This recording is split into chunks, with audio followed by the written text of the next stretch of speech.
Yo, what's up? I need to do the final preparation. Okay, now I shoot intro.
Because, like I mentioned, that was from Oslo. We live in Jessheim, so if you go, yeah, it will be from there, right, to Hemsedal and back. So we start from here and we take a slightly different route, and this is 220 kilometers. So it's 10% longer, but it's winter and we have upgraded battery and better drivetrain. So you know, we should still be able to go there and back again. You see now, interesting, right? The car estimates we will drive it 45%. This time I will not hammer it. It will be kind of like Sunday driving, actually winter Sunday driving. That must be the first time I try it. And I just want to see, can we actually go to Hemsedal and back again in a single charge? Alright, we are charged the car 100%, so everything ready. Yeah, the fan you hear in the background is just, I have LAN, or I have LAN heater, or I mean I have heater, external heater heating up the battery, because I'm not sure if this car will preheat from the plug or not. Many legacy automakers, they don't do that, but at least some cars will pull power from the plug while we're stationary and preheating. So let's see, based on the numbers here, it could seem that the battery is resting at around 15 degrees Celsius, and then we have 100% there, and then this is yeah, okay. Anyway, this is car scanner, by the way, in case you guys have never heard about it before. So let's do the preparation and then off we go.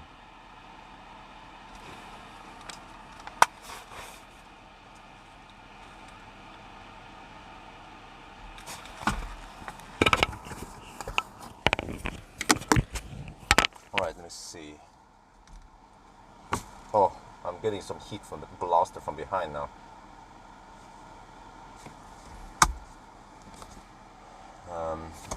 Let's go then.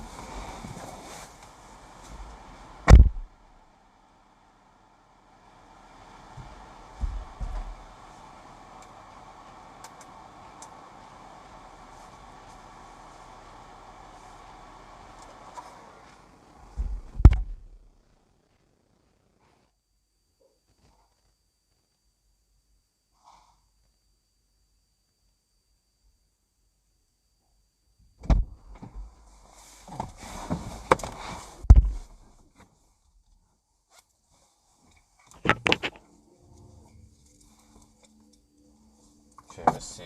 I can reset some stuff here. Reset trip manual. Yes. I might have to set some camera stuff, but let's go. So let me see. Climate is now going to be on. Oh, I have to delay, man. Holy shit. Okay.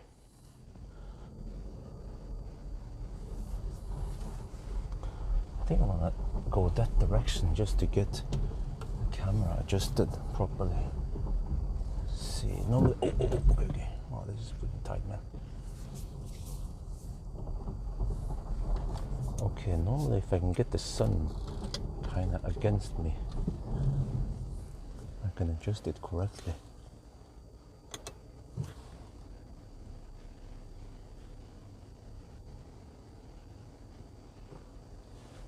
There, maybe, yeah. That looks good. Okay. Fortunately, there's not much traffic on this street at all. So let me just stand still here for a bit without being in the way. Okay. Yeah, I did actually, okay. Well, here's the thing. I set the departure time, but it was set to around 6 this morning. Because I was planning on starting at 6, but then Isabel woke up 4:30 at night. And I was like, oh, I had to wake up and then carry her for a while until she fell back to sleep. So then I was like, oh shit, I don't want to be super tired. Oh shit, man, this dude, are you fucking real, man? Can I get past here? He's gonna scrape the bottom. Oh shit, man, bad neighbors tossing the snow out on the streets like that, because that was yesterday when it was slushy and plus 2 degrees Celsius, and today it's -5 and everything has frozen. Man, and everyone should have the responsibility to keep their part of the road clear. We have 2 bad neighbors. The problem is that they are on each direction, so either which way. I have 2 ways to exit my house, and both ways there are 2 idiots living on each side, tossing snow right on the road. Okay, anyway, back to the well, it's not a challenge. I don't, actually, on purpose, I don't want to do a 1,000 kilometer challenge because I feel like it's repetitive. Plus that. Yeah, okay, plus the weather was not the best. We have been having some crazy snow and then some crazy rain. But I figured that, okay, let's just go take it on a trip to Hemsedal.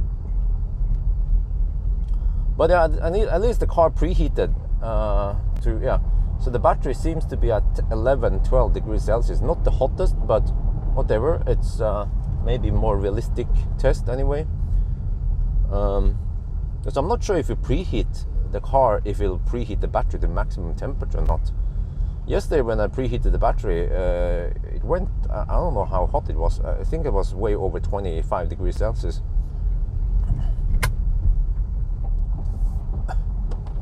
So this time I will actually follow the speed limit on the speedo, which will be under speeding. I mean, I will go under the speed limit.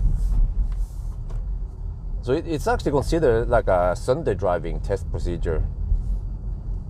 Yeah, and I want to see, we're gonna drive to Hemsedal, because you know how the story went initially, that the first generation Polestar claims that you can drive from Oslo to Hemsedal and then stå på ski, which is to go skiing or downhill, and then you drive back to Oslo. But from Oslo to Hemsedal is only 200 kilometers. Actually, Oslo-Geilo is further away. That's 230. So that's and since they say go skiing, it means that they claim that you can do that during winter, or at least, I don't know, early spring or whatever, right? So we're actually gonna do it in winter. It's mid-February now. But we take the longer route. Since this is an upgraded version and I start from Jessheim, I couldn't bother start from Oslo. That's gonna take too long. So hamster, how are we talking about? So we just do the slow poking. Maybe just cruise at 90. You see, there is a Polestar in front of us also cruising at around 90 kilometers per hour. Or maybe, at least I don't hammer too hard now.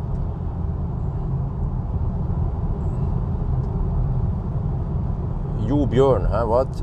Saw a thumbnail, huh? Huh? My thumbnail was in the, what? My thumbnail was in the, huh? Really? Oh, I see, yeah. Yeah, I know. He briefly showed my channel in somewhere in the video, yeah. Yeah, I watched the Vision Pro thingy. Wait, why the heck is auto steer not working? I fill up washer fluid, by the way, and it should be low enough melting point.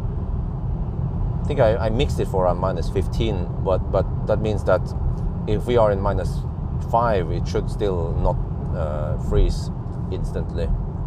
But I haven't mixed it for -30 or something, like I tend to do sometimes. 19-inch wheels. So the PP had 20-inch, less efficient. At least now we have 19. I forgot to show the wheels, by the way. Yeah. You see now I'm behind the. Wait, let me see. I may increase the following distance to max. So I'm now following another Polestar. So we just take the regular yellow route, except for that at Gol we go to Hemsedal, not the yellow. Yeah, wow, I can see how slow the Polestar is driving now. Holy shit. He's doing 70 here in the 100 zone. Yeah, so this is more realistic test then.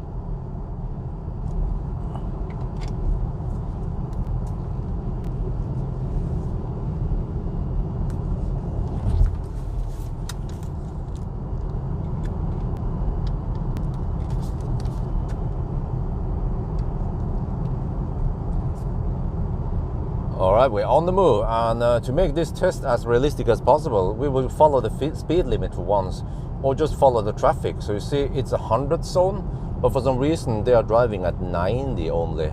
And this is actually also incorrect speed, so GPS speed might be even lower. I'm gonna check that. But yeah, so this is the way normal people would drive, right?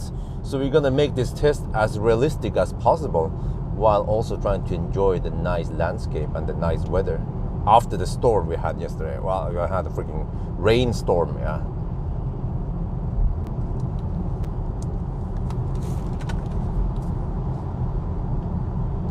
Well, the heat pump and everything should be a lot more efficient. I should comment that also somewhere in the test that, yeah, the first version didn't have heat pump, it was just PTC, and it had around 5 kilowatt hour less energy. So yeah, let's see if this new charger is working. Yeah, oh, that seems to be working better. Okay, good. Right, let me check camera.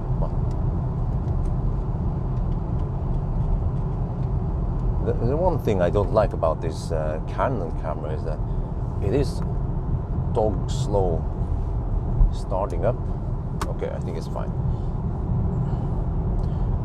You know, I also need to test noise. It seems like maybe it is less noisy. Yeah, I'm not sure, but on the other hand, noise levels were not mentioned in the press release. And if they did, they mentioned lots of improvement in the press release. So if noise was one of the points, they should mention it there, right?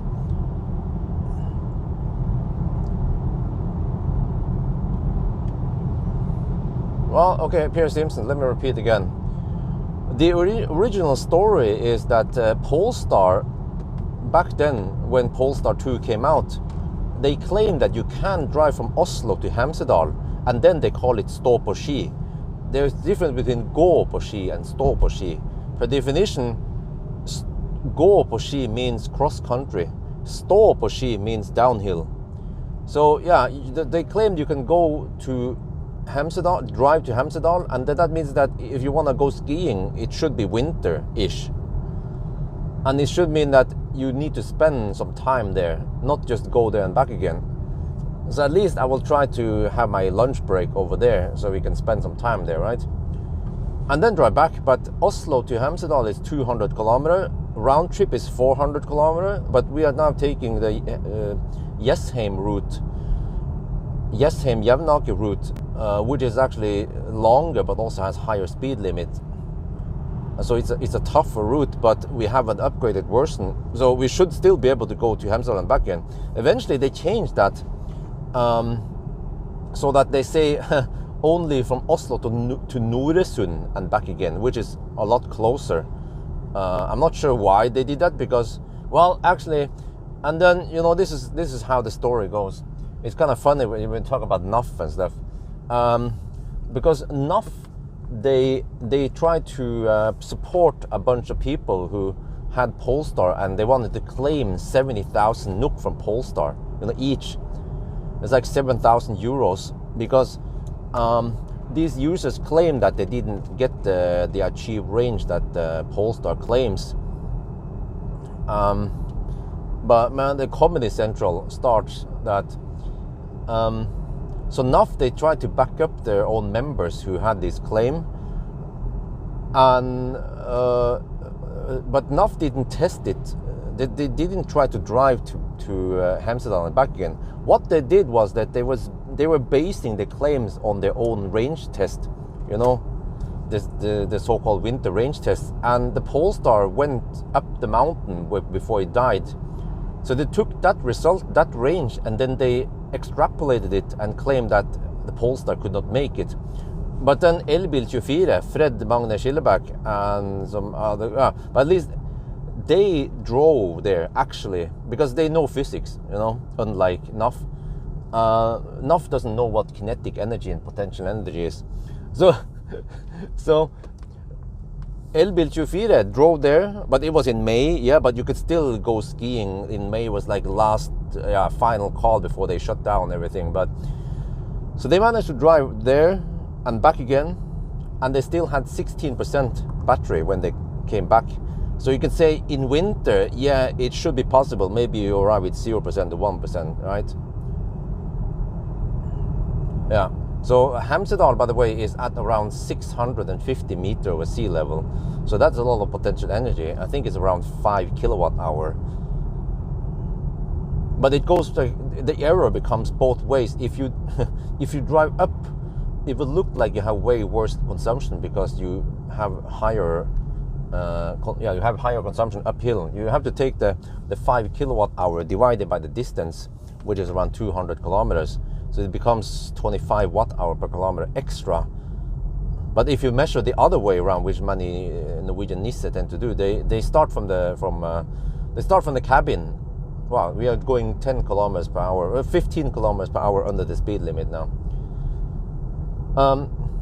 They start from the cabin, and then they drive downhill down to their homes, right, in Oslo or some shit, at sea level. And then they post this picture, screenshot on Facebook, like, oh, look at this, my e-tron is very efficient, it consumes only 180 watt hour per kilometer even during winter. I'm like,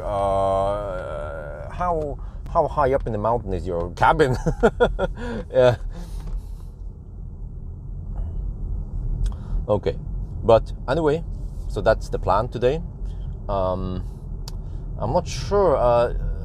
Wow, holy crap, these guys are driving slow. Okay, whatever. We just follow them. That's the whole idea here. We just follow the traffic for once. And for once, I will obey the speed limits and not drive at the speed of light.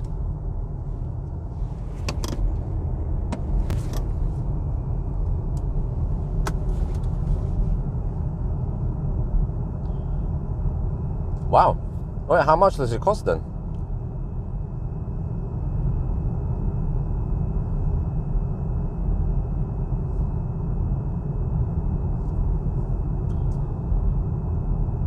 There will be no BMW 1000 kilometer, huh?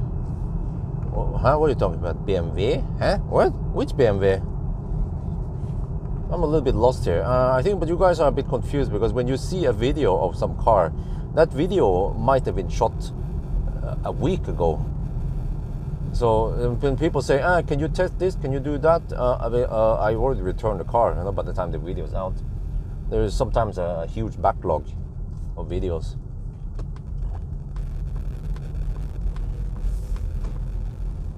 But then I will return this car already on Monday. I actually didn't do any test until now. I picked up the car on Monday, and now I'm finally doing the test. I had some stuff I needed to do. I did drive around a bit and got an impression of how the car is. And my immediate impression. Oh wow! I had to catch this. Man, the camera's so slow starting. Okay, there. Okay, zoop. I drove the Kia EV9 back to Lørenskog, and then I picked up the Polestar the same day. So I got quite a good impression of both cars, and with the EV9, when you kind of floor it or want to go fast, the car limits the power for natural reasons because it's so heavy. But this Polestar seems like a rocket in comparison. It seems a lot punchier, and it seems to be able to grip better. But I think it boils down to weight. But I just wonder maybe if there's any traction control difference here, or the way, yeah. 2.5 tons. I don't think this car weighs that much. I think it was around 2 tons. You can look at my result table.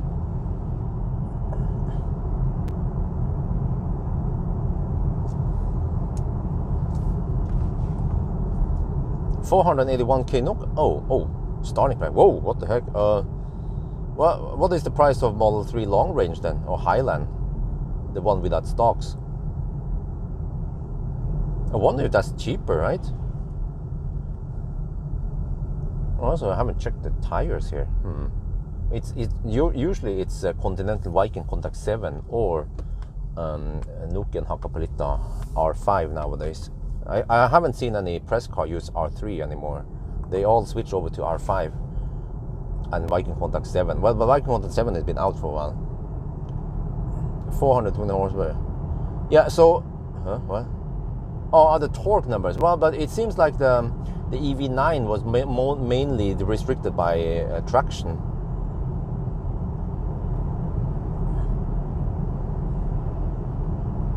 Okay, we're down to 97%. The consumption is 205 watt-hour per kilometer. I have measured 79 kilowatt-hour. Oh, another thing I want to find out, by the way. Yeah, I should also mention that fairly early in the video.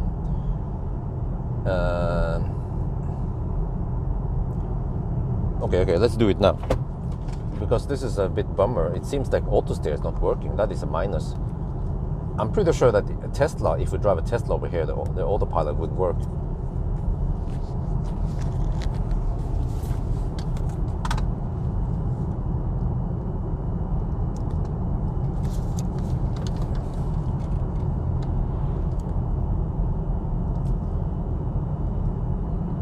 Well, we're getting close to Maura, and over here is minus 3 degrees Celsius. And you see, there's another thing I want to measure. You know, many people claim that during winter you have less energy from the battery, less available energy because it's cold outside. You know, they've been reading some electric battery theory, and that's what they claim. And I have measured when you do, you know, once we test the whole car, once we test the whole battery, you will see how many kilowatt hour we have spent versus the distance. We can calculate how many kilowatt hour we pull out of the battery. And I've seen that it doesn't matter. Summer and winter, we get the same amount of kilowatt hour with some small variation, which is usually just measurement error. So we'll see if we can still get it. It's supposed to be 79 kilowatt hour. That's what I measured during summer with the Polestar 2 PP, the performance. So you will also see here that the battery temperature stays now at 11 degrees Celsius roughly. So yeah, lots of stuff. You can almost count this as a Sunday drive. It kind of follows the same Sunday driving rules. So let's see now. I need to test the speed. Yeah, I want to see how much off we are.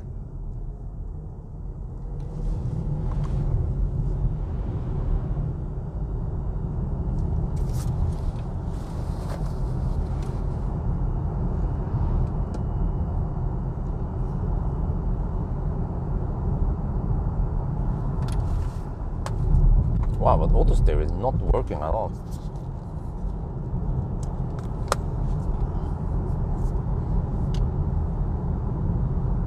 Wow, 500K for Highland. Holy shit. Wait, but when you mentioned the starting price of the Polestar, is that without the nice packages? You know, you should get most people, they get the Pro Pilot package and some other stuff. Yeah.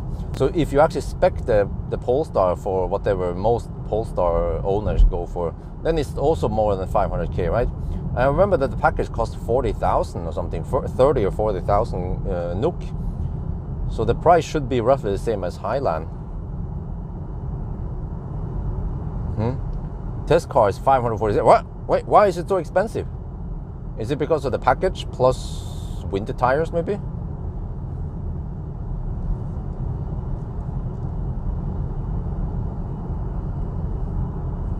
Okay, now we have more even speed. Okay.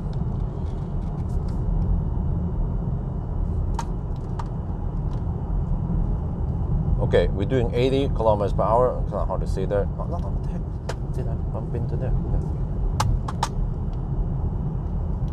Oh, come on. Come on. Dude, what the heck? No, the camera is fucked up. Right, so you see that 80 on the speedo is only 77 GPS speed. 76, 77. So, yeah. Well, we just follow the speed limit on the speedo, which is actually under the speed limit. But you see, the consumption, oh, can you see it? There. Oh, man. Oh, this is always hard. Consumption is now 198. Oh, no, shit. Wait. 199. Wait, why is there a difference between trip auto and trip manual? Trip auto was reset automatically before I started driving, but then, okay, whatever. They should eventually become more or less the same. So one thing is though is that this car has the what do you call it, pilot assist. Yeah, there are always different names on each car. It has pilot assist, but when they enable pilot assist, the steering wheel doesn't become yellow, and you can see that the road is relatively well marked. You can see the road markings, but it's not working. So this is a bummer. A Tesla would work here with autopilot, and I think also most other cars will be able to use auto steer here, but not the Polestar.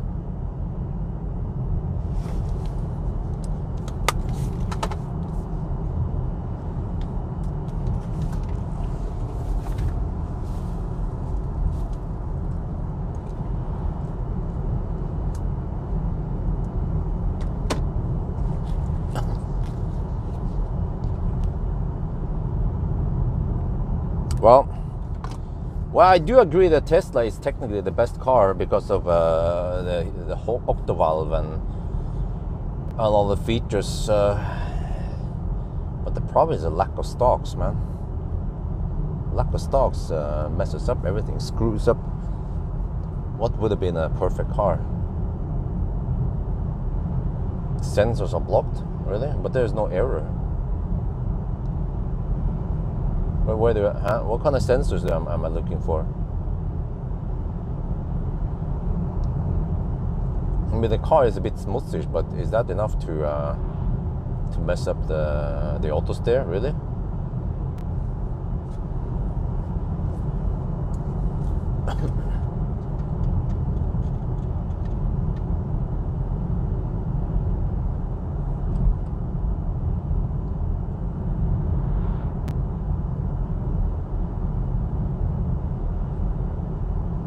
Are you talking about the radar is blocked, or Wait. Maybe I can stop and I can try to use some snow and scrape it on the radar and see if that helps. Well, if something was blocked, it would be nice to get some notification about it at least.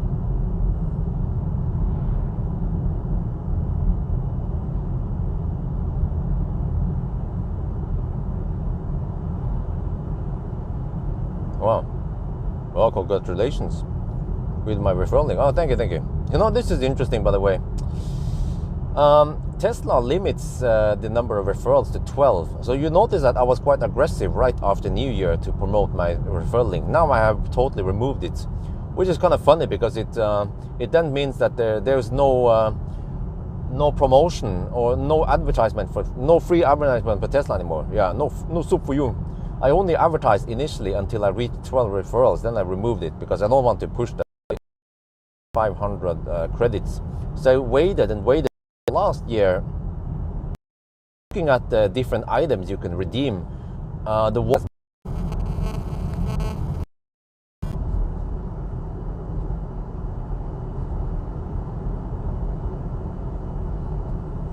Oh shit.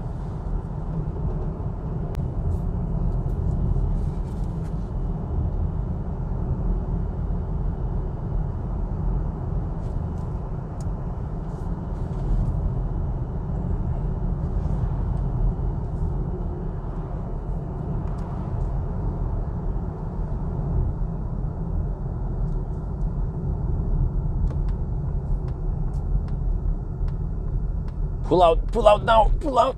Oh, before it's late. Okay. Okay. Wait, how far do I have to drive here? There's a resting area here, supposedly. Oh, okay, see. Okay, let me see. Okay. I guess you just have to drive around here.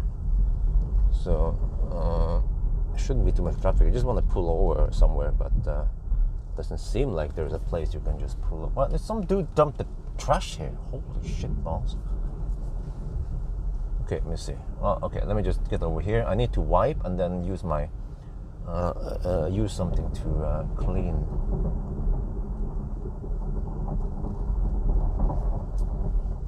Okay, here.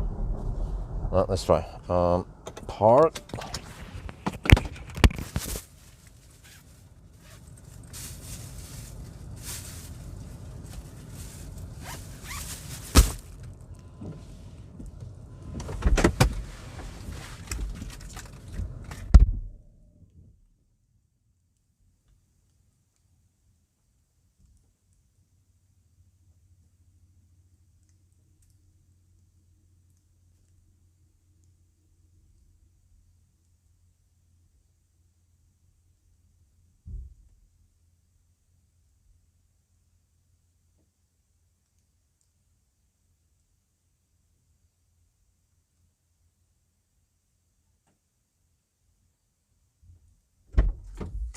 Well, I clean it. Not sure if that helped. It said mid-range radar. So I cleaned the mid-range radar. It wasn't that dirty, really. I would be surprised if that little amount of schmutz would knock off the auto steer. So I don't know why it's not working.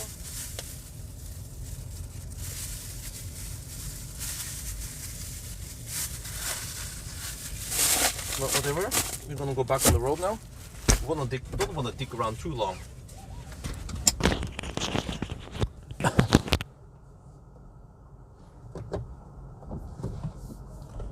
Consumption is 217 watt-hour per kilometer. We have gone uphill now. That's why it's a bit higher than what it should be. But let me see. So we can do the math here. If we have 79 kilowatt-hour divided by 440, yeah, we have to average 179 watt-hour per kilometer or less. So that is actually quite a tough challenge, man. In summer, it would be easy to achieve it. I think in summer you can go as low as 150 watt-hour per kilometer, but in winter that's a different story. But we'll see. We have to wait. After a while, it will flatten out a bit. Actually, yeah, already around Hønefoss, the elevation difference will then be distributed over a longer distance. Yeah, no, it doesn't work. It doesn't work. Yeah, and some people claim that the autosteer only works on motorways. No, I used autosteer on B roads on Polestar, and it should work fine. I wonder if it doesn't see the lines perfectly, then it's just like, okay, whatever, give up. Wow, that guy is driving really slow. A woman, rather. Holy shit. I think she was doing around 50 kilometers per hour in the 80 zone. Okay, I'm not the only one driving slow over here.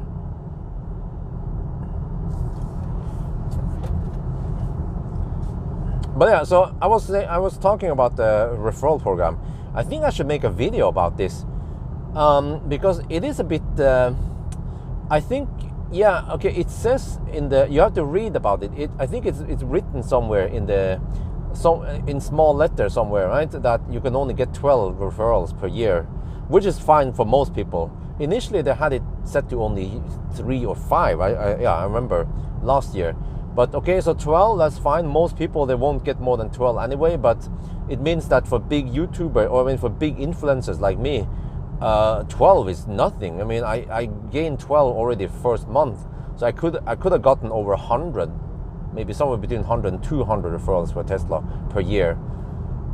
But for me, you know, as long as I cannot get more referrals, then why do I bother flashing the referral code all over the place, right? So then I just remove it. But here's a weird thing. Last year I used the referral credits to purchase the Tesla wall boxes, because those wall connectors, they gave me the best bang for the bucks. Back then the wall connectors, they cost only around I think it was ridiculous. It cost around 5,000 points only. Gray. But they raised it to 9. No, yeah, they raised it from 5,000 to 9,000 points. Maybe they realized that this is way too good deal. Yeah. So, but whatever. At least for the 12 referrals, I should be able to buy 10 wall boxes and I can sell them on Finn. I already sold 2 of them, and the way I did it was that they have free shipping, and you can only order 1 at a time, which is kind of silly. I would want to order 10 in one go, and then boom. No. So you have to order 1 wall box and then input name, phone number, address, and then they will ship it to you. And you have to keep ordering like that. I was like, seriously? Okay, let's just do it. But then I realized that I can just sell on Finn and then ship it directly to the buyer. That's what I did last year. So that means free shipping for the buyers. And less stuff for me to handle, because I don't have to pick up the item just to ship it, forward it. But this year they put a limitation, seems like, because after I have purchased 2 wall boxes, it's not available anymore. It's not even visible. They just remove that item. It doesn't even say not available or shit like that. I mean, that is typical Tesla, not notifying anything, just remove that shit. Wait, can I go into neutral here?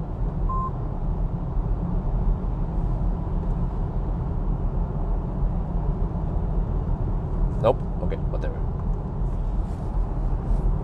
Wait, now suddenly auto steer works. Oh, in the tunnel it works. Okay, let me show that. Yeah, in the tunnel it works. It seems like it needs perfect lines, unlike most other systems.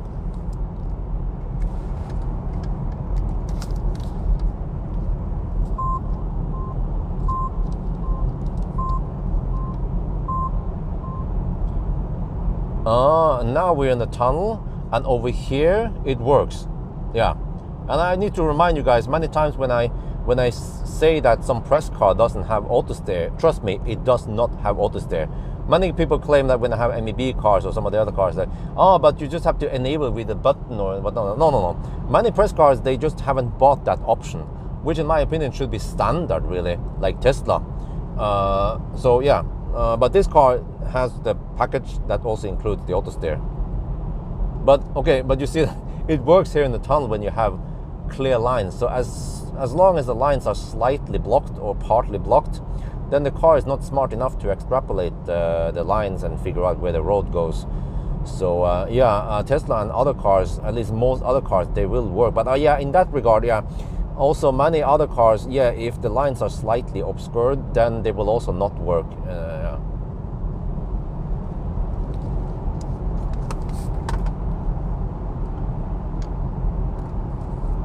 DC charging boxes getting back in trouble. What? Again? The fuck? What the heck is wrong with the Swedes? I mean, they're using easy all over Europe, no problem. Just, man, sounds to me like there's a bunch of old pigs in the Swedish department somewhere who wants to complain about this Norwegian product. Has there been any fire yet, or any problems with any of the easy boxes? Well, I mean, okay, understand that the documentation is not correct, so yeah, technically it's not legal or shit like that. Yeah, okay, but besides from that, wow, look at this landscape, man. Holy shit! Wow, this is magnificent.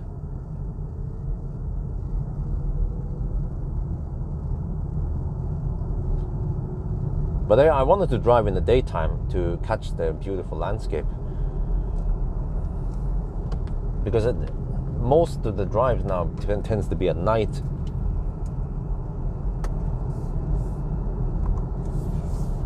Yeah, pilot assist doesn't work. Still doesn't work. Still doesn't work. Wait, there. And suddenly in the tunnel it works. Maybe they don't have snow in Sweden. Yeah.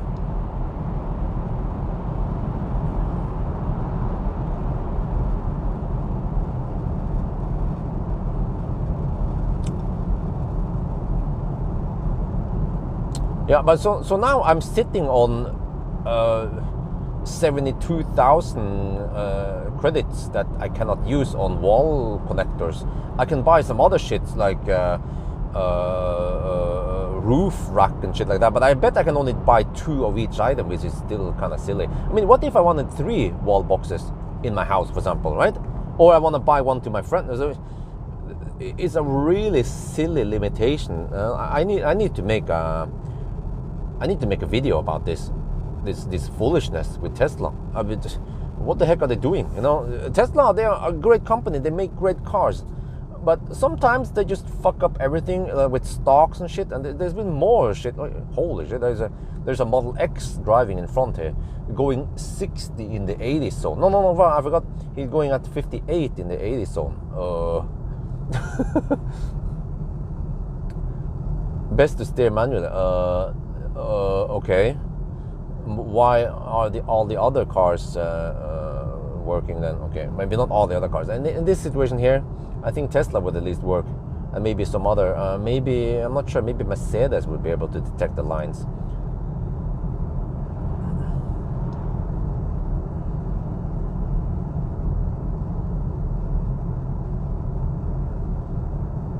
Huh? It uses AI? Really? Oh, it's -7. Oh, -8 over here. Okay. Consumption is 201 watt-hour per kilometer. It doesn't look good for Polestar at this moment.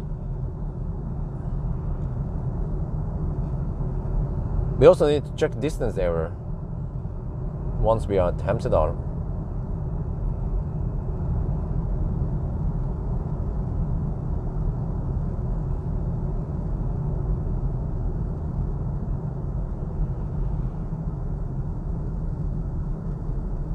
So it is winterferie now, winter holiday. Every AC uses okay. So which means that the office rats, they have vacation for 1 week. So there was crazy traffic chaos yesterday. Plus that we had massive rain. There was a crazy weather condition. Tuesday, no, it's not Tuesday. Thursday night, it was snowing a lot. But then Friday morning it turned into rain. Unfortunately, I did not have the opportunity to clear the snow at night because I don't want to do it past 11, even though it doesn't make that much noise. So in the Friday morning when I woke up, I was like, oh shit! It was raining in the front yard. So there was wet. What was fluffy snow has turned into wet snow. Super heavy, and it was quite tough job for the snowblower. Oh shit! Then the Tesla went this way. I think as an exemption, I might overtake that slow ass Tesla. No, maybe he's going another way, or maybe not. Let me see. It seems like you can't use the turn signal. Not like he went that way. Okay, he was confused. He exited and then he entered the motorway again. Okay, a very confused Tesla driver. So I had to, I need to figure out something for next winter, or I'm not sure if I can afford it though, but I have been spending so much time clearing snow this winter. You guys have no idea. This winter, 2 big time sinks has been my daughter, Isabel, because feeding usually takes an hour, and then twice per day at least, right? And some other stuff that takes a lot of time. So I can spend several hours just doing stuff with Isabel, but that's quality time, okay? That's fine.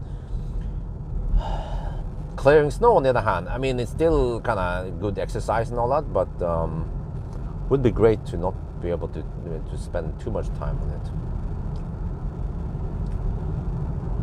Yeah. But I bought another battery, which seems to help. I have 3 batteries now, but still 2 chargers, but it seems to be able to chew through the snow enough for even heavy snowfall. But the problem with my snowblower is that it works best if it's not too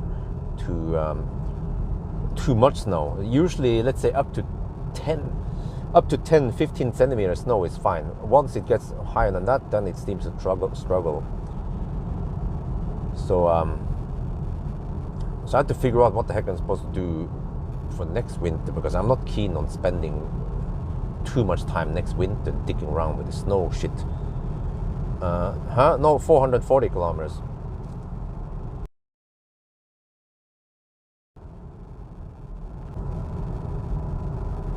Alright, sorry, we're back. I had to restart because I had double chat bug in Streamlabs. But yeah. So I bought this what do you call it again? There's this blanket, this heated blanket used for outdoor use, actually for farm and industry and road construction use, for professional use. I bought it. It was 5,750 NOK. It's 3 times 1 meter, and I can use that blanket to melt ice.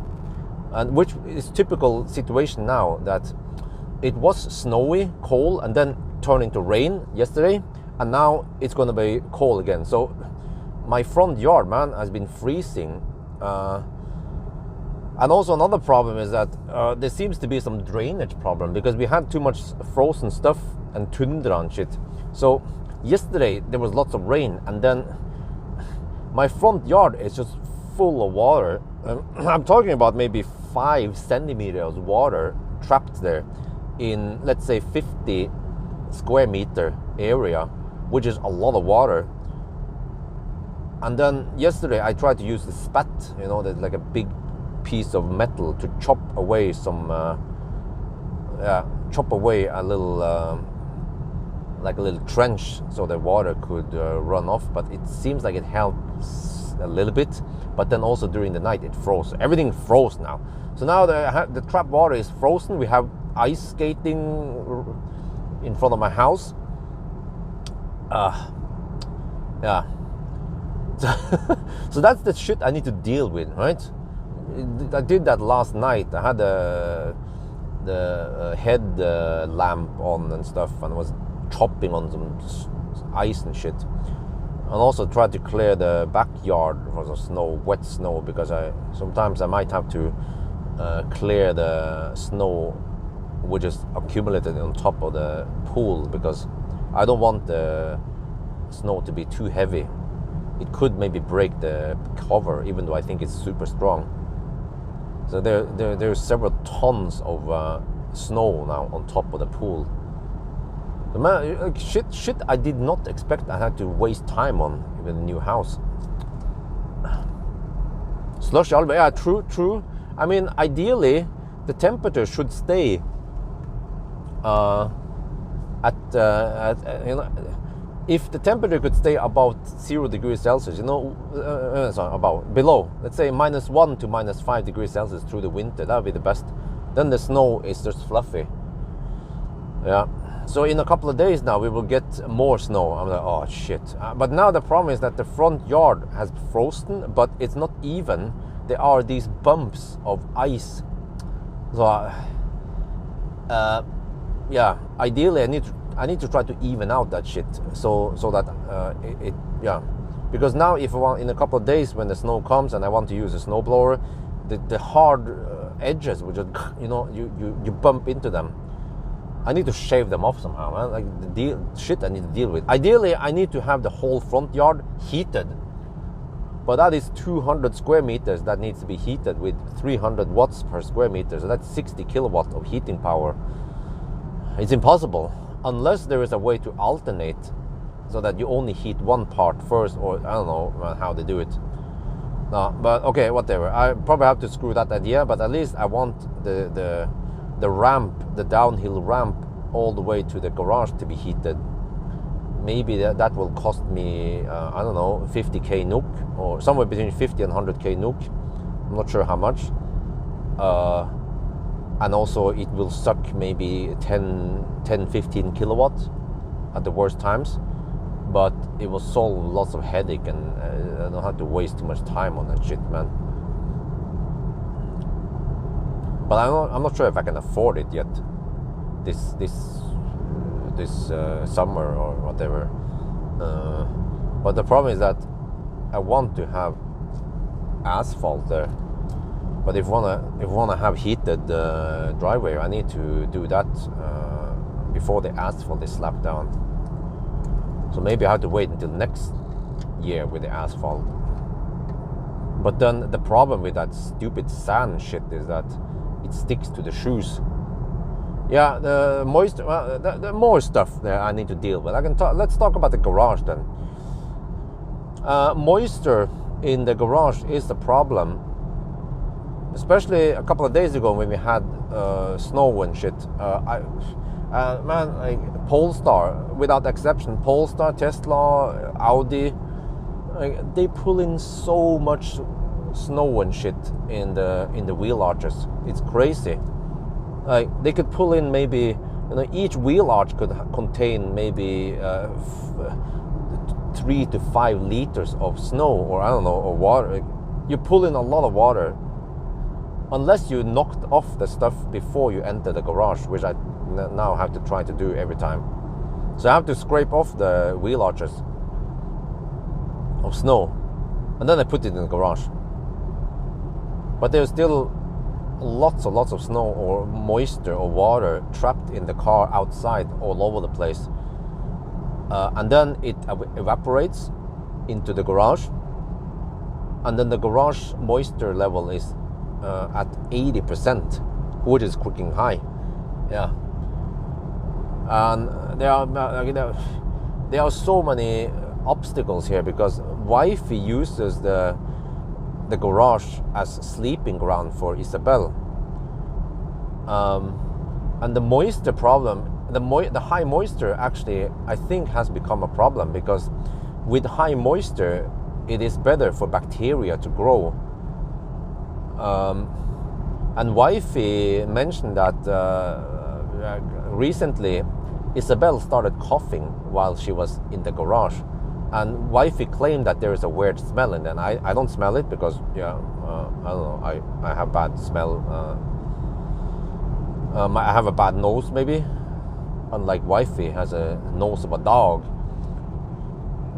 So yeah, but I know that like, there's so tons of problems, man. The garage drainage is bad, so the water runs the wrong direction into the wall and into the banana boxes.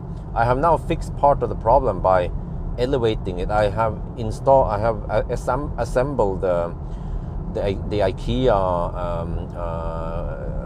shelves, and they have metal legs. So you elevate all that shit so that the water cannot be trapped in the card boxes, at least. Mold, yes, correct. So what I actually suspected was that we had mold. There was starting to grow mold in the garage. I don't know how to measure it, but that is likely problem. So I have purchased a dehumidifier. This time a new one, not the second-hand shit that I tend to buy. I bought a new one. It's called Hus or Luft. I was like, I've never heard of that company anymore. Anyway, but it has UVA lamp, and it also has active cold filtering. So I bought it mainly because of the filtering and the thing, because it will kill bacteria and filter out stuff. And also it's a dehumidifier, so it will do several things. So it was expensive, around 4,000 NOK, but I think it's worth it. So with that dehumidifier, hopefully I will then clear the bad shit in the air. Yeah, but then wifey also doesn't want it to be too hot in the garage, so I have to keep it at around 5 to 7 degrees Celsius, and that becomes a problem, because now we talk about physics. You have relative humidity, but when you look outside, you see that outside the relative humidity might be 100%, but it's 0 degrees Celsius. But if you take 0 degrees Celsius with 100% humidity and heat it up, it will drop a lot. I think it will drop to around 40% if you heat it to 20 degrees Celsius. So that's actually one way to get rid of humidity. Yeah, I don't know. I have to. That's also another thing I need to do. I have to get the floor level or corrected. Actually, that should have been, Idehu should do that for free, because they initially said they would do it, but then it is not doing it correctly. Okay, instead of sleeping area for the child. Well, why use the garage? Okay, I can tell you why. Very good questions you guys have, because you don't know all the circumstances. Obviously, they are building a road now. And the perfect place would be in the backyard. Wife Isabel has been sleeping on the deck, on the backyard, but that's right on site where they are building shit. And I noticed that they're blowing up shit, and there is this machine that it chops on rocks. Sometimes they use dynamite. Actually, they use a lot of dynamite, but if it's not that tough, then they can use this chopping machine thingy. And it is loud. And they work from 8 in the morning until 6 in the evening, right when Isabel sleeps around noon, right? Noon, 1. She sleeps usually 2-3 hours between noon and 2-3 in the afternoon. Keep one room unheated. Is that possible? We have a room that is unheated in the second floor, but for practical reason, it's kind of hard, because you have to also understand the whole procedure here. Babies, they like to take a walk, so we have Isabel in the stroller, and then we just put the stroller outside. Very practical. That's what Norwegians do. They leave the stroller outside in winter, and the baby sleeps like a baby there, or she sleeps uninterrupted. They love it because it's nice and cold, but not too cold and not too hot. And it's also if you transfer the baby from the stroller over to a bed, there is a high chance that they will wake up. It depends, of course. So the best is to just keep the baby in the stroller. She will then sleep really, really well. So the garage is the perfect place for Isabel to sleep. Yeah, but I just had to make sure that the garage has the low enough temperature, roughly between 5 and 7 degrees Celsius, and that the relative humidity is around 50% maybe, or 40-50%. You don't want it too dry and you don't want it too moist. Yeah. So if I had the money, I would then put epoxy on the floor, because epoxy will then make it a lot easier to dehumidify, clean it. So now with the untreated concrete, it is they call it porous, right? It just traps lots of moisture. And I also bought that vacuum cleaner. They call it grovstøvsuger, the Ryobi. The Ryobi, it sucks good, man. It can suck lots of water. It is wonderful. So now there's like a whole procedure I have to do. You guys have no idea how much I need. There's so much micromanagement here that I don't want to deal with. So I have to look at the weather forecast. Oh, it's going to snow. Then the snow triggers lots of events or lots of stuff I need to do. I need to then plan when to use the snow blower, when to clear the snow. I don't want to clear the snow if there will be lots of snow coming afterwards. I have to preferably clear the snow after the snow has stopped. But then it also depends, because if it's in the middle of the night, then I don't want to clear the snow. It might be a bit too noisy for my neighbors. But also it means that I have to take extra care of the car. The car might have lots of snow in the wheel arches. You pull that shit inside the garage, it creates lots of moisture. So I have to then get rid of the moisture. Get rid of the snow before I enter the garage. But once I enter the garage, I also have to suck the water out after it has melted, most of it, and then run the dehumidifier. So I'm like, holy shit, man. Next time I build a house, I will have drainage hole, you call it sluk. I will have drainage in the garage.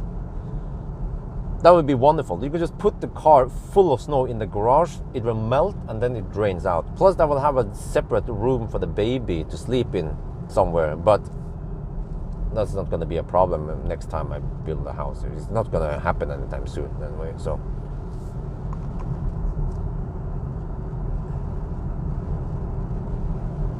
Yeah, actually opening the door is a very effective way of getting rid of moisture. But before that, you have to wait for the relative humidity to rise first, because you need to evaporate the water. And you need the higher temperature, the faster the water evaporates. And also the higher the temperature, the faster the dehumidifiers will work. So ideally, if I had 20 degrees Celsius, or I mean, what I need to do ideally is to, once it snows, I then raise the temperature in the garage from 5 degrees to 20 degrees. Keep it like that for 1 or 2 days, because then dehumidifiers work really fast and we dry out that shit, and then we lower the temperature again. But that is more energy intensive. Yeah, so man, the stuff I need to deal with. But this is usually during summer, during winter.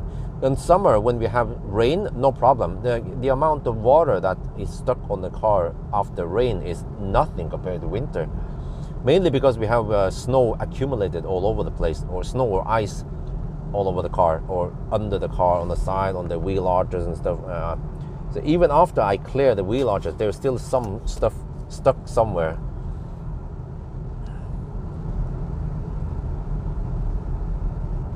No, epoxy.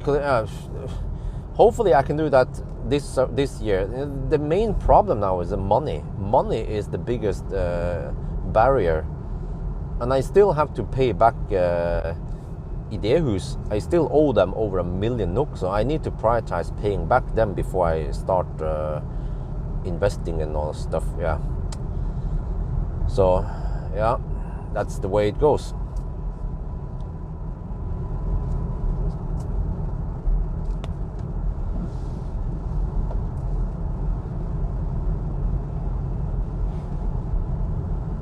But I also have to check out how expensive that epoxy thing is. Maybe if I can get it at reduced price, maybe not. I mean, totally free would be the best, but if I can just get some discount, I don't know, 20 to 50% discount would be great. Oh, I can do it myself. That part I'm not sure if I want to do it myself, because we also need to level out, or we need to elevate some parts of the garage. And I don't know if I try to do that shit and I screw up, then yeah, it is better if I pay someone to do it correctly, so we get the best result. And especially if we get some discount.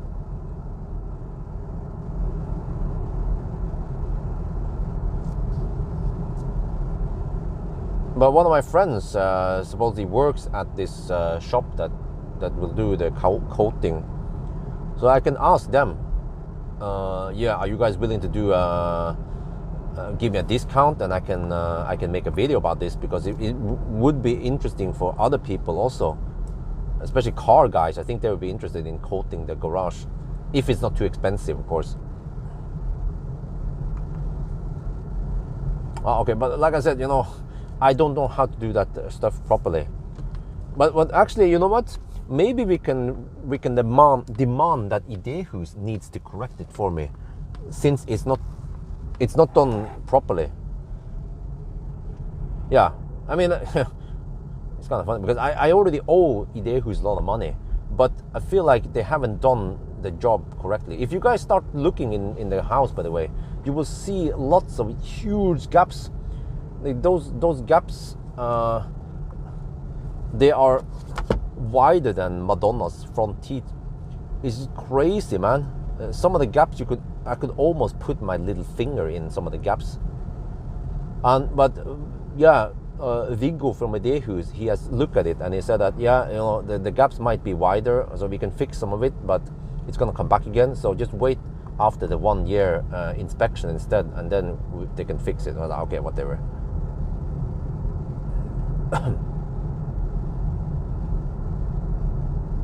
So yeah.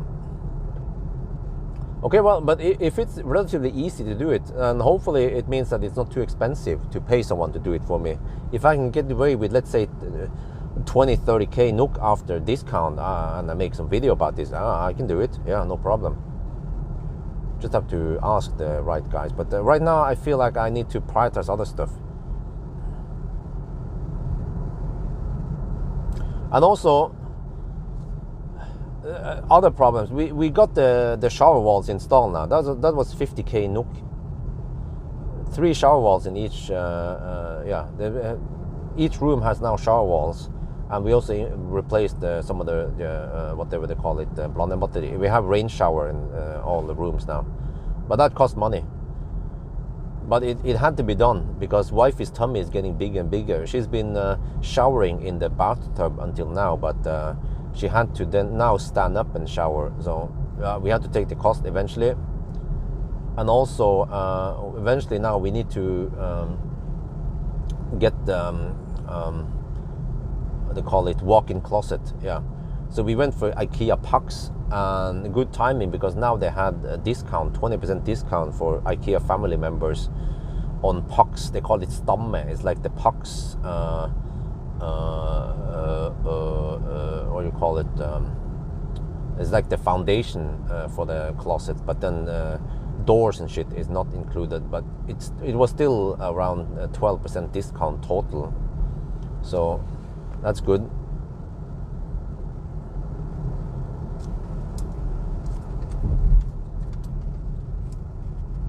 But that is 50k NOK. Well, that was 50k NOK only for the IKEA closets. But then we also pay another 15k NOK in transportation, plus in assembly, because man, there are so many closets that needs to be assembled. I can try to do it myself, of course, but we will hire someone from IKEA to do it for. Well, actually, they outsource it. But yeah. So that guy who is trained to do that, he needs 8-9 hours to assemble the IKEA stuff. So I'm like, okay, whatever, I'll pay. All right, don't want to deal with that shit myself in case I do something wrong. So yeah.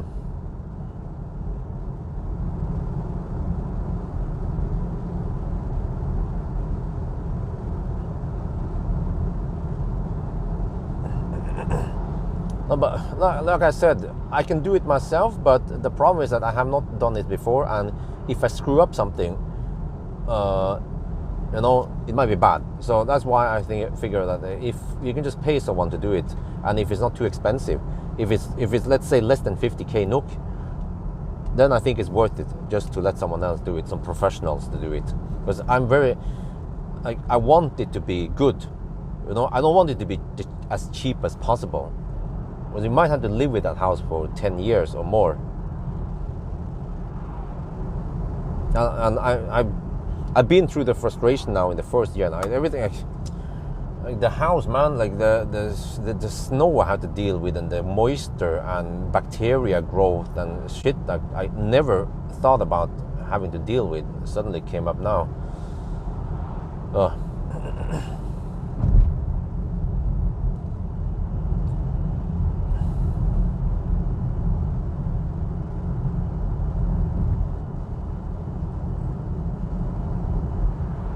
But you know, many of these hassles actually is related to winter.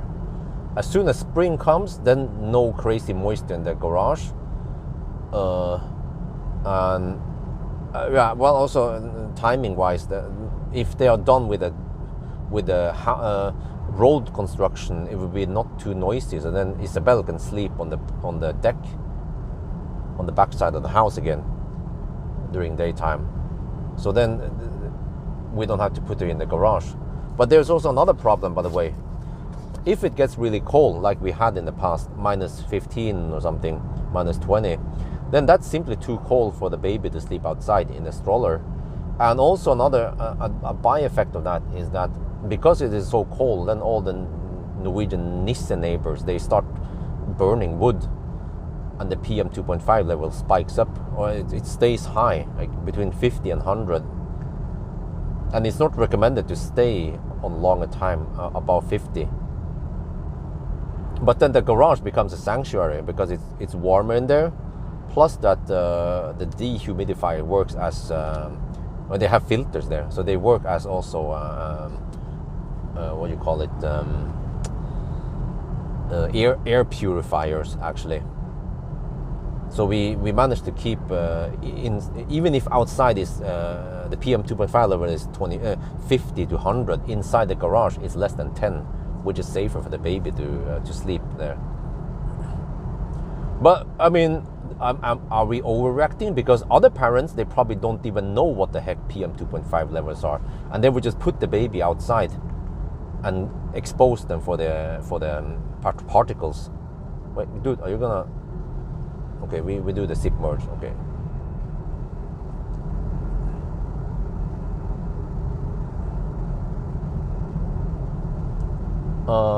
Battery cooling down. What do you mean? Oh, the battery temperature. You mean the battery temperature dropped a little bit? It's I don't see battery temperature. I see inlet and outlet, and inlet is 9.9 degrees, outlet is 9.4. So it seems like it's being slowly fed with some heat, and the battery seems to be at 9.5 degrees Celsius then, based on this. But when the battery heats up, then the inlet and outlet rises a lot. Then it's hard to guess what the battery temperature is. But at least now it is probably around 9.5 degrees. But it doesn't seem like the car scavenges heat then.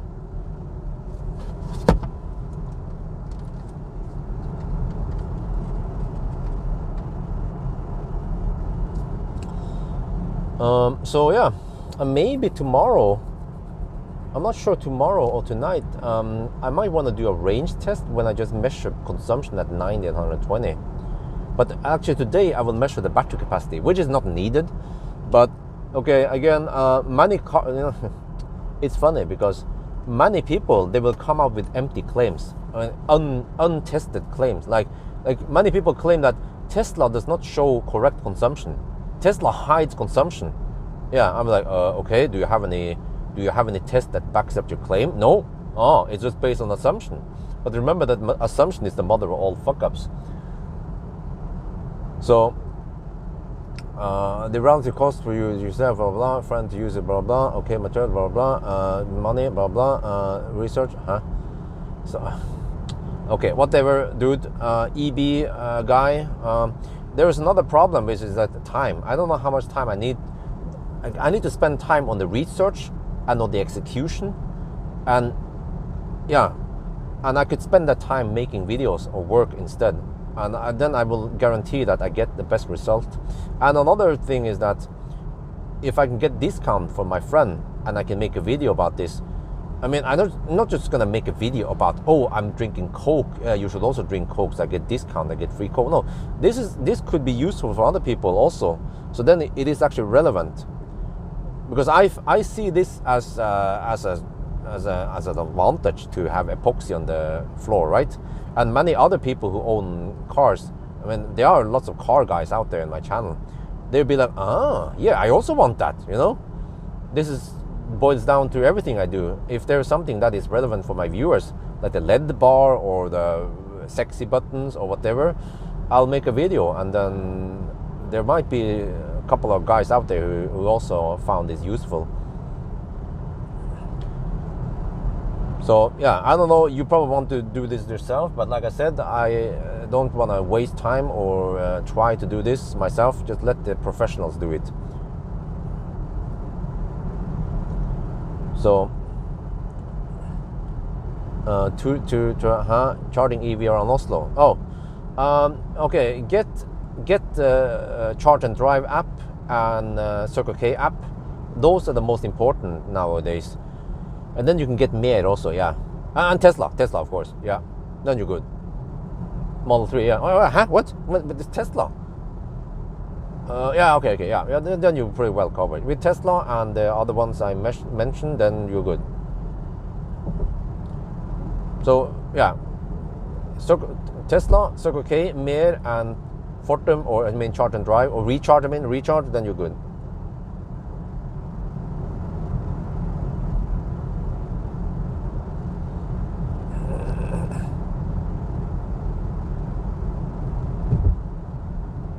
have better setup. Well, it means that it's less efficient and it doesn't scavenge heat from the battery.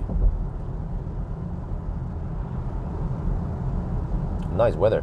Minus 6 degrees Celsius.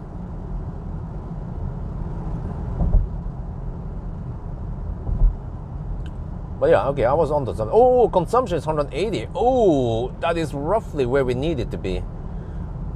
Yeah, let's see if we can make it there. I didn't bring EcoFlow. I go without protection. Yeah, that's the way I roll. Which means that we might have to bail out at Rua on the way back. We'll see. In fact, yeah. Or actually, no. If there's something around Mora, no. Okay, we'll see. We'll see.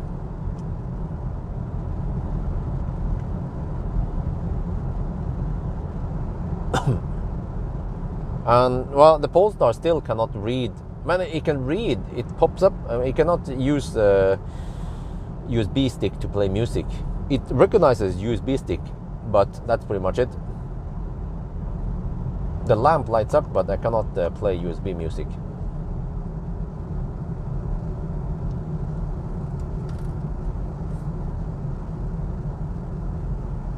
Oh, it seems to work now. Okay, that's good. I had also some other problems, man. Like there's like a shit ton of things I need to deal with. I've been using this inverter, right? In-car inverter, the 12 volt, 230 volt inverter, where I plugged in to charge my camcorder. So previously, for the longest time, I used this 12 volt direct thing. It will then, well, long story, but I bought it from eBay or some shit. A 12 volt, a tiny little thing, very compact. You plug it in 12 volt, it will generate 8.4 volt and feed the camcorder. And the camcorder needs 8.4 volts because it uses 2 cells. So the voltage on the camcorder, well, if you charge it to max, right, it will be 4.2 volt times 2, so 8.4 volts. It seems that the camcorder charges to 100%, like true 100%. There's no top buffer there. But yeah, but then eventually the problem is that with every equipment is that eventually they break. Especially because it's in a car and I pull it in and out and I bump into the cable all the time. So the cable eventually broke, and then I couldn't find that item on eBay anymore.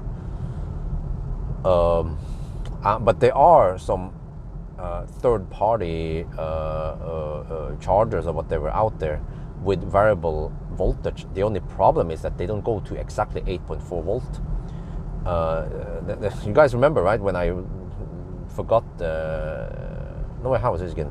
When the camera charger broke on the road trip, I had to go back and get it one. And I tried to buy one from Biltema, but it was either 7.5 volt or 9 volt. You don't want to feed that shit with 9 volt, but 7.5 volt is too low. You can probably charge the battery. Yeah, I think it would charge maybe to 50% state of charge, and then the voltage is not high enough. What rule? Follow the speed limit on the speedo, which is then 3 kilometers per hour under the speed limit, and that's pretty much it. Heater is on, 22 degrees Celsius, no eco mode and shit like that. And we will just drive to Hemsedal and back again, and I will have some lunch at Hemsedal.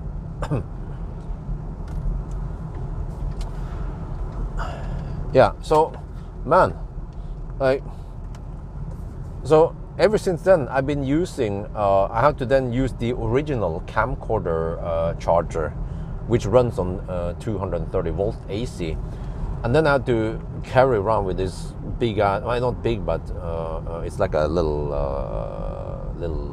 cup, a small bottle kind of inverter from Claes Olsson.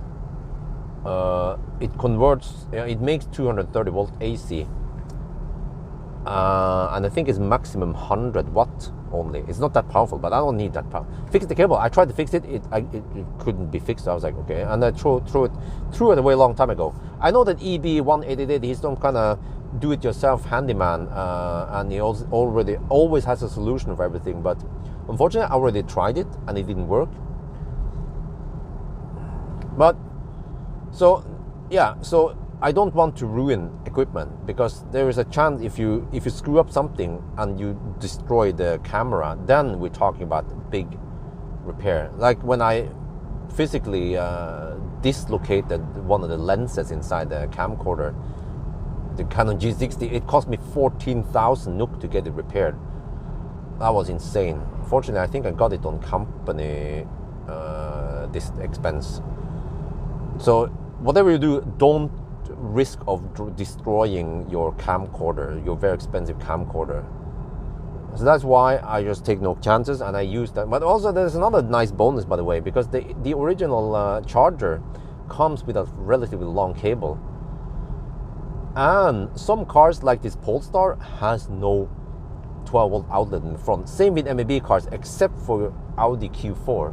But ID3, ID4, Skoda Enyaq, they don't have 12-volt outlet in the front. I don't know why. Maybe because most people don't use 12-volt devices nowadays.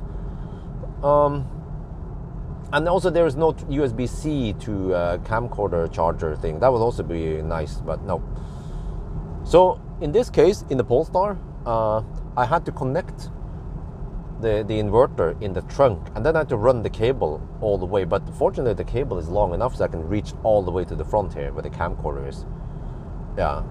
So in a way, it's nice to have this solution, and it works. You know, it had been working great until the Claes Olsson inverter suddenly died. I was like, what the heck, man? Not only did it just die, it killed it tripped the breaker in the 12-volt, and this happened in the press car, one of the press car. I don't remember which press car it is. I was like, huh, it's dead, what? But then when I tried to connect it to EcoFlow, fortunately EcoFlow has a smart fuse thing like Tesla, so it would just trip the breaker, but then the breaker eventually resets. I think quite quickly it resets automatically. Same with Tesla. In the old days, you guys remember Optimus Prime? When you trip a breaker, you have to dig into the frunk and shit, and then find the breaker and replace it. But now, if you trip the breaker in the Model 3, Model Y, it just cuts the power, but then it powers on again or some shit. But okay, so yeah. So then I was like, okay, the thing is dead. And then when I was out shopping with wifey at Jessheim Storsenter, I didn't bring it with me, and I think I had so I went to Claes Olsson. I said, you know, the thing broke. I'm not sure. I might have lost the receipt, but maybe, you know, I'm a what's it called again? Claes Olsson club member. So maybe the receipt is there, and they found it. I was like, okay, they found it. I purchased it, and it's less than a year or something. So I have it still on the warranty, and then, but I was like, okay, but I forgot to bring the defective item, and they were like, okay, no worries, you don't have to bring it. I was like, okay, and they just gave me a new one on warranty. I was like, wow, that is good customer service. They base it on trust. In Norway, you can actually base stuff on trust. Yeah. Lots of stuff is based on trust. If you're sick, you call in sick. They base it on trust. You don't need a doctor's notice or something like that. If you buy food at Remen or Meny, there is this self-checkout counter where you beep your stuff and you pay yourself. And there might just be one dude trying to cover all that. And they also have it at IKEA. It works for the most places. But I heard there was one place, I don't remember what store in Norway, they shut down that shit because too many people were stealing stuff. They know, you know, there'll be deviation in items they have registered sold versus items that magically disappeared. Yeah. So of course there will always be some not honest people out there. But if you try that shit, self-checkout count in Thailand, that would not work. People will steal shit all the time. Okay, but a long story, right? So back to the whole thing. I got a new inverter thing from Claes Olsson, yeah, rated for 100 watts or some shit. I don't remember. And then I started using it for the past few weeks now on 1,000 kilometer challenge or something. But here's the weird thing. for some reason, it doesn't charge the camcorder. It's random. Sometimes it charges it, sometimes it actually discharges it. Yeah, the Biltema hadde cut. Yeah, okay. But okay, this is interesting. I mean, it doesn't have anything to do with cars, but it's still electronics and shit. I don't know if you guys have any good explanation, but the light, the light on the inverter is running, right? The camcorder gets power because I see it in the camcorder screen. It gets fed with power, but for some reason, if you leave it plugged in like that, it will actually discharge itself. Yeah, I did notice, because normally when I do these range tests, these road trips, I will just keep the camcorder on all the time for hours, plugged in, and no problem. But this time it discharged to 0% until the camcorder died. I was like, huh? How the heck is that possible when it's plugged in? And I found out that it seems like it has the voltage, maybe 8.4 volt, but maybe 10 milliamp of current goes through it, and then somehow the camera's BMS or some shit is active, and then it is kind of awake, but then it draws itself and discharges. Yeah, if it's plugged in and even off. So I'm like, what the heck is going on here? Huh? So what I ended up doing was that I bought another a non-standard Canon charger thing that supplies 8.4 volts, and that's one I'm using now, and it seemed to work. And in Thailand I also have some of those, because these chargers tend to break because eventually I accidentally bump into the cable. So the microphone cable now that I'm using for live stream have survived a really long time. It's remarkable how long it has survived, because I bump into the cable many times, and I'm just waiting for it to break one day. Yeah. So yeah, so that's another problem I have to deal with. At least now it seems to work, so that's good. And then on top of that, I need to take care of the family. Yeah, wife want to go to Leo's Lekeland with Isabel this week, so I went there. We took a day when it was snowing. So yeah, snowy days means no testing, car testing. It's just too much traffic and shit, and the snow plows are out. Rainy days could work, but then if I do range test in rainy days, I will get unreasonably high consumption, right? So, but tomorrow it's going to be nice weather, also tonight, but I don't want to do range test during night because everything will just be dark. So maybe tomorrow daytime I will do a range test. I can actually start from the morning already, start from around 10 and then do a range test of this car. Yeah, but then I'm not going to do 1,000 kilometer challenge with the Polestar 2, because I already done it with the other Polestar. So yeah. Oh, do you guys agree? Should we do 1,000 kilometer challenge? I mean, I could do it tonight. Yeah. I mean, it's not too late. We can always pull out in time, or put it in time rather. But okay, what's gonna be then? We will just measure how fast it goes 1,000 kilometer. It's gonna take 10 hours roughly. Swedish route, of course. Swedish car, Swedish route. Yeah. And then like the amount of stuff I need to deal with, you know, house stuff, car stuff. I have to edit videos, and then wifey suddenly one day she's like, I want a new toy for Isabel. Okay, oh, we're gonna go there. And shopping, and okay, you want, okay, okay, one guy is not interested. Okay, you see, yeah, that's enough. Okay, so we're not gonna do it because one guy is not interested.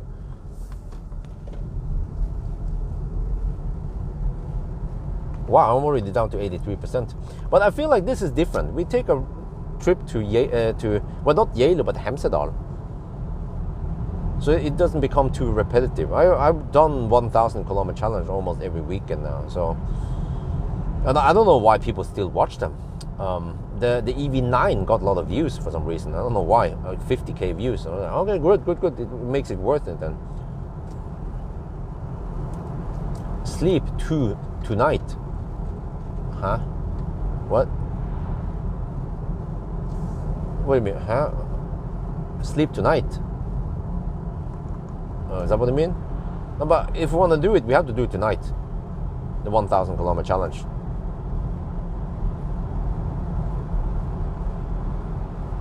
No, we already found the name long time ago. But we're not going to reveal it yet. But it's going to be a freaking awesome name, man.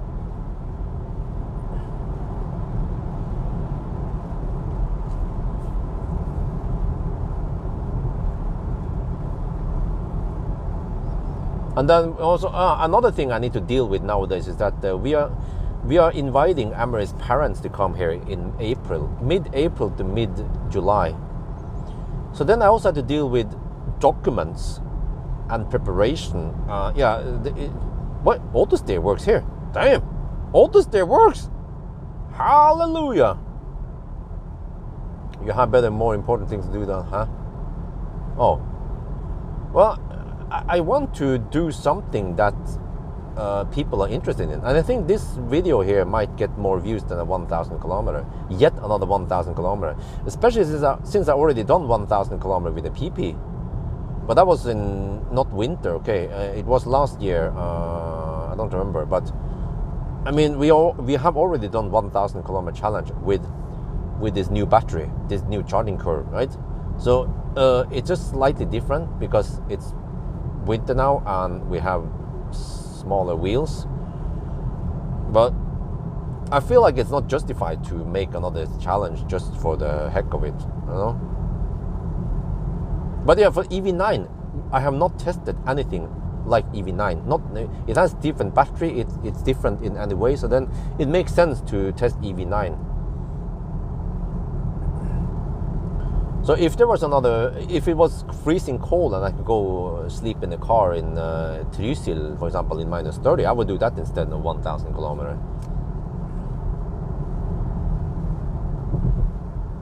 Have you bought private? Huh? No, not yet. I'm still kind of sitting on it, you know, because I have second thoughts about buying Soul now.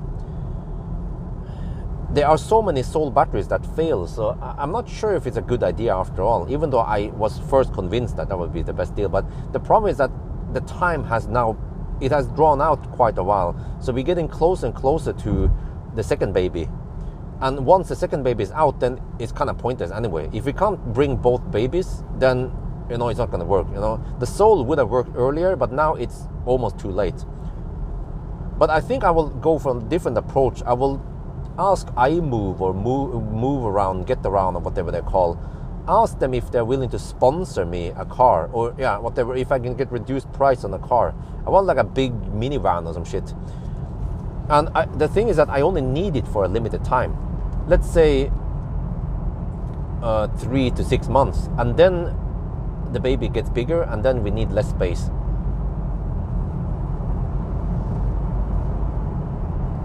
But also, Valdemar or Elbilmek, they purchased a Soul, and it was not a beaten down Soul from Netbus. They purchased a Soul with a defective cell or some shit, and he's preparing it. It's not ready yet, but soon I'll be able to borrow it and test it before the repair and then after repair. So basically, one of the motivation for me to buy the Soul was to buy a defective Soul and then fix it. But Valdemar already bought one, so which means that if I could just borrow it for free and then test it before and after, because I'm curious about this, then there is no reason for me to go for Soul, right? Or one less reason to go for Soul. Plus that Soul has CHAdeMO, and now I'm actually leaning towards a small efficient car like an e-up. And as a coincidence, Marcus bought a blue e-up that I suppose he can borrow next week.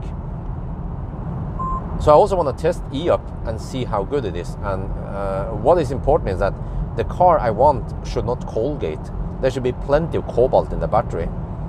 Actually, classic Ioniq will be perfect. But also, like I mentioned before, I have to prioritize money. I have to think about the driveway, asphalt in the driveway, fences, you know, like stuff in the house. So I cannot spend too much money on car. I mean, I can buy, I can buy a classic Ioniq, but then I need to cut down on money that I have to pay for idehus, or even like we don't have curtains in the house even, you know, we lack curtains, we lack some more interior in the house, light and shit, we don't have pavement, like, so that's why I cannot prioritize too expensive car. Or even better, if I can just live on a free car for a while, that would be best for the next year or so. Should be possible. Marcus seems to have plenty of cars I can borrow from him. No, the old E-Up, the classic E-Up.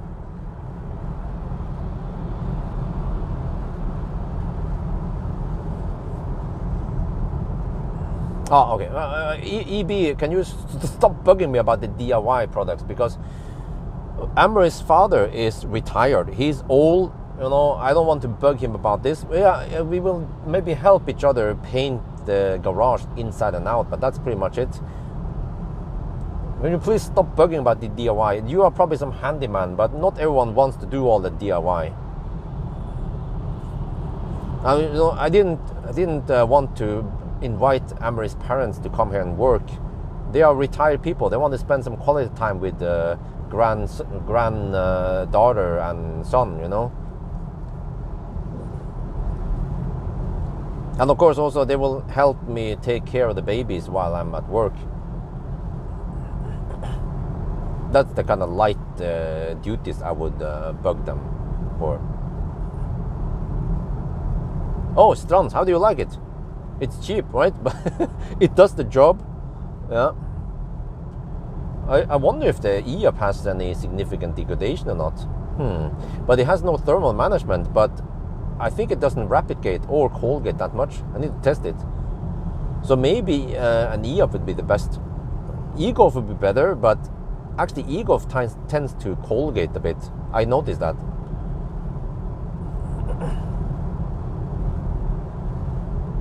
Okay, we're down to 79%. Status update. We have 188 watt-hour per kilometer, but we are kind of in the highlands. Another thing we don't see clearly is that we have headwind. So once we turn around, we get the tailwind and the downhill. So we will see towards the end then if we can make it or not. Oh, classic Ioniq. Okay, how much did it cost you? Because you don't need the ALC that you need on Tesla, at least, so that's cheaper. Should be less than, I don't know, less than 6K NOK, right?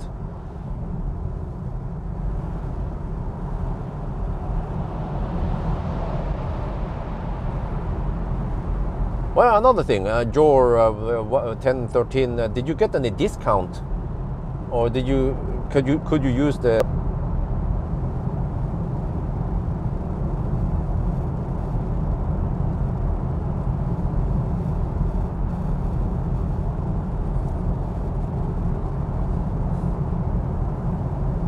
Oh, that's it, huh? You got away with 3,400 NOK? Huh, that is a very cheap upgrade.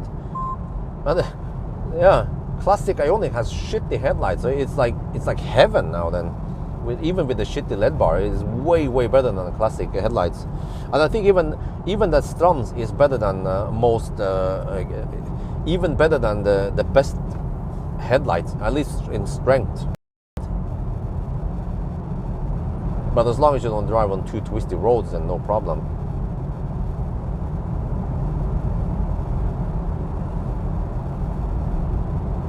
Yeah, okay, because I heard that in classic Ioniq is a lot easier. You just connect it to some existing wiring and stuff.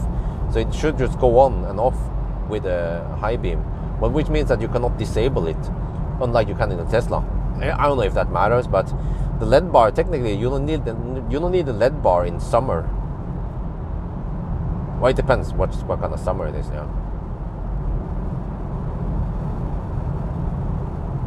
Well, that's a lot of traffic. Oh.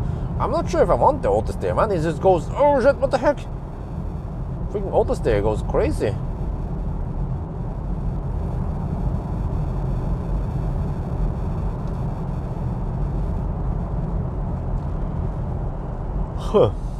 Yeah, well, I know for sure that if I would buy some old, like if I would buy some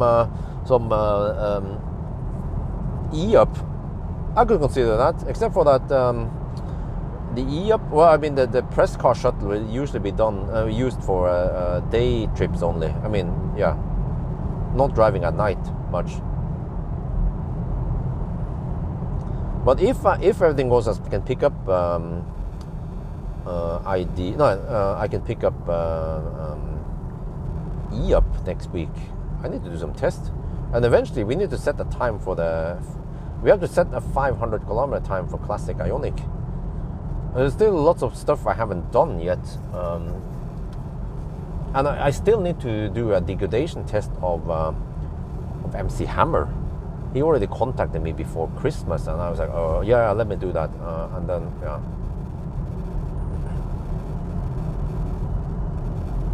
But then next week, on Wednesday, I'm picking up ID7. So then I have to test ID7. Everything needs to be tested with ID7. And unfortunately, I don't have full week with it even. So, yeah. And then the IKEA closet is arriving next week. So I have to prioritize some stuff here. But ID7 is very important. I will potentially get lots of views on it. Plus that I'm also personally interested in how the ID7 will perform.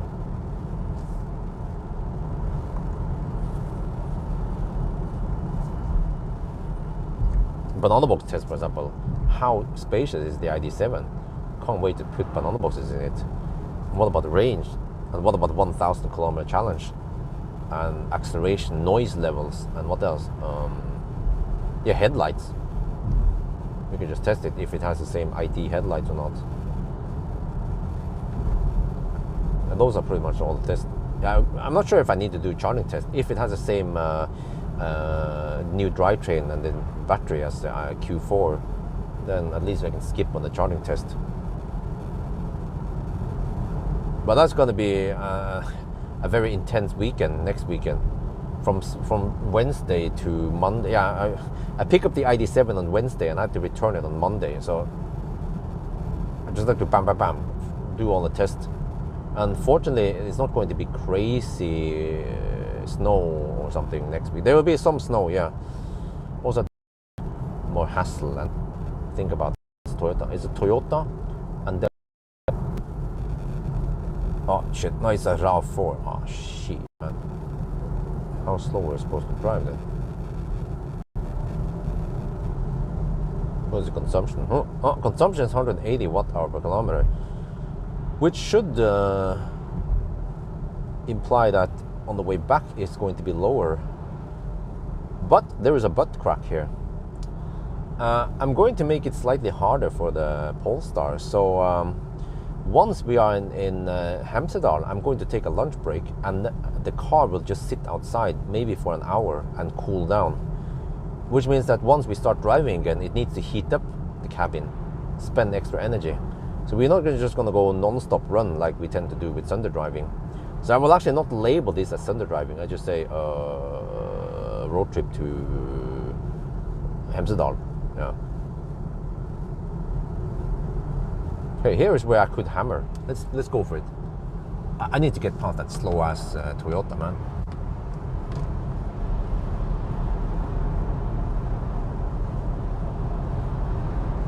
I could actually just hammer all. Okay, let's go. Man, that woman was driving so slow. Unbelievable. This would not have been possible before they chopped the trees.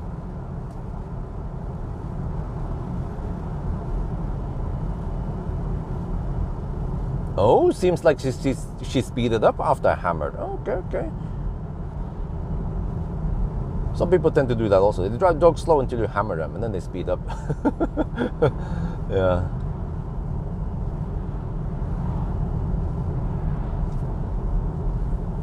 Wow, I see lots of Danes here. Danes and Swedes, yeah. Danish. Okay, not Norwegian. Yeah, lots of Danes and Swedes.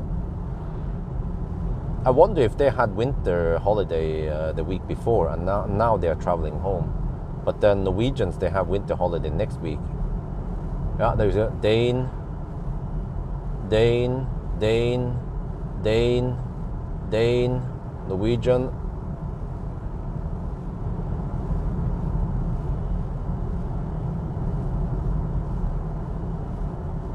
No, Dane, Norwegian, Dane, Norwegian, Norwegian. Maybe they don't have mountains in Denmark. Or snow. Huh. Wait, what was the time now? 10. Oh, so we'll be in Hemsedal around noon. You know, initially I wanted to go to this cafe which opens around noon. Well, it's a restaurant, yeah. So maybe I just go there. But then initially I was going to start around 6 in the morning, and then I'll be at Hemsedal at 9, and then everything will be closed there, except for the 24/7 Shell station. What? Okay. Sweden winter holiday. Okay. Okay. Oh, all right.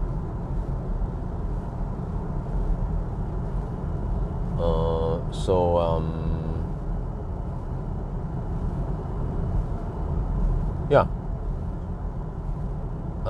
Maybe I'll just take a nice lunch. Yeah.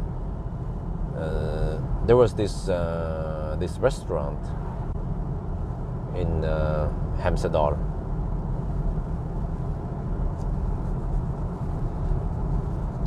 We can have lunch over there, mukbang. Just leave the car, leave the camera. I have to bring a live stream and stuff, the shaft with me. We have a little lunch over there, and then drive back. The lunches are way cheaper if I only buy for myself, not for wifey and Isabel.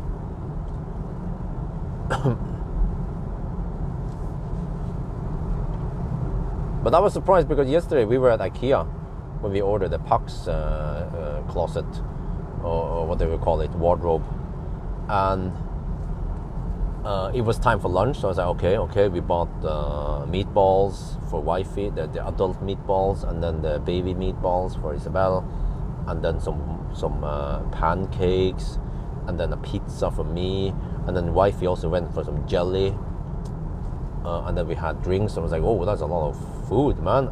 We couldn't finish all that, but and that was the price.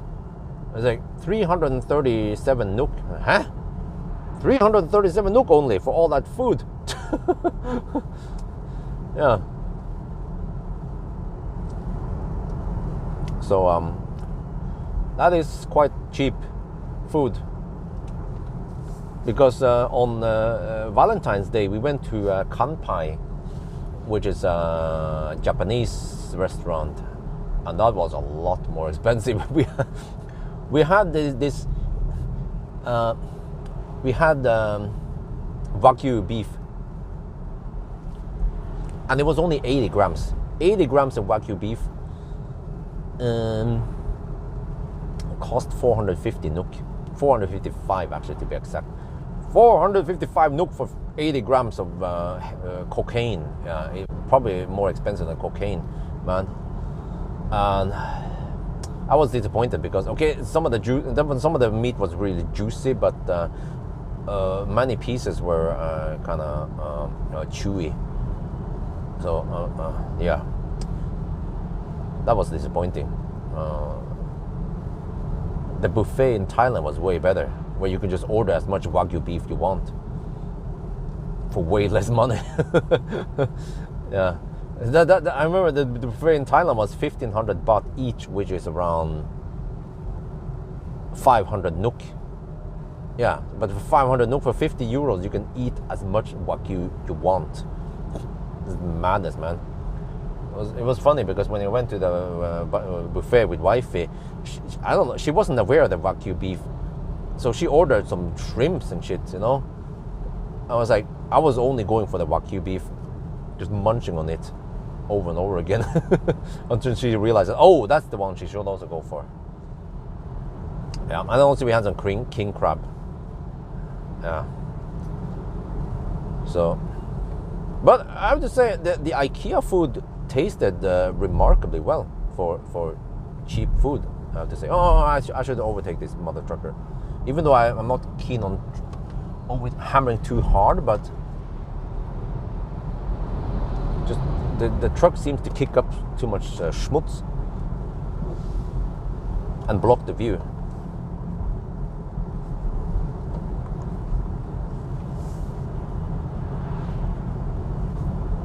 Okay. The wiper seems to be doing a good job cleaning the windscreen. Huh? Best Thai buffet. You know, well, I at least the best I tried so far was at Nurbi, the Thai thing over there. Yeah. Some people claim that the food garden or whatever they call it is not that great. I haven't tried it yet. But in Norway, in general, the Thai buffets, they just have low quality food, but lots of food, of course. But I prefer slightly higher quality food, like pho or the Thai. You can find those Thai food trailers all over the place, but they are kind of shitty. Especially if you're eating proper Thai food in Thailand, you know how it's supposed to taste, right? So, oh, there's an L there in front. Okay. I might hammer these two guys. Normally, I don't want to hammer too hard. I'm actually driving quite slow.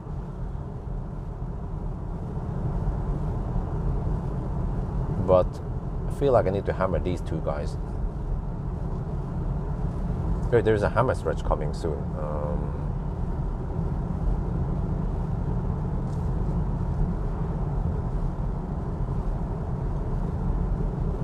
Yeah, wow, more Danes, man. I keep seeing Danes and Swedes here. Where you guys going? Huh? You going home? Seems like they had some nice snow. Yeah, it was snowing last night probably around here. Yeah, because it was raining in Oslo and Jessheim, but in the highlands it was snowing.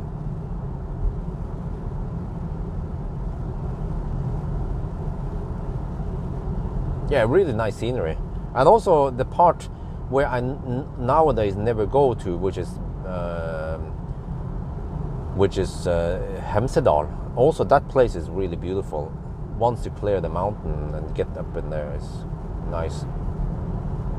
I tend to only go to Yalo. Oh, you know what? Oh, I should go to Yalo with ID7.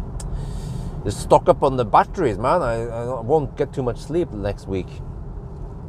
But hopefully I'll get lots of views on no, did I say Highland? I meant ID7. But yeah, but I will get lots of views on ID7. Let's see, here is the place I can hammer. It depends on oncoming traffic. It also depends on the... Okay, let me see. Here, if I go schnell now, I know the Polestar is quite schnell, fortunately. I need to clear one car because... yeah. The Mach-E did not have sufficient space, close enough space, so it makes it harder to overtake both cars in one go. And then there is another, oh, okay, yeah.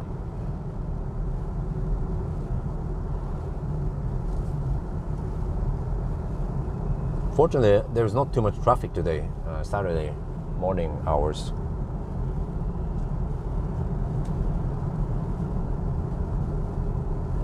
Huh? Nimber? What about Nimber? Oh, it's a bit slippery. I can feel it has a slight how is this again? Lateral or long lateral slip.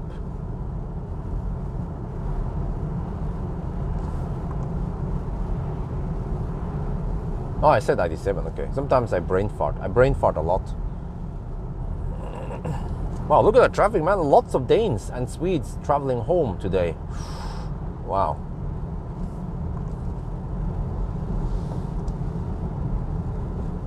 I just refill washer fluid, by the way, before we left. And I think I also... Wait, didn't I? I think I checked the tire pressure also. Yeah. But yeah, guys, I can tell you guys something interesting that happened with the Plaid. I still borrow the Plaid from Marcus, and the Plaid a couple of days ago, it died. It went DED on me again. I was like, what the heck, man? Where is it? I have to focus here. Oh shit. No. Could almost hammer here, but there's too much oncoming traffic. There's another stretch after this. If I'm lucky, I can get past this L before floor. Chances are quite slim though, because there's some traffic now. But yeah, the Plaid died. So long explanation. I need to focus first on the hammering, and then I'll explain what the heck happened. I made a video about this. Maybe I can post it tomorrow or soon. Okay, here I have to focus. Okay, check, is it clear? Oh, there's a car coming there, but after that car, then it's clear. So I just have to use all the power on the Polestar then. Okay, blink. Yeah, there's an oncoming car. That's fine. I have plenty of space. Go. Yeah, okay, no problem. So it's still realistic. We are hammering a couple of cars, but we're not hammering too hard. What is important that we have low average speed. Actually, we can check our stats so far. We have done 135 kilometers. Consumption is 180 watt-hour per kilometer. Average speed is 69 kilometers per hour. This is no 1,000 kilometer challenge. Average speed is really low. And it's going to be even lower now when we reach floor. Okay, but anyway, what the heck happened to the Plaid? Well, suddenly I tried to use the Plaid. It was dead, DED. I could not unlock the car. I could not unlock the charge port. I could not open the front. I could not access it via the app. It was dead. Yeah. And my best guess was that the 12 or the 16 volt battery, the low voltage battery, was dead, which was correct. So the procedure then is you have to pop the round cover open on the front, and there are 2 wires, and you have to give it some voltage. Supposedly you can even use a 9 volt battery, and that will pop open the front. So I tried that with my EcoFlow and the battery charger thingy that I had. Apparently it didn't work. I was like, ah, shit, man. I thought I had the best safety equipment here for the 0 mile test. Well, it seems like the Claes Olsson charger I have it's supposed to work against the battery. So it didn't detect any battery at the other end. So it didn't put any voltage out. So I couldn't open the front. So I was like, oh, fuck. So I had to call Marcus. And then he was like, maybe call Sondre. Because the same thing happened at Sondre several weeks ago. Or maybe almost a month ago. Wow, there's so many Danes here now. Holy shit balls. So yeah, but then Sondre, and I was like, okay, what the fuck do I do now? Because I don't have a booster, and my charging 12 volt, the battery charger solution I have with the EcoFlow didn't work. Well, fortunately Sondre has a booster. It was an old one, old Biltema booster. And he lives at the Cleavage, and he came over with his own Plaid, which did not have a problem at all. And we connected. Unfortunately, with his booster, we managed to open the front, but it didn't work immediately. We had to try a couple of times, and then we opened the front, and then we could access the 12 volt, the low voltage battery, the lithium battery. And the procedure then is to disconnect the lithium battery, because when you disconnect it, the car knows that then it can accept 12 volt, because the regular 12 volt chargers, they have a charging voltage which is too low for the lithium battery, so it usually feeds it with 14.4 volts. So then we connected, but the car still did not wake up. We had to try several times, and then suddenly it worked, and the doors opened, and we was like, oh, but then the screens were dead. It's like, huh? What? Okay. And the app was still dead, you know. So we were scratching our heads trying to figure out what the heck happened. and how we can fix this. And then Sondre then connected the lithium battery again, and then suddenly the car figures out that, oh, okay, then we are back on the lithium battery, and then it kicked in the DC-DC converter, which started charging the lithium battery. And we can see in the service menu that the lithium battery has drained itself down to 19%, which is low. Yeah, so then it was charging quite rapidly up again. I saw 21%, 22, 23%, you know? So I'm like, okay, this did not happen with Sondre's Plaid. There seems to be a problem with Marcus' Plaid, maybe after the flooding or some shit. But here is the interesting thing I heard from Sondre, which then heard this from Sigurd, the smart guy who makes the ALC. Oh shit, is it slippery here? The stuff for the light control, right, for the LED bar. He knows a thing or two about Teslas. And then at least what I heard now is that supposedly, you know, the lithium battery doesn't like to be too cold, unlike the lead acid battery that seems to be just fine. So if it becomes too cold, let's say below minus 15 degrees, which was the case, like, you know, I saw in the app that it has lost contact with the car. Like, it has been 4 days since I had contact with the Plaid, and it was actually 4 days before that time that we had cold weather, like minus 18 or some shit we had at night, which seems to trigger a logical trigger a flaw with that car. So here's the thing. Supposedly, if it gets really cold, the car will self-discharge the 12 volt. I don't know what the heck it burns a 12 volt on. Yeah, it has a way to just discharge the 12 volt on something, and that discharging process will heat up the battery, and then it charges up the battery again. So it will do this charging procedure to keep the 12 volt warm enough.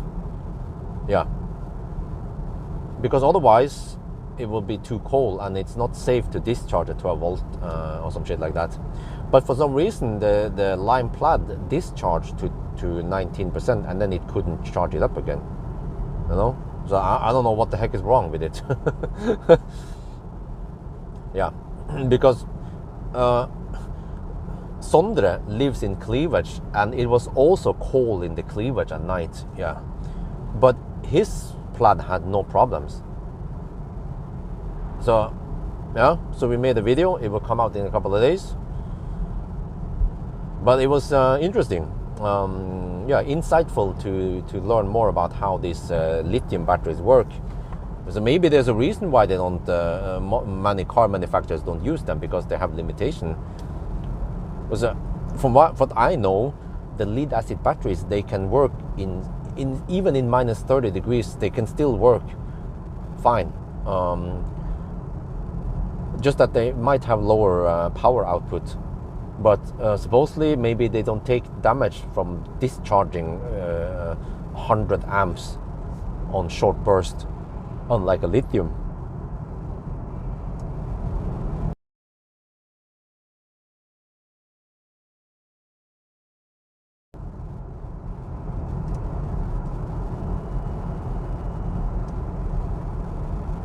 Hey, what? It seems like it didn't work. I changed the charger. The camcorder has discharged again. It was at 90%, now it's at 70%. Okay, next step, I need to buy another inverter. I have to scratch this Biltema inverter, maybe just sell it or give it for free to someone on Finn, but I have to pick it up. I need to buy another inverter.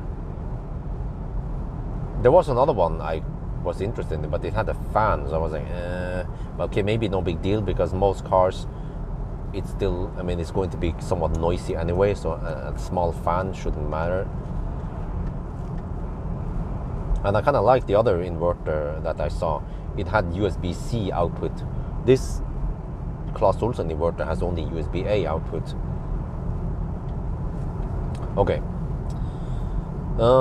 Maybe I should just order that inverter.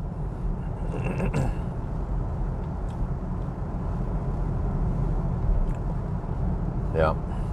So what else I've been doing? I've last night, 2 nights ago, I assembled IKEA shelves in the garage. This Polestar versus Tesla, okay. Highland, more comfortable long drives. Highland, definitely the Highland, man.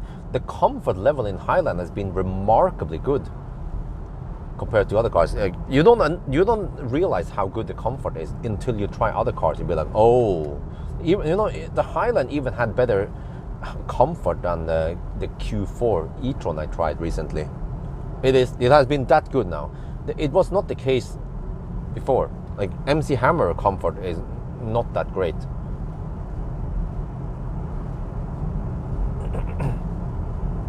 Wow, the landscape here though is just amazing. Simply amazing. How are we cooking now? Oh, the consumption is at 181 watt-hour per kilometer, which is still okay. Well, I have to be careful here because this road is salted, but it is cold, which might make the road slippery. It's minus 7 degrees Celsius outside. I have to watch out. There's a Danish Tesla.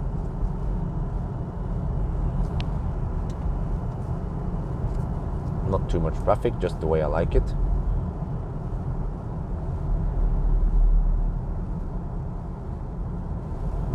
This Polestar appears to be, it feels a bit, how do you put it? In Norwegian you will call it stump. It feels a bit rough, but of course sporty. They prioritize the sportiness, which was the case for the previous Teslas. But I can feel when we have vaskebrett and stuff, when we have rough roads nowadays with ice and shit, that it becomes a bit too rough in the jungle. And I noticed a big difference when I drove Plaid. The comfort in the Plaid was way better than the Polestar. Polestar has always been like this, they want to have it rough. But especially the Polestar PP, by default, the Öhlins dampers from factory has been set to, I don't remember the numbers here, how it was. I wonder, the lower the number, the rougher, right? I wonder if they set it to 3 from the factory, but then the Norwegian importers, they soften up the dampers to 5 or 6. Yeah. Otherwise, it would just be too rough for Norwegian roads. Maybe it works better in smooth Danish or Swedish roads, but for Norwegian roads, it's just too hard, man. You feel all the bumps in your spine.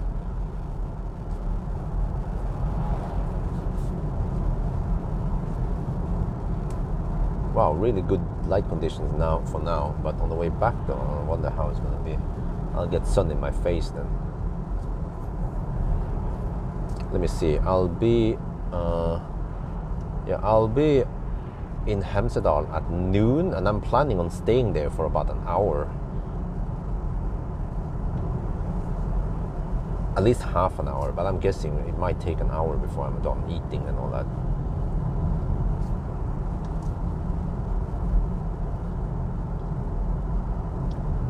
In the back seat. Oh, I never tried the back seat.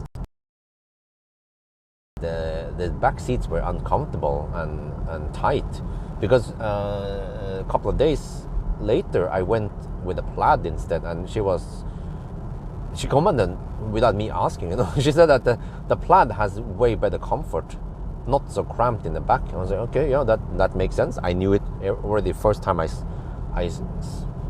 set foot in the Polestar, that it is cramped in here. Because it's based on, I don't know, is it pure EV platform? For a car that is 4.7 meters long, EV, it is quite cramped. Actually, I even dare to claim that the Model 3 has better space than internal space than Polestar. But of course, Polestar has the advantage of the big back door.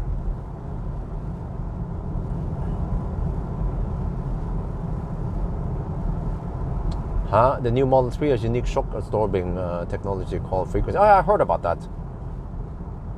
Yeah, but I'm super impressed of Highland when it comes to the comfort level.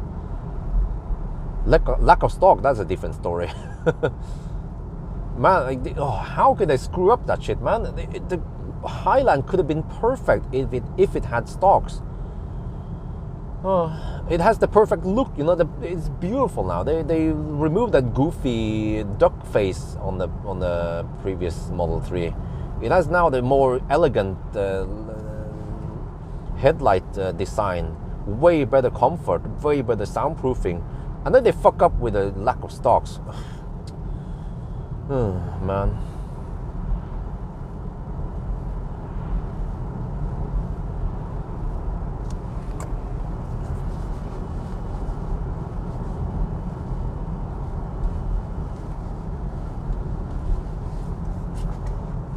Oh shit, I feel sweaty now. I was like, huh? Wait. Yeah. After 2 hours in the seat now, I feel sweaty. Because these have the standard, I can show you guys. It has a standard vegan, whatever, recycle bottle or something, sustainable seat, which doesn't breathe enough, or there's not much enough natural ventilation in the seat, so I get sweaty in my butt cheeks now. Well.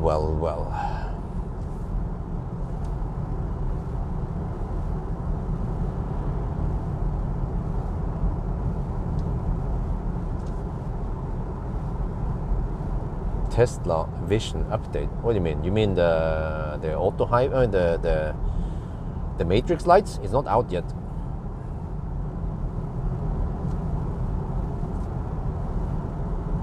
Wow, this landscape is just breathtaking. You see, when I drive here at night during my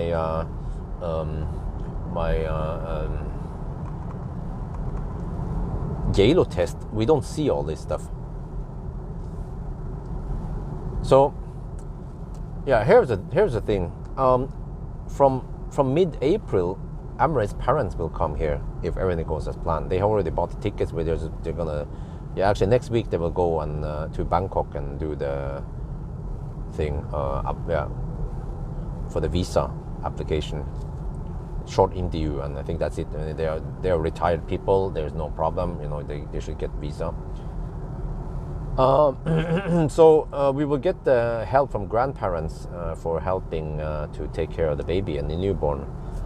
But the first 3 months, man, is nightmare, because the baby will wake up every 2 hours needing to feed, and I will not get much sleep at night. I'm not sure how we're going to do this. We just have to divide. But the grandparents will not stay. They will not wake up at night. They can help in the daytime. So I have to try to get some rest in the daytime while they are awake. And then at night I have to do some night shift with wifey, alternate between who's going to wake up and stuff like that. But this means that I should go back to doing 1,000 kilometer challenge in daytime. I cannot do 1,000 kilometers at night, because if I go at night, wifey will be totally alone and grandparents will be asleep. You need nanny. Yeah, I need nanny. No, I eventually need a nanny also. But we don't have the money barrier again. But I still feel like I need to invest some money on this to free myself up. We just haven't found it. I haven't tried to search, but I feel like, okay, we are buying a little bit of time now with the grandparents. But eventually from July, once they are back, then there is still high workload because of the newborn. And I still need to keep production up.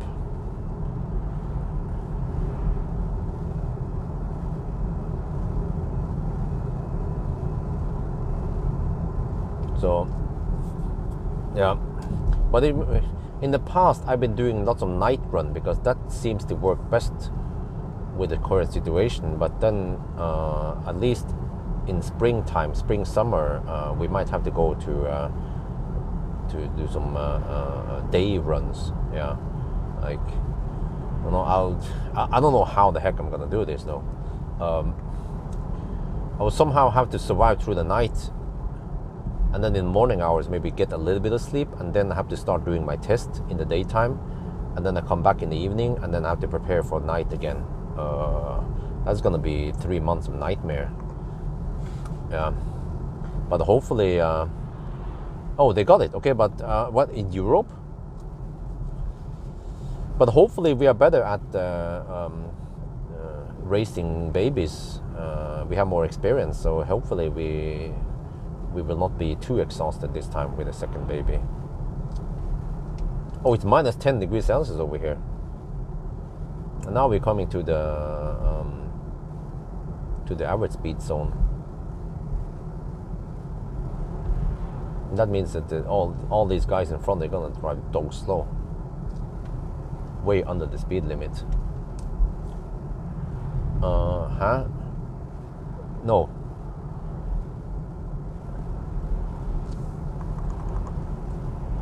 Well, I'm actually getting hungry, even though I had breakfast around 7:30, almost 8. I had breakfast. Wait, what? It's been 3 hours already? We're still not there yet. Wait, how long have you been driving now? The drive itself was only 2 hours and 16 minutes. Okay, we started a bit. We started at. Wait, let me see. We can calculate. We started at 8:45 roughly. Yeah, 8:40 we started exactly.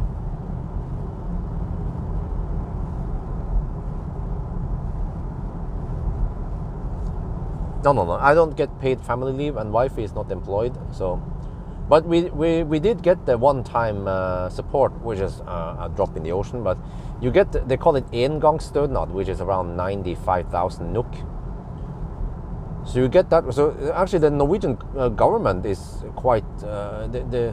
They support babies and children in a very good way. So this is one part of the Norwegian welfare that benefits us, which is that if you don't have a job, you get this one-time support money, and you also get they call it barnetrygd, which is monthly payment, 1,700 NOK, 160 euros roughly. Child support all the way until Isabel is 8. Wait, was it 18 or 16? No, I think it was 16 only. Yeah, maybe you guys can tell me. Yeah, so that's good. Plus that school is free. Kindergarten is mostly free. Yeah, and also because we don't have Isabel in the kindergarten, we get kontantstøtte, which is 7,500 NOK from the government every month. But once Isabel is in kindergarten, then we lose the kontantstøtte thing. But then, then we have to pay, I think it was 3,000 per month for kindergarten. And any medical treatment for Isabel is free. Also, medicine on recept, on prescription is also free. You can thank the oil industry. Well, you know what? This morning I watched a video about Norway's welfare and so on, Norway's wealth, and you can say you can thank the oil industry.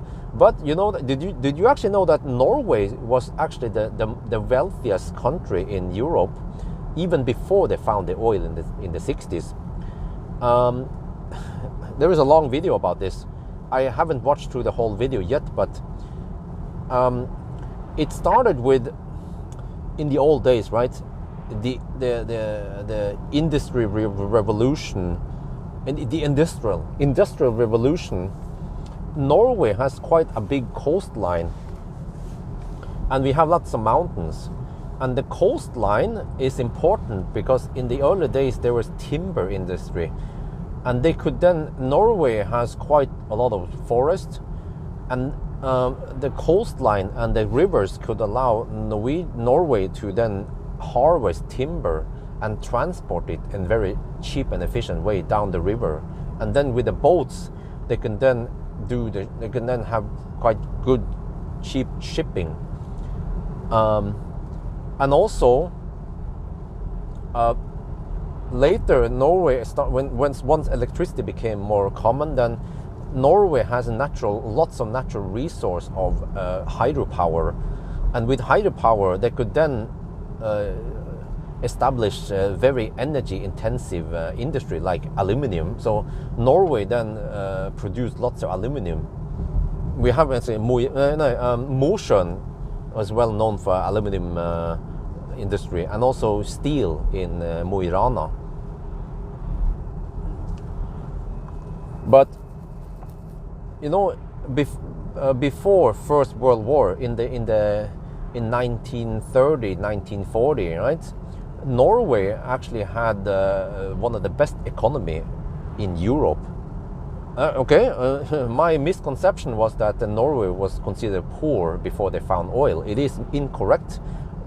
Norway was really wealthy, or considered quite wealthy, compared to even France or Great Britain and other Germany or all those other countries.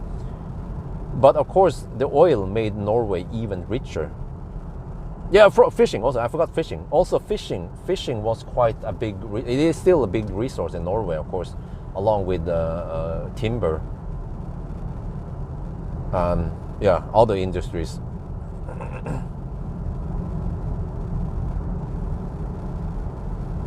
Wow, look at the traffic now. But of course, it is easy to just say that, but Norway is rich because of the oil. Yeah, it is true from the 1960s, but they had established a really good economy before the oil, even. And it also, I see many people criticize Norway for kind of being hypocrite, because we have transitioned really well into electric mobility. But they say, but they're using the oil money to fund it. Yeah, but at least we are spending the oil money on something that matters for the future. If you look on the Middle East countries, Qatar and Saudi Arabia, whatever. UAE, what's it called? Yeah. The other oil companies, the other oil countries, how are they transitioning into the future?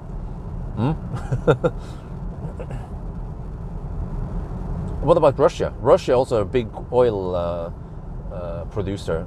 Are they doing anything for electric mobility in their own country? No? Oh, World War I. Okay, it was World War II. Yeah, my bad. It was the 1999 World War. I wonder, did Hitler actually say 9?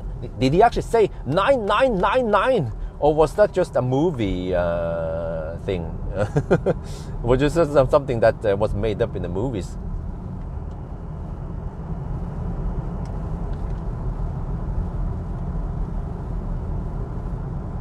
Even rather than Switzerland, yeah. And also the population in Norway is quite thin, considering the land they have here. But there is one thing though. Norway does not have very. There's not that much land in percent that can be used for agriculture. Around 2-3% only.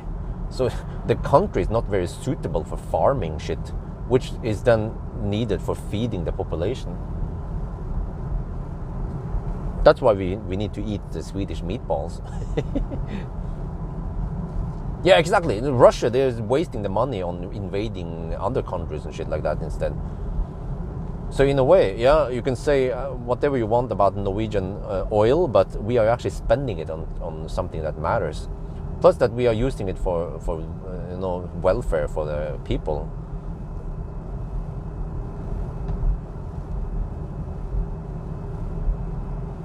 Like, social welfare in Norway is one of the best in the world.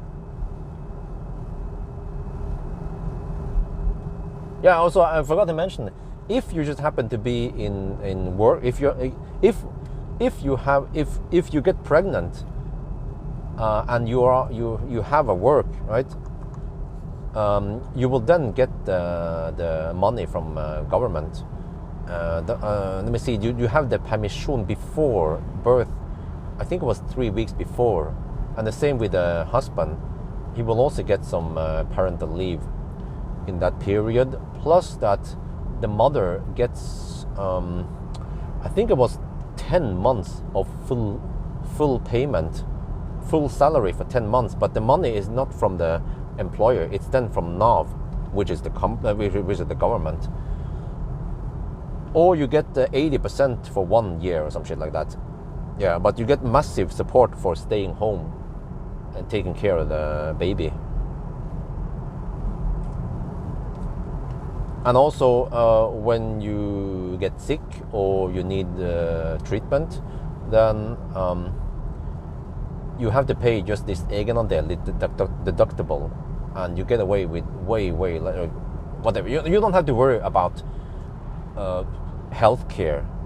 You know, in Thailand, like wifey and Amber's parents, or Thai people, they have this instinct that they have to scavenge money and save up money for bad times in case something happens with you. In Norway, we don't save money. Like whatever, you know. If you get in an accident and you cannot work, you get attføring. You become ufør, and the government will then take care of you and give you money until the day you die. They will feed you, and yeah, don't worry, and they will take care of the medical expenses for you. So yeah.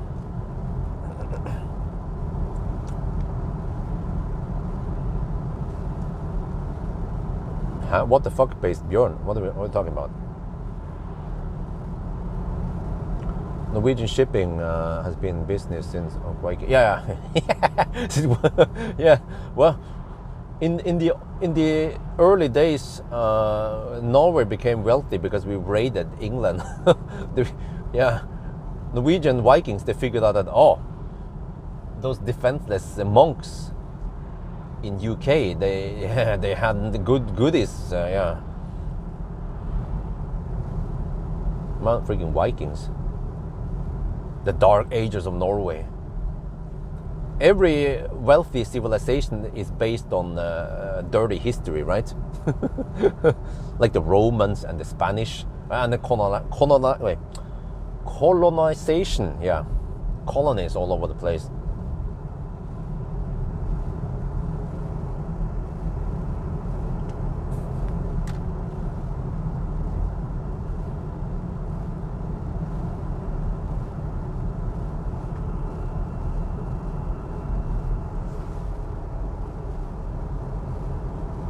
Why are we driving so slow now?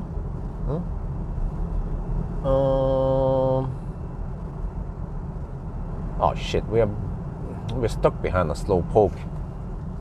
Okay, it goes a little bit faster now. There's like 5-6 cars in front of us. At least, no, more like 10 cars. I'm not keen on hammering all of them. Yeah, they speed up now. But we still have another 47 kilometers before Hemsedal.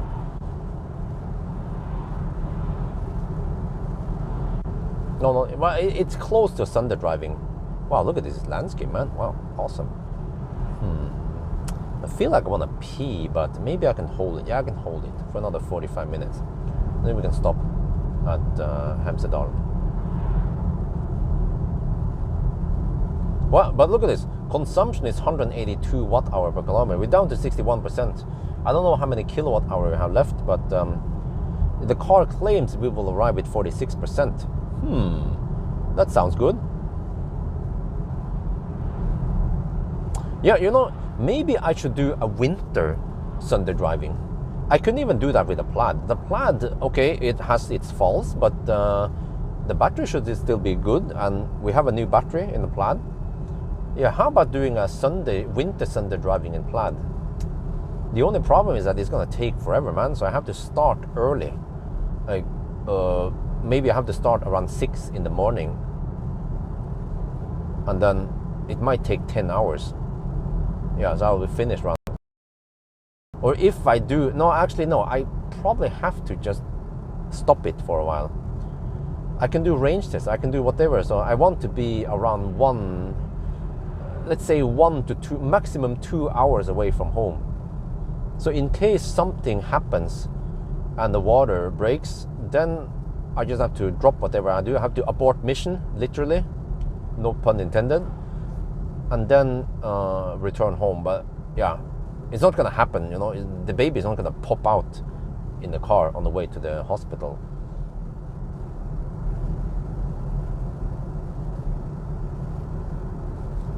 holy crap, these guys are driving slow in front of us. Okay, on the second thought, maybe I'll just take a little pee break at Goal before I proceed.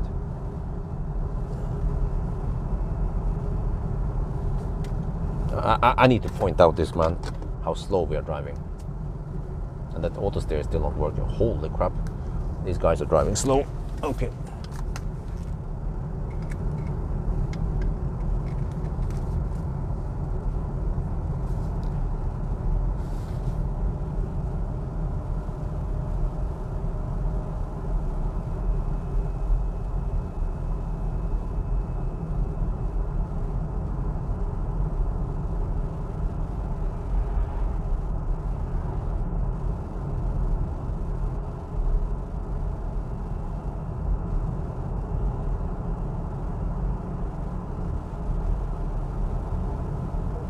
What?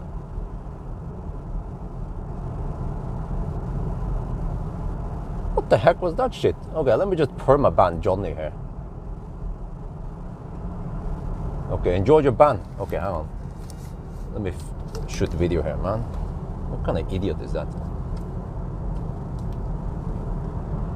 We are getting close to Goal, and see here? Oh, man, I didn't catch it. We were driving so slow. This is 80 zone and we're going at 60. Yeah, so we're going way under the speed limit. It's a realistic test. Apparently Norwegians, they like to drive slow. But okay, you see here, in order for us to make I wouldn't call it a challenge, but in order to make it back to Jessheim, we have to average less than 179 watt-hour per kilometer. It is 181 now, but we are in the highland. So hopefully we can make it back. You see, the car estimates we will arrive at 45%, and then we will go downhill, and hopefully we can make it back to Jessheim, right? We'll see.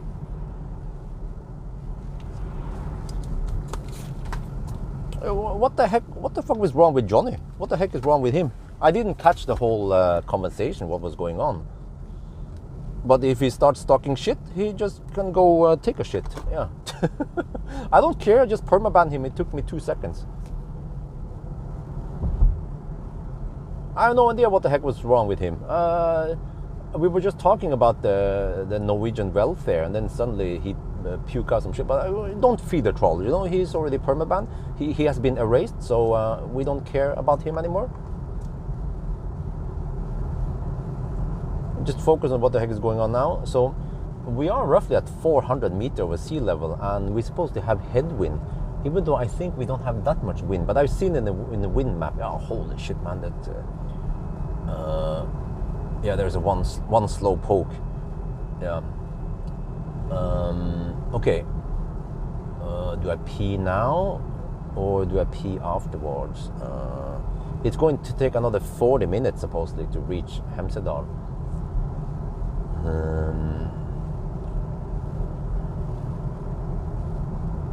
No, okay. I will give him one last attention, right? He said something about Björn was full of himself. I was like, huh? What? Excuse-moi? What did I say?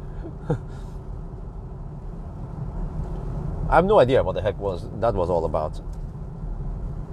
But that's enough for me to trigger a permaban, and then I don't give a shit about him. He's gone. G-U-N.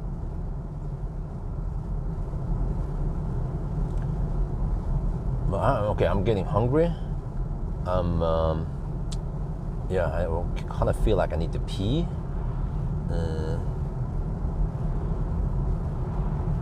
And also we are stuck behind this traffic, so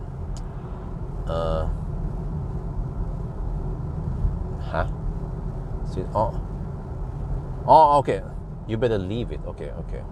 Yeah, I had to first read the message to understand what you meant, because I thought you were talking about Johnny. You better leave it. I was like, harmful. And you were talking about you better pee. That's what you meant. Okay, it was not clear initially. But okay. Anyway, yeah, I could stop over here at Shell. The only problem is that Shell might be busy. So what I could do instead is to go to Burger King. But I mean, it's not like I need to pee urgent yet. Yeah. Let me see. as a ninja, you need to know exactly where the toilets are and how many there are, and if they're open 24/7. And Shell is open 24/7. Jofs is not there anymore. They moved inside the city, and it's not called Jofs. Wait, yeah, it's not called Jofs anymore. But yeah, I think I'll go to Burger King. Burger King has enough toilets, and it's open now in the daytime at least. Yeah.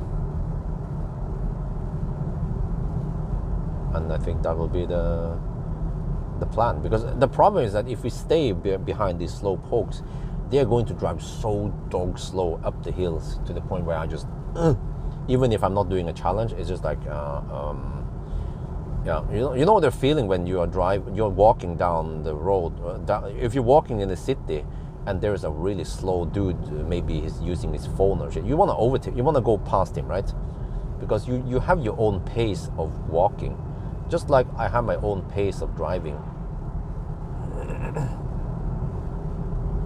Yeah, we can make some yellow snow, how about that?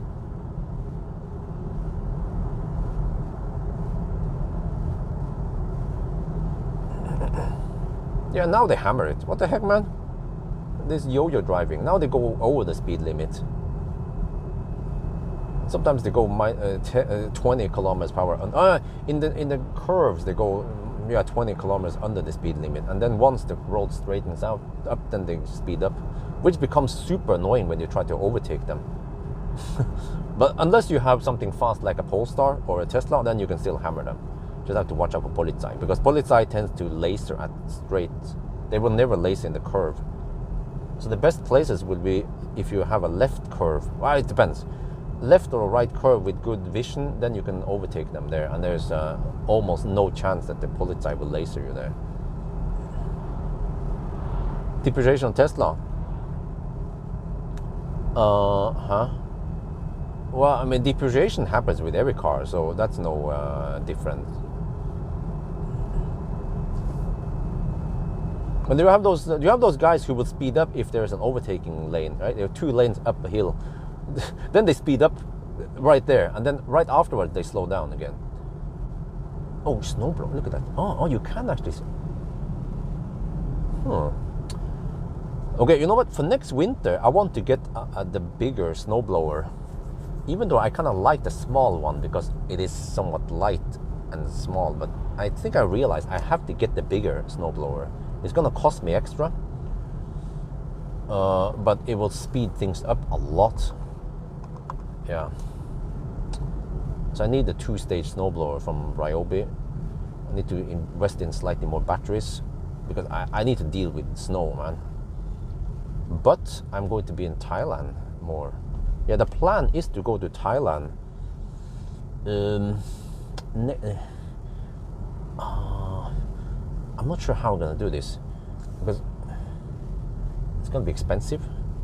But and also when it comes to there are several things for insurance and also visa and stuff. So I think we need to spend only maximum 60 days there. Well, actually, no, we can spend 77 days. That's what the insurance covers. But then we have to extend the visa. Okay, we have to do that. House update? Now, there's not much going on because there's not much change there. I cannot afford much in the house anyway. So, yeah, I don't feel like there's much interesting stuff going on with the house. Wait, shit, I have to check the battery again.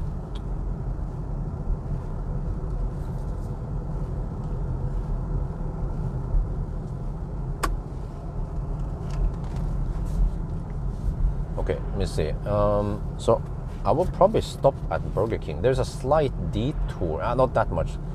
I have to drive a little bit off the road to get over there. Versus here where you can just literally just pit stop right into Shell and then boost out of it again. You see now how fast they drive suddenly. What the heck, man? I'm going dead even at 60 on the speedo, which is 57. No, with 57 GPS speed in the 60 zone. And there is a yo-yo driver in the very front. I haven't decided yet what to buy, but Supposedly there is a restaurant or whatever at I forgot I have Google here. Oh yeah, let me see. At Hemsedal, let me see. Do we see it there? No, we don't. Shit. Okay. Let me check out that once we are at. What the heck? What is doing some? Oh no! Come on! It's doing some phantom braking now. What the heck, man? Go! Okay. Wow, the sun is really low. Seems like it's supposed to set in a couple of hours already. Okay, I will stop at Burger King, but I'm not going for the food there. I'm gonna get proper food at Hemsedal, and the whole test here is to let the car sit outside in minus 10 degrees. Wow, it's minus 12 over here for about an hour maybe while I'm doing my lunch break to cool down. It will simulate that you go skiing, right? And you're supposed to go back.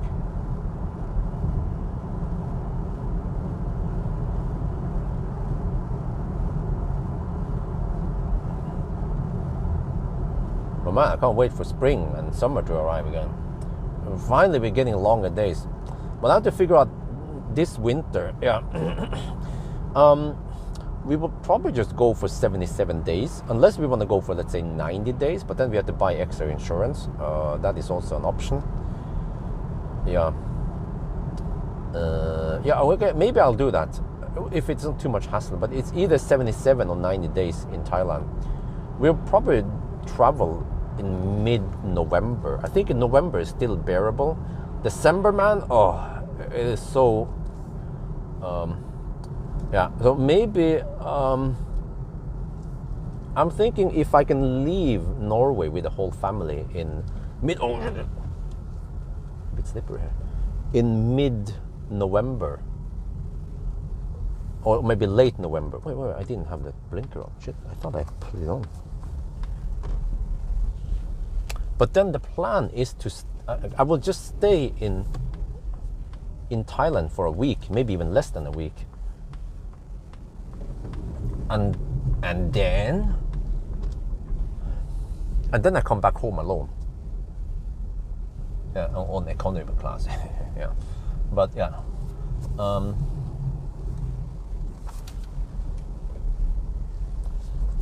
And then the plan is that I'm going to go bananas. Maybe go to Arctic Circle in winter and shit like that. Oh well, okay, there's a guy coming from behind. Are you gonna go in there or what?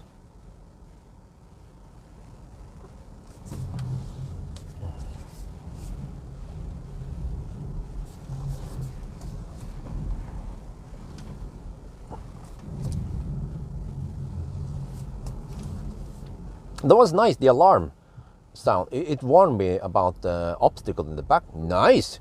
Volvo and Swedish safety. Okay, I'll be back.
Oh yeah.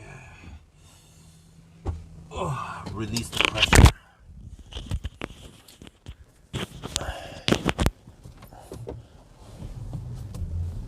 Yeah, I bet I had at least 5 bar in that urine sack. Okay, probably not. Just kidding. But okay, anyway. Now we're back on the road again. Wait, you know what? Might as well take this road. Is that going to be faster? You can just take this one. You take the internal route via Gol.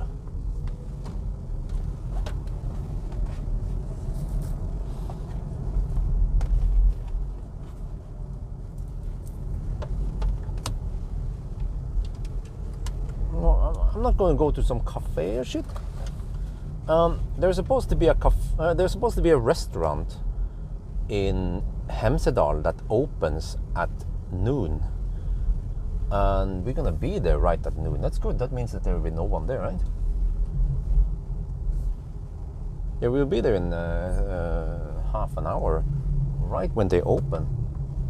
So I'm planning on getting some, I don't know, some burger or some shit, a proper lunch, and I want it to take maybe an hour so the car cools down on purpose to make the test more realistic, even though I'm not sure how realistic this is, but it's like always the balance between making the test realistic versus how much time it's going to take. Yeah, the old Yalo test, I would sleep over there, which is kind of realistic, yeah. But even a sleepover might not be realistic enough, because you don't usually go there and sleep over and then go back. You will usually let the car stay in that cold place for several days, usually at least 2 days before you go back, right? Like a weekend. So the battery might cool down a little bit only, but you don't. The battery doesn't even reach the ambient temperature. Depends, of course. After just 8-10 hours of sleepover. Where is that crossing? Okay, well, maybe I can let the old daily go. Are you gonna go? No? Okay, I'm just standing there, all right. Well, it's not really a crossing anyways. Here, there's a sign here. Usually here is where you're supposed to cross the road, and you need to yield for them pedestrians. Korv. No, I'm not sure if I want korv. I want something a little bit more substantial. Burger with some fries and shit, maybe some dessert also.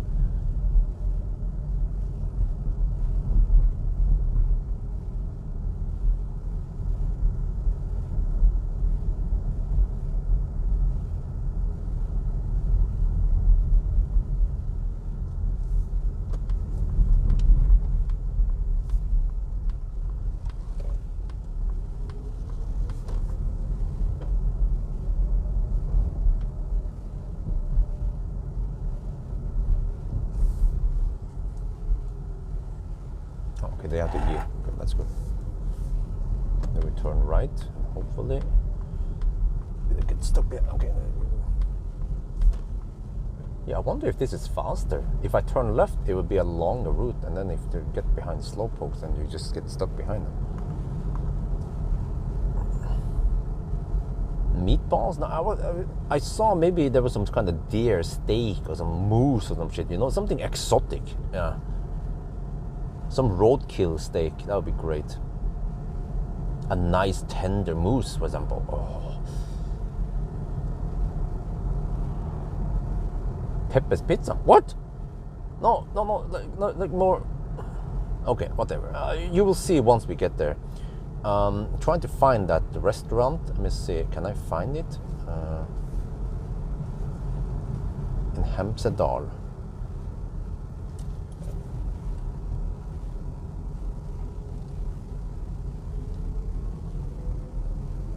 Oh, the battery is cooled down to around 7 degrees Celsius. Okay, let me see. Hemsedal. Oh shit. Hemsedal. Why don't I see the businesses here? The heck? Can I just search for? Oh no, I can search for. I see. There is a waypoint. No, there's a point of interest. Restaurants. No. Let's search in this area. Go to Hemsedal.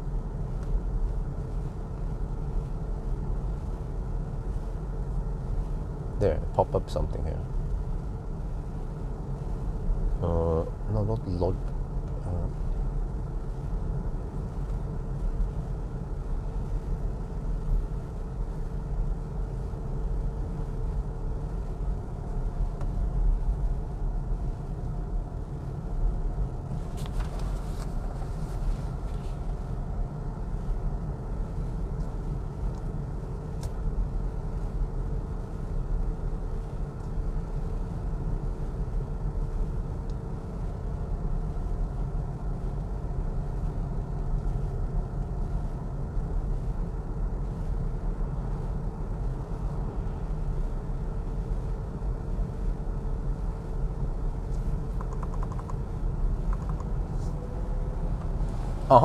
It is called Hemsedal Cafe.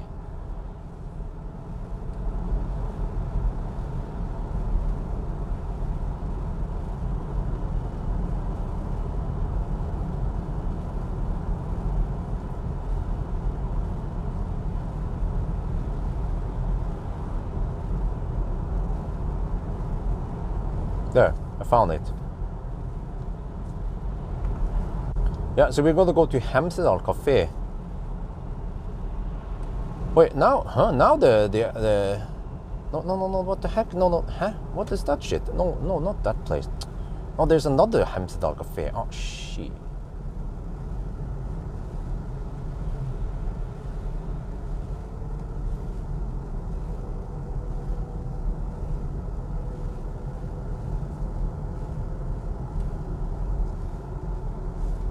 There, maybe. Oh, there's a different Hemsedal Cafe. There.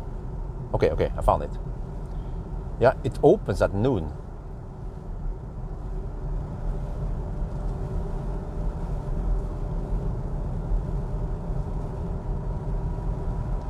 What do you think of the choice remove rear window? Oh, that's kind of silly choice. Because camera base is not as good as optical. Some things should not be changed. For example, digital mirrors. I tested some of them and they don't really work that great. Optical stuff, man. Yeah. But for example, when we have, let's say, DSLR versus mirrorless, the mirrorless offers some advantages. So as long as you have good screen, then I'd say that's good enough. Or you're not giving up on too much, you know, or the trade-off. Yeah. But when it comes to mirrorless cameras, digital mirrors, it seems to be more disadvantages than advantages. Yo, that's Octobullets is here. Yeah. Oh, okay. Why? Yeah. Well, I can explain once more since it's the German here. You know that Polestar in the old days, they claimed that you can drive, that was the previous generation Polestar, you can drive from Oslo to Hemsedal and then go skiing and then drive back home without recharging.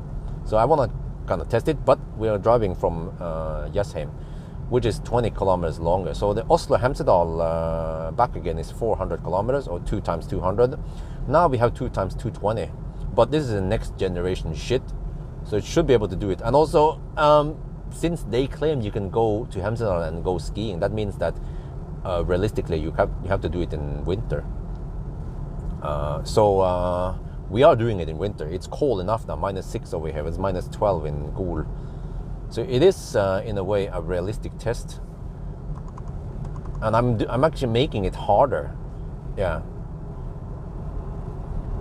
And yeah, why am I going here? Well, because I feel like, yeah. Also, another thing I want to test is that people claim that you get less kilowatt hour from the battery during winter, and that might be the case if there is no thermal management at all and no heat scavenging. But you see now that even when it's -6 degrees outside, the battery stays at 7 degrees. So my claim is that for an EV, you can't compare an EV to a damn phone. So a phone might lose a lot of capacity. Well, I mean, it is locked, yeah. But a car, as long as the car is well designed like a Tesla, you will get the same amount of kilowatt hours summer and winter. It doesn't matter. So that's also what I'm going to find out. Can we get 79 kilowatt hour from this battery?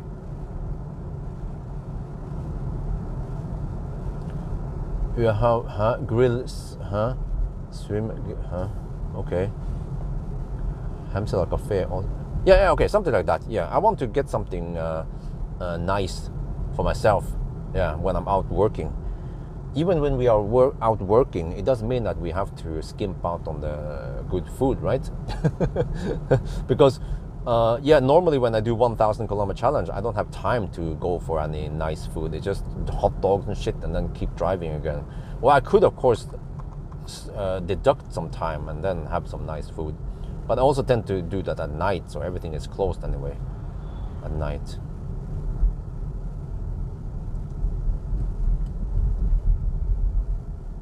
Uh-oh. Get stuck behind a Volvo XC40.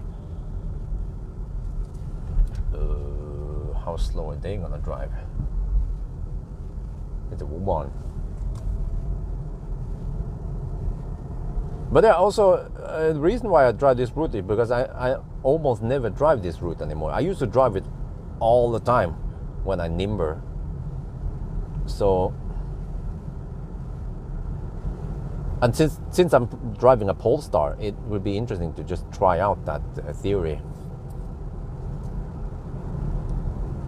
So we do several things. We measure the battery capacity. We do something that resembles a Sunday driving, and we get a nice scenic drive, and we don't want to stress too hard.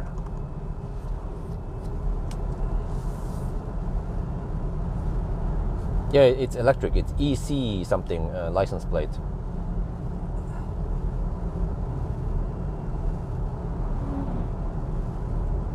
I don't think so.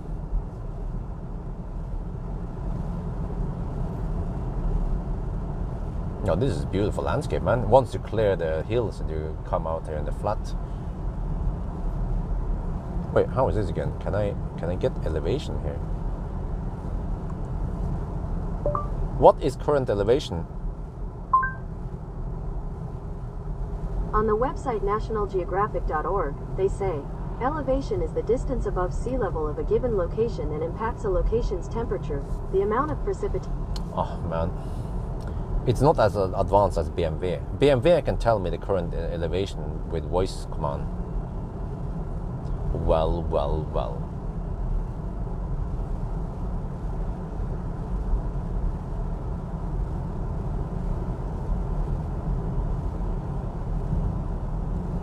All right, we have 51%, which is actually energy-wise, that's less than 50. Oh, we can figure out something. Okay, let me check something here.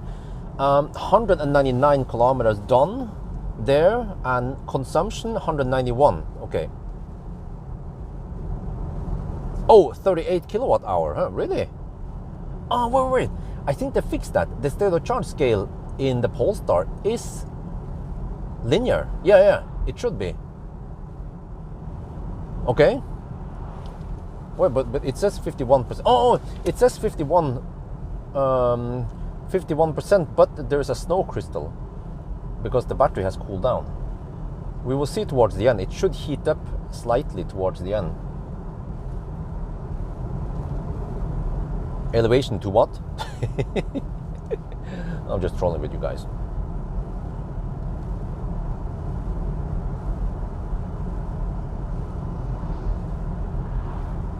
No. It did not answer correctly because I asked what is the current elevation. I didn't ask what is elevation.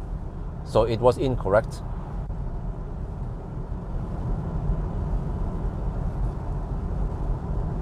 How much kilowatt? What take? Motor? Heater?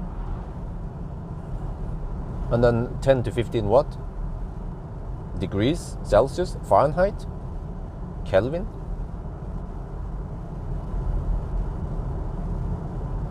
Charge. Oh, ich weiß nicht, I haven't tested.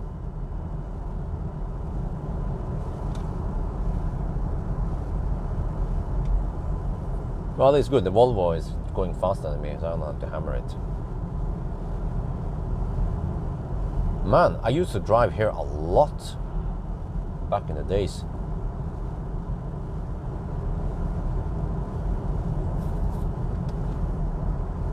Yeah. I would say I'm almost missing this route, except for that. Yeah, you guys remember, right? I used to drive Ghoul. I used to eat at Ghoul with Optimus Prime, and in the early days it was Millennium Falcon. Yeah, it was always Jaff's Ghoul. I would go there, checkpoint. That was the first and only supercharger. But if I start with almost 100% from home, I would then end up at Ghoul with around 50%. I don't remember roughly. And then I normally only need around 15-minute top-up, 10-15 minutes to go to Aulan. But the problem is that usually at Aulan, stuff would be closed by the time I get there, because I would travel here on a Friday afternoon. We'll do the Nimber run on weekends, remember. So that's why I ended up eating at Ghoul and then fill up the battery to around 90%, which is not time efficient. But then and then when I went to Aulan, I have to top up again because there were no supercharger initially in Bergen. So I had to top up to around 95-97% and then go for it. Man, those were the days, man. Long time ago.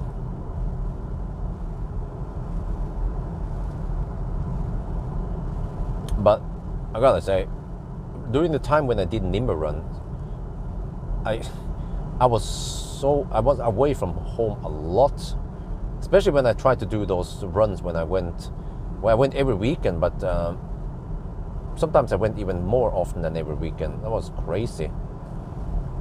Yeah. Plus the stuff that you guys didn't see, which is that I have to drive around Oslo, pick up and deliver items, usually several days per week. It was a big time sink. So that's why, yeah, we will probably never do these routes again, drive Hemsedal, but it is a very beautiful drive, especially over the mountain. And also winter, summer, fall. Oh, that's the roadkill right there. It seems to be a bunny. But also maybe it's a good thing, because you know that the road from Voss to Bergen is one of the most dangerous roads in Norway, simply because of the risk of landslide and shit like that. So yeah, maybe it's also a good thing that I don't drive that road much anymore. I'm a daddy now. I need to take care of myself so I can feed the whole family. Yeah.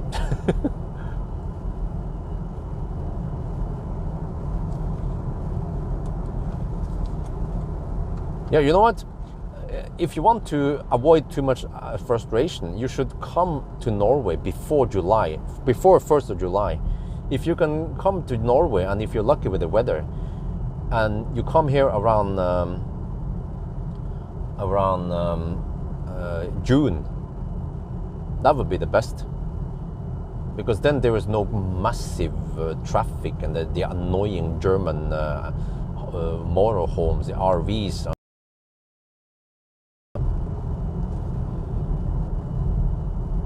wonder if I can do it now. But then I have to turn around. But okay, that's fine. Okay, I had to find a parking spot, and I want to have the nice. Wait, on that side maybe. I want to have some nice mountains in the background.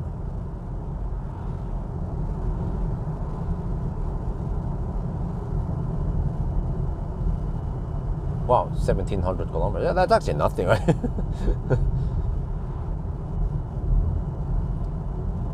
Okay, actually, when I arrive, they will still not open the restaurant yet. I will arrive in around 10-12 minutes, and the restaurant opens at noon.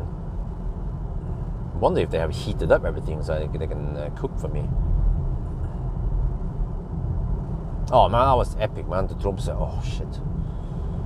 Yeah, I wonder if I will ever be able to do those drives anymore. Because Isabel, I could bring Isabel with me, but a child should not sit sit in the car too long. They need to run around and play and shit, you know. So I cannot expect Isabel to join me for like a full 2 days of driving, right? I mean, occasionally, yes, we can do that, but not on a regular basis. Which means that on a regular basis, I need to put her somewhere else at home.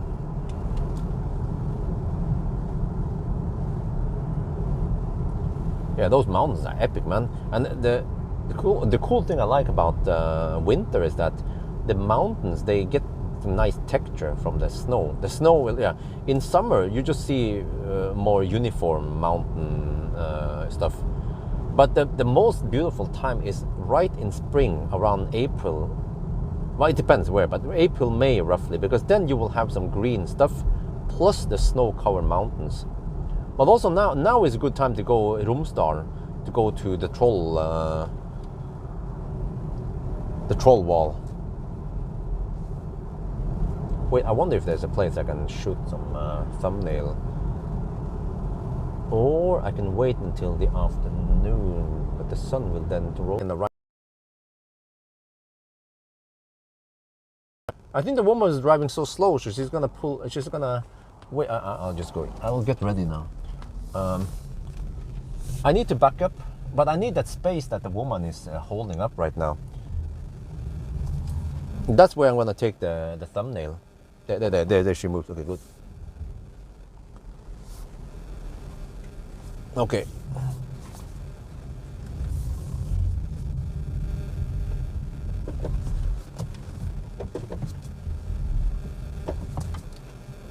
Yeah, this should be a nice thumbnail. And we don't have too much traffic, so I'll be standing in the middle of the road shooting the thumbnail. Okay.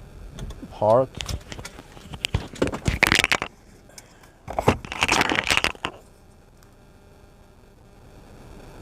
Yeah, there's a waterfall here during summer. Correct.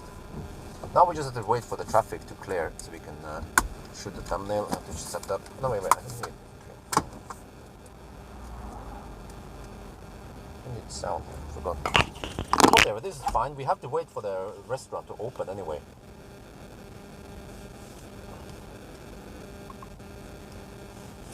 How cold is it? Oh, is it really 0 degrees over here? What?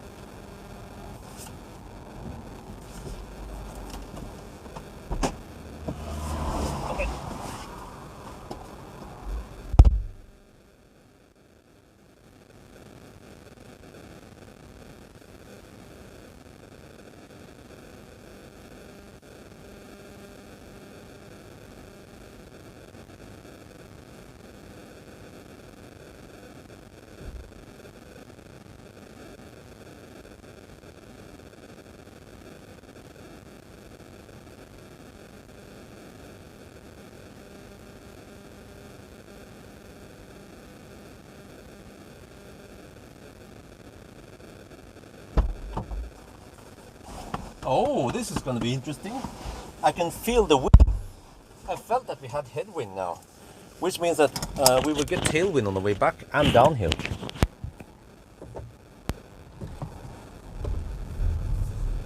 Okay, now we go.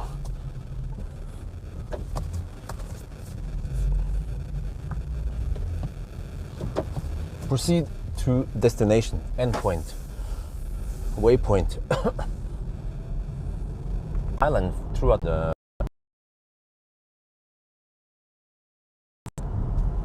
so 4 place where but okay, it's close enough. It's just a couple of more kilometers down the road.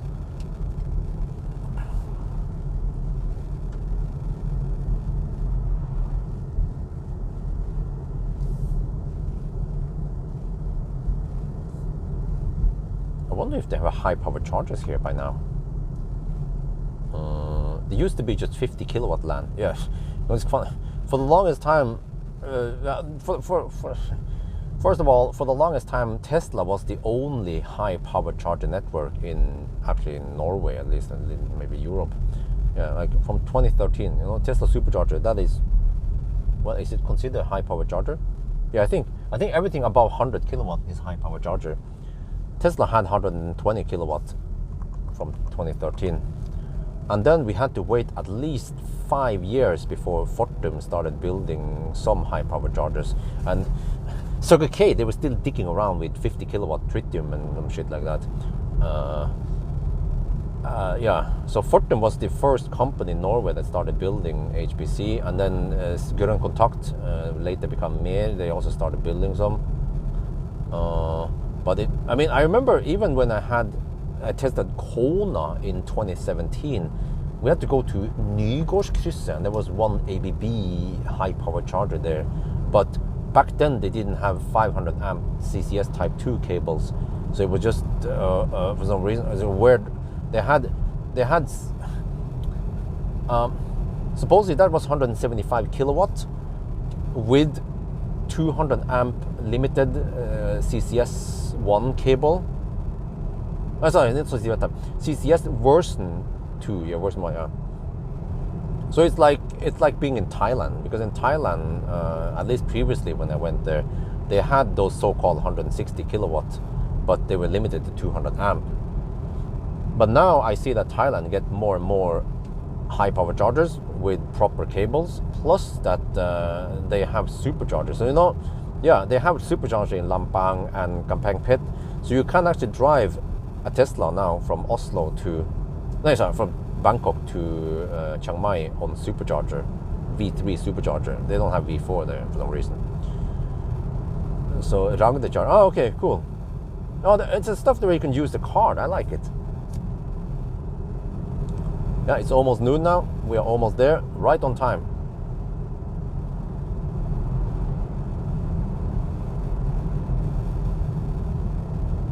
They lowered the speed limit to 70 here. It used to be 80. I think it's 70 during winter and then 80 during summer. Yeah, that's the mountain where they go skiing. There's a shit ton of cabins up there.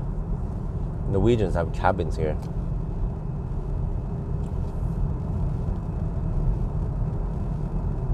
Rose Garden Buffet.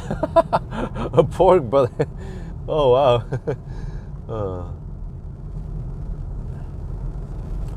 Yeah.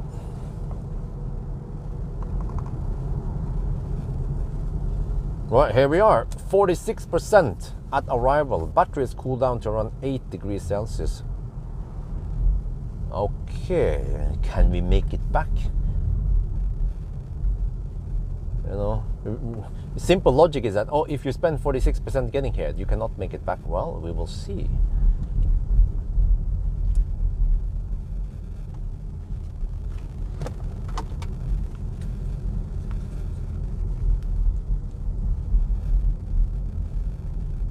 I also want to see how much the battery cools down when we are stationary for one. You know, it is actually 0 degrees now. Oh, the sun has heated up the surface. I have to find a cafe. I've never been there before.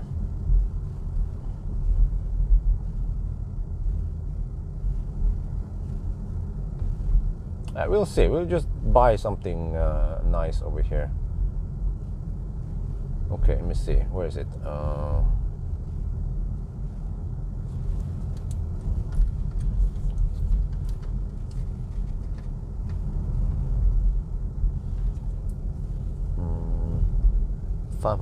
55 kilometers until the next gas station. It's like a warning. Achtung, if you don't fill up your dinosaur juice here, you'll be fucked. Okay, wait, it's supposed to be here, right? Where do I go? I go to the next exit. Oh, there's a Mer charger down there. Oh, I see. House og hygge. Okay, that was interesting translation. Hemsedal cafe, here it is. Okay. All right, let me see. Do we have free parking here? How does that work? Maybe I can park in the sun. Ikke parkering forbudt alle dager. Okay. But can I park here? There's a slot here. It seems like I can park, right? Yeah, it seems like it. If there's a space, there is a place, right? Wait, or maybe I can just park in the sun. I want to park in the sun, right? Let me just check. Okay, let me poke around there a bit. Okay, for boot. Okay, that's fine. Okay, we can just park down. Wait, what about here? Is that even better? That is even better. Or, because then I don't get in the shade. No, wait. We don't park in the shade. We want to make it as realistic as possible, right? Okay. Let's park here. Or what about over there? No, that's even better. Okay. 50 kilowatt. What the heck, man? That is a joke in 2014.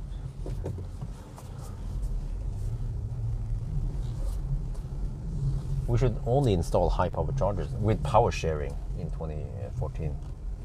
Okay, maybe I'll just poke it in here, stick it in here. Beep, beep, beep, beep, beep, beep.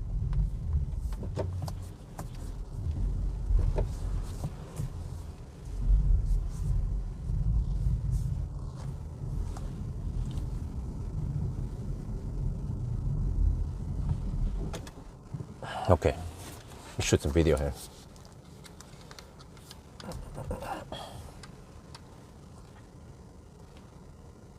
We're here in Hemsedal. Yeah, I would normally just, it's a Hemsedal cafe. Normally I just drive right past here to go to Auland, but that was many years ago. So okay, anyway, here we have the stats. You see that we have, well, I should do the calculation. Yeah, I should do that beforehand, before I shoot the video. Let me do that. 219.3 kilometers. And then consumption was 193, okay. And then if we divide that by 46%, we get 92 kilowatt hour only. Huh, interesting.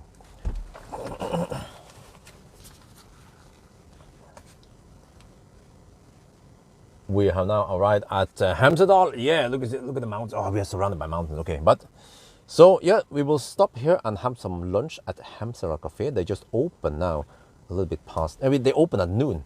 So here is the stats from Jessheim. If you look at the consumption there, multiplied by the distance, and then look at the remaining charge, it seems like we have only 92 kilowatt hour. No, wait. Shit, man, I said that wrong again. What the heck was it supposed to be? I mean, not 92. No, 92? That ain't right. Oh, no, I miscalculated. My bad. Let me try again. 219.3 multiplied by 183. Okay, divided by not 46, divided by 0.54. 78. Oh, that is okay. We are now at Hemsedal. Yeah, we are surrounded by mountains. So yeah, we will stop and eat at Hemsedal Cafe. They just open now at noon. This is perfect timing. And then if you look at the trip now, since Jessheim, you see that if you take 219 kilometers times 193 watt hour per kilometer and then divided by whatever we used, 0.4, that means that right now it seems like we have 78 kilowatt hour, and in summer I got 79 kilowatt hour. So we will see if we can actually get 79 kilowatt hour. But this doesn't look good, right? Because we came here, we have 46%. We spent more than half the battery to get here. So can we get back again? We'll find out. But one thing I forgot to show you guys is that the wind was blowing in this direction. We had headwind and uphill on the way here. So if I try to search for, let's say, if I do this and then say Jessheim, yeah, we are Jessheim, okay. Oh, okay. The car, okay, it adds, can I do this? Start, yeah, okay, there. We can delete you cannot, supposedly you cannot tell the car not to add charging stop. It will add charging stop regardless, but you can then delete it. But you see now the car claims that we will have -6%, that we won't make it back there. Okay, we will see. But okay, I'm going to show you something else here. If you unbuckle, wait, how is this again? Okay, I think you have to kind of pretend like you leave the car, right? I don't live in, but look here. Okay, when you come back, you see here, it says that range and acceleration limited. So the car gives you this notification. This is nice. There's a snow crystal. We have roughly, I'm not sure how much we have because I don't have a sensor for the battery temperature, but it could seem like the battery is cooled down to around 8 or 9 degrees Celsius. Okay, but here's the thing. We're gonna now leave and have some lunch. This is also... Oh, let me get... Oh, shit. It's like...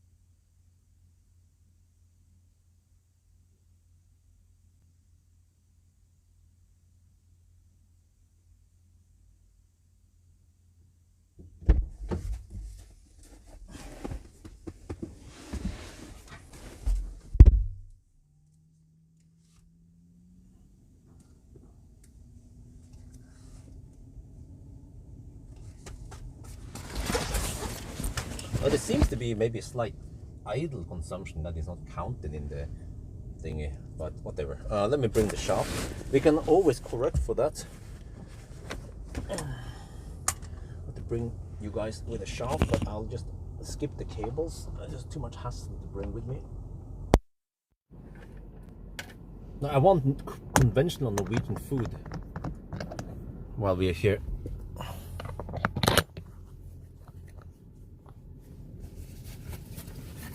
So maybe I can just add, let's say, yeah, for the idling, I can add maybe a couple of 100 watt-hours.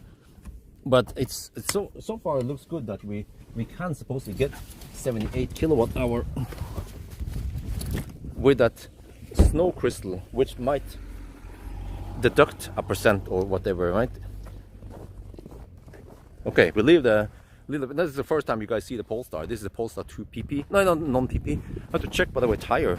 Hakkapeliitta. Oh, we have a Hakkapeliitta R5 EV. Oh, that's probably why it sounds quieter. 245, 45, 19. Okay. Yeah.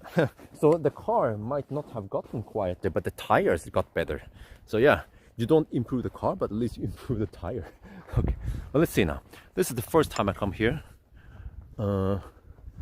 Do we just park here? Max 2 timer.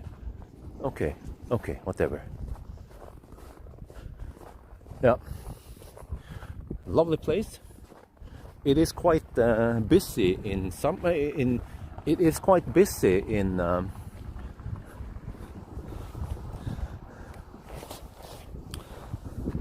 winter, but in summer it becomes like a ghost town. Just like many Austrian places, right? Oh, they have a mic there. Okay, let me see. Maybe I should shoot the video here. Sorry for the bad. Let me shoot a little bit of surroundings here. Get the vibe around here, right? Oh, I have to make sure that I don't drop any camera equipment. So sorry for the shake. Okay. And the filter on. Okay.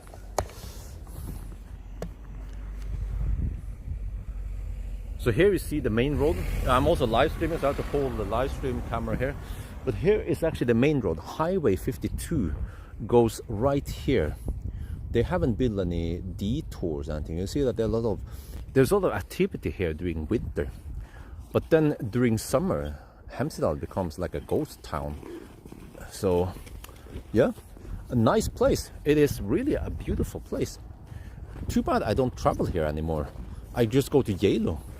Maybe I should make it a Hemsedal test instead of a Yalo test. But okay, and then I can show you guys it further down here. Normally, if you want to make this test slightly more realistic, we have to drive a couple of more kilometers down the road there to the ski resort thingy. Or it's mainly up there that the action is going on. I think you're gonna even see if I zoom in with. There are the downhill slopes and stuff, and also plenty of cabins, and so yeah. But it's close enough, yeah. So what really? The thermometer here claims to be minus 6 degrees, but according to the car's thermometer, it's 0 degrees Celsius. So, all right. Anyway, so this is the place. Open lunch, middag, bar. Welcome. Yes. Okay. Welcome. Let's go.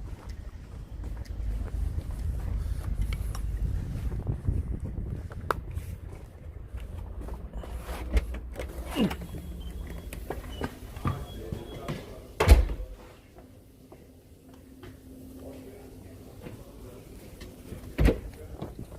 have to check something. I have to double check something. Did I lock the car? Because you can actually leave the Polestar unlocked, and there is a camera in there. So just to make sure that I lock the car.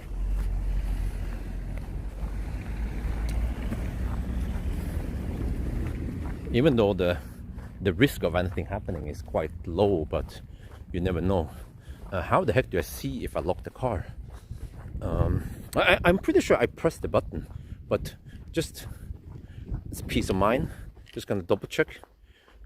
You unlock, it goes like that, click, and then you lock it. Yeah, it should be locked now. Okay, and actually this is a slight advantage because we can harvest a little bit of the sun's heat, so it doesn't become freezing cold in the cabin. So instead of 0 degrees in the cabin, it might be 5 or 10 degrees by the time we're back, right? But it is also a realistic test. It is possible that you also park your car in the sun while you are skiing or some shit. So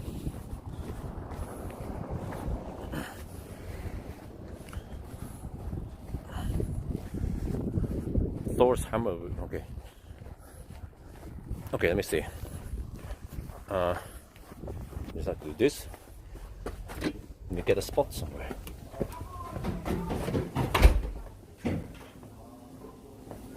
Is this your busy week? Yeah, pretty. Yeah, it's the school holidays.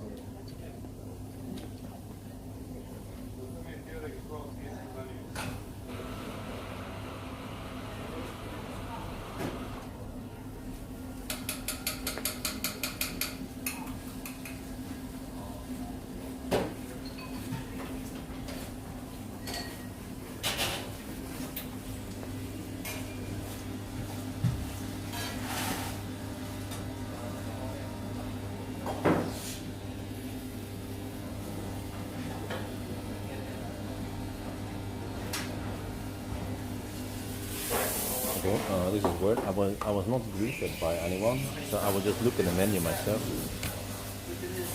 I'm not sure if they're supposed to greet me. Normally, if you go to a restaurant, the waiter will greet me and tell me where I can sit or stuff. But here, there's nothing going on. So I'll just look at the menu, see what I want to get. Maybe I can just order here at the counter. It'll be faster. Oh, they have chicken thigh, but I want something more traditional Norwegian. Oh, they have mountain stew, homemade stew of deer served with mashed potatoes, fresh salad, and lingonberry. Maybe I'll go that for that. Yes.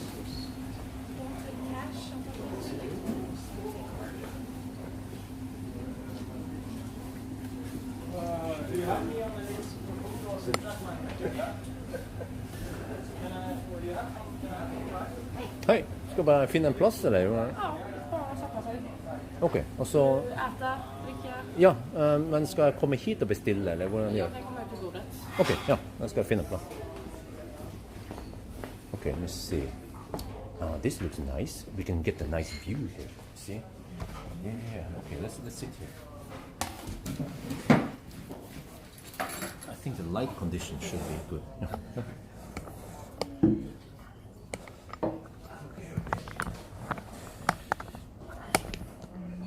Yeah, many of the people here, they have the ski outfits because they're just having some lunch and then they go back to skiing. So let's see. Stew, that's gryte. Yeah, we have pasta. This I might want this. Let's check here. What the heck is this? Vegetarian?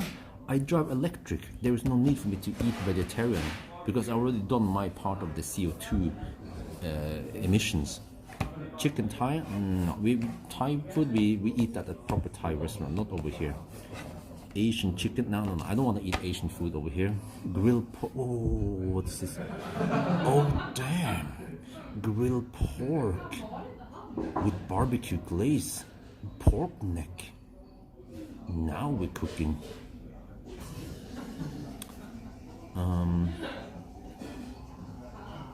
Okay, that also sounds good. Okay, so it's either the grilled pork or the mountain stew. That's what they have. Oh, there's. Oh, this is in Norwegian. Oh, interesting. They have English menu first, and then Norwegian menu. What did they have also in Deutsch? Oh, that's it. This is the menu. This is it. When you keep it simple, you have 1, 2, 3, 4, 5, 6, 7, 8. You have only 8 different. There's a today special. You can ask the chef. But what is this? Half board, full board. Chef's recommendation. Section of cafe cured meat and cheese. Okay, no. Okay. Yeah, okay. But I don't care about the Asian food. I came here for traditional, at least Norwegian food, or they don't have moose here. Maybe not enough moose being hit. But I just wonder if I should go. Okay, guys, should we go for the mountain stew? Should we get deer or should we get pork? The price doesn't matter. Yeah, by the way, this is roughly 30 euros. Welcome to Norway. You take the price and you divide it by 10 roughly, and you get deer. Okay, spam. Deer or pork, deer or swine. And also, this is not including drink or any tip.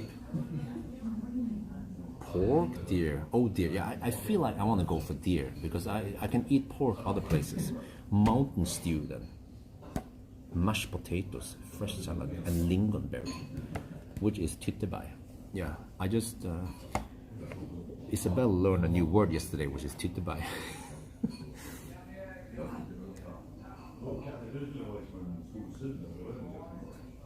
Yeah, I can ask what today's special is. Okay, let me see. Now I got to get the woman.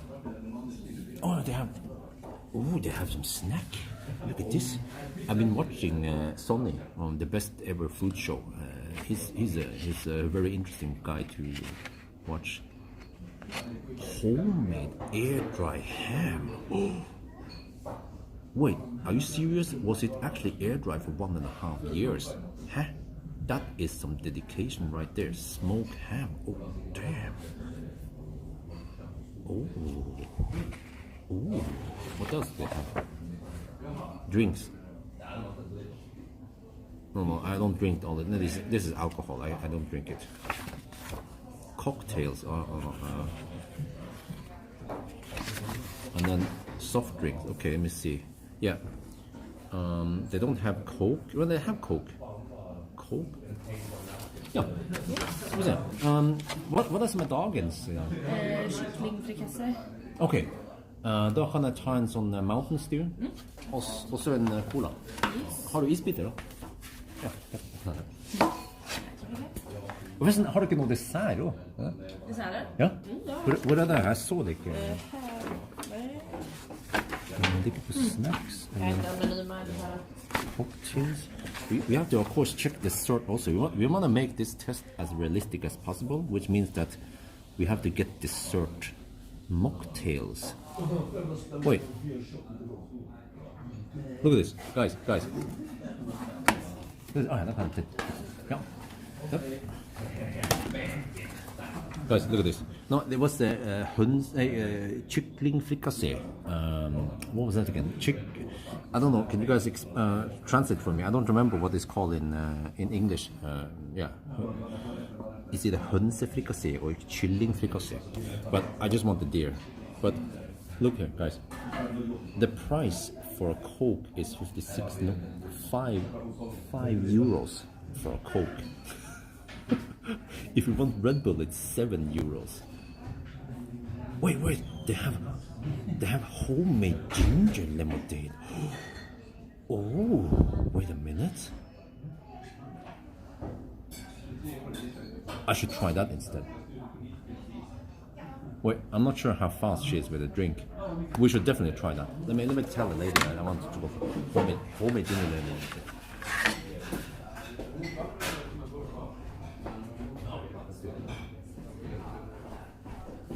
But you know what? We can have a little bit of both because the drink is here. Ja, forresten skal vi se. Jeg så at du hadde sånn der hjemmelaga ginger lemonade. Kanskje jeg skulle tatt er det stort glass eller hvor mye? Ja, det kommer sånn. Ok, kanskje jeg kan se litt an. Ja, takk. Okay, well, I was too late. The Coke is already here, but it's a small bottle. Yeah, guys.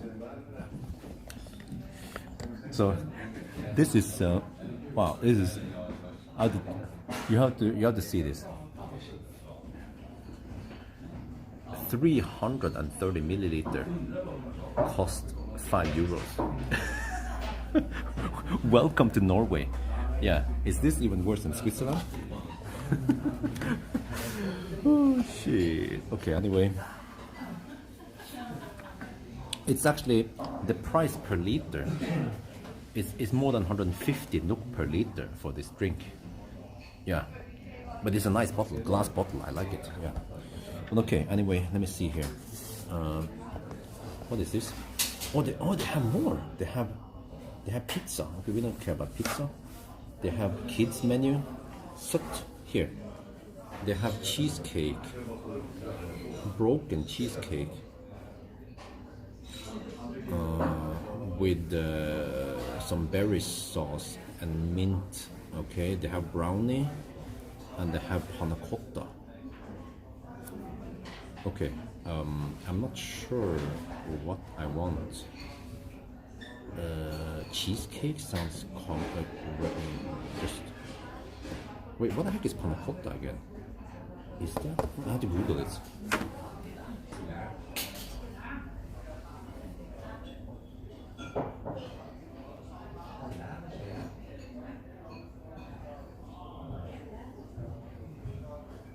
Google panna cotta. It's like, okay. Those things. I see. Okay. No, but okay. Guys, remember that I came here on purpose. If I wanted cheap food, I could just go to Remen and buy something, or I can go to the gas station. But I came here for the experience. So remember that. We didn't just come here because this is the only place that has food. What do they have? Apple pie?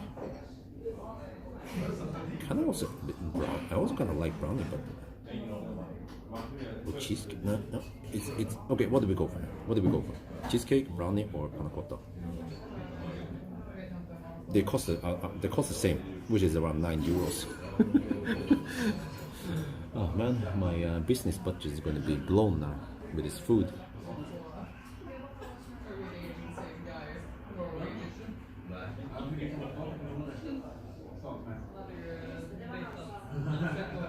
Okay, two people panna cotta. Okay, let's go for panna cotta. Okay, so once the lady's here with dinner, I will say I will also want the panna cotta. And then when it comes to the drink, I'm not sure. The lemonade thing sounds fancy, but it's. I mean, it was ginger lemonade, but €7.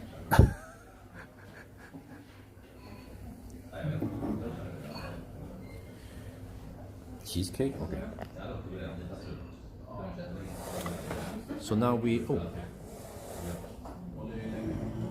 move away some stuff. So now we chill. This is actually.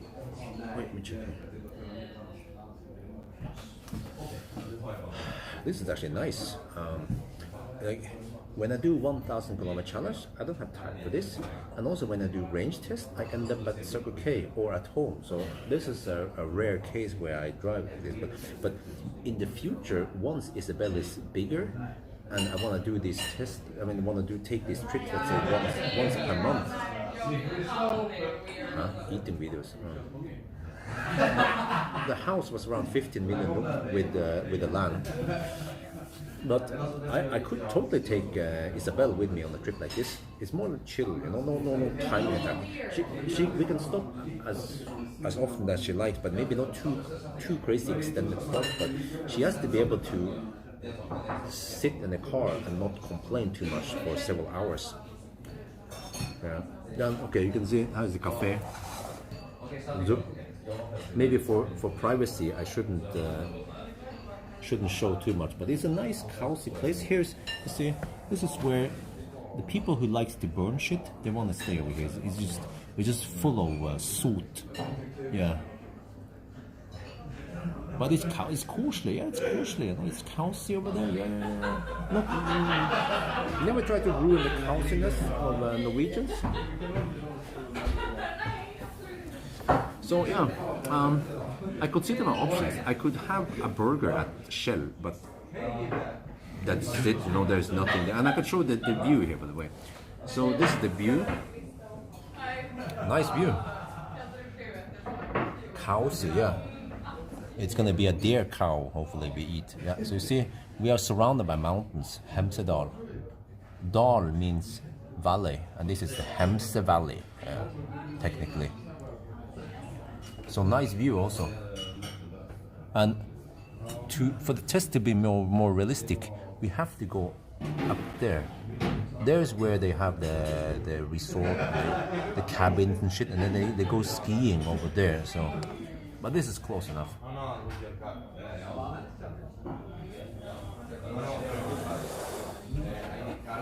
So yeah.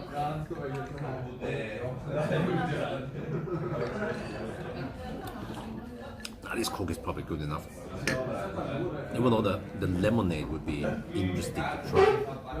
Lemon and ginger, homemade. What is it again?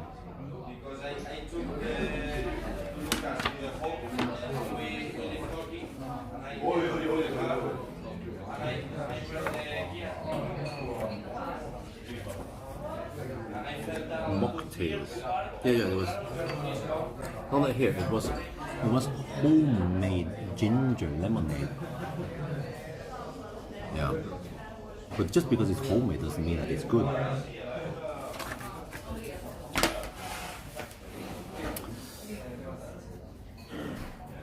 Yeah, but that's because people want something different. So yeah, if you're used to this in Norwegians, we are used to this. It's very common. It's nothing special for Norwegians, but for a foreigner, this is quite exotic, right? Yeah, lemon and ginger. Yeah, I mean, I have ginger shots now at home, so and mocktails. Yeah. You have a big channel, but you haven't the newest car. Well, do I need to have the newest car? Oh, Uwe Hoppner donated $25. Oh, danke schön.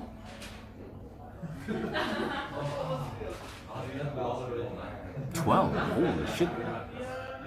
The bill is on me. Wish you a nice day. Oh, thank you very much, Uwe. Highly appreciated.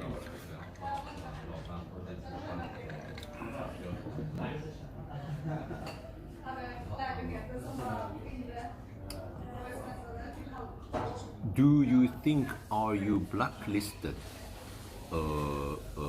Yes. To be too honest. Oh, I understand what you mean now. Okay. People are not being clear, or they don't have they don't know how to express themselves. What you mean is not that I own the newest car. What you actually meant was that I didn't get the newest press cars. Nope, I don't know where you get it from.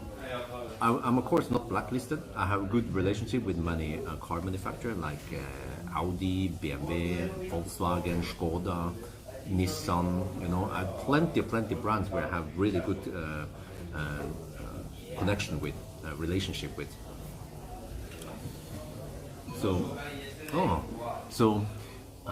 car manufacturers, they want dishonest people, reviewers, right, to only say good things about the brands. Stormberg, yeah, no, people haven't ordered Stormberg. Yeah, there hasn't been much traffic on that. Oh, there was a 100. Oh, I missed it. Shit, I missed it. What? Oh, sorry, I missed it. Achtung Polizei donated $100.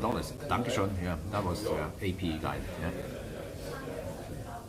No, for some reason, no, I don't think. I have been. If you guys ever noticed, I have been at the Porsche event. They invited me. I didn't bug them about it. I went to the Porsche event, driving event, but. No, I think Stolberg still has a store in Jessheim, Storcenter, what I remember. Porsche, I think it just boils down to slack, that they just don't follow up, and they seem to want to prioritize like Finanzavisen and stuff. They think that that's the way to go to get customers, but they don't realize that YouTubers like me, we reach out to way more people, and we reach out to the right people also who wants to buy Taycan. So, yeah, exactly. They did the Porsche. They invited Elbil24 and some other people to go there. So, but I don't expect special treatment. It's just that you have to remember that the car industry, or there are lots of old farts working in the car industry. We can name BMW probably, maybe Volkswagen, maybe Porsche, traditional old-fashioned people who doesn't understand how the market works today. So yeah, but that's just how it is. No problem.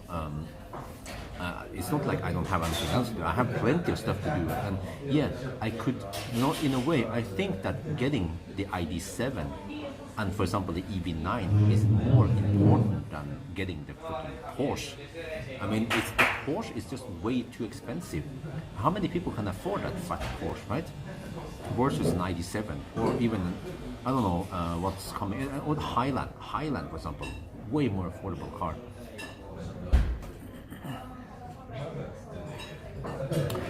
This jacket doesn't exist anymore, and also this is frustrating because lots of good Stormbike clothes are not available anymore. So now it has come to the point where if I find something nice at Stormbike shop, I hoard on it. I hoard. I get like there's some nice wool socks. I bought 10 of those because who knows whenever they will get it, or they might remove that. And there are some nice warm wool gloves that they have removed from the shop, plus lots of other good stuff. So that's a bit unfortunate. Yeah, I pick up the ID7 on Wednesday next week. Let me check my calendar again. No, shit, no, my bad. Thursday, I have ID7 on Thursday. Then I have to do banana box test, interior view, acceleration noise test, range test, 1,000 kilometer challenge, headlight test. Yeah, so it's gonna be a freaking busy week next week. I have to try to get as much rest as possible in the beginning of the week.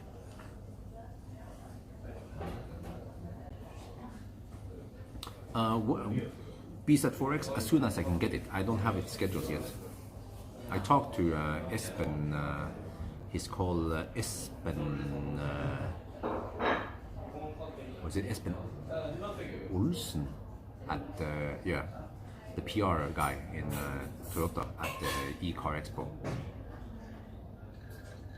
Dutch Spring, yeah, I suspect that it might not ever come to Norway.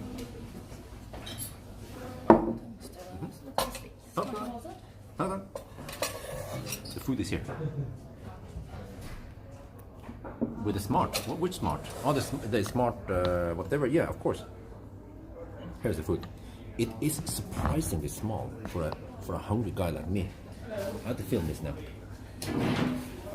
I expected more food for a Viking country where people eat big meals. And this is actually this would be, in Germany this would be just kinder food. Yeah.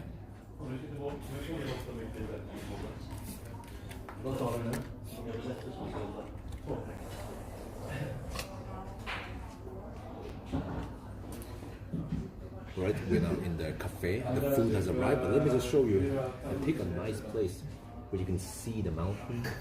I think there's supposed to be a river here. Yeah. It's a nice view. You can see the vibe of the cafe. This is typical. This is typical Norwegian style cafe with the fibers. This is where people who like to burn shit, they will sit here and get lots of PM 2.5 particles and soot and yeah.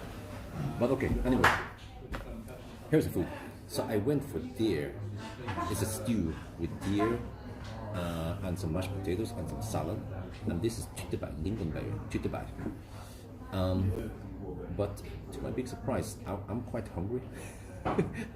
And in Viking land, this is what you get. It's such a small portion.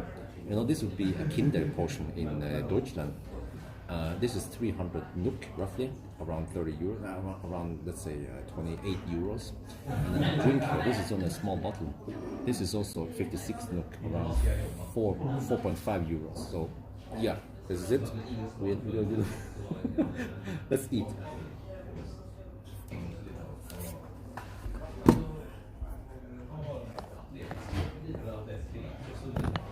Oh yeah, I forgot the panna cotta. I need to tell the lady I want the panna cotta.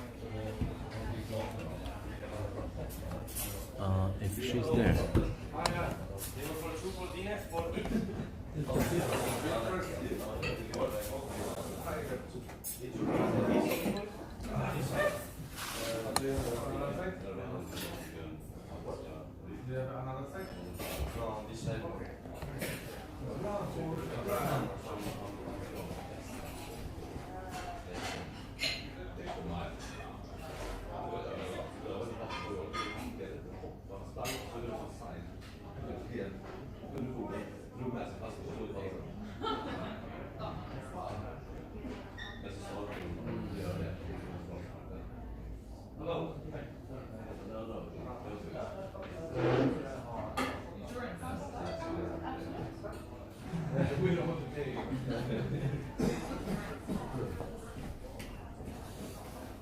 Okay, now we eat.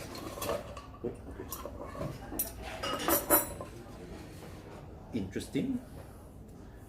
They use a used can. Oh, which is kind of sharp on the inside. But this is I like it. It's sustainable. Why not?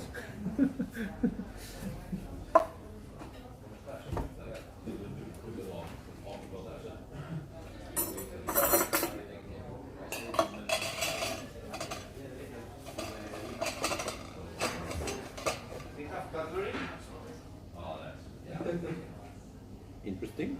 You see here. This came in an empty, used can. There used to be food in here. I don't know, dog food, cat food, I don't know, beans. But I like it. I like the idea. What did they? Okay, it's not sharp. It's not too sharp. This is very sustainable. And then if it gets damaged, well, it doesn't get damaged. Yeah. Okay. Whatever. Let's eat.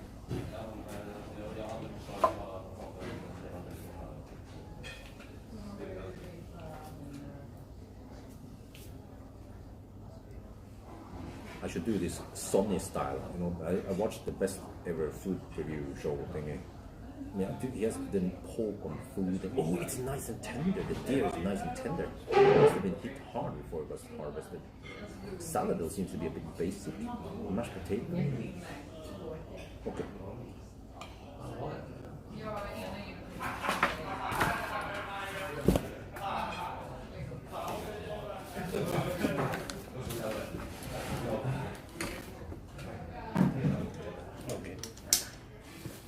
Trying to do this as realistic as possible while the car is just sitting on the side. So it doesn't matter if it takes some time. Of course I didn't bring a tripod. Maybe I should. So just use the bag as a tripod. Oh, no, I should. Need to move for the light better. There, roughly. Okay. Let's try this. Yeah, I know some people, you guys can just turn off the video, but I need to test this. It's savory, it's juicy, it's salty, nice creamy sauce. Because the meat itself feels a bit dry, but with the sauce, it just indulges everything. Was that good word? What about the mashed potato? Oh, it tastes good. Salad on the other hand. Couldn't expect anything there. Oh, then that dropped.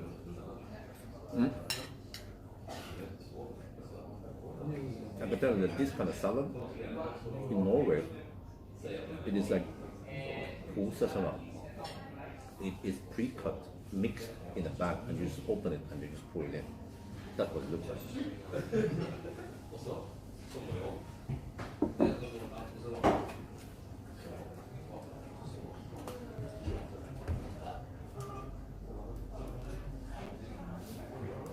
Okay, now I have to carefully move back over there.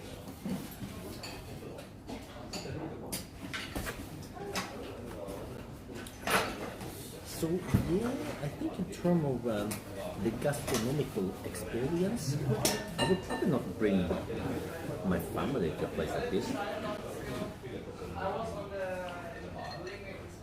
Because I wouldn't say that the food here tastes the best.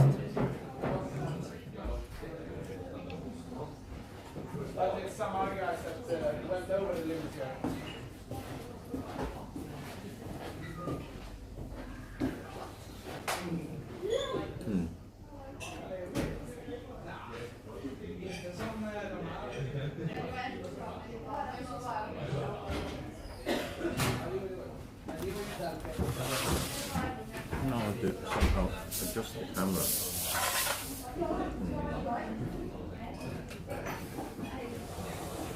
There. Wait. This is always tricky, because the camera doesn't have wide enough angle. There, kinda. That's the best I can do. Can you announce such trip? Well, the problem is that I don't always know exactly if everything goes right or if I have to cancel it. That's why I don't want to pre-announce it.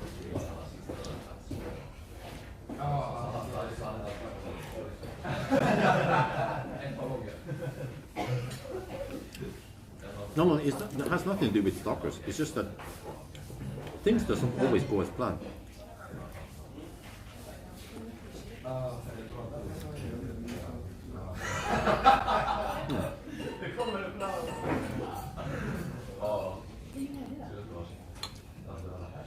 I mean, it's okay.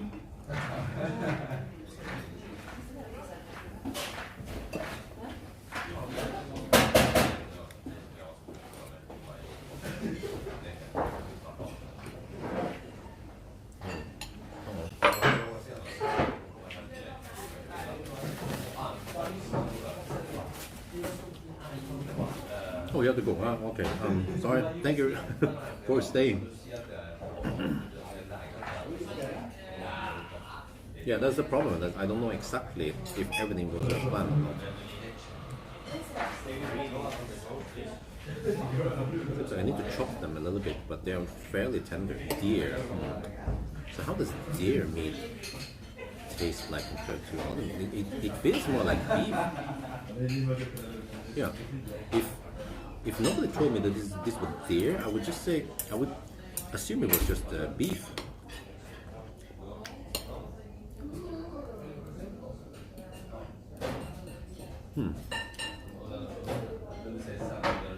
Yeah, 19-inch. Noken Hakkeplitter R5 EV. That's why they are so quiet.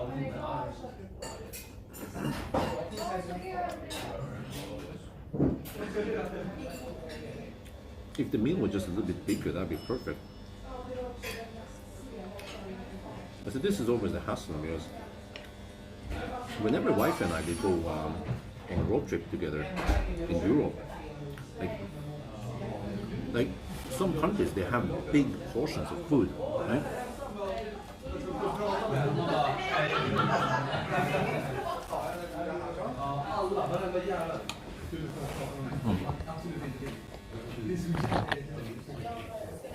I think it's better to see the face, but many places, you know, this was almost 30 euros for not so much food. But when we go to Germany, or other places maybe. And if wife and I we order one meal each, and each meal is only let's say 20 euros, you'd be like, is that enough food? And then it turns out it's way too much food.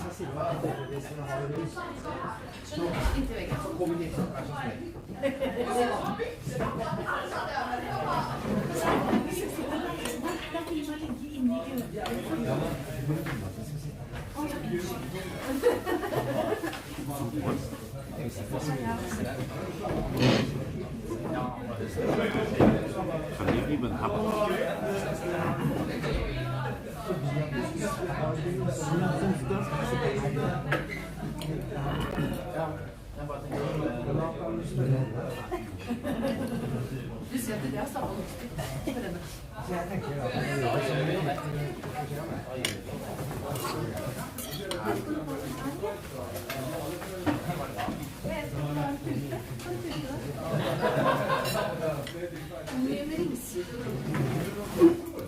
I'm gonna try that. I tried sheep.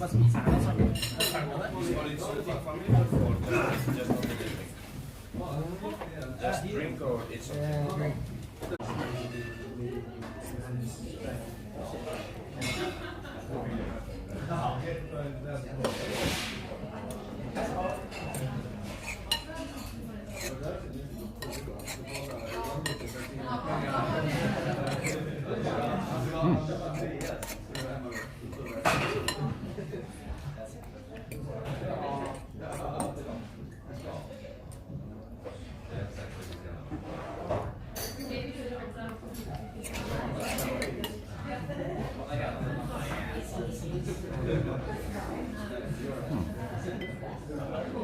We have ham here.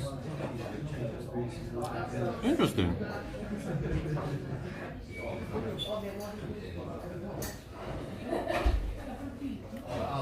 What? Really? There's no punt on this. Is that even allowed?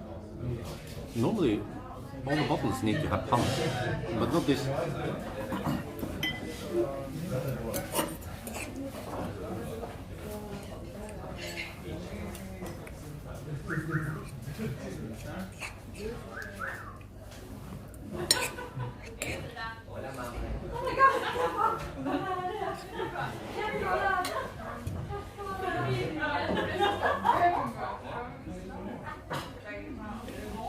Wait, let's check.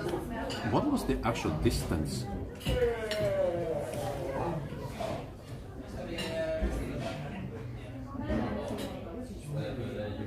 I have to check the distance there.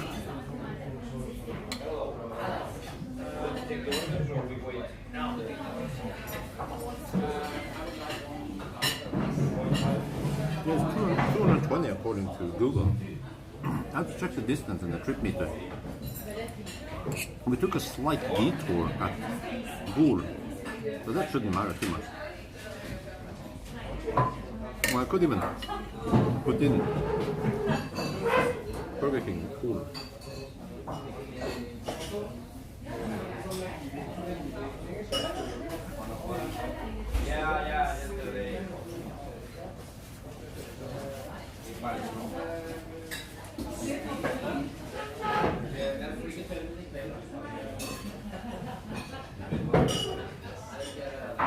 $219 kilometers, okay. 219 according to Google. I have to check the actual and the trip meter then.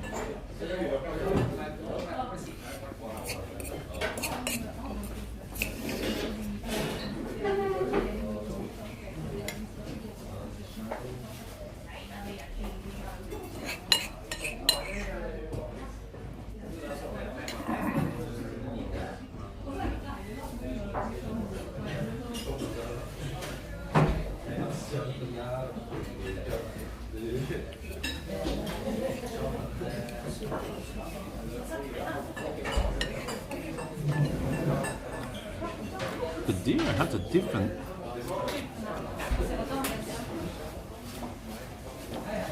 The deer has a little different aroma than beef. Slightly more. Yeah, I'm not sure.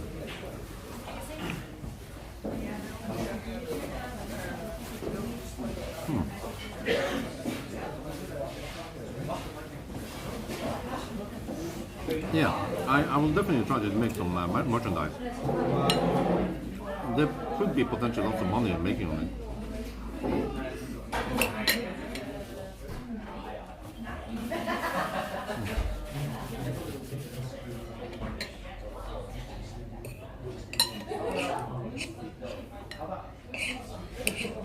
Wow, I definitely need this up because this is not a lot of food.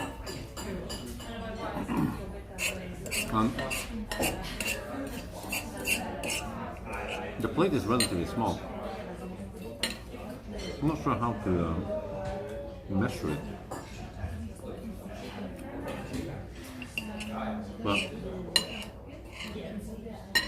I would assume that a proper Viking, Norwegian, Swedish Viking, or a German would not be full from this meal.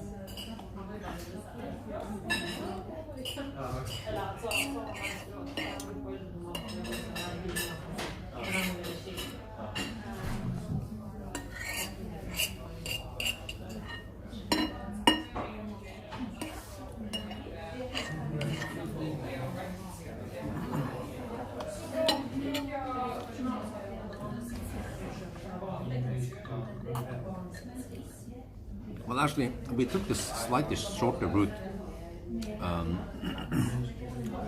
So we went via Gol downtown, so it's 219 kilometers according to Google.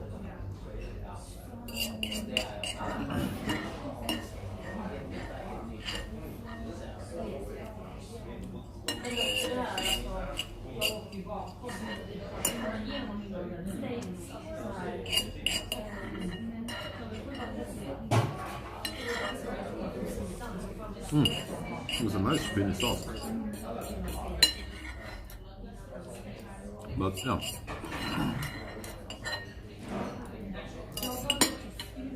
That's it. You see this? Yeah.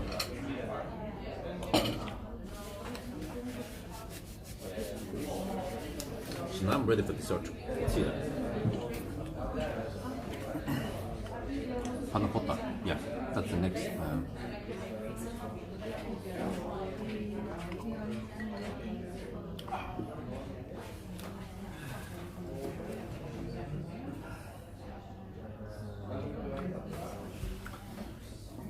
Well, okay, we don't have to rush. We can just take our time a little bit, but I don't want to stay here 2 hours, but at least a little bit over an hour, that's fine. But this live stream is down to 69% now. So if we stay too long, then we drain the live stream battery.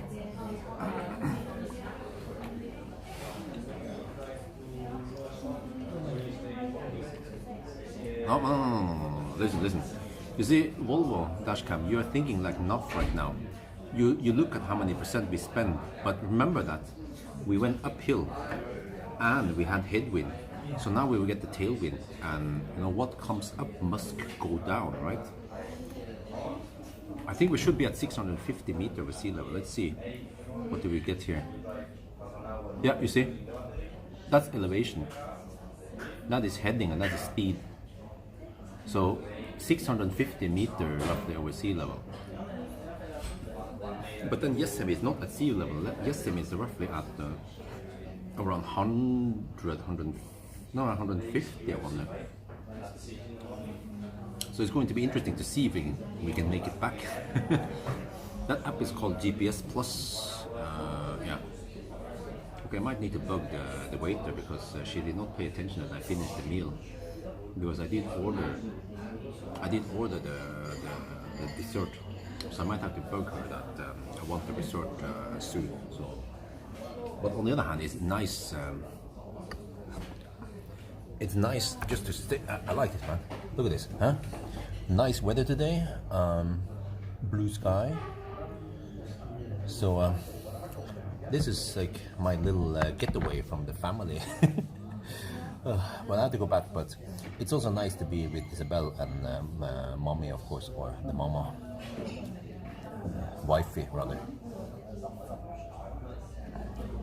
But yeah, after this long food break, then I think I will just try to hurry, not hurry back, but at least get back. Yeah, done. At least go back and probably not dig around too much. Maybe just take a pee stop if I have to, and then then try to end up home. And we try to calculate how many kilowatt hour we have. But guys, maybe we should do a little charging test. You're interested in that, right? Maybe we should go to Cleavage or Gardermoen.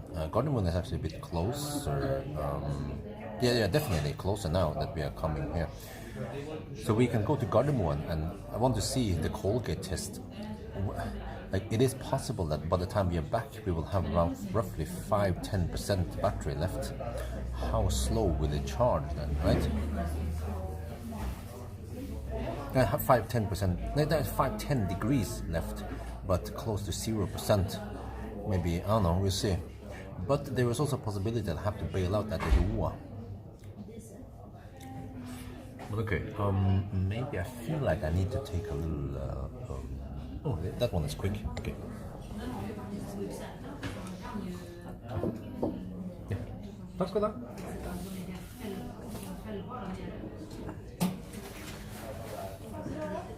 Ta-da! Oh yeah, well, it's slightly overexposed. Yeah, that's it.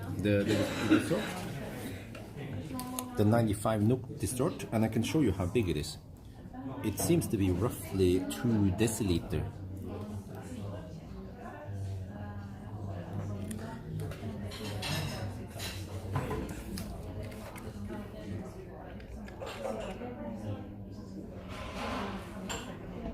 And here's the dessert. Oh yeah, panna cotta. Yeah, so the dinner didn't fill me that much, so you know, I'm just a small Asian, and you can imagine if it would be a big Viking, Scandinavian Viking, Dane Viking, or the Vikings come from Denmark, Sweden, and Norway, or if it's a big German dude, this food will not be enough. But okay, let's eat.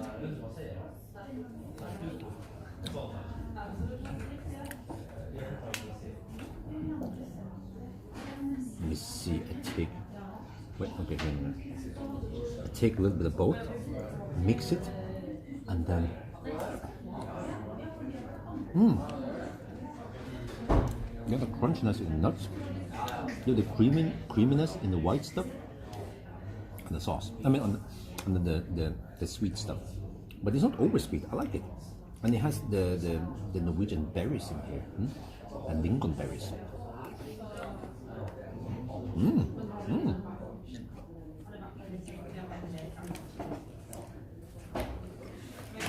It's actually very refreshing.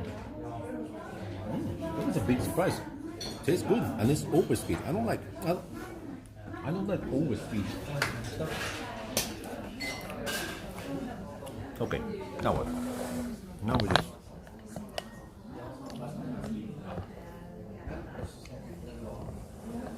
give it 30 minutes in the meal. Okay. Yeah. Well, now we go back to this view, right? This add-on. Let's see. There. Okay. But man, do I miss Thailand and the Thai food?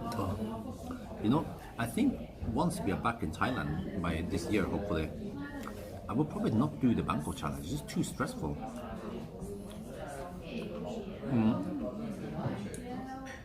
I think I will just take it easy and chill more. Yeah. And mint. Because I think it might be a bit pointless to do a challenge like that. You know, we have good charging network, good cars.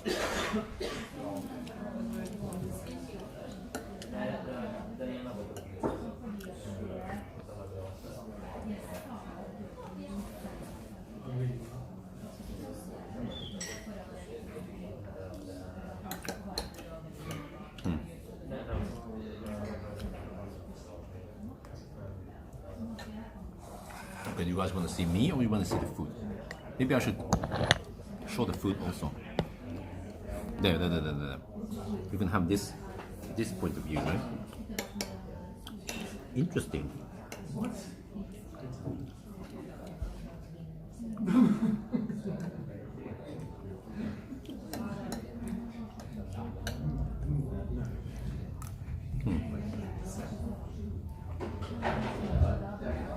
So we've been here for roughly 1 hour. This is what I expected. I will just go to the restroom afterwards and then we head back.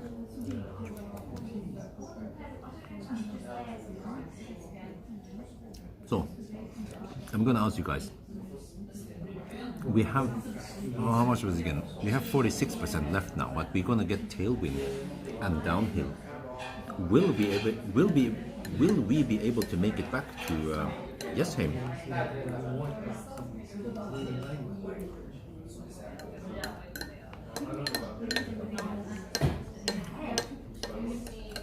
Wonder how many bailout points I have in case I need to stretch it.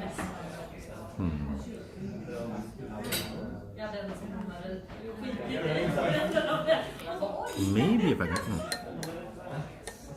Yeah, okay. Roa.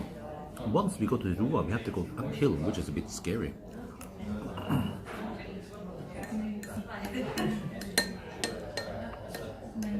And there's really nothing between Roa and maybe Maura, but Maura doesn't really have fast charger. There's some AC over there.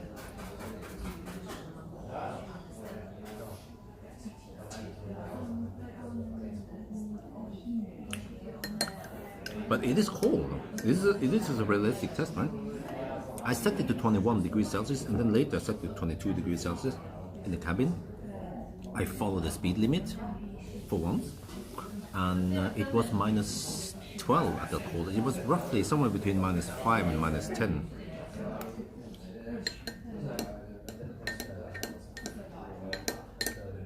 But one thing that is not realistic is that I have no weight in the car.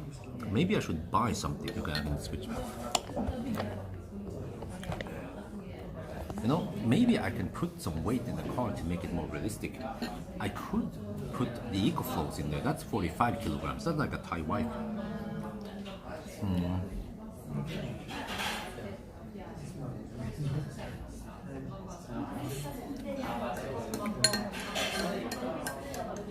Let me see, do I have anything that has some weight? Okay, oh, the safety equipment. Nowadays, the safety equipment weighs around maybe 10 kilograms.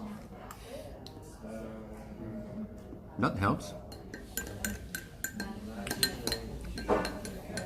But I don't want to just buy some ballast that I just have laying around. I should use some existing equipment that I already have in the garage.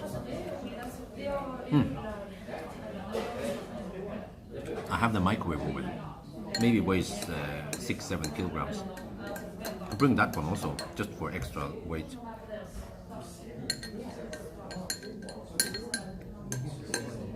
But ideally, I need to have some sandbags, some shit, so that I add, let's say, 100, at least 100 to 150 kilograms in the car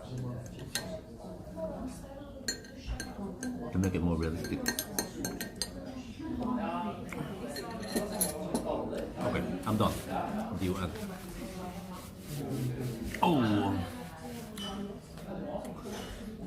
The problem with empty bottles and jugs is that in case something happens, for example, I forget the jugs and I park the car outside and it freezes and it explodes, or if there's some leakage, so it is way better to use sand or at least gravel or some shit, or I don't know, or weight, you know, the weights you use for gym, right? Gym weights or whatever. You know, that is way safer in many ways.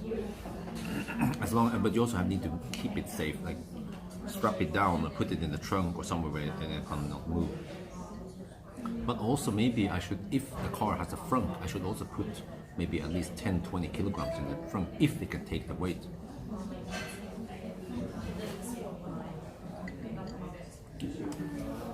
Maybe I can call over the waiter and get the bill. I wonder how much it is. Sandbags, yeah, they are relatively. I mean, you know, anything can move if given the right G-forces. And the problem with sandbag or anything that is not strapped down is that once it moves like with great inertia. What do we call it? Great. So even if you have something heavy, I've learned this the hard way because I used the Nimber, and sometimes I was slacking on the strapping, and then the freaking heavy item moved. Yeah. I think one time I transported an electric motor in the Falcon, and the guy who loaded it there was like, "Nah, it's heavy. It's not gonna move." I was like, "Okay," and I couldn't strap it properly because the problem with Millennium Falcon is that you don't have proper anchor points for strapping it down. And then what happened was that I was in an uphill. I was going to accelerate out of an intersection. The electric motor, I think it was around 50 kilograms. It moved and it hit the back door, inside of the back door. Boom! I have punished Millennium Falcon so much, man. I wish I could make it good again by repairing everything. And it's gonna cost me.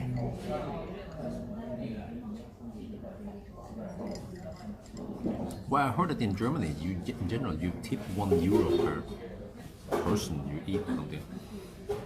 In here, I think in Norway we have so good salary, and the minimum salary is already pretty good, so you don't have to tip here. No one's gonna yell at you if you don't tip, but maybe common courtesy is to tip. So for me, I might round it up a bit, but I would, in general, if the service is excellent and especially if the food is excellent, I would tip. But now I feel like I'll tip a little bit, yeah, just because I don't want to be a cheap bastard.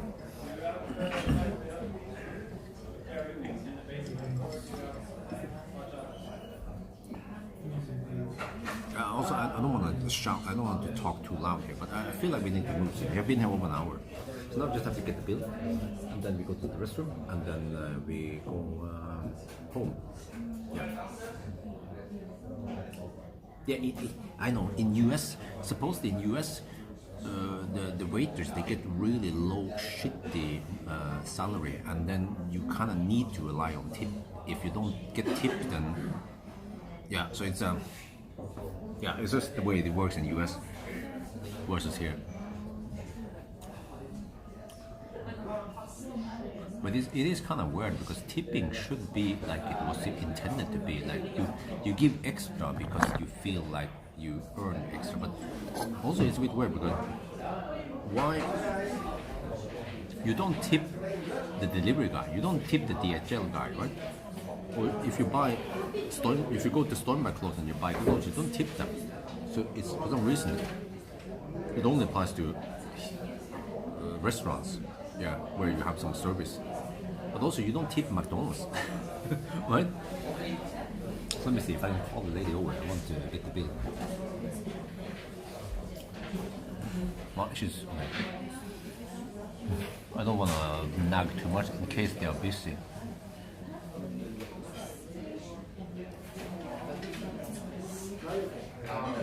It is expensive. No, but okay, but you make it as it is. You can get away with cheaper food, but you then have to kind of either buy some gas station food. But even gas station food can be kind of expensive. But it is, I mean, gas station.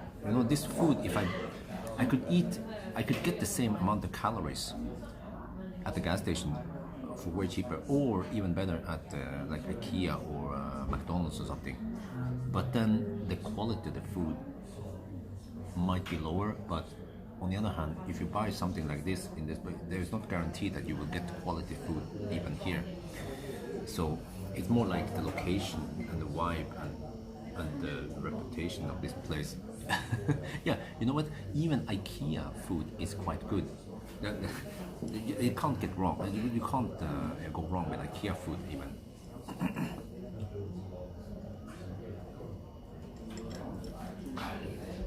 Wait, let me see if that. Maybe I could just pay over there. Well, I need to go to the restroom also. So I'm thinking about just leaving the camera here. It's that safe. Okay, there's this lady. I'm gonna call her over.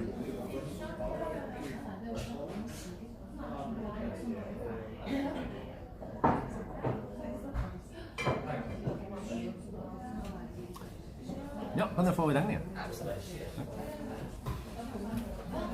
Yeah, or I mean, you can get 2 hot dogs at Circle K for 40 NOK.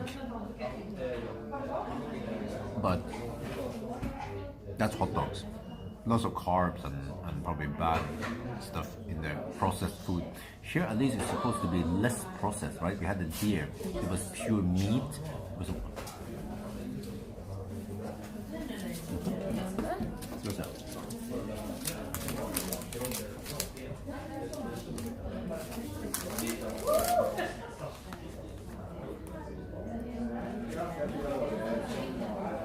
Okay, I need the receipt.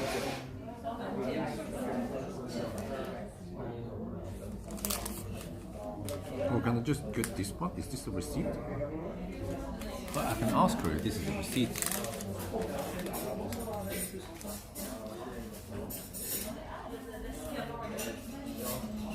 Wait, it needs to focus. It's not focusing close enough. There, 446 NOK. Okay, I wonder if this works as a receipt or if I need to get, yeah, I need to ask the lady because this would be company expense. But normally this is not the receipt, a valid receipt for the thing. No, yeah, it says not a sales receipt. It even says there in the top there. So, okay, now the lady is prepared again.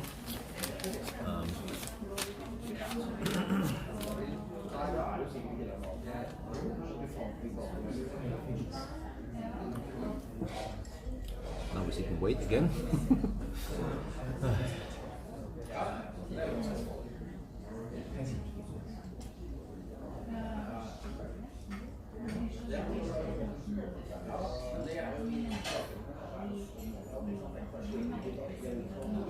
How is the sun? I get lots of backlight now. The sun will be right in the face on the way back.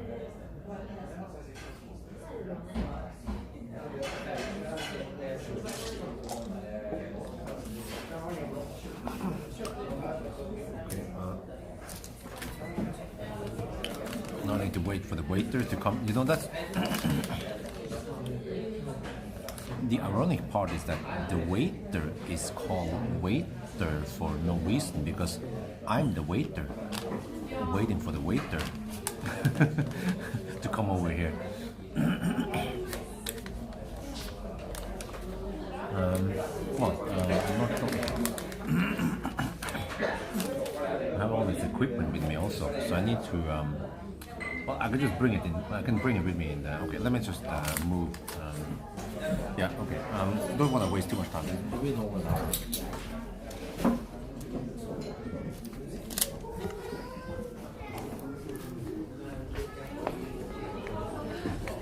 Kan jeg få kvitteringen?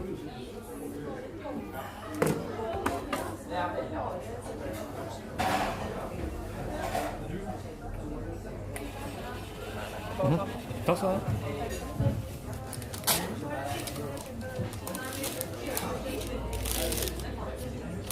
I got the receipt.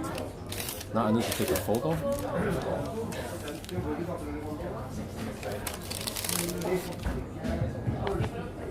Here's a receipt. Just have to take a photo. And then we upload it to the cloud. There. Okay. Then I can throw away the receipt. As long as I have it on my phone, then we are good.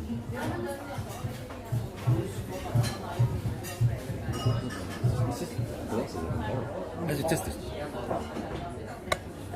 Guys, look at this, look at this. I need to shoot a video about this. Because I always wonder if I need glasses.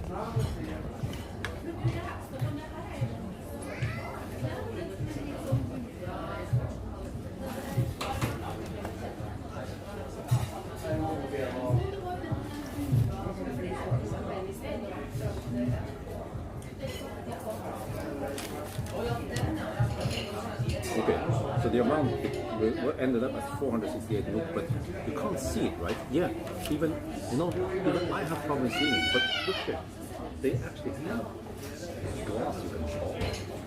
So I've been getting slightly worse eyesight. I'm turning 45 this year, and I have what they call long syn, so I can see clear far, but I have problems focusing close. So let's try. We need to test this. What will I look like with the? I don't know how to replace it.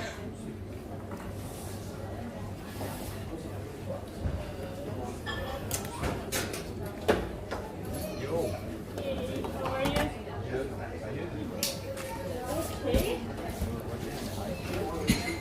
No, I'm just going to my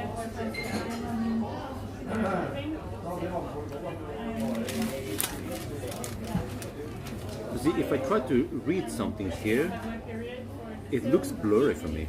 So 20 centimeter focus is too bad, but here, then I can start to see it clear. And also the further away, the clearer it becomes. So let's try.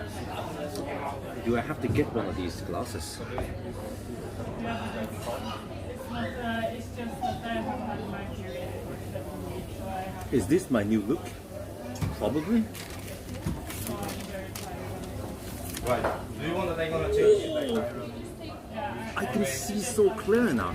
I can focus here. This is incredible. Okay, maybe I have to go to Specsavers and get one of these glasses. But then everything looks so weird. I think they have, I'm not sure what kind of plus or minus this is, but the environment looks a bit warped right now. So I might want to use this only when I read. Yeah. The far now becomes really weird. So Uncle Bjorn is getting old. Okay, anyway, let's get out of here.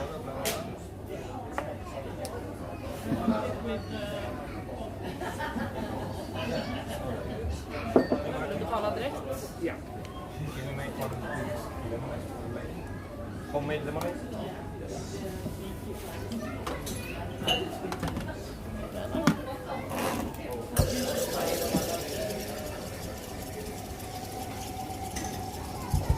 With sugar?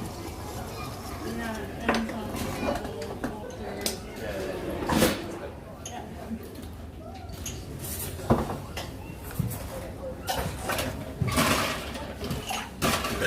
Let me see. Now I need to locate the toilet.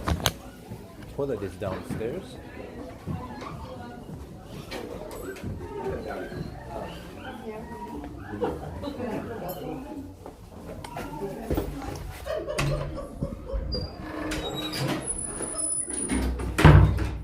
What? Seriously? There's no lock on the toilet.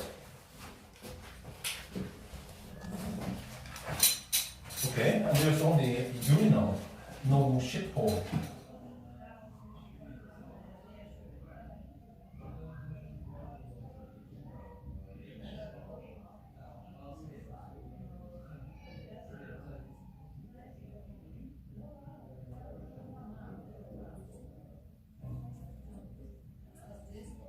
Oh shit.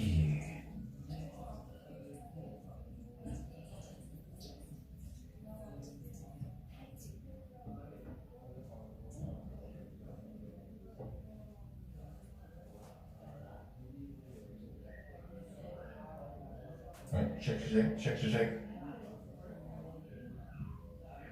Check the big fat snake.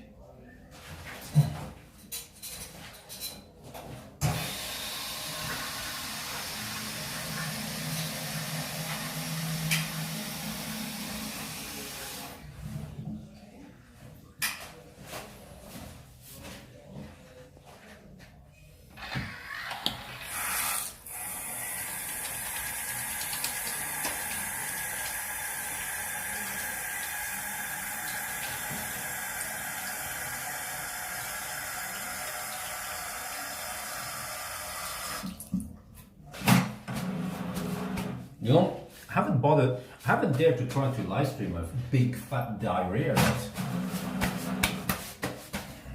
Maybe you should do that. A proper type 3C discharge.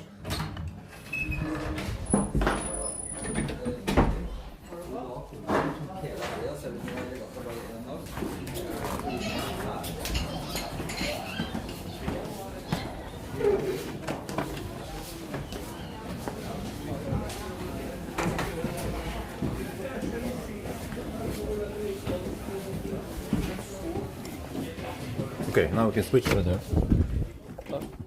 You see? They put the skis outside. It's like a ski rack. Nice. And a snowboard. Yeah. Okay. Let's see. I will get sun. Oh, I will get it on the side. Oh, yeah. Good thing is that the sun has rotated around, so we don't get the complete head-on sun. It depends, of course, where we drop it. But the sun will be rotating. Yeah. So hopefully we won't get too bad light conditions. So now we're back in the car. It's been sitting in the sun. The sun has entered the chat. The Danes here, they've been standing here for a while, huh? Okay, so this is good. Let me see. I need to put in the. Yeah, I need to put in the stuff. Okay, let's just shoot for the car. Oh. Now, if I can hold it, I will go. But I probably need to pee one more time. I'm not sure. Let's see. It was a nice place, but the food there is not something I would recommend. It's gray. It's not a color, it's a shade. Okay, whatever, I'm just kidding. No, but it's just a gray car. Kind of boring. Would be nice to have some exotic colors, but maybe they don't do that anymore. But it is actually not that cold in here because we've been sitting in the sun.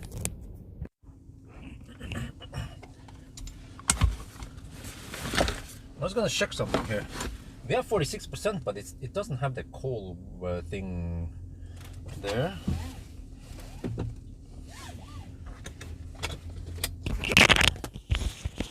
Huh. Got to check the. Oh, the car claimed 219.3 kilometers. That is right spot on with what it should be. So no distance error. Swedish precision.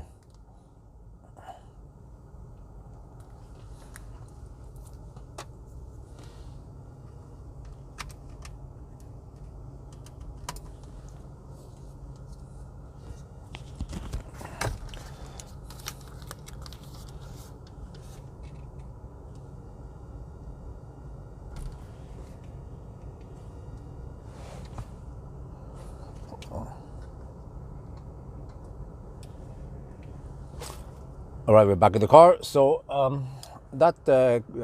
it's called Hemsedal Cafe. It's a nice cafe, a nice interior vibe. When it comes to food quality, probably not something I would recommend. But okay, anyway, it's not about the food. Okay, so one thing I forgot to mention, by the way, is that according to Google, from Oslo via Google, that route is 219 kilometers, and it is spot on. So you see, we have Swedish precision here. So no measurement error there. I mean, no distance error there. So now we've been sitting in the sun. You see, the sun is over there.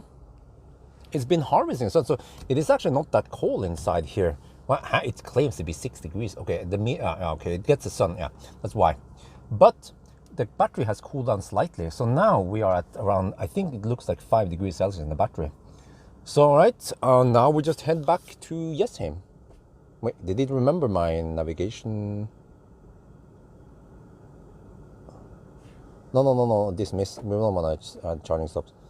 Okay, so the car still. Oh, okay, interesting. Before the lunch, it claimed -6%. Now it claims -11. Uh-oh. Are we gonna make it there, or do we have to bail out?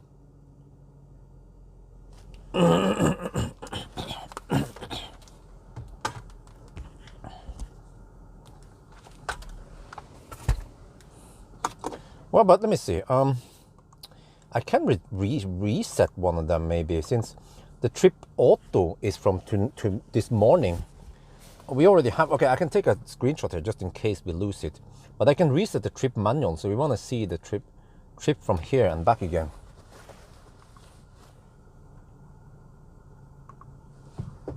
Alles gut. Let's go.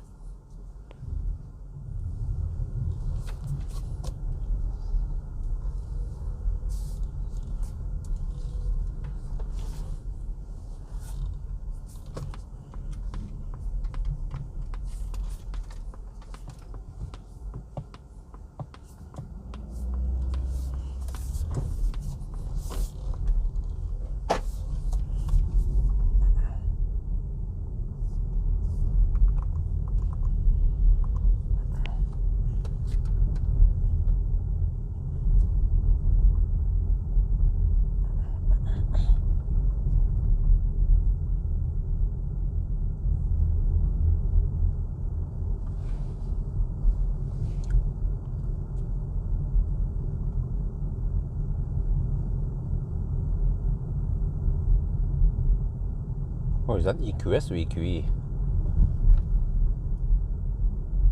Couldn't see. They look so alike. They should have made the EQS and EQE more different.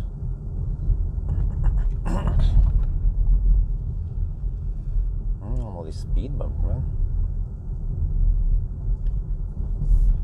So yeah, let me see. The consumption on the way up here was 194 or something. Yeah. Which means that it needs to be a lot lower, because the average consumption needs to be around 179. Which means that 165, yeah. So the consumption on the way back needs to be lower than 165. Okay, that's the last speed bump here. Okay, now I can record there.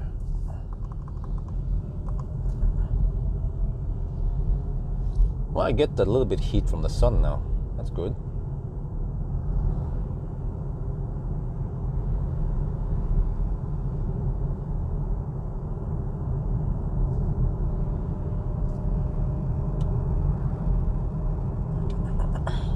What a nice day for Sunday driving. Oh, shit. Okay, now it says minus 10% at arrival. Oh, this is pretty cool. It creates an outline of where it will run out of juice.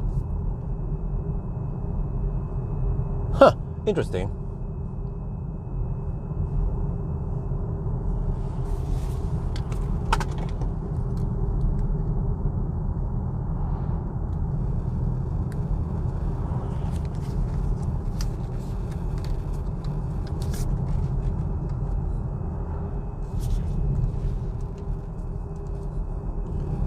Oh, this is interesting. You see, it will create an outline of roughly where it will run out of juice. And if you zoom in here, you see that it's roughly at the Roa. That's where the last high power charge is before we enter this. So yeah, okay, we'll see then. But already now it starts adjusting. It now says minus 9% at arrival. I wonder if this Polestar does not count in tailwind and downhill. Tesla is one of the most sophisticated and most accurate car for estimating range at arrival. Here, I feel like sometimes it is off because maybe it doesn't count every condition out there.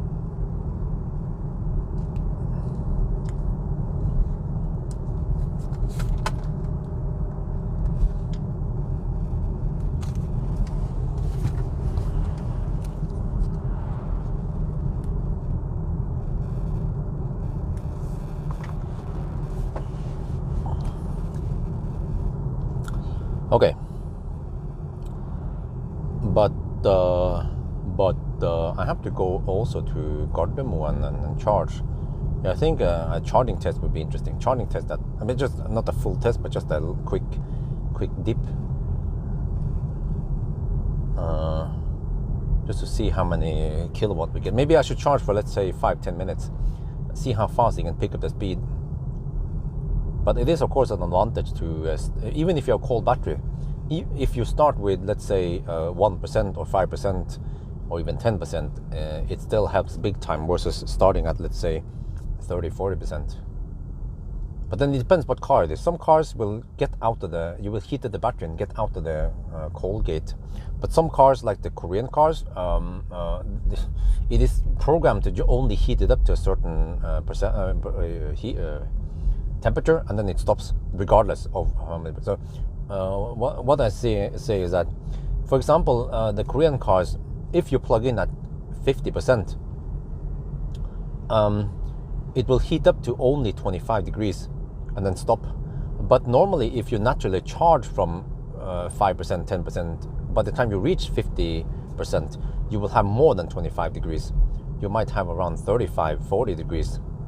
So which means that the Korean cars will cold gate if you start if you don't have optimal start.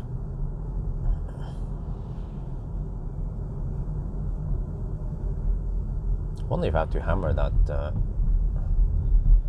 car with a trailer or not. Let's see.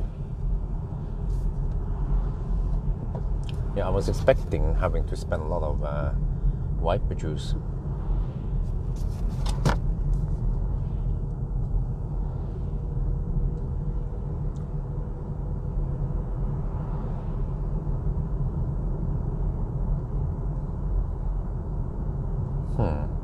Yeah, now it says minus 8%.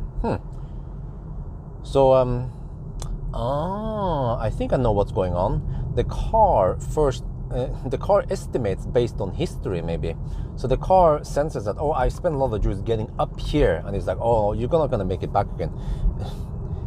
It should know that, oh, we have tailwind and downhill, and it's gonna be fine. Yeah, consumption right now is 134 watt-hour per kilometer. It's simply amazing. But we're driving quite slow, so I might want to overtake that fossil in front here.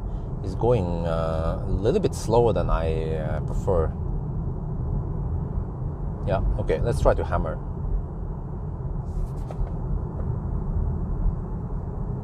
No, I will not navigate to the charger.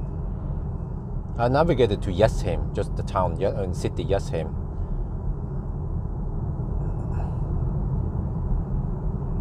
I bet he has a snowmobile in there. He's going slow. He's going around 10-15 kilometers per hour under the speed limit. So that's a bit too slow for my taste. So let's try to hammer him.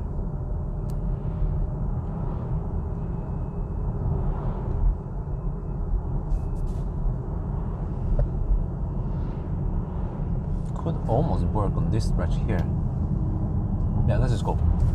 Oh, okay.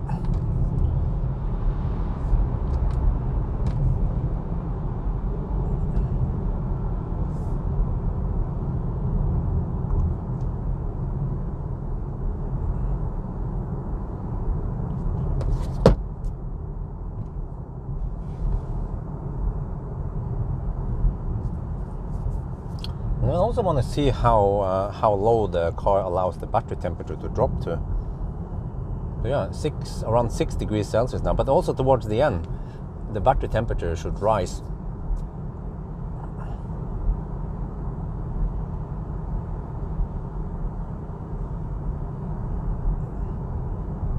Well, you know, I don't, but I think there is no camera sprayer.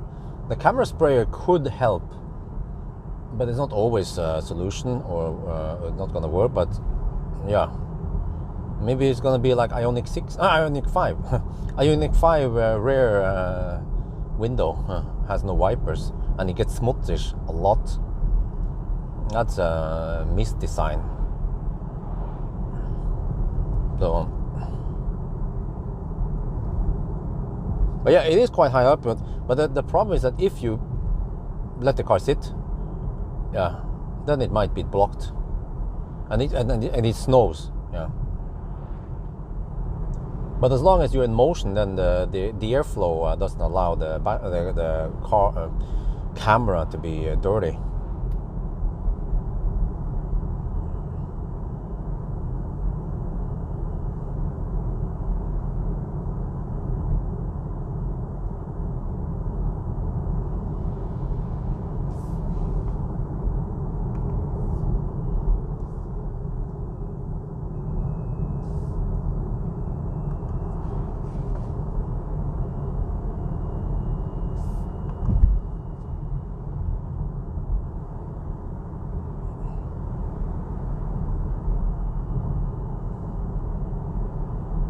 Okay, navigation estimates it will take 3 hours to go back to Oslo. That sounds plausible. So we should be there at around 4:30. Then do a quick charging test, and then I go home. So I should be home roughly at 5 then. Okay, long day, but yeah. And then maybe tomorrow I will do a... Wait. So some people wanted me to do a 1,000 kilometer challenge, but then when I explained that it might not make any sense, then they change their mind. So should we do it or not? I'm thinking maybe just do a range test tomorrow. Just measure the consumption. We already measured the battery, so we don't have to do too much. Actually, it's going to be a somewhat short video, but whatever. Doesn't have to be longer than necessary.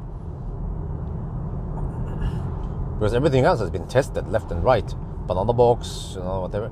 Maybe, no, okay, tonight maybe I should do an acceleration noise test. And I can explain that the noise levels are lower, but it's probably because of the tires, not the car itself.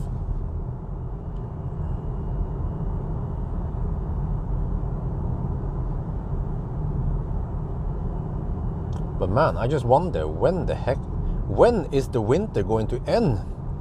We have had so much snow this winter, and so low temperatures also. Yeah, getting closer and closer to March now.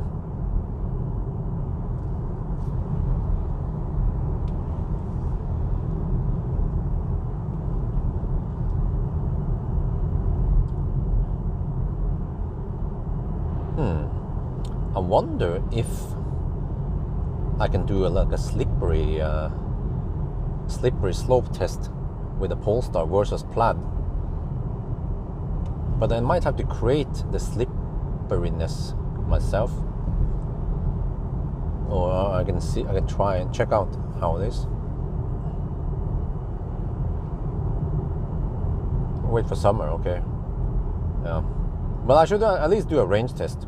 But it's going to be cold tomorrow. -5, -10 or some shit. And since it's not a regular Sunday, then there might not be too crazy traffic. But the range test shouldn't take too long, maybe just 2 hours, since I only need to measure 9 in 120.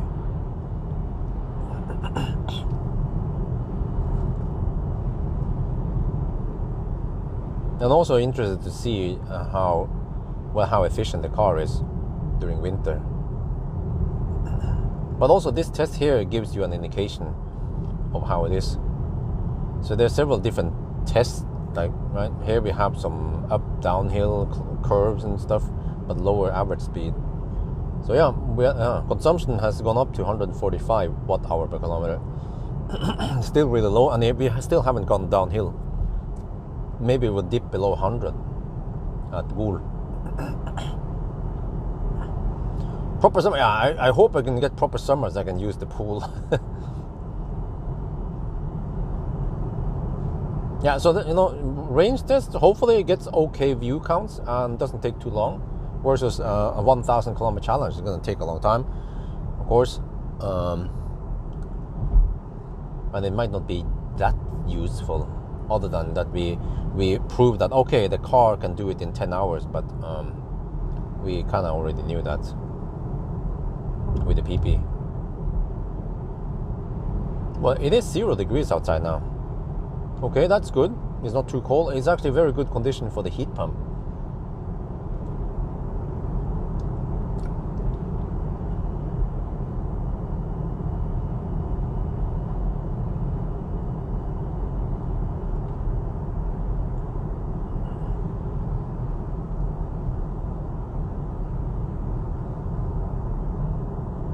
Okay, let's hope I'm not hit by a food coma.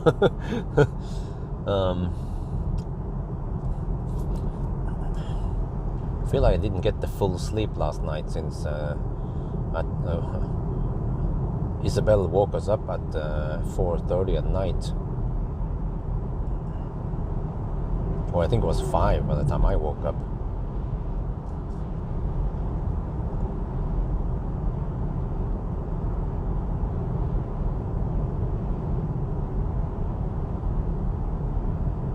But yeah, this Polestar with the new drivetrain has gotten a little bit more horsepower. No, I think the horsepower number, yeah, this is the horsepower number is the same, but it has gotten more torque.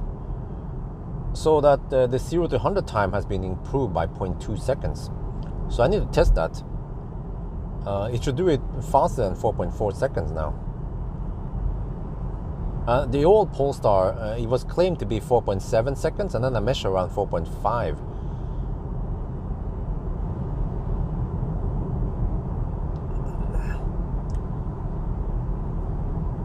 Now we shouldn't get, or hopefully we shouldn't get the emergency discharge. Normally when I eat food at restaurants, they don't usually give me diarrhea. It's mainly the gas station food that gives me diarrhea.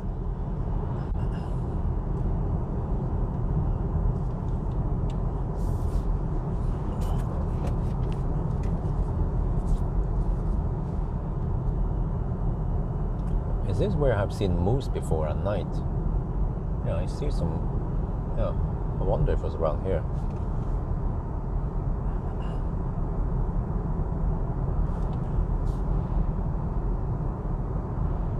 Oh, really?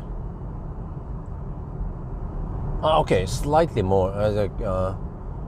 What? For 13 more horsepower, okay, and then more torque. You can take 205 kilowatt hour per hour, 660 newton meter to 80 newton meter more torque. Yeah, that's actually quite a lot of torque, man. You know, even Millennium Falcon has only 600 newton meter torque. So even this non-performance still has a nice kick.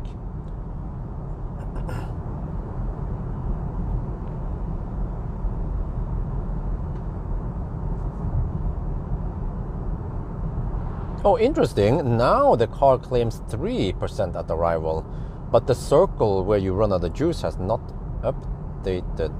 Wait, or has it? Okay. So we're now at 128 watt-hour per kilometer. So I think it goes slightly downhill. Plus we have tailwind. And the disadvantage of parking outside for over an hour seems to be not that great, because it got some heat from the sun.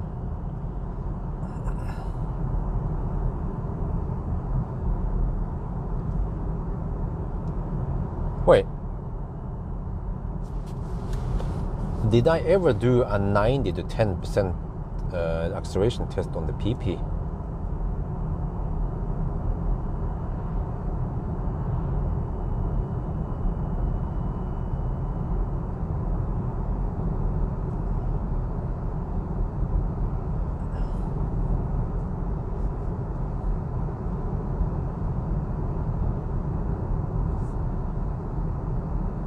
Oh, I did.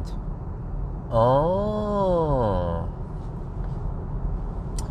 In that regard, I should do a 90 to 10% acceleration test tonight with the non-PP, because I suspect that maybe the battery is the limitation here. So that so in the PP you get more power, yes, but limited by the same battery, or I think it's the same battery, so that this non-PP might be not that much slower, and maybe at one point, maybe below 70%, maybe this long range has the same speed as the PP, right?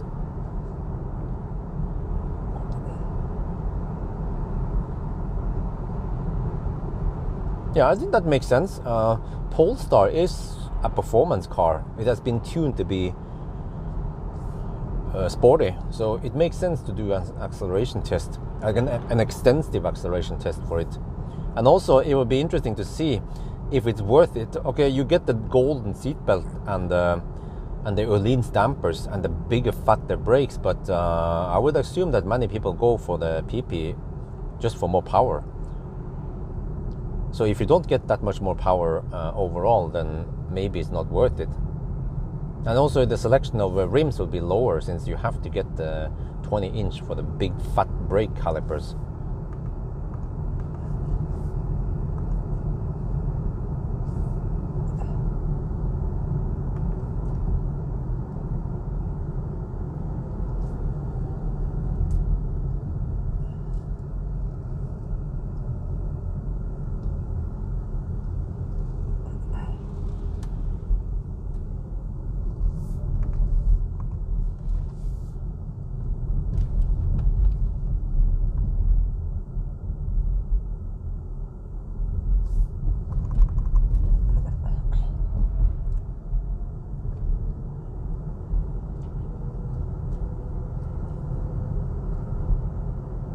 Okay, but yeah, tonight we will have good condition, except for that it will be cold outside. So yeah, just do a 90 to 10% launch test, and then tomorrow we'll do a range test, and that will be it. I don't feel like I need to make a bunch of videos with this car.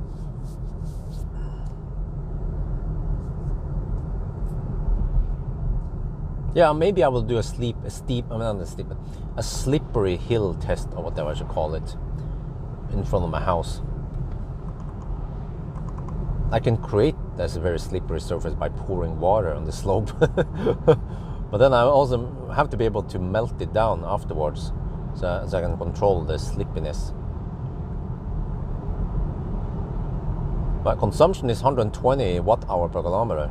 Simply amazing. Now the car says minus 3% in Jessheim.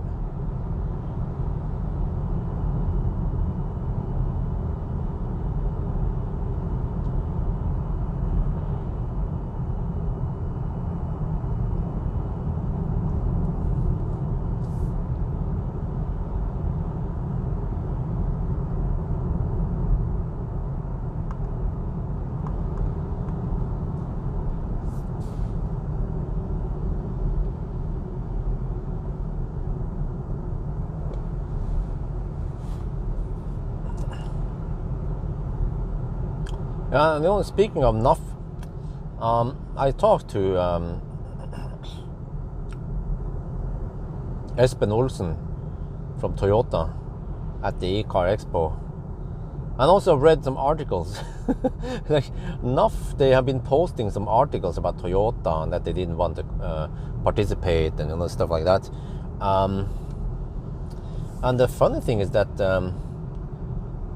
Toyota, they questioned the NAF test. Yeah, they questioned the validity of the NAF test. And one thing that they don't trust is NAF looks at the car screens and base the consumption numbers on whatever the car is reporting, which is not 100% correct. I know, because you have to look at also distance error, and also plus the Chinese cars, they misreport. You also have to know that, but at least all the other cars, they actually report correctly. But it's ironic that Toyota claims that you cannot trust the display. And previously, the first gen software on the BZ4X was showing incorrect consumption. It was too high. Yeah. But of course, how do I know? Well, because I have checked what the BMS claims, like Scan My Tesla or a car scanner. In the car scanner there might be a slight deviation there, but at least with Tesla it's spot on. And also it makes sense compared to what the net capacity should be.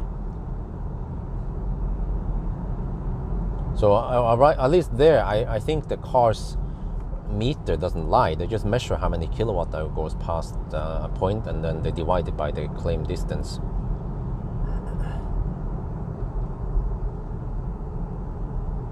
But I wonder if it's only Toyota. Toyota was the only car that misreported the consumption.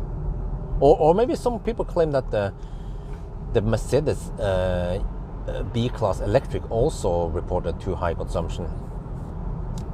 But if I had time, if I bothered doing, I should dissect I should look at the NAF test result, check every car they tested, and just do a quick calculation. The claimed kilometer versus the consumption they measured. How many kilowatt hour net capacity down to zero? And until the car stopped, how many kilowatt hour did they get out of the whole battery? I have some pretty good data myself.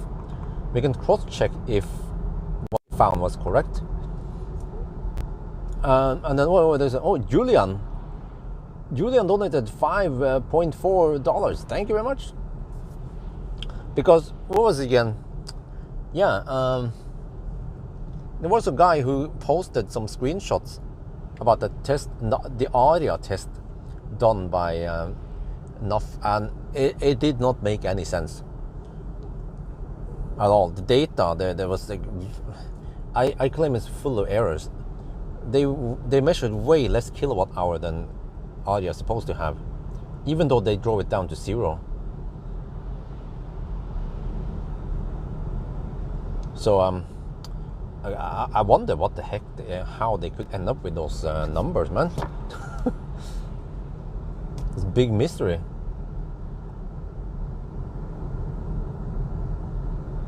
So that, and also, what's not only Aria, also the hi-fi set had way too high consumption. It shouldn't be 240, it should be around 209 watt-hour per kilometer. So again, like, how did, but that's a Chinese car, yeah. Chinese cars, man, software sucks balls. So for all we know, the hi-fi set could report the distance incorrectly. But then, don't I have better things to do than to find errors in the NAF test? Yeah.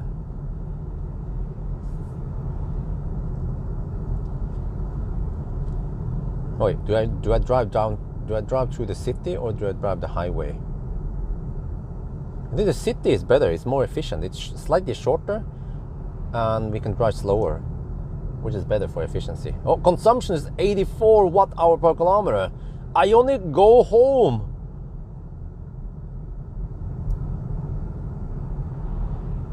Okay, let's drive to the city or town or whatever. Goal is not a city, right?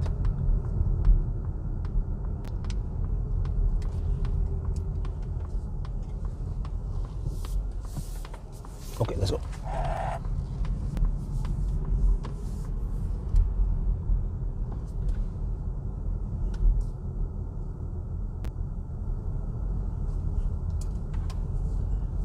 Oh, there was a donation, 100 SEK from Michael Östman. Thank you very much.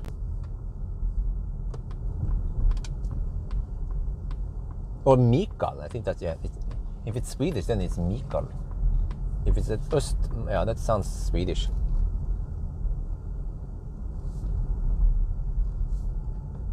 Mikael, yeah, okay. Anyway, we focus here. Yeah, 81 watt-hour per kilometer. Oh. Car says 2% at arrival now. Oh, okay, I know. I can drive, I can enter at Burger King. Yeah, I think that's a good deal. Well, I could drive all the way to the mountain, but I could just, yeah, I'll just go to Burger King. Wait, I thought we had Forsharsrat here. Maybe not. Okay, go.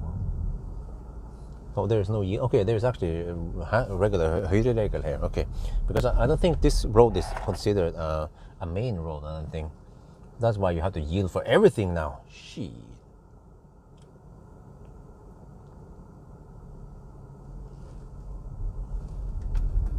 Okay. Anyway, here's Ionity at Goal. Wow, it's quite busy. All the stalls are taken. The sun has entered the chat. Oh, there's even one iX3 waiting, I think. Uh-oh, Laderstau. On a regular... Well, actually, it's winter holidays. Yeah, okay. But still, Laderstau? Why don't they go to Tesla Supercharger instead?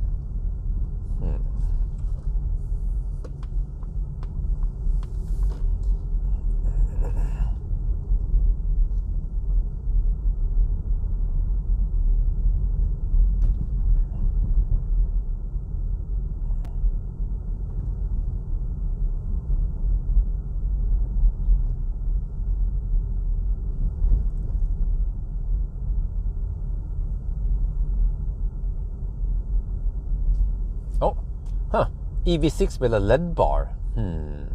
With a woman. Why did you get a LED bar, woman? Are the lights on the EV6 not good enough?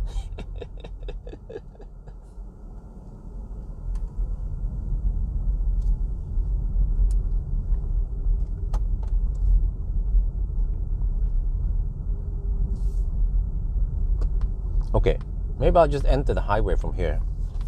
It's probably one of the faster routes. And not, I mean, we already shortened down the route a lot. Or not a lot, but some.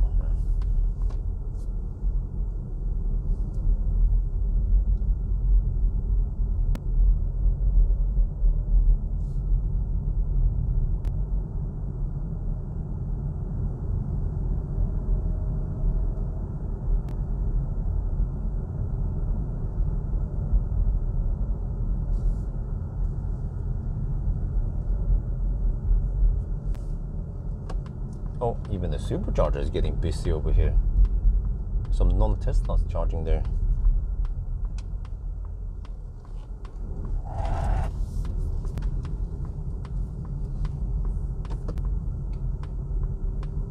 All right.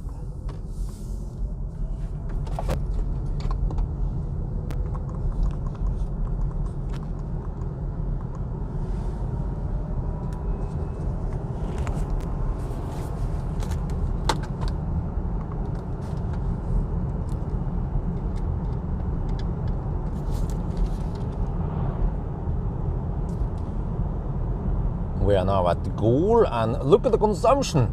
We have 86 watt-hour per kilometer. That is simply amazing.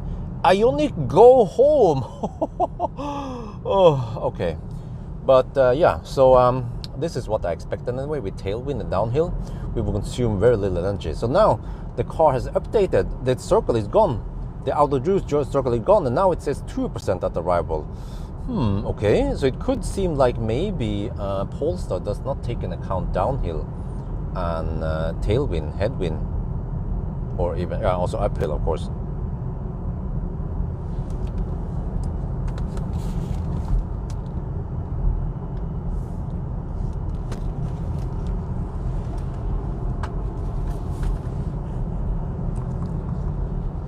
Man, I should have more of these trips, man. They are quite relaxing. And okay, well, let me see. It should even be faster than the 1,000 kilometer challenge, or shorter. 1,000 kilometer challenge nowadays takes at least 10 hours, maybe even more. 11, yeah. Let's say 11 on average. But this trip, okay, I started a little bit past 8, and we'll be home by, yeah, it'll be around 8 hours total. Similar to if I would take a Sunday drive, Sunday driving. Maybe I can do more Sunday driving, winter Sunday driving.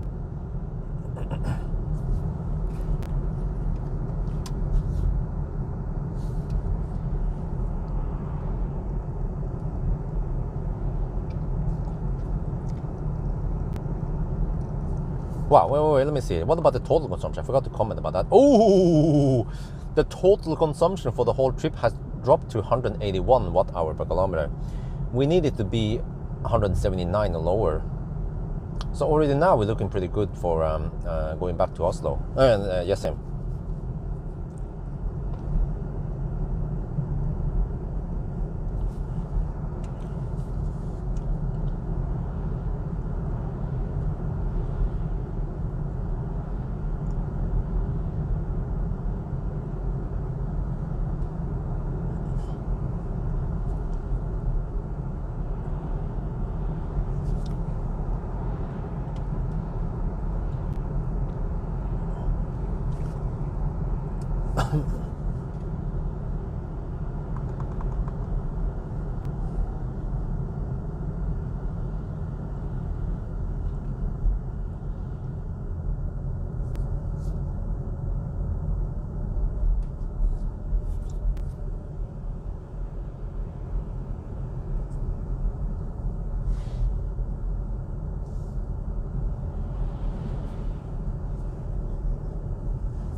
Well, but of course it helps that, oh, it's now warmer. Yeah, it's minus 6 degrees only. Earlier, just a couple of hours ago, it was minus 12 over here.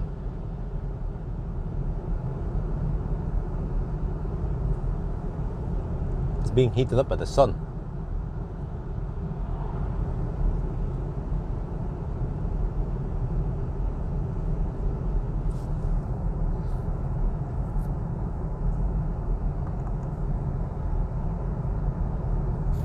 So ironically, the sun helps us now.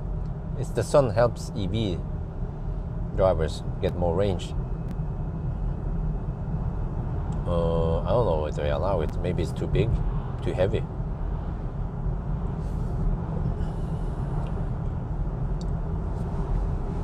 Well, now it's back to displaying -3% at arrival. Okay.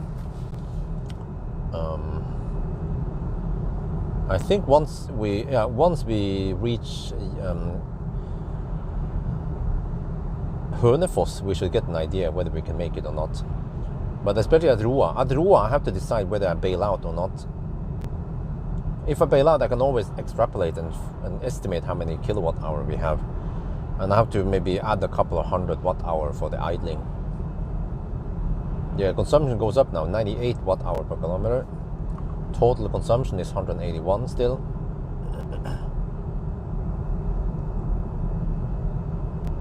But we now have a nice and gentle downhill all the way to Hønefoss, roughly.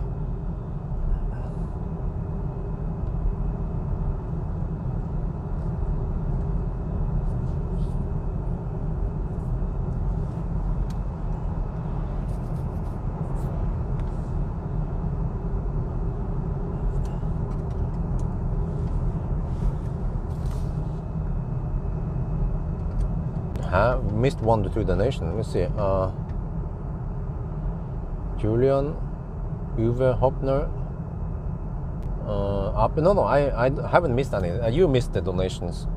I already mentioned all the donations.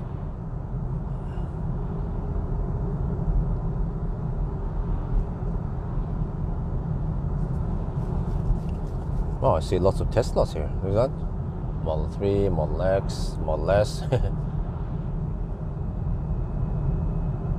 Skoda Enyaq, Model S, ID4, lol, lots of EVs here. Fat e-tron. Oh, look at that. Model Y. Like almost 50% of the cars we see now. Yeah, look at that. Model S, Q4 e-tron. In Norway, they actually use EVs also for long trips, not just local runs, because we have so good charging network and so low speed limits. Okay, that was a fossil, I think, or okay. Let's do a little EV spotting here. There, that's a XC40.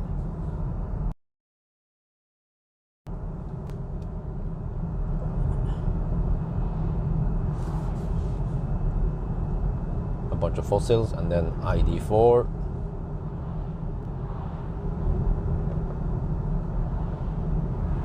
Skoda Enyaq.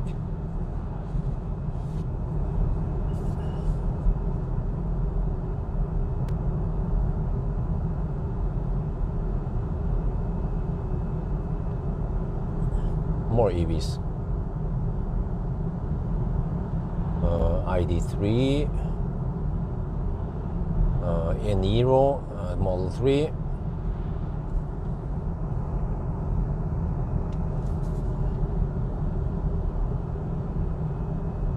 Wow, we are at 41%. We only spend 5% getting all the way down here. There comes a fat e-tron with a Danish license plate.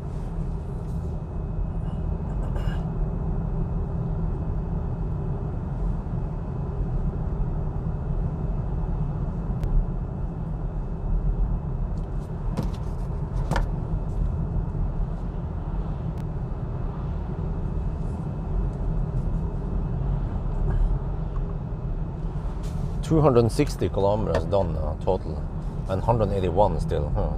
The total consumption is going down really slow.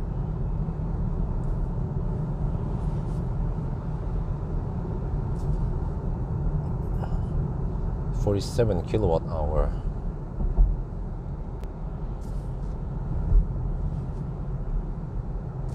Let me estimate. Okay, so we have 30.9 kilowatt hour.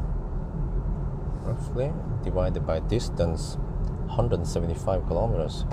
So we have remaining budget. We have to stay below 176 watt hour per kilometer. That is plausible. Yeah, with the tailwind and the downhill.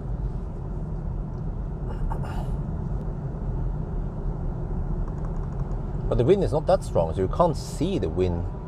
But we still have tailwind all the way to Jessheim.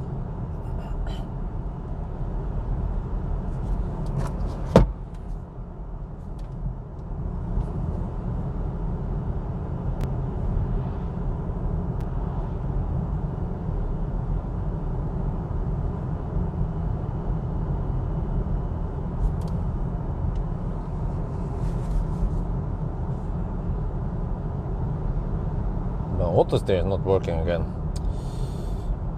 Well.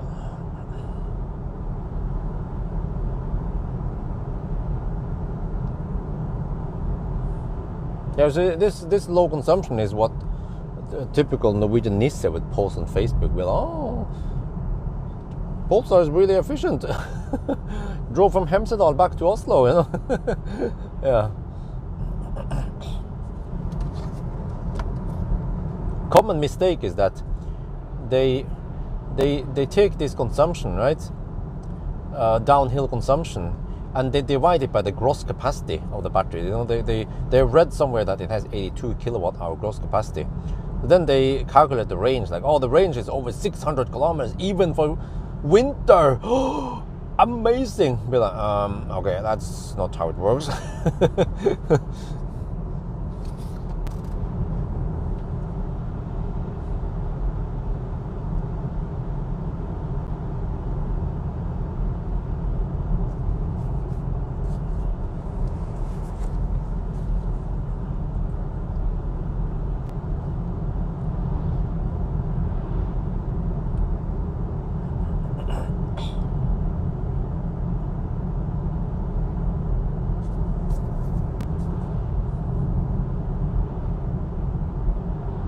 Oh, it's an EQC, an Ioniq 5. Oh, what the heck?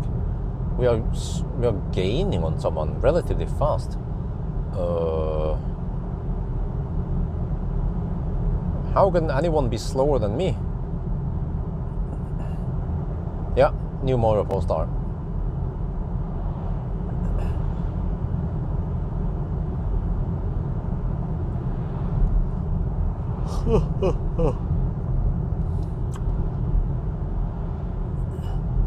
So let me see, what do you get with a new Polestar? You get, still have the same headlights.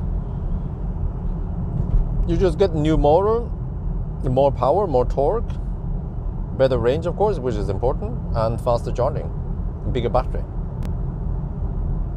I don't think they have changed anything in the screen or, yeah, everything else is the same.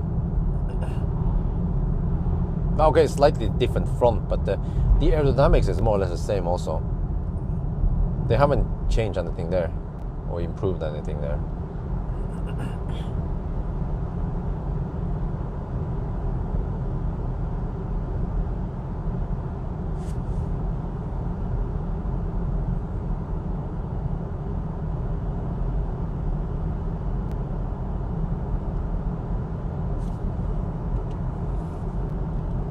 Yep, consumption is 110 watt-hour per kilometer.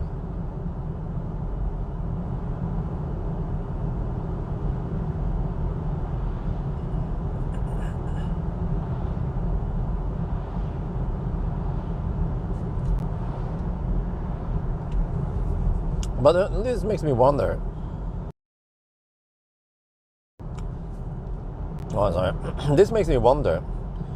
How big will EV batteries be in the future? Because for you guys, what you guys have seen in the past, Leaf and whatever, right? Leaf, Zoe, whatever car you have seen in the past, they used to have only around 20-30 kilowatt hour, but that's not gonna cut it. So then eventually more affordable cars like the Stellantis cars, they got 50 kilowatt hour. Tesla, they go for around 60 kilowatt hour in SR Plus.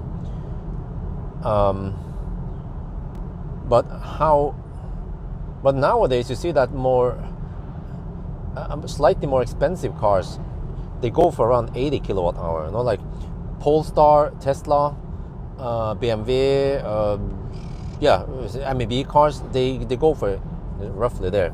So we then have roughly 50 kilowatt hour and then 80 kilowatt hour, and then you have the big batteries, 120 kilowatt hour. But you see that most cars, they are roughly there. They don't.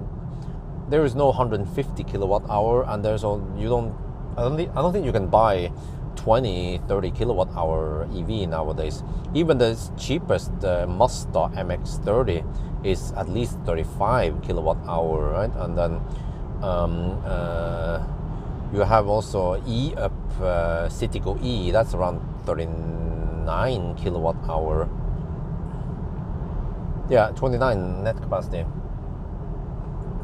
But I wonder if it will shift further up as the batteries become more energy dense, and yeah. But there's always a price for the battery, unless there is a big leap, so that battery size becomes irrelevant. But that will also revolutionize everything. And like when I buy batteries for the Ryobi, it has a steep price. And but that's for the original Ryobi. You can buy some aftermarket, but I'm not sure how good they are, so I don't dare to use them in case it burns down the garage. EC3 is, really? Is it just 44 kilowatt hour? I thought it was 53 or 56 net gross.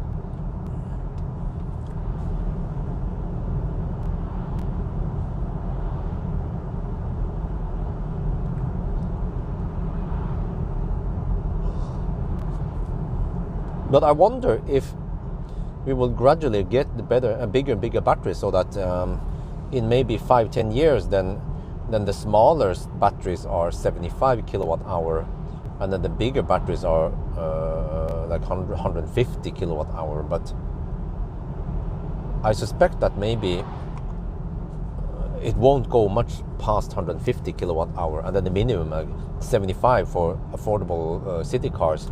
That's plenty, man. 75 kilowatt hour should be at least 500 kilometers, given that they made the car fairly efficient.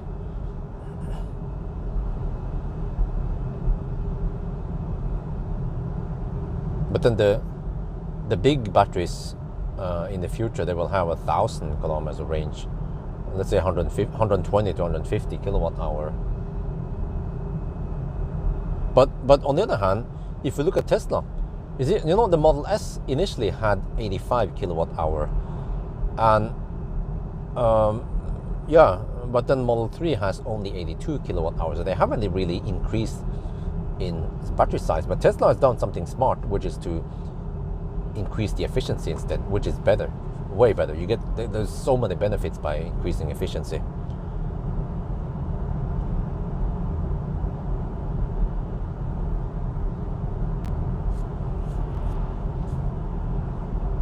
But then you have Fat e-tron and Hongxi, which is brute forces and adds almost 20% bigger battery. But then you don't get 20% more range. No, you might get 15% range, because the car becomes heavier and less efficient. And if you already have a bad drivetrain with some friction, then it really takes the penalty of heavier. But in general, when you get bigger batteries, they are usually more energy dense. So they might not weigh that much extra. But what they could have done was to make the car more efficient instead, and then shed some weight.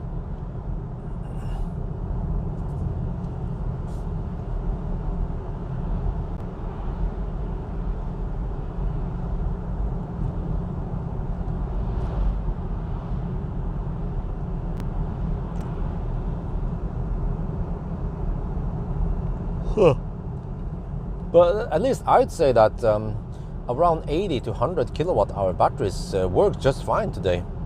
Okay, I feel like around 50 kilowatt hour in, for example, Stellantis cars, that's it works okay, but for long trips, or if it's winter or some shit, or you want to hammer it, then you can feel like it's a bit too short. But especially when I do 1,000 kilometer challenge with 80 kilowatt hour battery, it's already pretty good. I say good enough.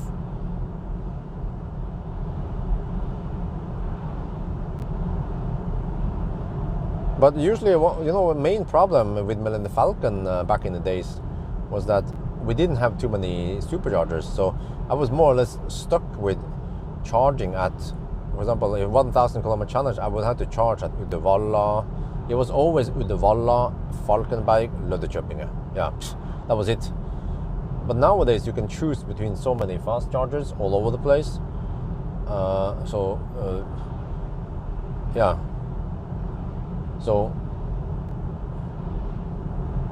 could say that 82 kilowatt hour in Model 3 today is way better than 85 kilowatt hour in Model S 10 years ago. with way less charging options and also slower charging.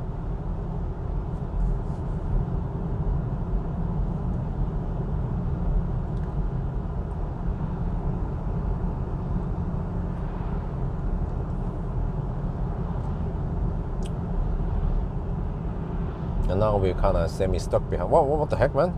On the way, earlier today, the traffic is increasing now. Holy shit balls. These are people going on winter holiday. Yeah, now suddenly I see a bunch of Norwegian license plate. Almost all of these are Norwegians. Yeah, they didn't want to travel yesterday. Friday was a big travel day. Lots of stau because of the heavy rain and water accumulated, plus that lots of office rats were leaving town. And then the other guys, they leave today. Yeah, so they will stay away from Oslo for a week.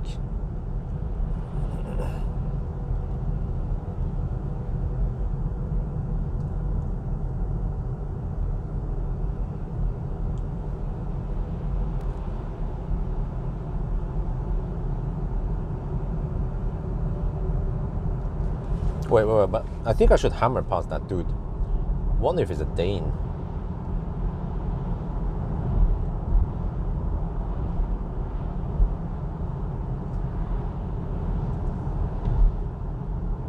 It's a Norwegian.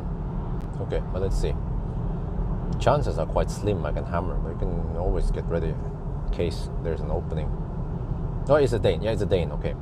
If it's a Dane, there's a high chance you'll slowpoke all the way to Jessheim or Hønefoss before we split. Oh shit, it's quite dense traffic.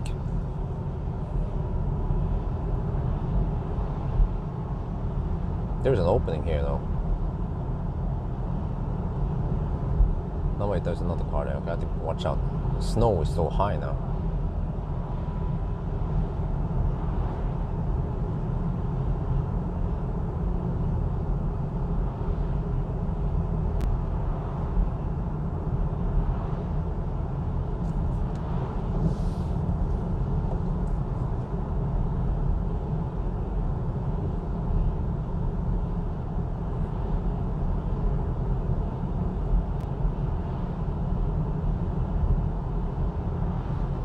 Oh, I could hammer here. Yeah, let's go. Just have to be schnell.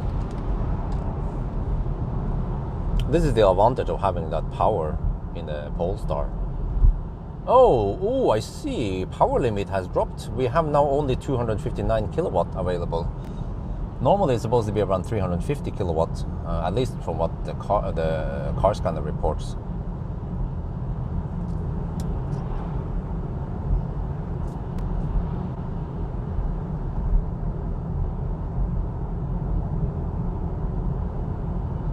Battery temperature is still around 6 degrees Celsius. It stays cold. I want to see what happens towards the end, if it rises or not. Okay, here's where I can hammer again. I have to check oncoming traffic. Okay, you can go. That car is too far away anyway.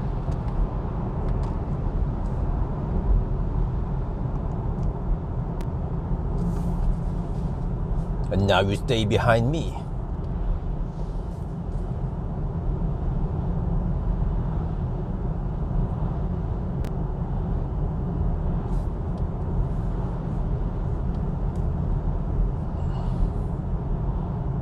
Yeah, but as long as batteries has some significant weight and cost, then I think car manufacturers, they will always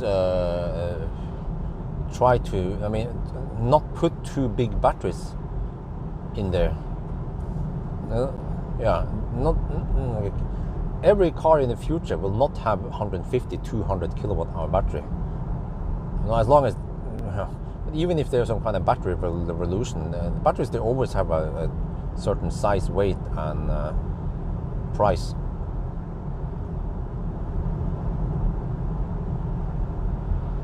But what could happen in the future is that the batteries, they take less space, and the batteries are cheaper, and also they're not that heavy. So how, if you want to put it this way, if you want to make a cheap city car, do you then put 200 kilowatt hour battery there? If it fit, Or can you, maybe if you can shed off the weight and get away with 75 kilowatt hour battery, it can be several hundred kilograms lighter and also a lot cheaper.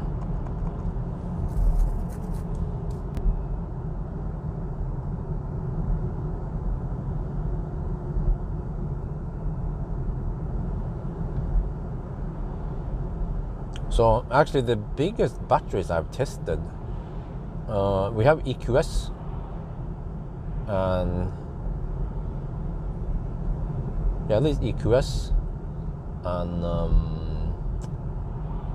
yeah, but you know, somehow the EQS has a big battery. Yes, true, but it charges at only 200 kilowatt.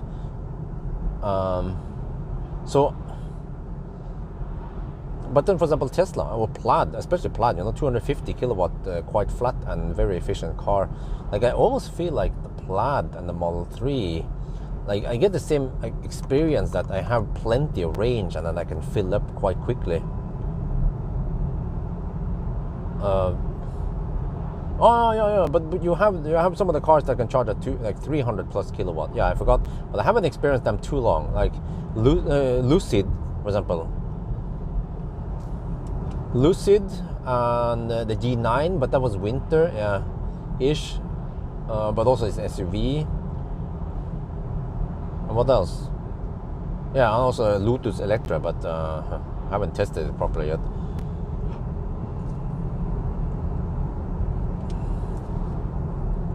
But more affordable cars like Model 3 and also the MBB cars, but especially Model 3, which can peak at 250. At least briefly. I mean, I still feel like Model 3 is good enough. And when the time when I own MC Hammer, that was even the previous generation Model 3 with slightly smaller battery but less efficiency.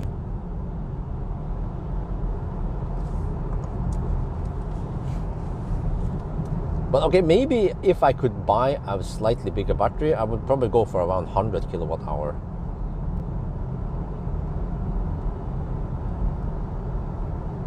But I still wonder, the EQS with 120 kilowatt hour, why is it not charging faster? Well, you can say, yeah, but it's the limitation in the 400 volt system. No, well, it can go flat 200. Why is it not going 200 kilowatt flat until 80%, right? Like a true German. Or they could have designed the voltage higher. It can go from 400 to 460 volt. And it can then take 200 to 230 kilowatt. Actually, maybe more, because the charging voltage is higher than the resting voltage. So you can peak at, let's say, around 230 volt, maybe 240. Let's say at 60%. 240 kilowatt. Wait, did I say volt? I meant kilowatt.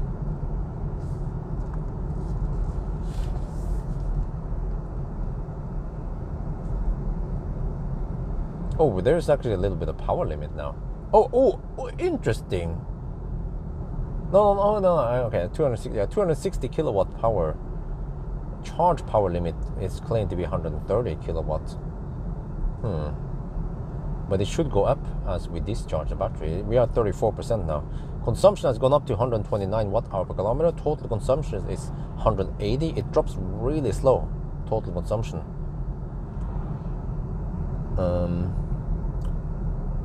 Yeah, no, the car still claims -3% at arrival. Wonder if there's a late bailout point. Oh no, shit! I'm slow poking. I have to go faster. Wonder if there's a late bailout point closer to Gardermoen, or if I have to bail out at Lunde.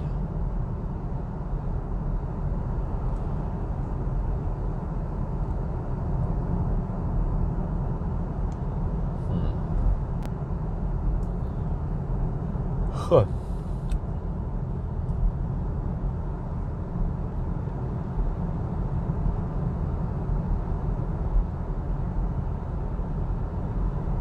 Not Lunde, Roa, I mean.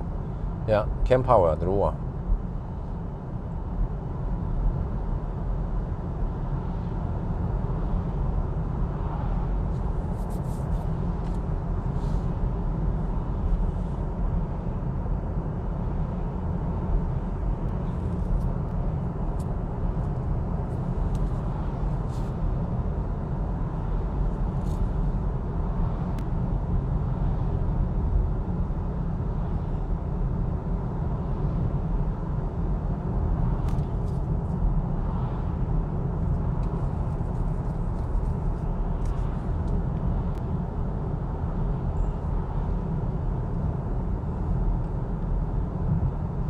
Well, now it says -4% at Yesheim. Okay.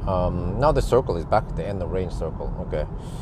But we'll see. I mean, no big deal if I have to bail out at Roa.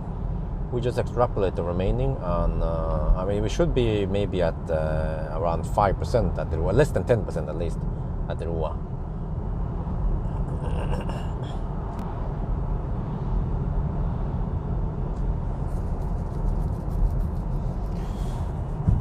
So it was a nice guten Fahren, yeah, or Fahrten, yeah, whatever they call it in German. Nice drive. At this point, it's more or less the same as the Yellow test.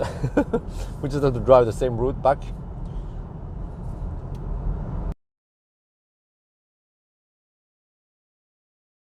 Oh, no EX30 yet.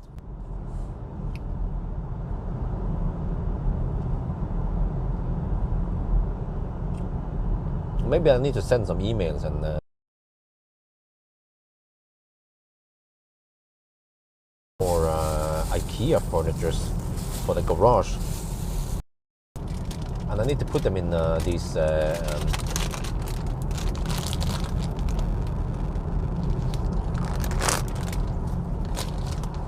transparent plastic boxes. You know, the one with a lid and shit. But I bought one with a lid, but it turns out that the lid is just a little bit too big. It makes it too tall. But it means that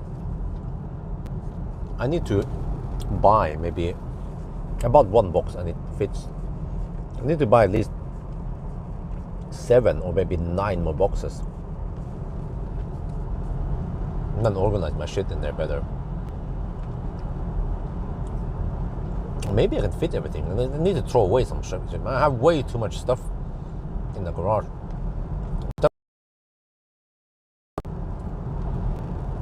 I can either sell it or donate it. Or recycle everything.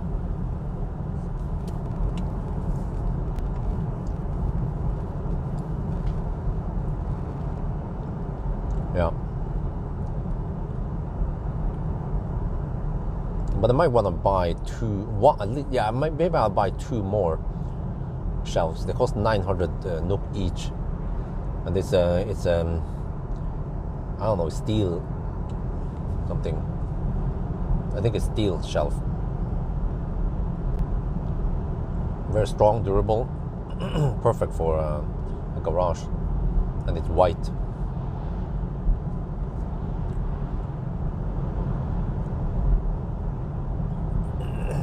And then just move all my shit over there in one corner. Now I have stuff spread all over the garage, which makes it a bit messy.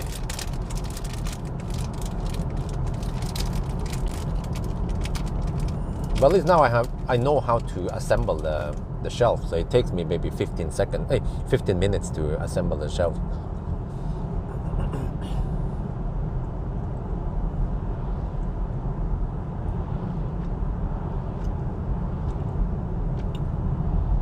But I should use the plaid to buy it from Furuset.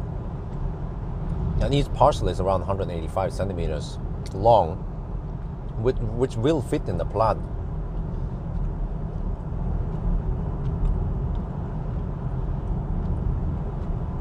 I wonder if the plaid has almost 2 meters length.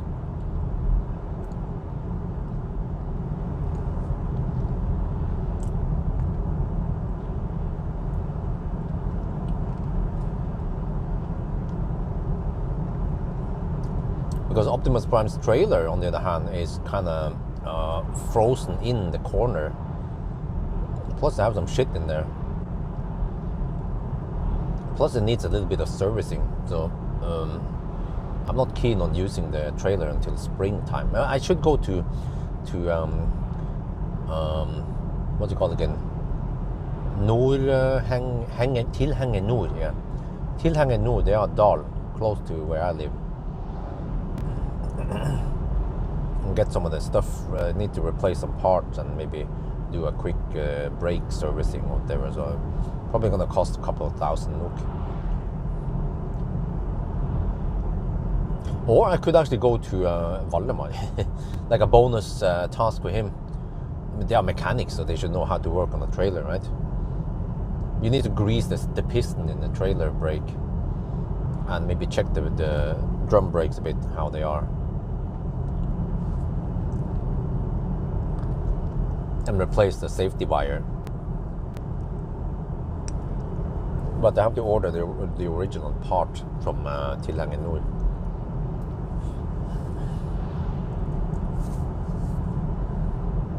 So yeah, maybe I'll go to. But I mean, it's time-wise, it is way easier to go to Tilhangen Nord.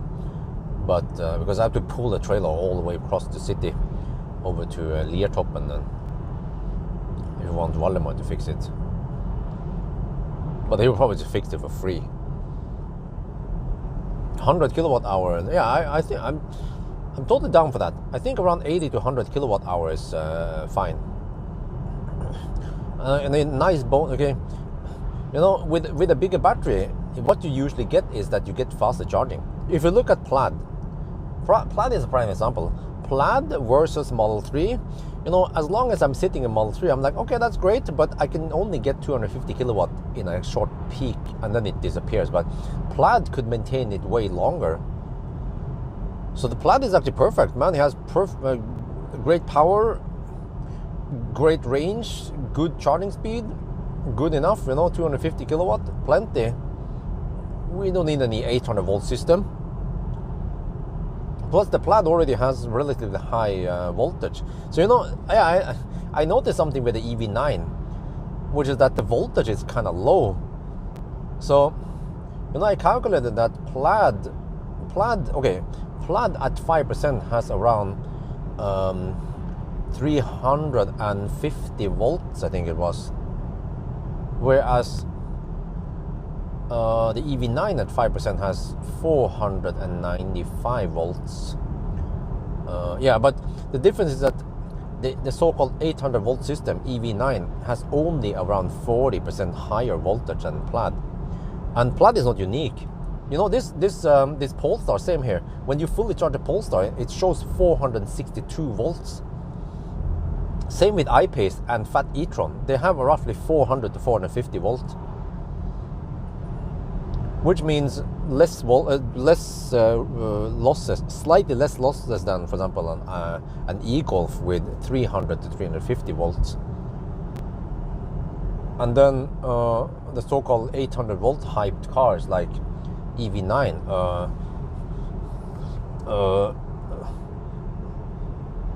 Is it really that big of an advantage? We're talking about just 40% increase, not 100% increase in voltage. So that should also mean that the reduction of the heat loss that people keep hyping up about is less than what they claim to be. Because they always claim that, oh, but you know, if Tesla is or whatever 400 volt car, Tesla is taking 500 amp, then the 800 volt car only needs 250 amp. I'll be like, yeah, in an ideal world, yeah, but then you actually need, that car needs to be 800 to 900 volt like a Lucid. Yeah, exactly. You can already go. I mean, the reason why cars are not charging faster today is because of longevity. Just look at, even Taycan has this eco-charge thing. You want to fry the battery, or do you want to charge fast? I mean, you want to fry the battery, or do you want to take care of the battery? I mean, by going slower.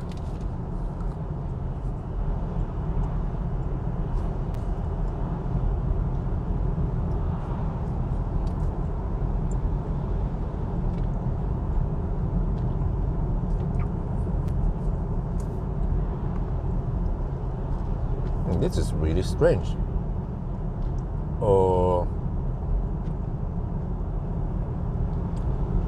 The total consumption is claimed to be 181. But we have had lower consumption since Hemsedal. How the heck is that possible? Total consumption should drop a lot, but it's not really dropping. But I've seen it on trucks. On trucks, it makes perfect sense because you have whopping 600 kilowatt hour battery. Oh, that was a Fisker Ocean. So when you have 600 kilowatt hour and you can charge at, let's say, 200 kilowatt flat, it's not going to cut it, man. It's going to take 3 hours. So there, 800 volt makes perfect sense.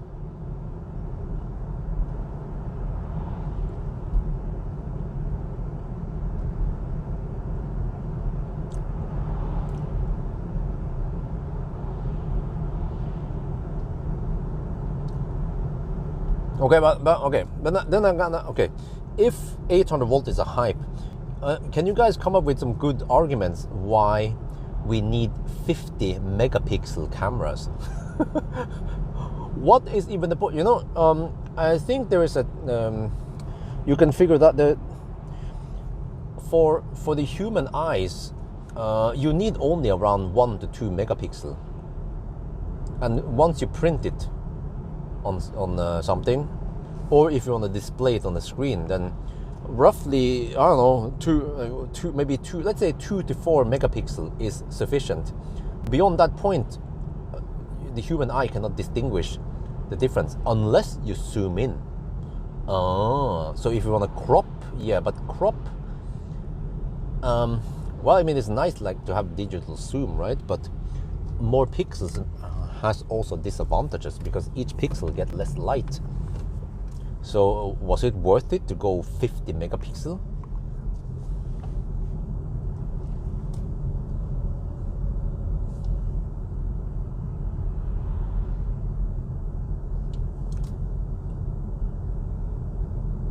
Another problem with freaking huge sensors is that, high resolution sensor is that the files becomes huge, especially if you save them in, that was an G9, especially if you save it in RAW. Wow, look at the traffic, holy shit balls. If I travel earlier, if I travel later today, I would get stuck in almost Stau.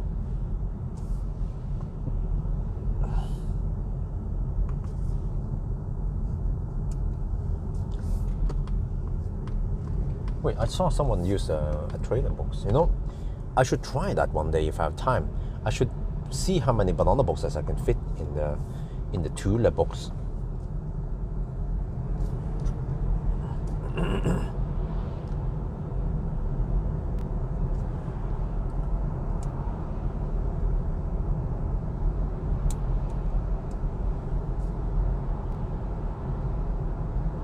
Yeah, you see, most cars today, they cannot maintain 200 kilowatt for too long. Well, okay, except for some reason, the Korean cars, they can go flat, or they chose to go flat.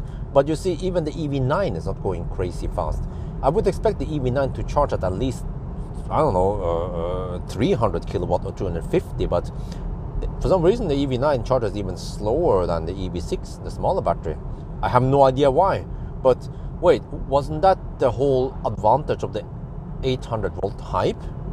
You know, it's not going that high on current. So EV9 with a 100 kilowatt hour battery and the 800 volt architecture should be able to match Taycan, right? Like at least 300 kilowatt or 350. So why is the EV9 charging so slow? That is a big question. And also, why the heck is the EV9 voltage so low?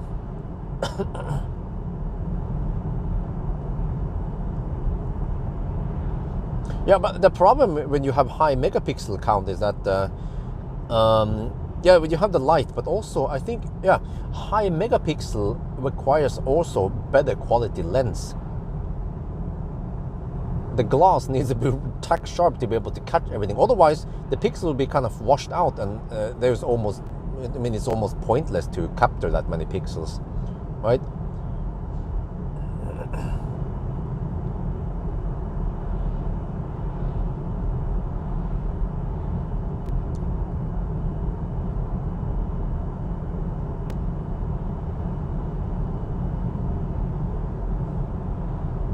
Okay, we're down to 30%. Wait, let me see the car. Let me check your range. How is it displayed?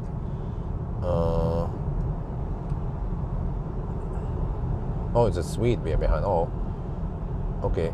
If there's a Swede, then there's a chance that he's going slower than me. Let me see. Where's the range assistant? Okay. We have there's a place you can set range numbers. Oh, it's dynamic. Okay. And how is this again? There was a place in the range assistant you can see here. Instant consumption. Okay, we can see that climate took 13%. Okay, I haven't used any eco mode or anything like that. I just don't want to save on comfort.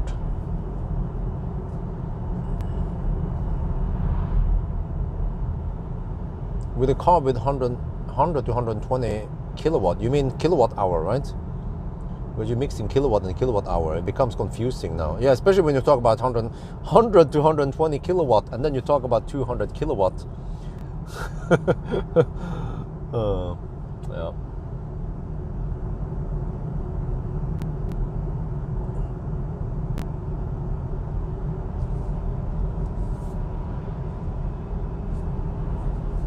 But also, yeah, this makes me also wonder, why is the EQS not charging faster?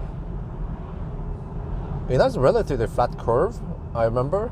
I think even at 50% it can take 160 kilowatts. But it's not revolutionary fast for a 120 kilowatt hour battery.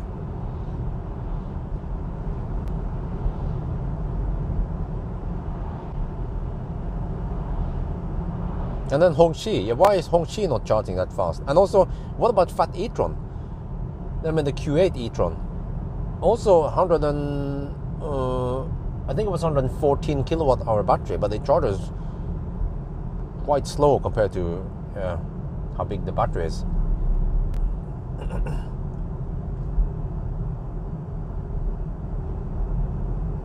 Man, I feel like I need to overtake this Volvo.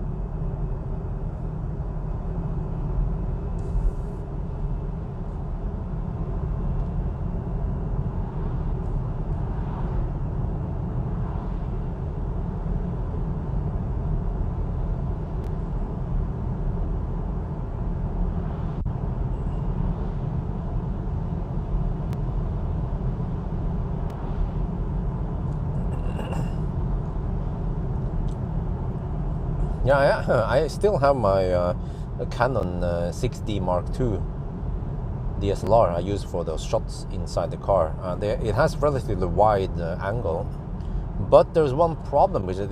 It is a bit heavy.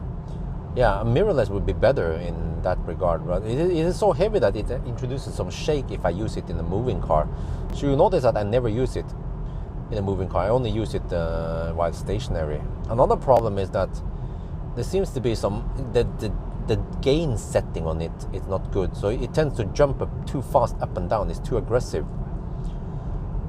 Whereas camcorder, you can actually choose how aggressive you want it to change gain. Oh, that's a Highland. So yeah.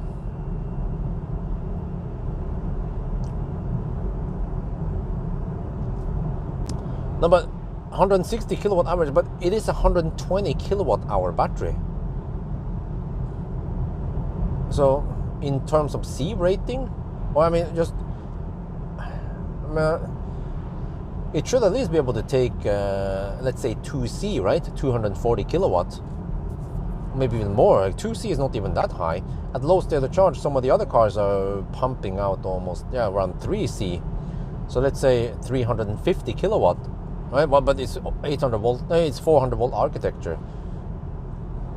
But if they design the voltage higher, it could at least take 210 to 230 kilowatt flat until, I don't know, 80%. But maybe that will kill the battery. Yeah.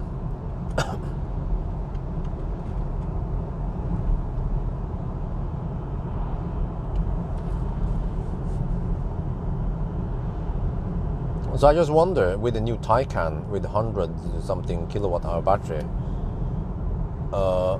and 300 and whatever, it has some insane charging speed. Yeah, but are they killing the battery? Is that another charge gate? So what happens if you own a Taycan and you fast charge a lot? After 1 to 2 years, how much degradation do we have?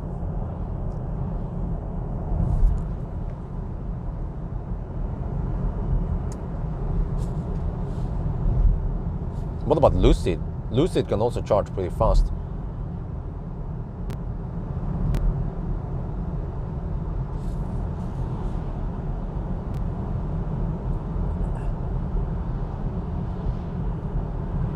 Yeah, Taycan can take over 300 kilowatt until around 60%. That's quite fast. I never heard of any car charged that fast before, and it's even beating Lotus Electra, which has bigger battery than Taycan. So Taycan is going at a more aggressive C rating.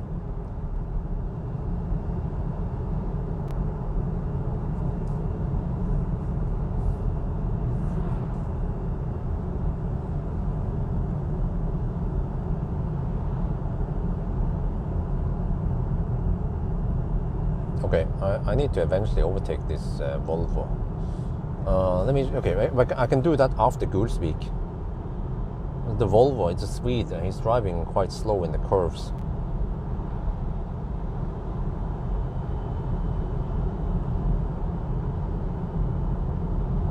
Seems like the traffic has decreased slightly now.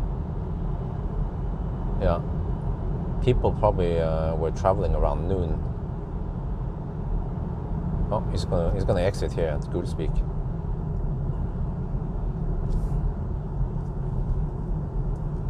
XC40 D4, the diesel engine on the XC40.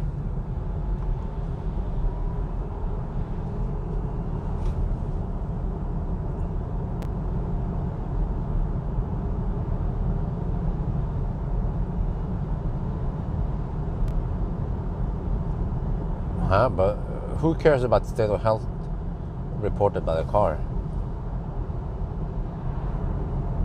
Even Tesla, when you get the car brand spanking new, if you look at the numbers that the BMS reports, it already has degradation out of the factory.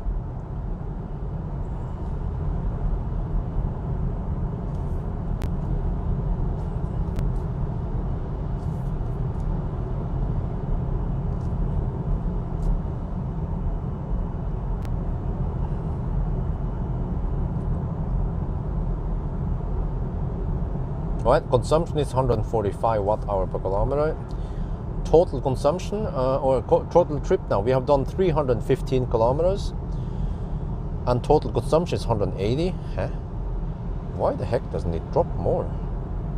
This doesn't make any sense at all. We're down to 28%, and we have around 7 degrees in the battery.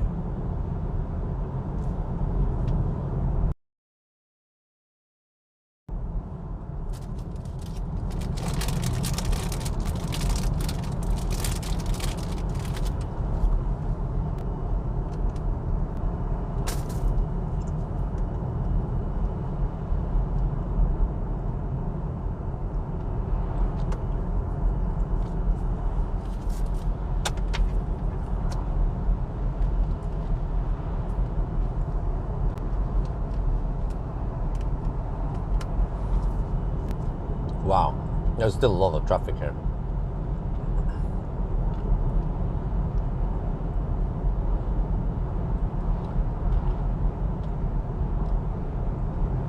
Man, I see those Ford Explorers. They are fossil cars, of course. They seem quite badass and big, but it makes me wonder, how many banana boxes can it take? How fast is it really? I think it has 4 tailpipes, right? Exhaust pipes. So it wants to look badass, okay? Is it fast? Is it comfy? Is it quiet? And how much space do we have? It would be funny if it was beaten by a Neo ES8 in every in every aspect. Well, okay, maybe let's say new EL7. Yeah, EL7, man, is a beast on wheel. Goes blistering fast, has plenty of space, quiet, comfy.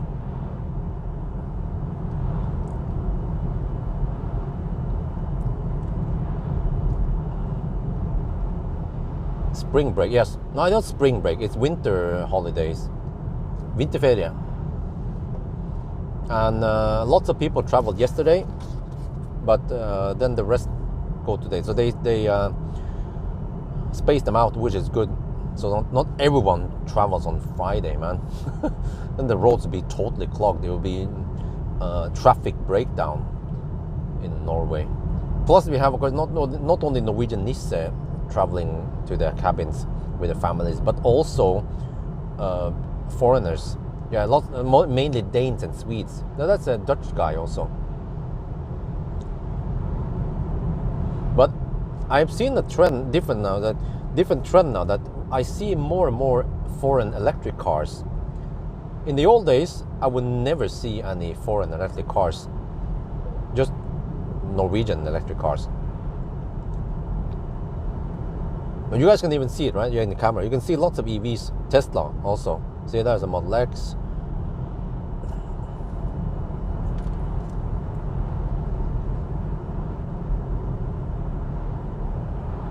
This is actually, the traffic you see there is a typical Friday afternoon traffic during winter season. It would be like this. Everyone is going to Hemsedal or Gol or Yale or Golsfjellet.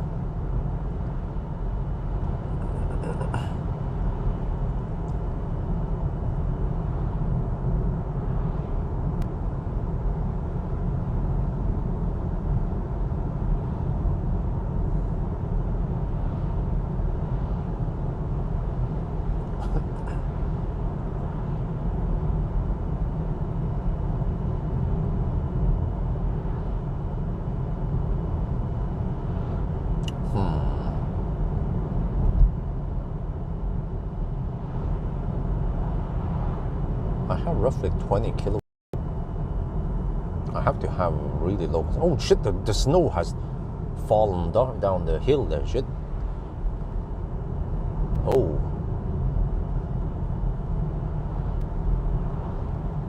I'll try to smoothen out the surface before the snow comes.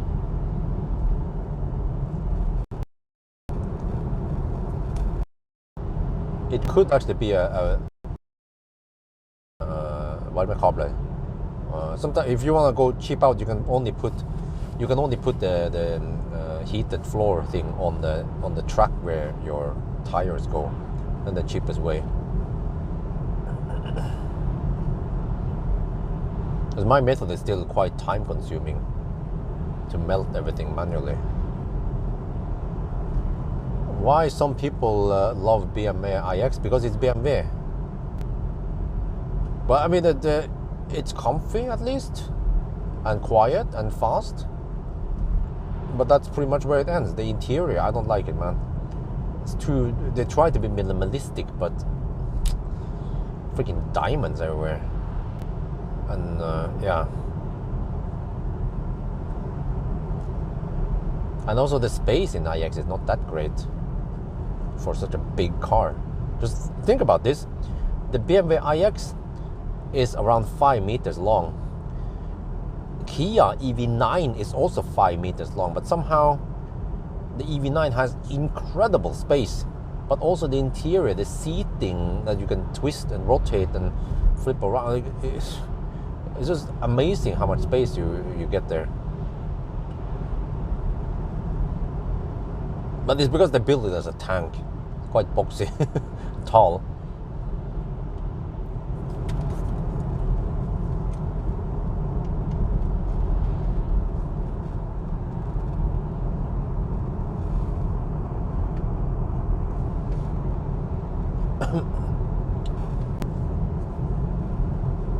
But the funny thing is that the EV9 has more space than the Hi5X, but EV9 is more efficient than the Hi-Fi X.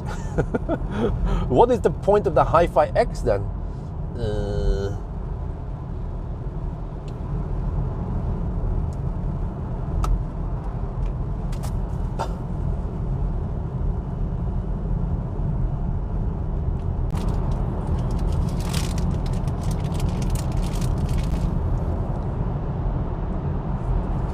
Well, we can ask it like this then.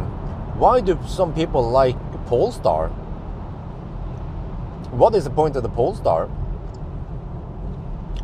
It's expensive, not as efficient as Tesla.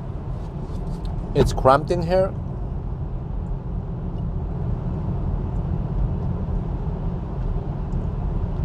And yeah, what else? Why not buy a Model 3 instead? Or a Neo ET5 Touring even? No, actually, I think Neo is kind of expensive. I'm gonna check the price on the ET5.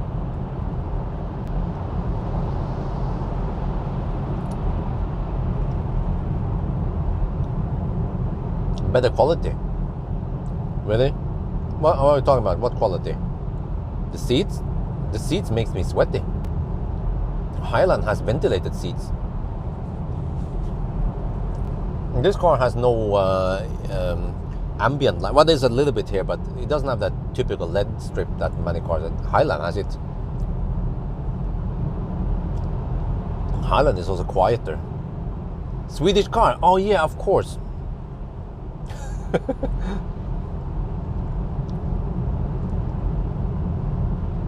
But you guys forgot to mention the most obvious thing. Pixel lights. Yeah. Polestar has the pixel lights. They're awesome. But right now I'm not sure if I can make it, man. Even with the upgraded battery and the more efficient drivetrain,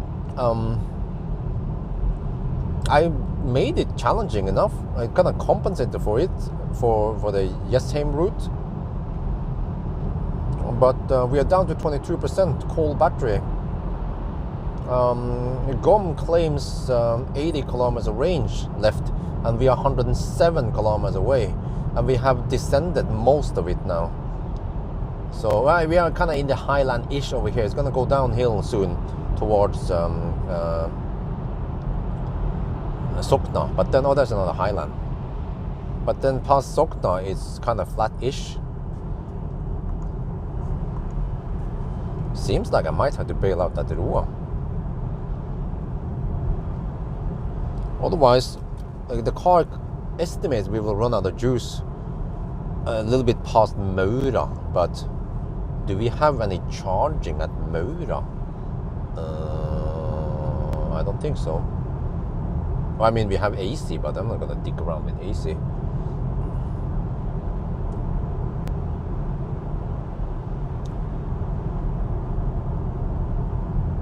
Well, okay, there's one thing that Polestar told me about, and I'm very impressed of how the car drives and handles. And at least Polestar told me that they, most car manufacturers, when they tune the chassis and the driving feel, they tune it with traction control on, with the driving assistant, or with the traction control on, whereas, and the ESP, whereas Polestar, they tune the cars without traction control or whatever, and then they tune it to handle well, and then they apply the traction control and whatever, which means that you can actually turn off. You can put it in sport mode, which turns off some of the traction control, and it will still handle really well.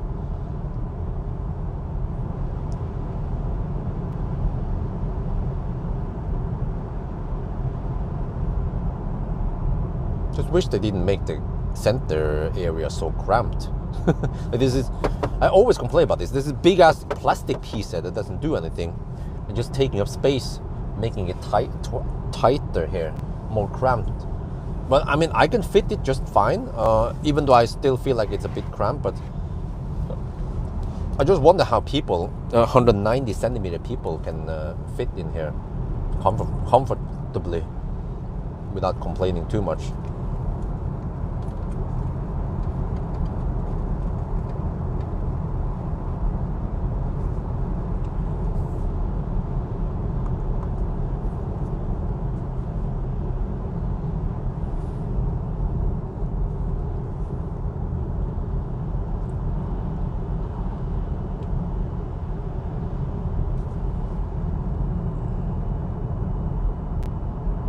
You know, one thing I tend to do is that on long trips, on long legs, I usually take off my shoes, otherwise I'll be too sweaty. So if you can, without too much hassle, take off your shoes and then put them on again, that is usually an indication that the footwell is large. Here I struggle to take off my shoes, but especially to put on my shoes. But I remember in Optimus Prime, it was heaven, man, how much space you have. Same with Millennium Falcon, plenty of space.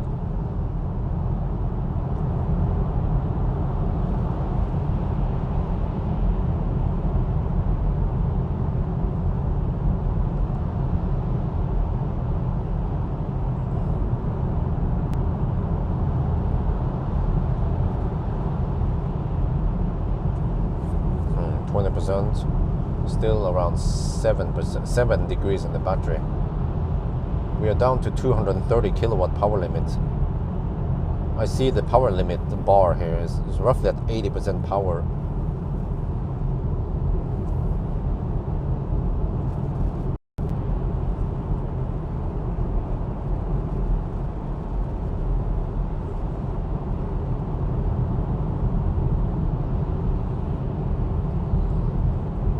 Okay, so I'll be kind of busy the next following days. Well, actually, even tonight, man.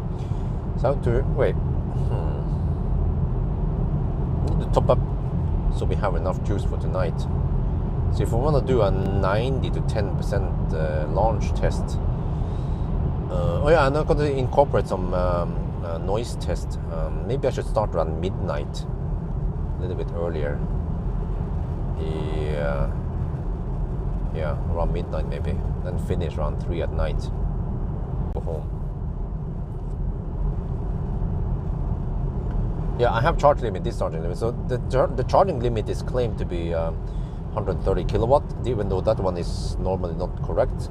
And then the discharge limit is at 222 kilowatt now, and it keeps dropping.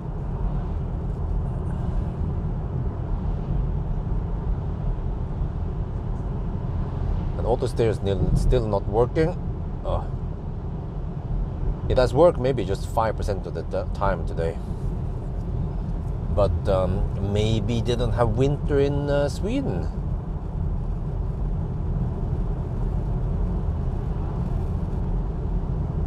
Oh, 90 zone, I had to increase my speed.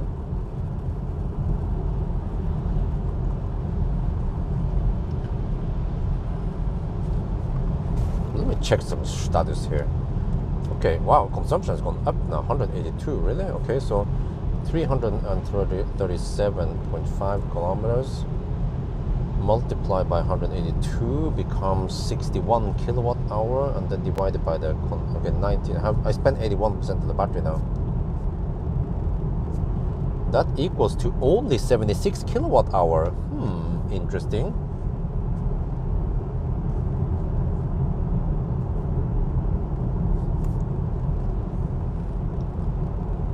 What happened to the 78 kilowatt hour I had initially? Well, but we have cold battery, yeah. So there's some energy hidden there. But whatever, a test is a test. We need to see how many kilowatt hour we can get out.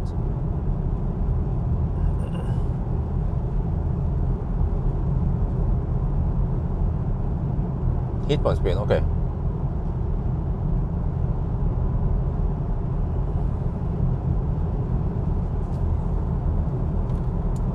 Wow, there's a lot of burning over there.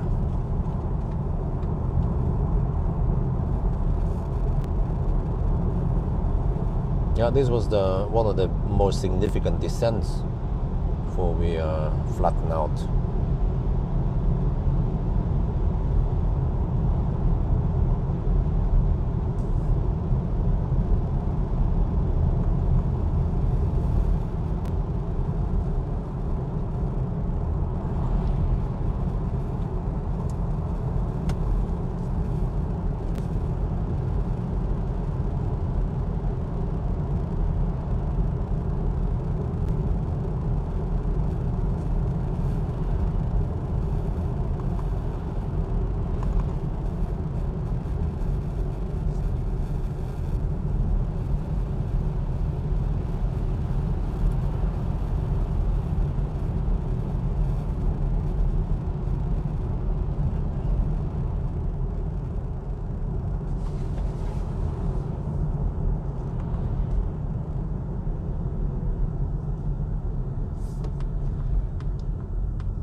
Her vi har en Sokna.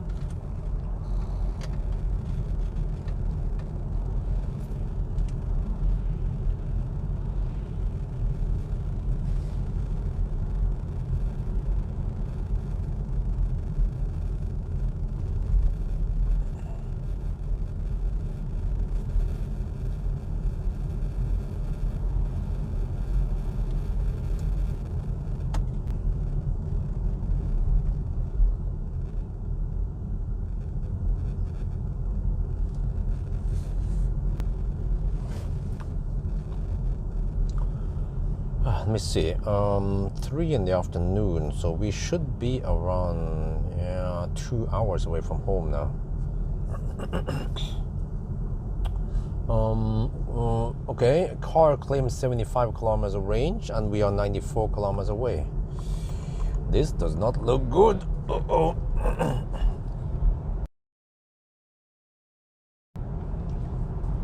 I mean, I was hoping that we can make it back, but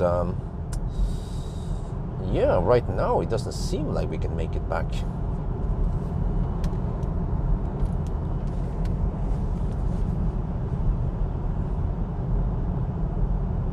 Unless something magic happens, but also past past Jevnaker we have the 90 zone, so I have to go faster there. But at least over here we can go slow and save some energy.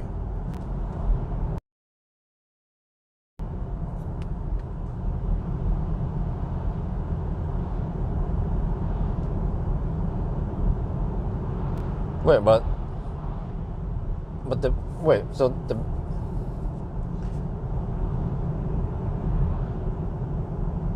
the battery temperature has stayed more or less even, and it seems like it's not being fed with the leftover heat from the motors. So maybe the leftover heat from the motors is used for heating the cabin then, hopefully. I hope that heat is not dumped out somewhere.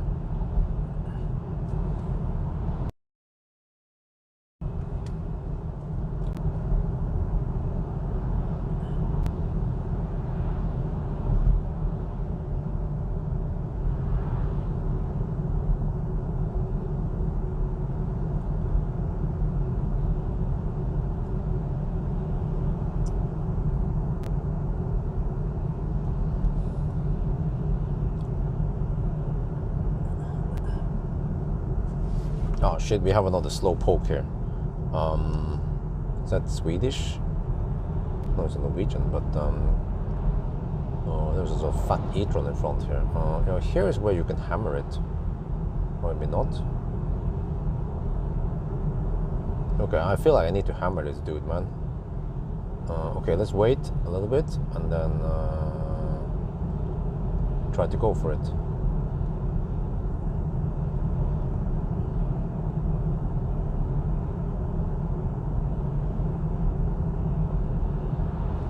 Okay, there's some significant space between. Oh, okay, no, a bit too tight.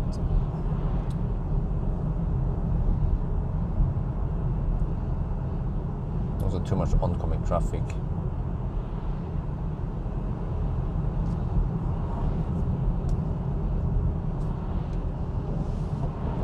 Okay, after no, okay, shit. Trying to get past, but it is hard now. Too much traffic. This would be prime place to hammer. Wait, after the last car. No, there's more car coming. Oh shit. Just have to stay behind for now. But this is good for energy consumption, of course, because we have to drive so slow. And in a way, it is also realistic. Unfortunately. Yeah. Had you impressed by, Had you I think what you mean is, was I impressed by a car in the e-car expo?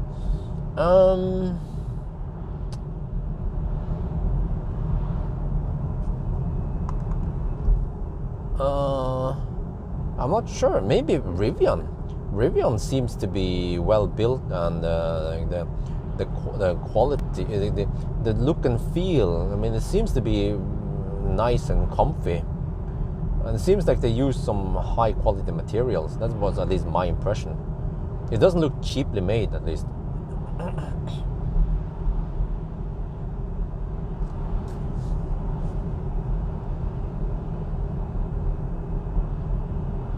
But even though that was not officially Rivian, it was just a fanboy going there. Yeah, now suddenly the trailer boy speeds up. What the heck?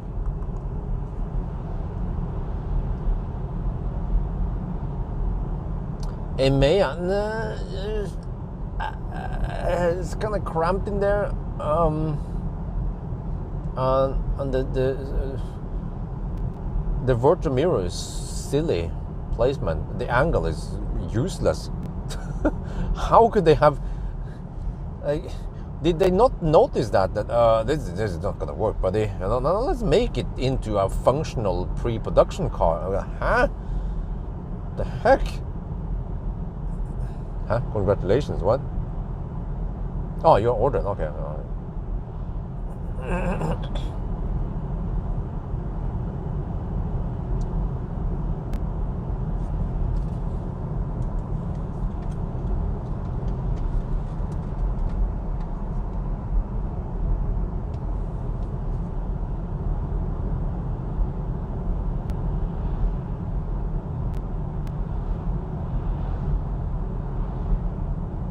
Scenic. Oh, okay.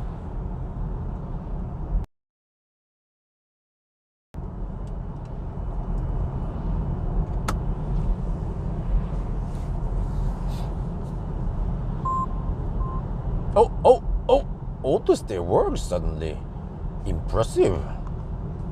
Okay, we're down to 17%. Still cold battery. We have now 210 kilowatt power limit. Consumption since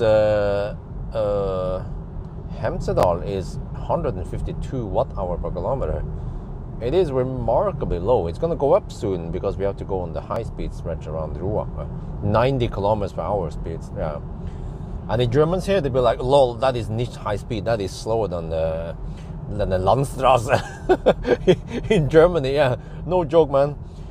Landstraße in Germany, or Bundesstraße, is 100 kilometers per hour limit. Lol. And the B roads, yeah. B roads in Germany.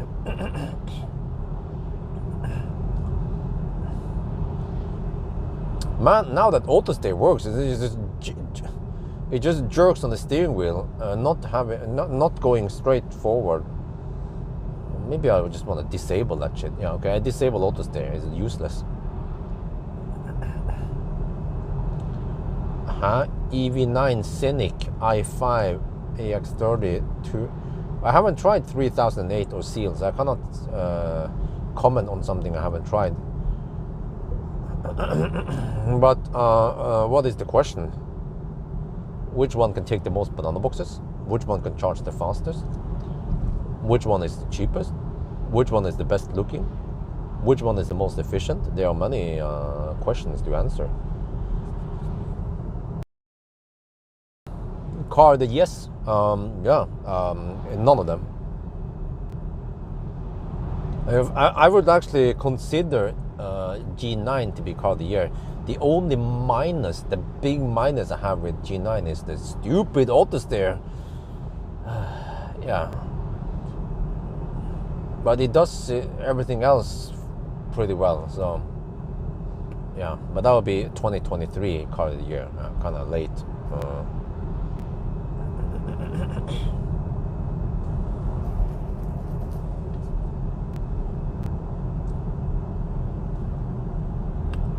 Wait. I'm still at 75% range.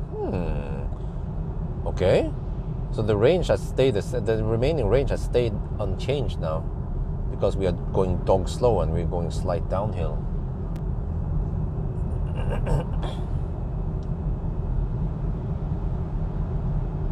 I have to check if there's another bailout point for me.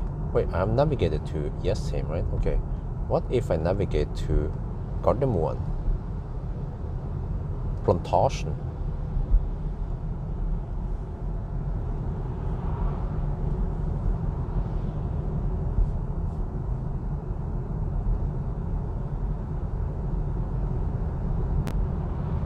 Oh, you know what? I could even navigate to.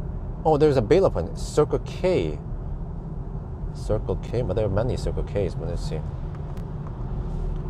Circle K Gardermoen. I'm not sure how. Hervakrysset. What? Edvard Griegs way. Can we at least see where they are? No, we can't. We can't. This is brilliant, man. You can see on the map where they are. Okay, let me see. No, I want to pay attention to the traffic here. No, I don't want that way. No, there. Oh, there. Number 2. Herva. Oh, no, it's called Hervakrysset. Herva. Okay, let me see. Confirm. No. I don't want. No. Huh? Dude.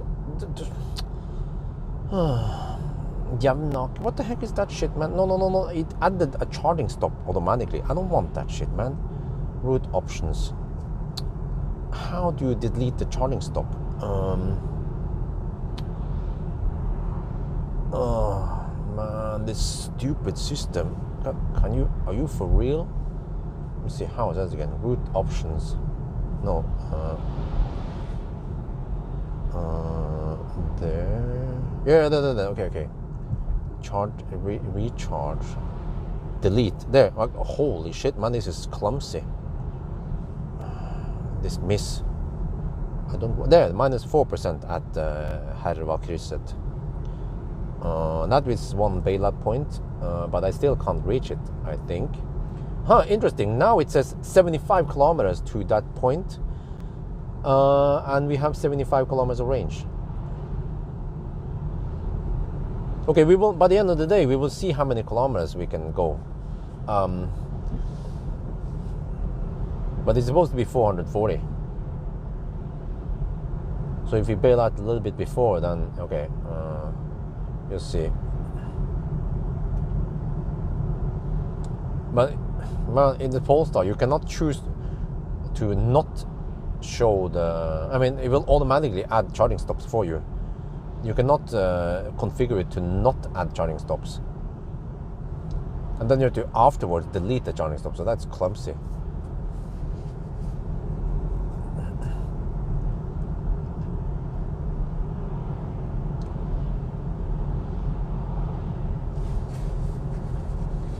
Car will start preheating. What do you mean? Huh? Why?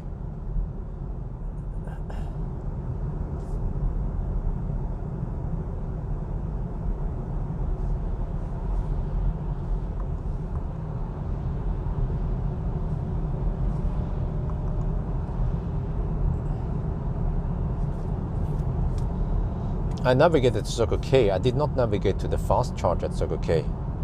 So it shouldn't preheat.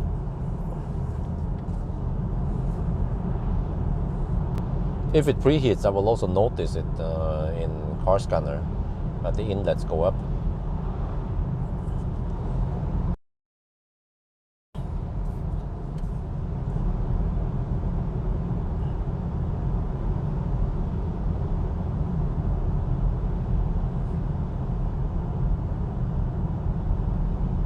Yeah, so we have a bit of slow stretch now until we go past Javnake. Yeah, so this is very impressive that when we go downhill now with tailwind, we have low consumption. It's still at 153 since Hemsedal.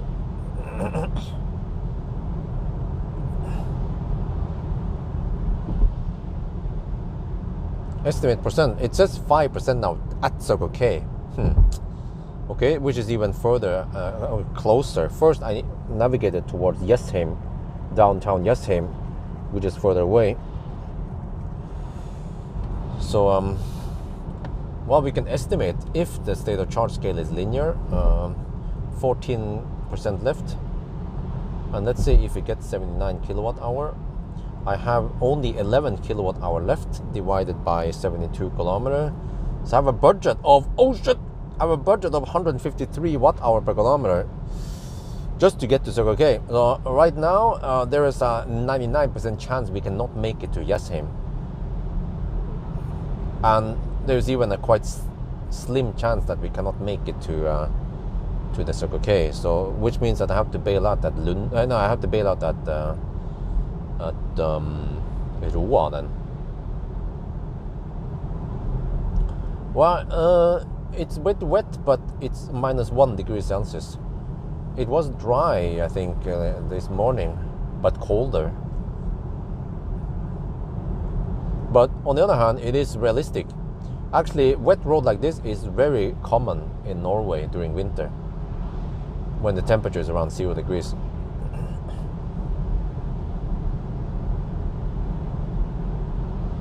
So ABC, always be realistic.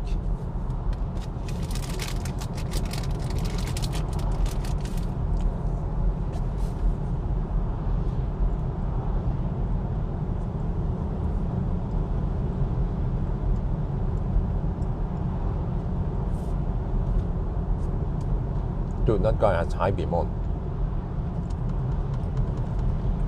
Freaking fat e-tron with high beams on. Didn't he notice the blue light symbol on the dashboard? It was a dude.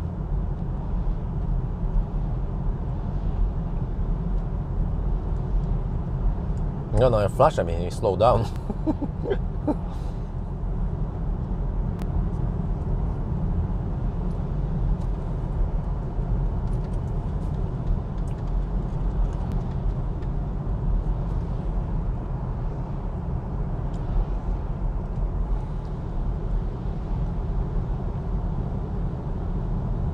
Smart one on the roads? Nah, I don't think so.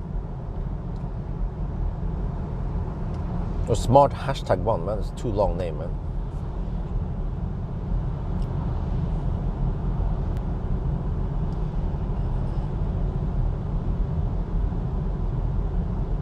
Wait, now I feel like I need to take a pee. Maybe I can take a leak at Roa and possibly bail out there. Yeah, it's too risky because from Roa there is a significant uphill.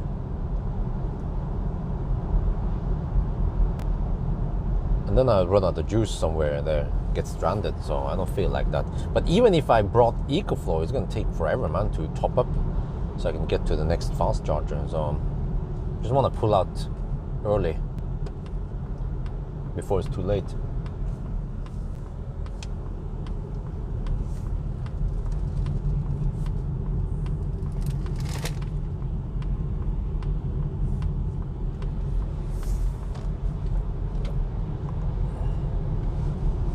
%, left.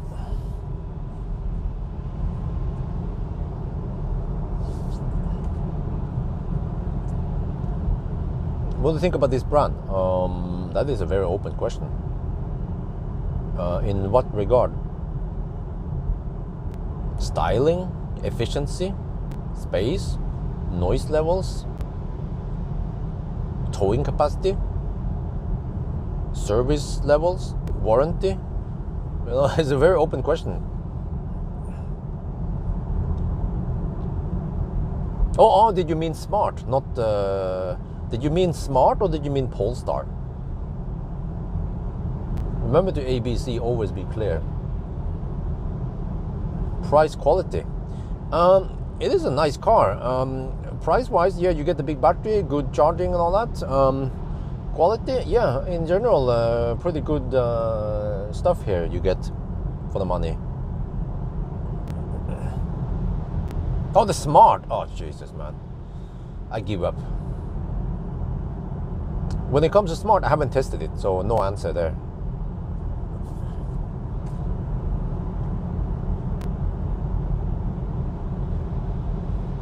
Would have been way better, Jose, if you said, what do you think about price quality on smart? You know, that would have been way faster, way easier, way more concise, and I could give you the right answer immediately.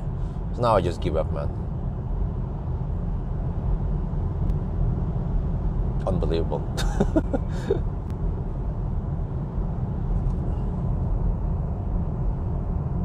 No French in here, English only.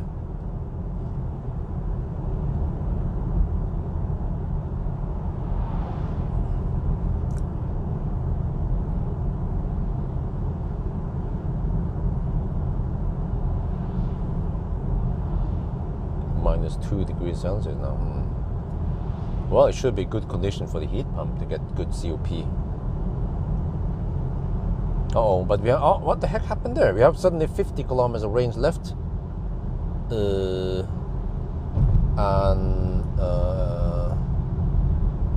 Okay. And 64 kilometers to Circle K. Let's hope I can just get over to Roa at least. Let me try to re-navigate here. Okay, stop. Shell Roa. Oh yeah, let's go. Shell Roa. There. Go. No, freaking dude. Holy shit balls. Are you serious, man? Like,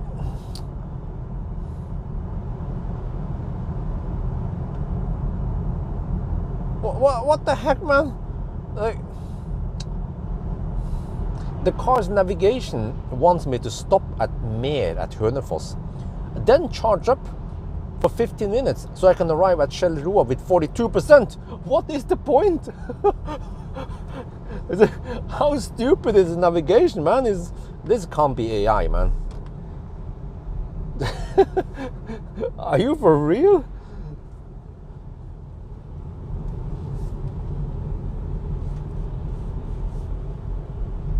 With 42%, I could almost go back to Hemsedal with that juice. Oh, shit.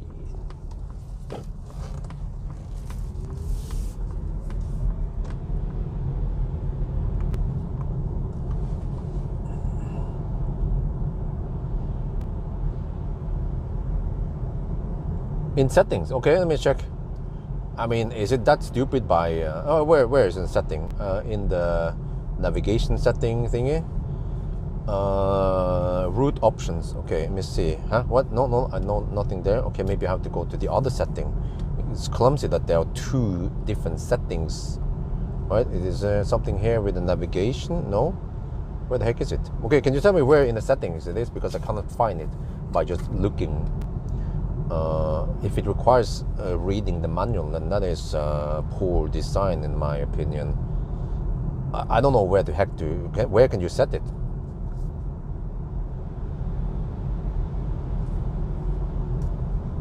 I'd look in the setting. Huh? Filter payment setting. Huh? What? Okay, let me see.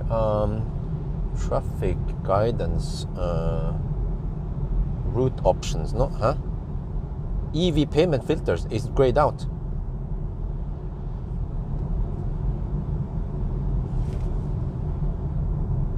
Probably because I'm driving now. So that's also another fail.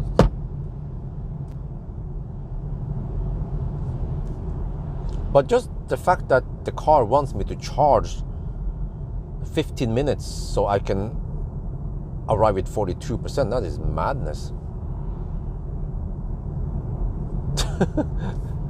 Okay, I have to wait a bit after I take the turn and I'll record the video. This is maximum foolishness, man. No, but what does the filtering have anything to do with this? So if I change some of the filtering, is that going to help? No. But Lars, do you actually understand the problem?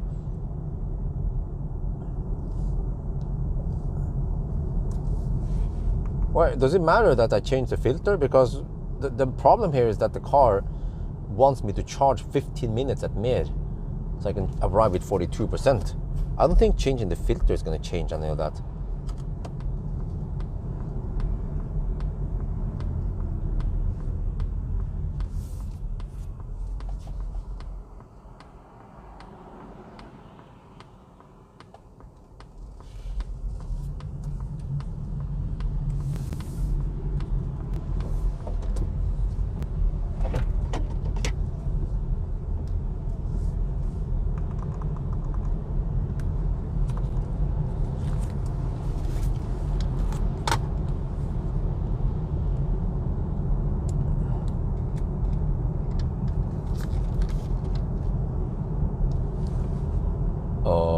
We just passed Hønefoss, and right now we have 49 kilometers of range. This is the estimated range, not the rated range.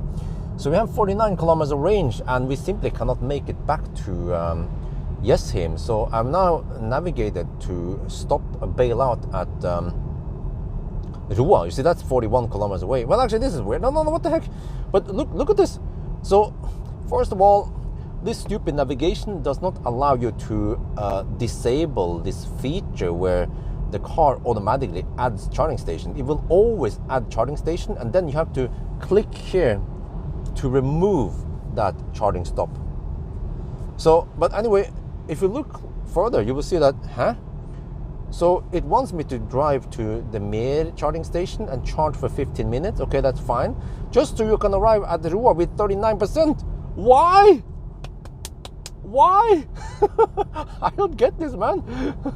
Maybe because Mer, they paid Polestar, so Polestar users, they will just charge and spend more money on the Mer chargers. Oh shit.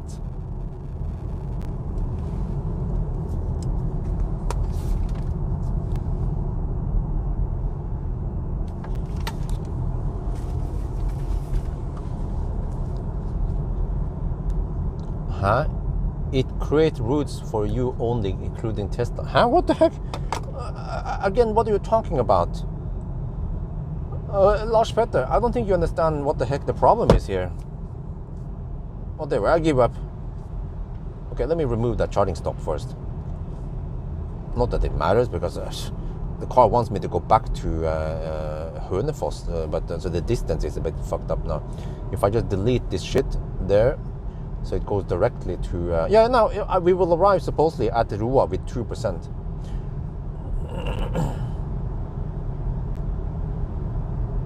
Wow, that's it? Okay. Well, we'll see then, we'll see. Because from here to Roa, we still have the 90 zone, which will introduce some high consumption. But you see here, I understand that maybe the threshold, the minimum threshold for arriving is more than 2%. The car doesn't want you to arrive with 2%. Okay, that's fine. But why didn't it just tell me to charge for 5 minutes, right? Instead of 15 minutes.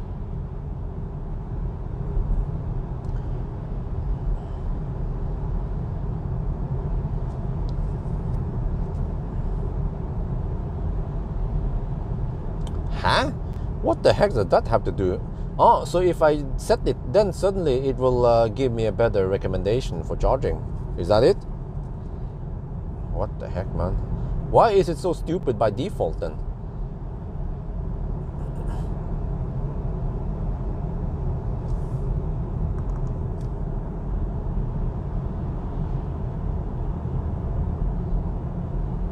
Well, at least what the car should do is that it should... You navigate to the destination, and then it says, it seems like you won't be able to make it there. Do you want to add a charging stop? You know, that would be better. I would say 9. Yeah.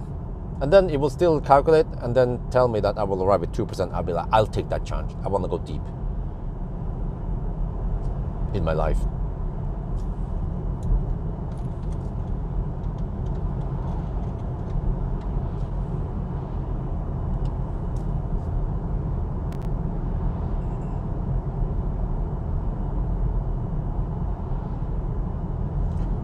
You made an update so that you can delete the extra charging stop when it tries to add it before pressing. Well, I tried that. Let me try again. Okay. If you claim that, let me check because I'm pretty sure I couldn't see any option to delete it. Okay, maybe I was not paying attention. All right. So if I go to Shell Roa, all right, start. Wait. Oh, I see here. Yeah, now I see it. Okay. I must have missed it earlier. Yeah. All right. Okay. My bad. I didn't see it, or it wasn't that obvious. You have to scroll down a bit so you see the delete button better, because it was actually hidden slightly.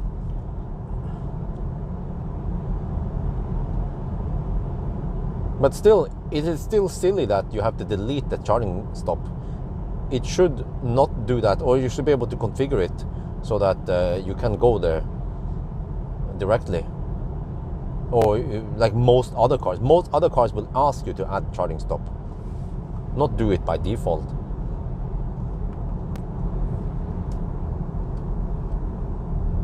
No, but Lars, again, let me tell you the problem.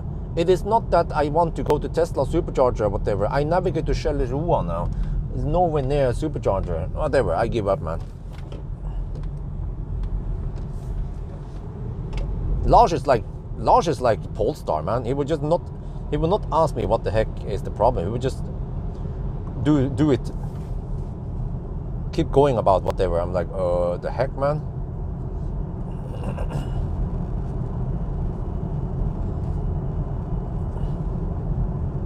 And then in most other cars, there will be a minimum threshold at arrival, right? Let's say you say that you want to arrive with 10% or 5%, then the car will recommend you to charge whatever until you can arrive at your destination with 10% or 5%. But here, I wonder if the minimum threshold for a charging stop is 15 minutes, which is silly. Why do you need to minimum charge for 15 minutes? It's like people who designed this car did not have any experience of driving an EV. Could be fossil heads designing the software. Oh shit, it's 90 zone here. I have to go faster.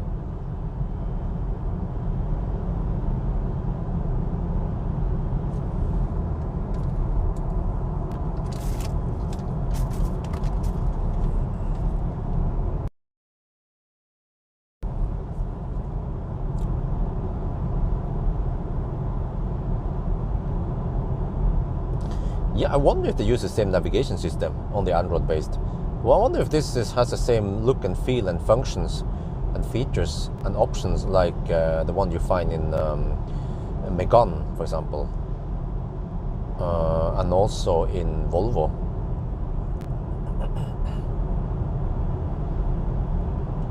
I think I'm supposed to overtake that mother trucker ahead.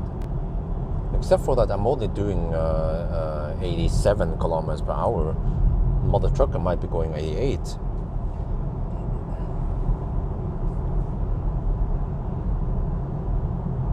Okay, well, Lars, I give you one last chance then. What is the purpose of adding or doing the whole filtering with the Tesla and Ionity you mentioned? What if I do whatever you instruct, I park and I do it, what do I achieve?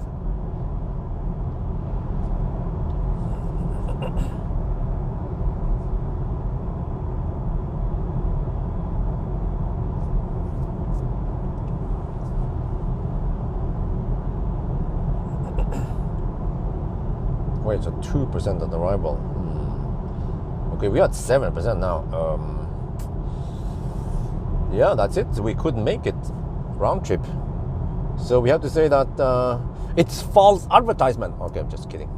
But yeah, so this car has around 590 something kilometers of VLTP range. But in winter, we can go...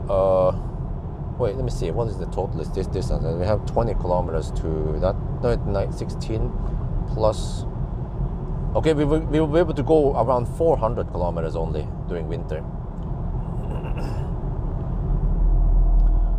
Then you won't get those stupid stops. No, but Lars, you did not listen at all. Like you did not listen what I was bitching about for the last 15 minutes. What I was bitching about was that the car wants me to charge 15 minutes. I was not bitching about that the car wanted me to charge. I could probably charge only 3 to 5 minutes and that would have been sufficient. And I was bitching that the car estimates I will arrive at 40%. Do you understand now? Okay. Now the car wants me to find charging station 9. Okay, I think I need to overtake this dude. I need to go slightly faster.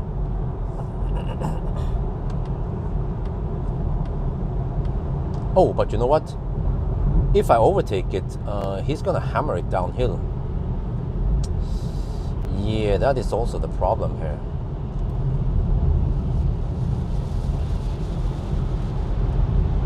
Just depends how fast I can drive now in the non-hammer stretch before he catches up. Oh, but we have power limit, 180 kilowatt power limit now.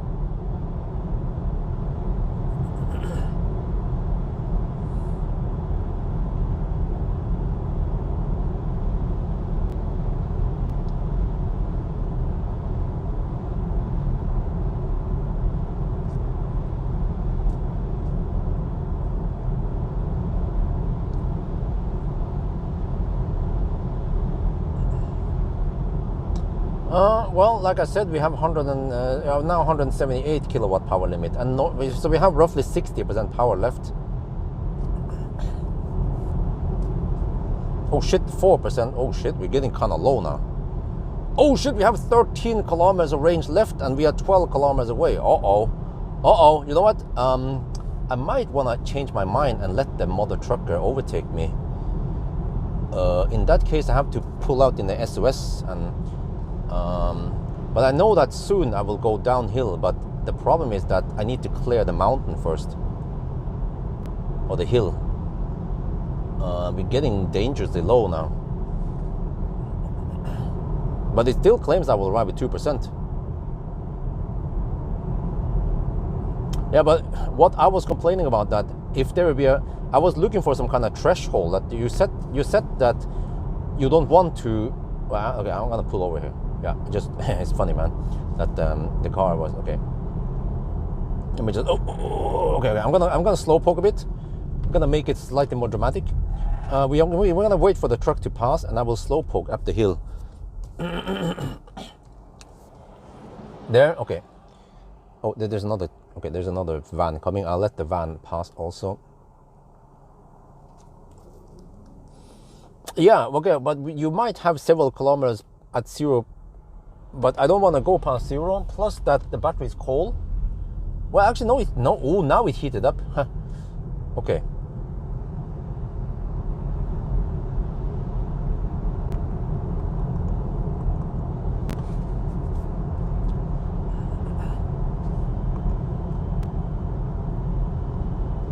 Well, actually, I'm not sure what the battery temperature is, but inlet is now suddenly higher, 12.2. But I didn't navigate to fast charger, right? Let me double check here. No, I just navigated to Shell Roa. Didn't navigate to recharge or anything. So I navigated only to the gas station, so it shouldn't preheat. But suddenly inlet is 12.5 and outlet is 11.7, which means that it is heating up the battery for some reason. Huh. It tries to be helpful? What? That's not being helpful? But what do you mean the car doesn't know? Because previously I navigated to Circle K and there's a charger there. I just didn't navigate to the charger. Now I navigate to Shell Roa, which has plenty of chargers around there. Of course the car knows that we are going somewhere where there are plenty of chargers.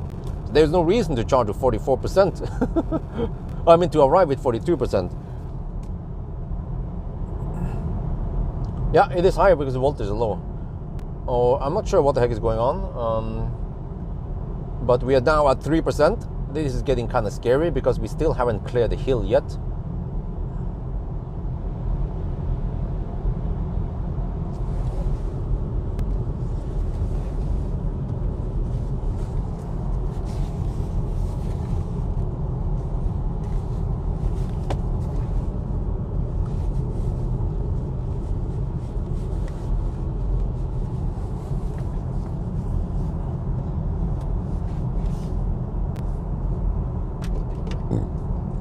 Okay, let me shoot some video here. I'm getting close now.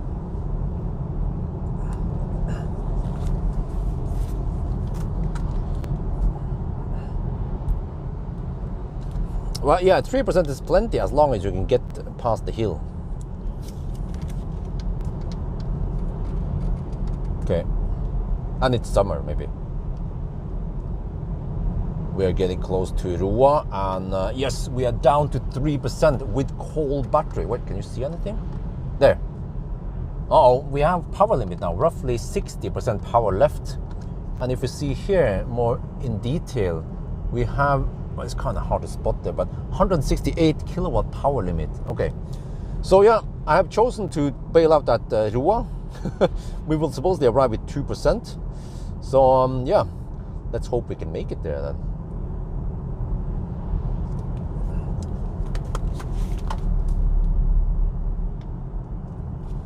But that's fine. I can top up there, P, but it's going to be somewhat slow because it's a chem power.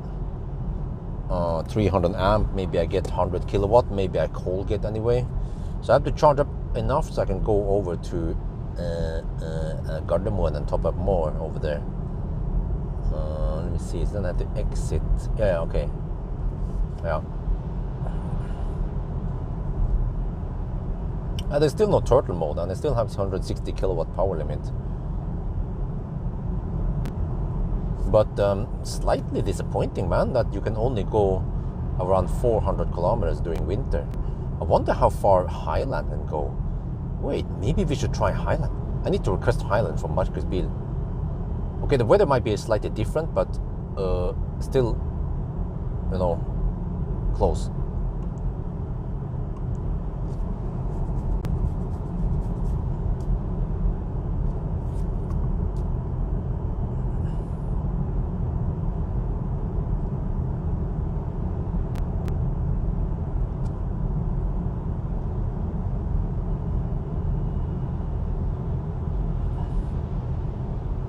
Yeah, my trip meter says 390 kilometers now, and consumption was 184.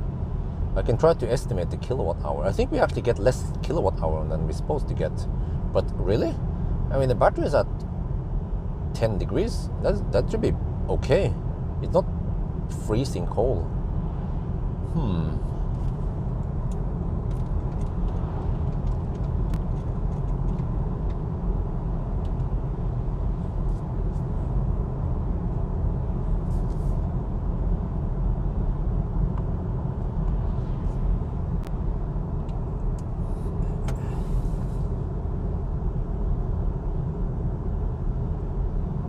And Highland even has less available energy, because in the Polestar you have 79 kilowatt hour. Highland has only around 74 kilowatt hour. That would have been interesting. But then if I would go there with Highland, I would probably not eat at the same place. Maybe I'll just go for a burger or some shit at the gas station. It would be cheaper, faster, and maybe taste better. Okay, now we have the downhills here, so that's good. Get lots of energy back.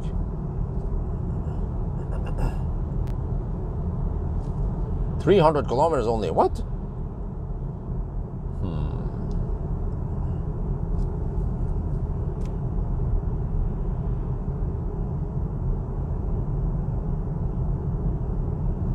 So yeah, so interesting. 200 kilometers total. When Elbil 24 did the test, I believe that they used the old Polestar 2, but they did it during summer. Or I mean, it was in May they did it, and that was from Oslo. Yeah, but that Oslo route is a bit slower. At least, yeah, well, at least to from Oslo to Hønefoss, it's the exact same. I mean, from Oslo to Hønefoss is different, yeah, but from Hønefoss, from that roundabout, it is the exact same route than Jessheim route. But I know that the Jessheim route has higher consumption, or I mean, has higher average speed and higher consumption. So not only is the route longer, but also higher speed and more energy intense. Yeah, but this makes me wonder, the old Polestar 2 could probably not make it there and back again during winter, because from what I remember, the Polestar 2 on my 90 test during summer, I estimated it had around 400 kilometers of range. So, which means that during winter, you can expect maybe around 350, but well, I'm not sure about the old Polestar without heat pump. Maybe only 350 kilometers. So maybe that's why they changed it, so that they say only to Noresund and back again, which is a lot shorter. It's Noresund is slightly past Sokna. You just go the other way. Yeah, you go straight in the roundabout rather than right into the 90 zone. And up at Noresund. It's a lot shorter. But the car should be able to go at least Oslo, Gol and back again. Barely. Yeah, in winter. Possibly. Okay, we are 3% now. This is the thing. The car, the BMS still claims 130 kilowatt. But I don't think we can make. I don't think we can get 130. I've seen it before that it misreports. Yeah, lots of the stuff you see on car scanner might not be correct, or whatever. Maybe the car scanner only gets this. Yeah. I think car scanner only gets this information from the CAN bus anyway, so it just displays it.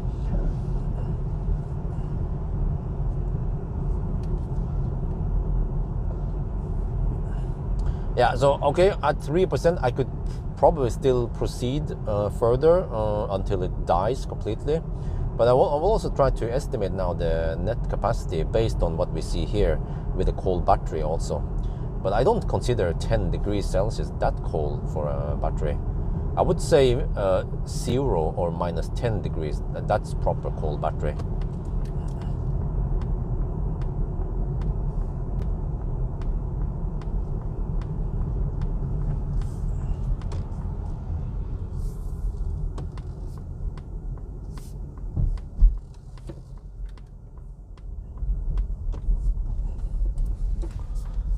Well, it's a nice sanctuary at least. Let me see, charge port is actually the left side with the right side, not the right side with the wrong side. So I can place myself here, I guess.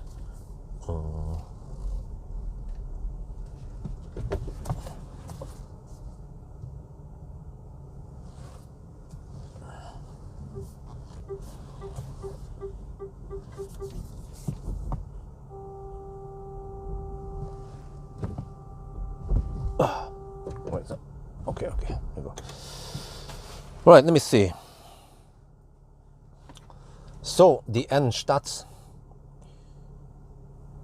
395.2 kilometers and 182 consumption. And then we have 3% left, so 97% used. Wow, that is only 72 kilowatt hour. Really? That is surprisingly low. I should try again. Maybe, you know what? I should do a range test tomorrow and see if I can get more kilowatt hour if I heat up the battery towards the end. I can preheat. Yeah. Okay. Only 72.3 kilowatt hour. Wow. Okay, but I might have some idle consumption, so you could say that best case it's around 73 kilowatt hour, but that is nowhere near the 79 that I got during summer. But then I heated the battery towards the end. Maybe it pays off to heat the battery.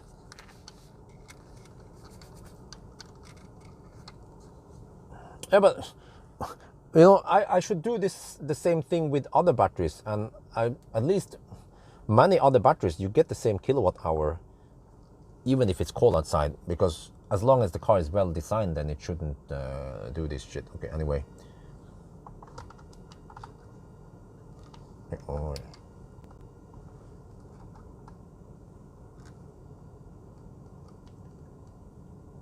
right, we're here at Pawel, and here we see the trip.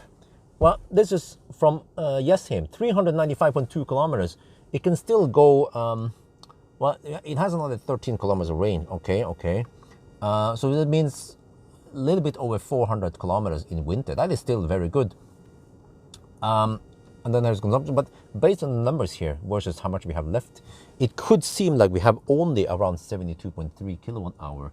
Now I have some idle consumption, right? So let's say best case 73 kilowatt hour, but that is still way off the 79 kilowatt hour I got during summer. So, but at least on purpose, I have not heated up the battery. So you see the battery is resting now at around, I'm not sure, but let's say around 12 degrees Celsius. So tomorrow I will do a range test, and then I will actually heat the battery. And even when it's cold outside, we can see if we get more kilowatt hour out of it. But this is the real world test, at least when we try. So now I want to see. You see here, Cars kind of claims that we have 130 kilowatt power limit. Can we get that much?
Okay, where did I put the shaft?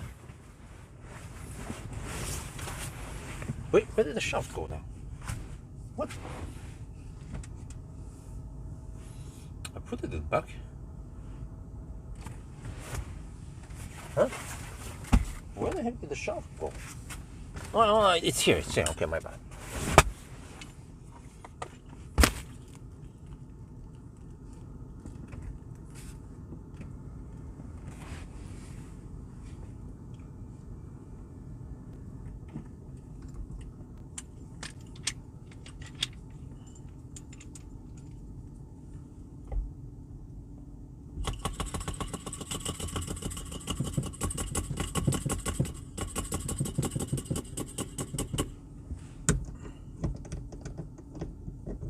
Okay, I think I need to also go to the restroom. There you go.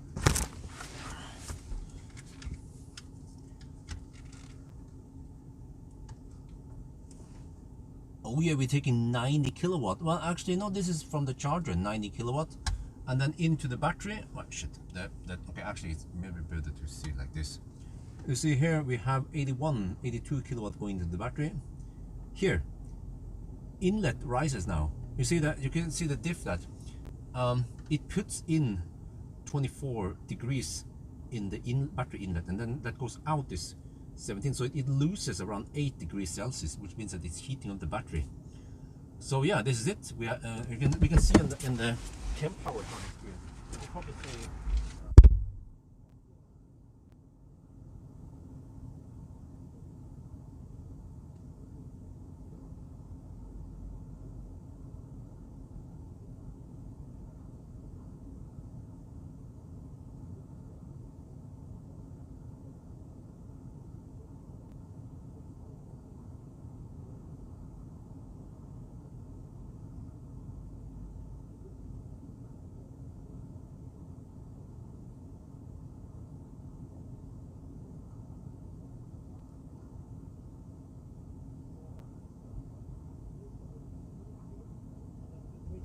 to charge up a bit. Yeah, okay.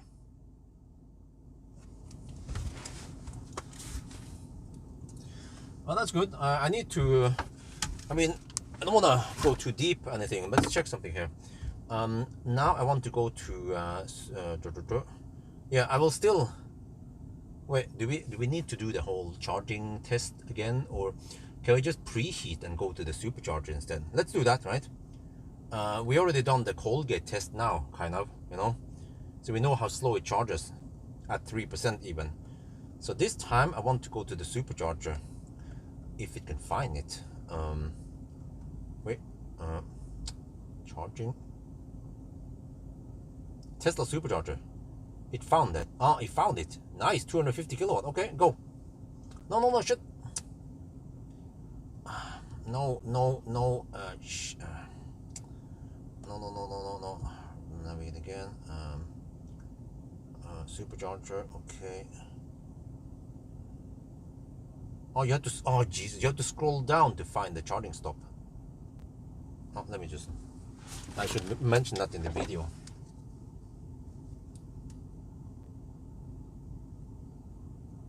No, but like I said, lots of stuff is misreported in car scanner.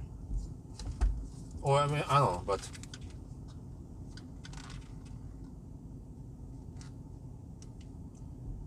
look. So I have now searched for supercharger. If I want to navigate the supercharger, like this, yeah. When I said that it will automatically add charging stop, true, but you can delete it here, but it's not obvious. You have to scroll down first. Oh, now it doesn't. Okay, now it doesn't do it. But let's say if I want to navigate here, home. Okay, we're gonna navigate home. You see, now it shows here, but sometimes it's not obvious. Sometimes you have to scroll down. But let me try to find another point then, like here, for example. Okay, well, every time I want to demonstrate, then sometimes I wanted to show you guys that sometimes that shit does not happen. Not sure when it. Okay, whatever. But you can just do this, and then you will navigate there, and it will just say, okay, -3% of arrival instead.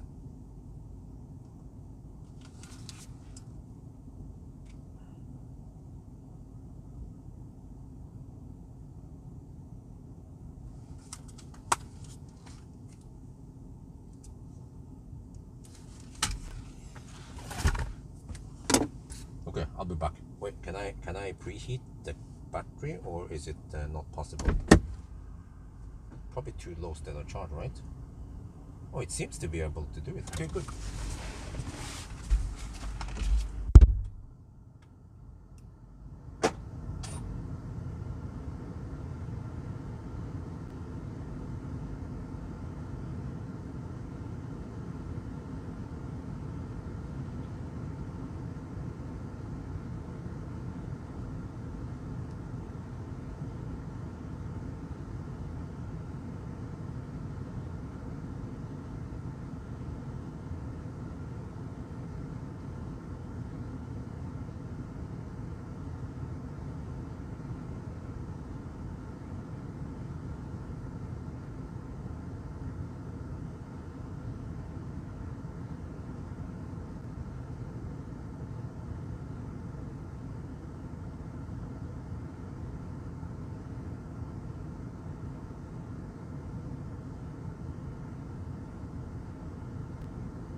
Let's see, so preheating is not active yet.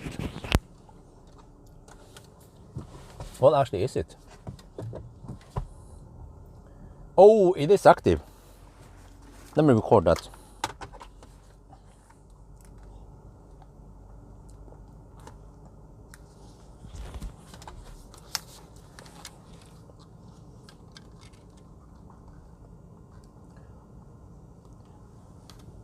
All right, we charged to 28%, and I have now navigated to, oh shit, this is too bright.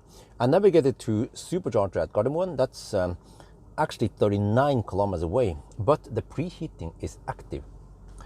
It doesn't say anything here, but you can see here, it pulls 3.7 kilowatt, 3 kilowatt. No, wait. Is it active? Let me try. If I stop navigation, 1.7. Okay. If I try to navigate to the supercharger again, let's see what happens here. Huh? It still puts. Huh? What? It would be great if the car could tell me. Okay, now I navigate to the supercharger again. Would be great if you can tell me. Tesla shows you on the screen. Also, the Korean cars, they will show an indication. There's something in the battery icon there. Tesla shows here, with a red lightning icon, and also BMW. Wait, was it BMW? I think BMW also shows you something, and also NIO shows you a little icon when the battery heating is active. Here, ich weiß nicht.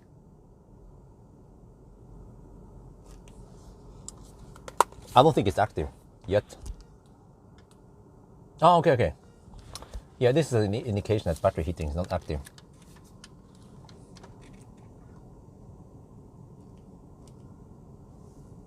Oh, here.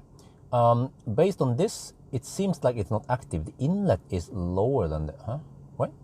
Inlet is a lot lower than the outlet. Is it cooling down the battery? What? This doesn't make any sense. But if the battery heating would be active, we will have around 40 degrees inlet. Yeah. Okay, let's start driving then.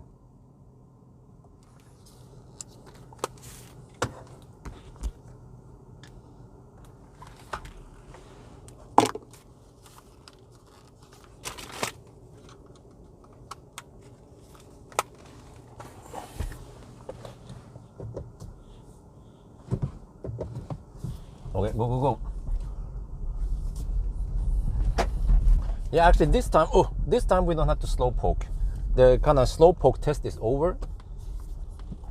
You can just semi-hammer it. And we should be fine. We will supposedly arrive at 17%.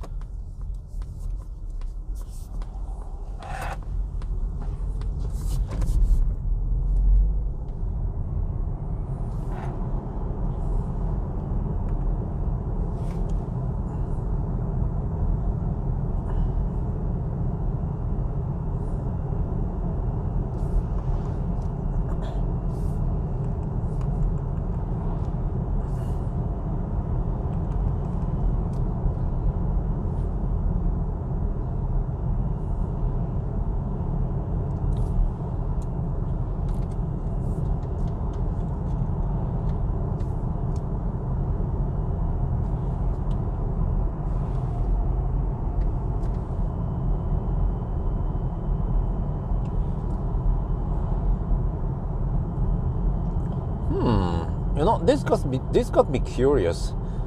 Can Highland do it? I have some free time next week. In the beginning of next week, before I get the ID7, I have time supposedly on Tuesday, I think. Look at the calendar. So I can request borrowing Highland. You can just swap it. I'm done with the Plaid for now. No, wait. Not Tuesday. Monday seems to be the best day. Yeah, I have to return Polestar Monday. If I can do it really early and then pick up Highland. Oh, and then I have to prepare. Yeah.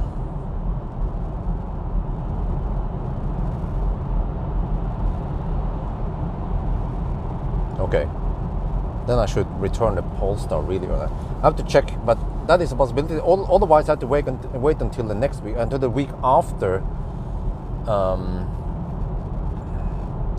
The week after ID7, the next Monday again. That is another opening for me to test. But I want to test it close, time-wise close, in case the weather changes significantly in between.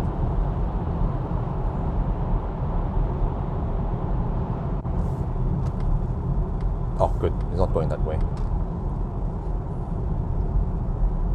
But yeah, it makes me wonder. Do you guys think Highland can make it? Highland doesn't have the original rims. Uh-oh.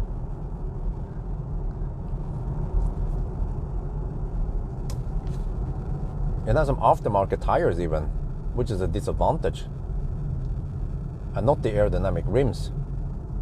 So it would be interesting if the Highland still could make it despite the disadvantage.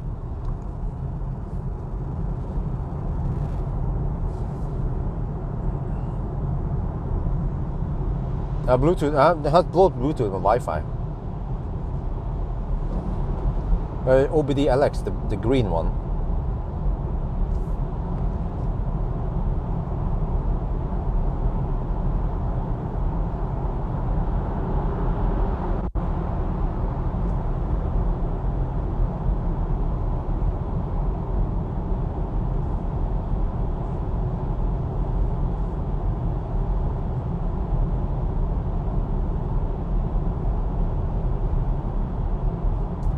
Oh, but the motor winding temperature is 5,900 degrees Celsius, so it's incorrect. Just gibberish there. And then what was the other one again? Drivetrain coolant, okay. Coolant.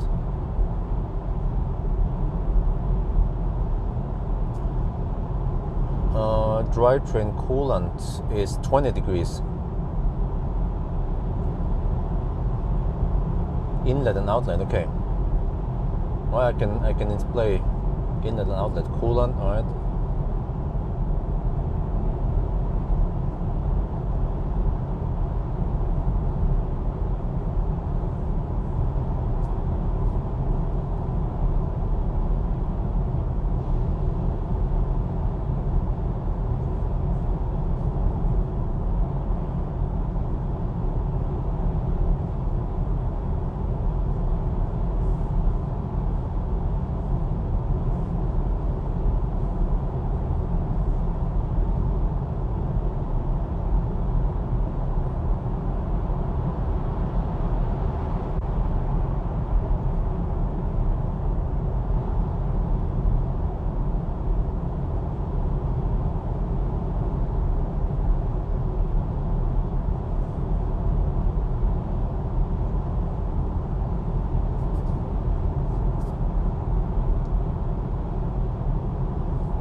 Test on navigation taking account if a supercharging station is full. Yeah, I think actually it will do that. It will avoid to take you to busy chargers if there's another one nearby. I haven't tested that, but yeah, it needs to be tested during some rush hour then.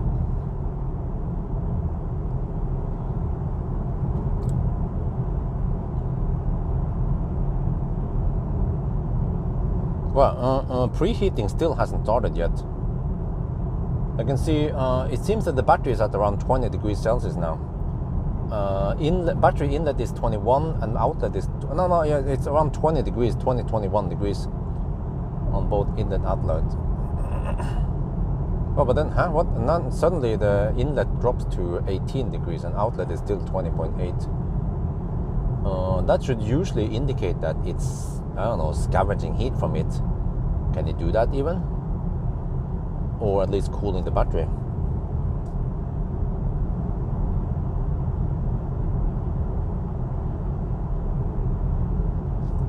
Which is a bit weird that it will do that, because the car knows that in 29 kilometers I'm going to fast charge, so it should not cool down the battery.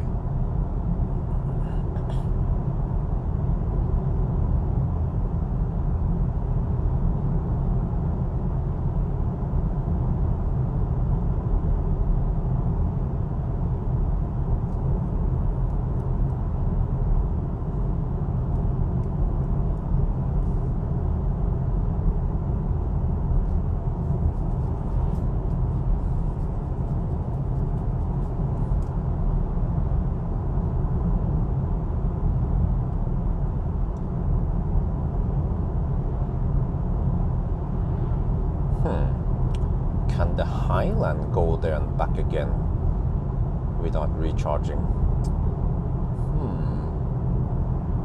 I still have to put in about an hour of break there so the battery will cool down.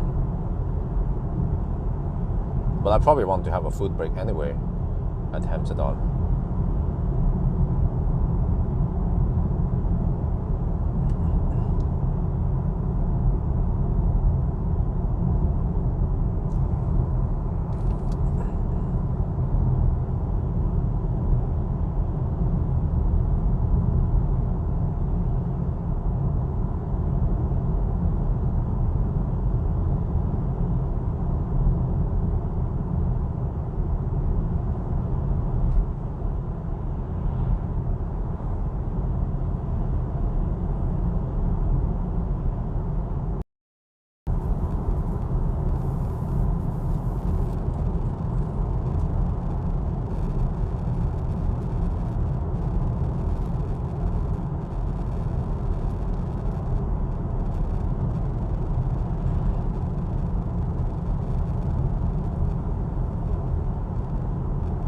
Busy at Hemsedal. Kind of ish. No, it doesn't seem that busy yet. I get the impression that all the people has not arrived yet. And based on all the cars that we saw on the way back, yeah, I bet that from tomorrow and the next week it will be a lot busier, a lot crowded there. Actually, when I think about this, the cafe we were eating at, it also was not too crowded. If that was winter holiday, it would be full of people and it would take forever to get the food.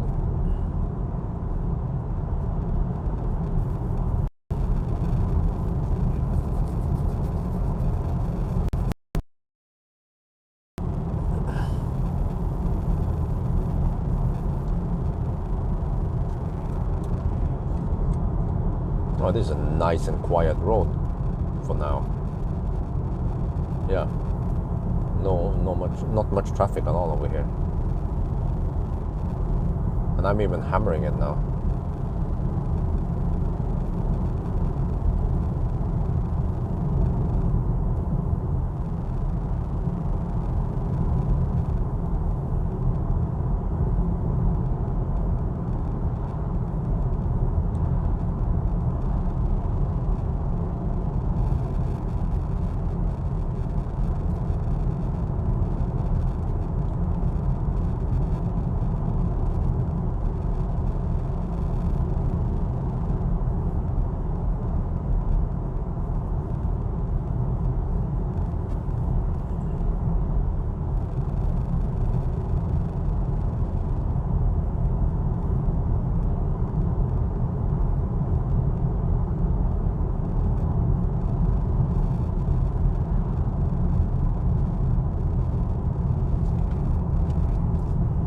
I wonder how slippery it is at home now.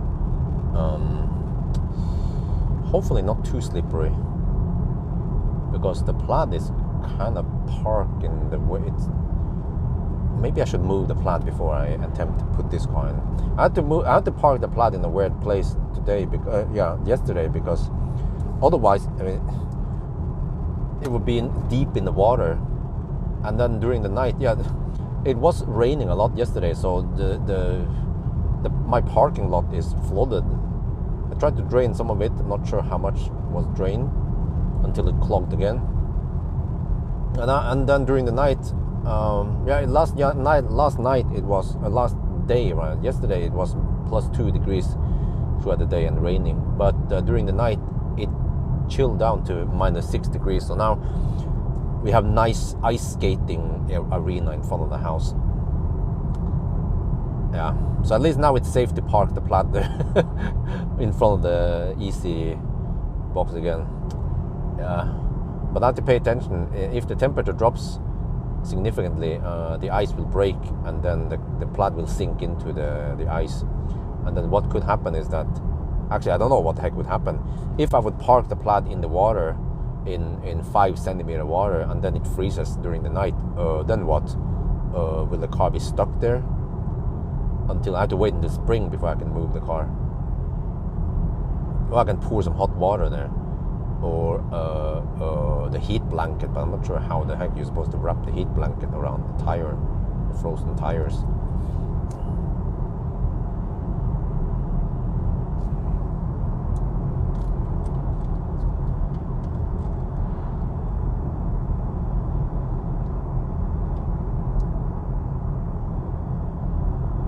Oh, now we start descending. Oh, no, it starts preheating now. Yeah, preheating I started. Then we reaching traffic.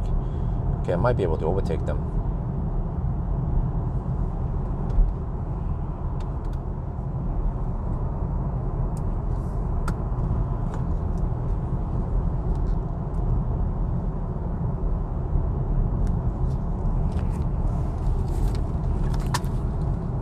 So that was 19 kilometers away.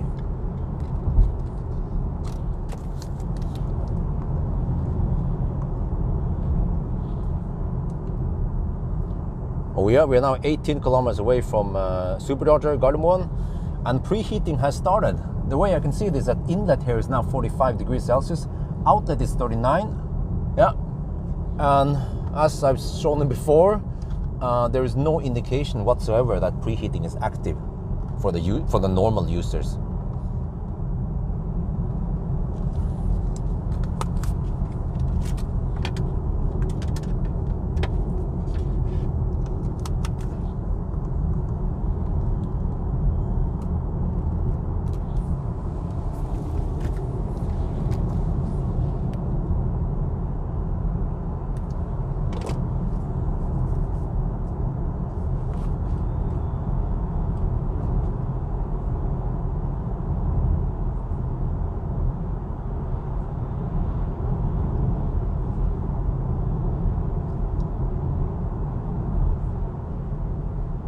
Oh, we are getting close to the roundabout. Yeah, I think it's too late to hammer. Might as well just stay behind these guys. So inlet is now 46 degrees. Outlet is 40 degrees, so it's losing 6 degrees via the battery loop. But I have no idea how hot the battery is. Unless we stop the heating, then we usually get an indication. So it's kind of silly that we don't have a direct battery heat, a battery heat temp, or battery temp rather.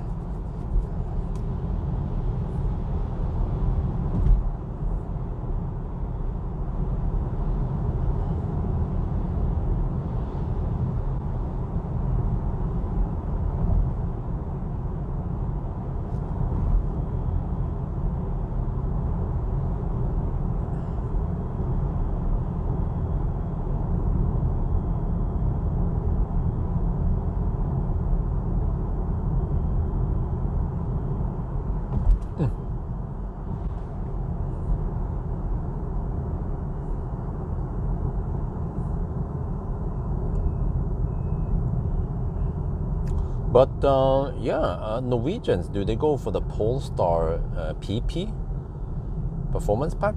Do they go for the DM, dual motor, long range, or do they go for the single motor, the SM, or do they go for the standard range, the SR? We have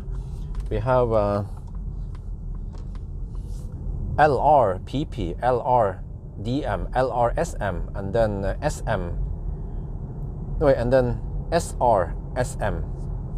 Yeah, those are the variants. Which is which? Well, there's a long range and there's standard range, and there is single motor and dual motor. Now the single motors, they are rear-wheel drive. I wonder if this car here we are driving now, the LR DM, is the most popular Polestar variant, or maybe across Europe, rest of Europe, then the LR SM or the SR SM is the most common.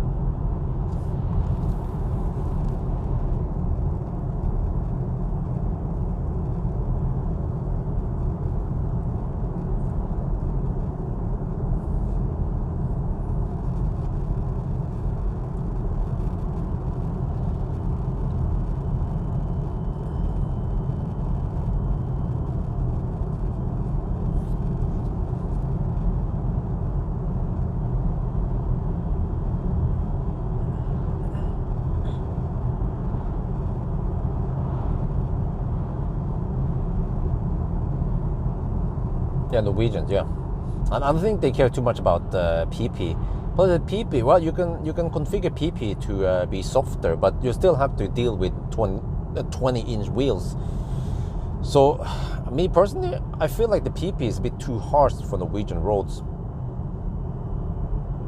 Maybe you can find some aftermarket rims that goes to 19-inch, but yeah, I'm not sure. So you might be stuck with 20-inch or bigger, of course, if you want to go even bigger.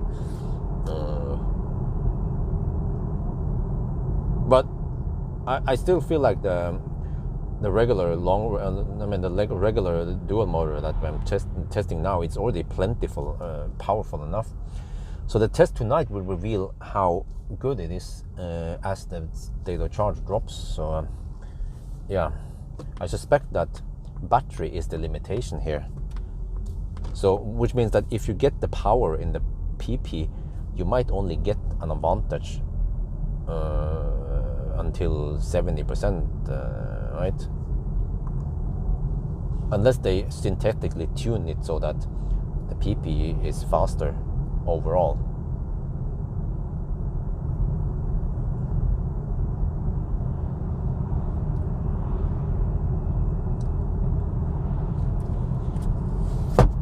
Okay, so now I have no idea how hot the battery is. We can wait a bit until we plug in at the supercharger to guess what the battery temperature is. And then we should get 205 kilowatt hour per hour. We will arrive with 16%, and then we see.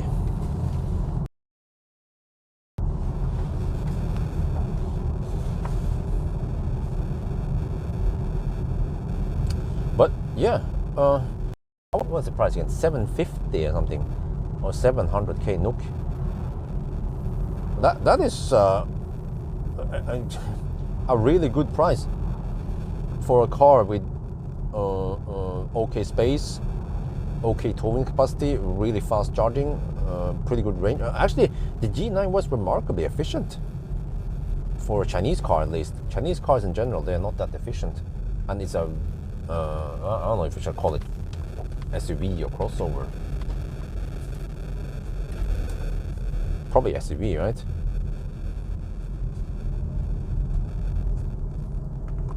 But other cars in that size or segment, they will be a lot more expensive, or that also that battery size. Maybe like BMW iX or not sure Model Y, but yeah.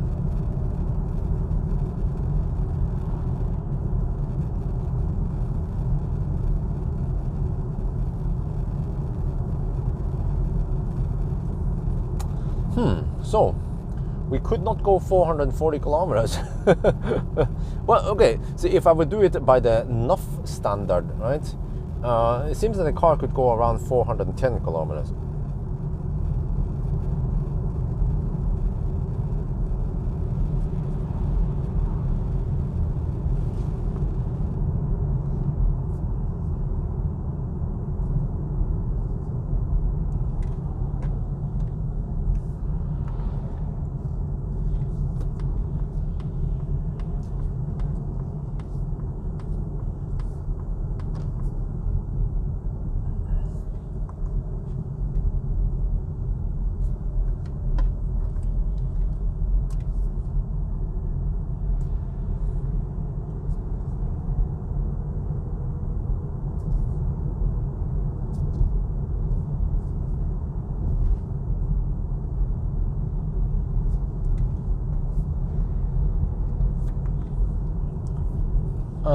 No, E-up thing has not been, it's not final yet. And I just got a better idea that I feel like maybe I want to try some Highland. And I also need to test this dashboard thing for the Highland. This kind of virtual dashboard thing, whatever it's called.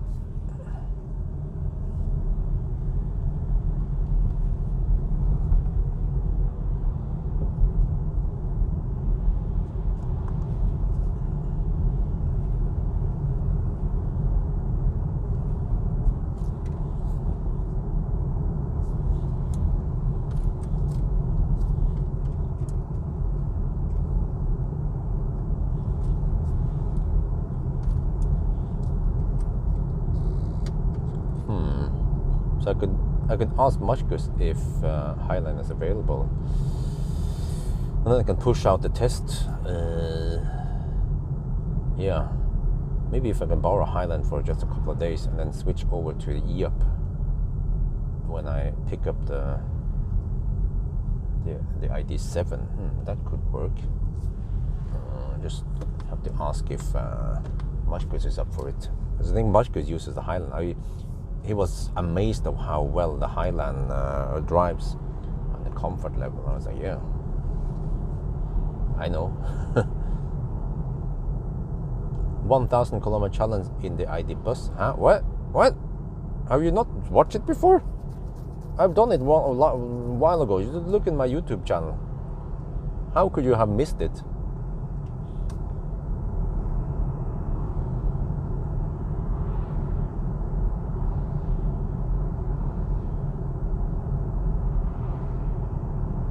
Aftermarket story, yeah, I heard about it. It's not ready yet, supposedly.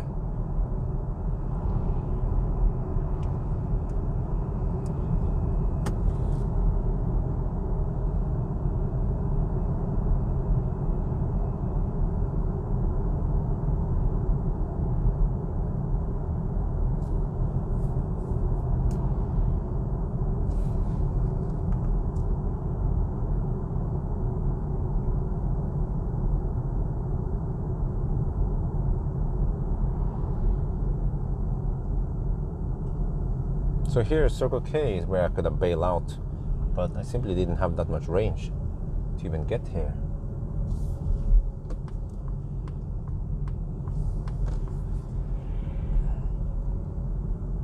Oh, it seems like preheating stopped, because now it is at around 30 degrees. Yeah, the battery is at roughly at 30 degrees now. Huh. That seems to be the optimal temperature for maximum speed, right?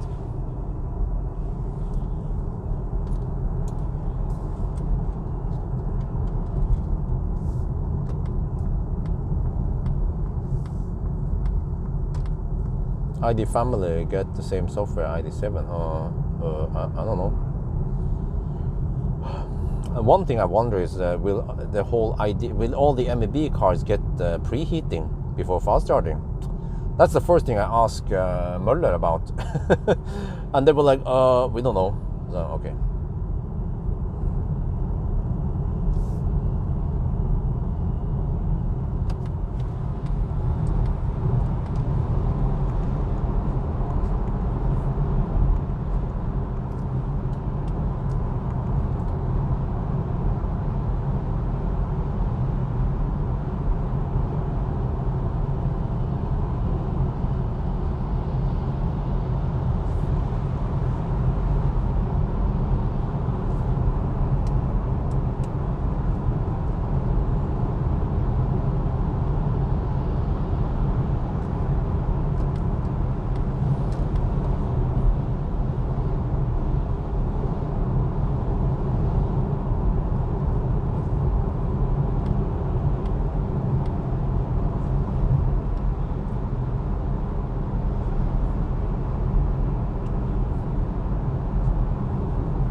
Oh, the sun is low. 4 in the afternoon.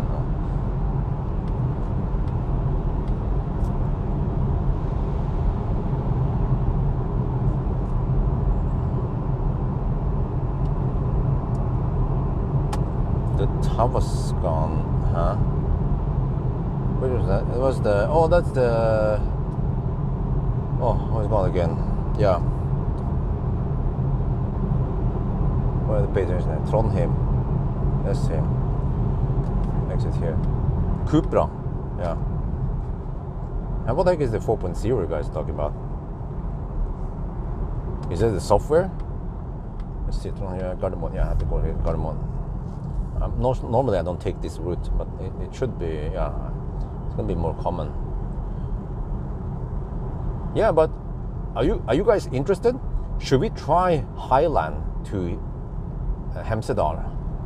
Let's take the Highland to the Highlands and see if we can get back again. Can it beat the Polestar? And this is not even PP, you know. So yeah, it would be unfair to compare PP against the Highland, because yeah. But at least we we test the non-PP on both of them to see. But then since Highland has smaller battery or less net capacity, it needs to be a lot more efficient. You know, at least to be able to match Polestar. Because Polestar, I project that it can go around 410 kilometers,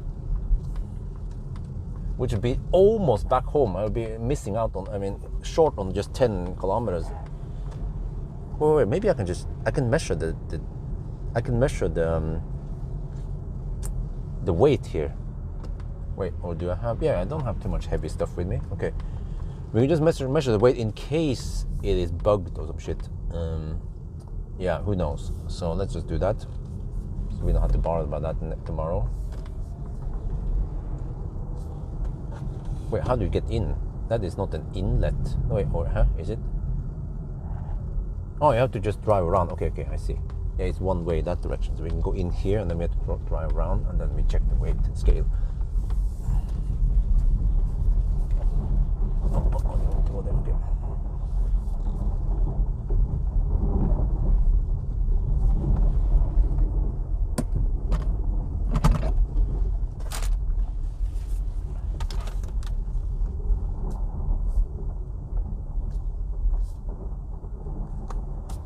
Oh, should we do the flooding test? Oh. Okay, maybe I don't feel like flooding the Polestar.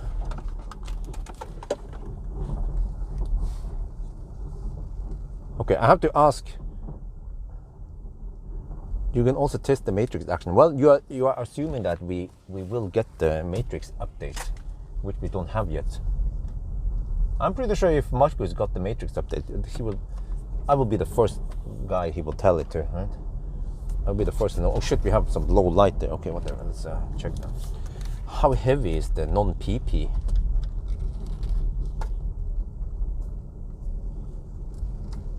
Oh, they have heated the floor here. Okay, I mean heated the ground here. Okay.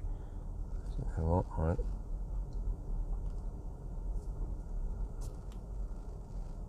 Okay, let's check the weight. Front axle 1140. Okay, the whole car 2280. Ooh, that's still a heavy beast. 2280. Wait, was it always that heavy? Did it gain more weight because of extra 4 kilowatt hour? I wonder if this is the same as the PP. Well, this is kind of heavy. Is this Swedish steel? Oh man, come on. Hope I don't get a flat tire because of all this ice. I'm breaking the icebreaker. Okay, 15% stellar charge.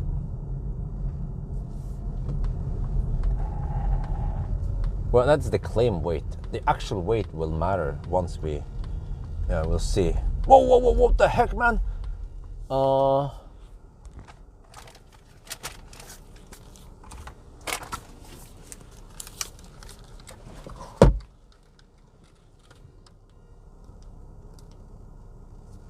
We are now at the supercharger. Well, the supercharger over there.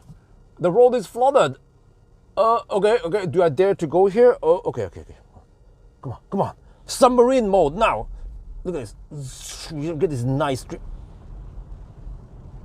Oh shit. Ah! What's that sound? Oh shit. It was just okay. Oh, okay. It survived. Yeah, the damage will come later, right? The water damage. Shit.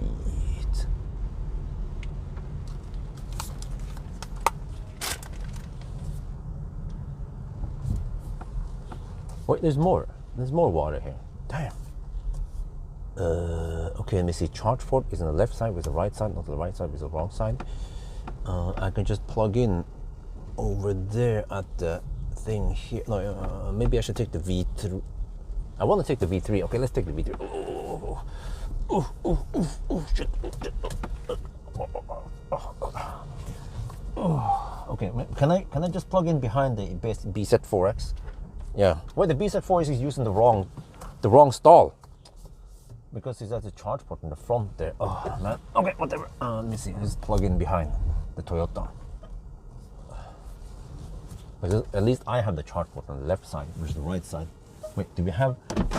Yeah, 5A. Okay. 5A. There, I think that's enough. Okay.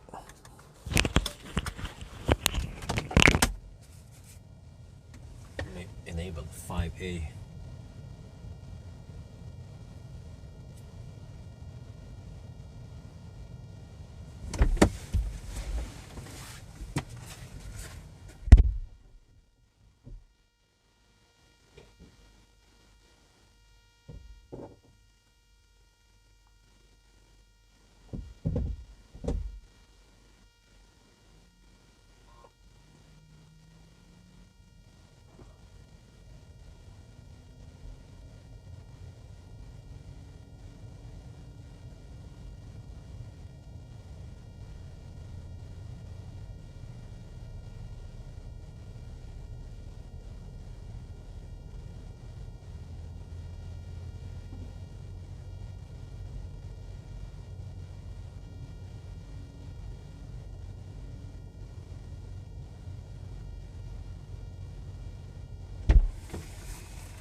Oh yeah, look at this, 178, oh, 180 kilowatts. Wait, it's still wrapping up. You can see here, here's the stats.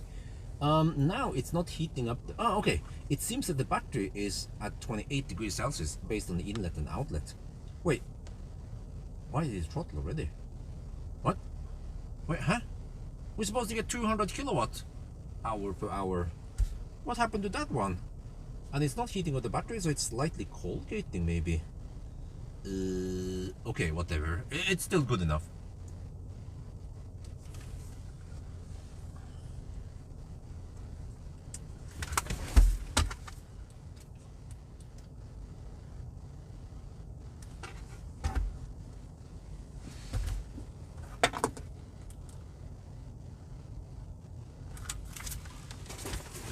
Okay. Anywho, we are done with the test. It's 160 kilowatt. Do you want to see the charging speed, or does it matter? Okay, maybe you guys want to see it. Okay, let me put you guys there on the shaft. Yeah, it's charging a bit slow. Not sure why we're not getting the 200 kilowatt hour per hour.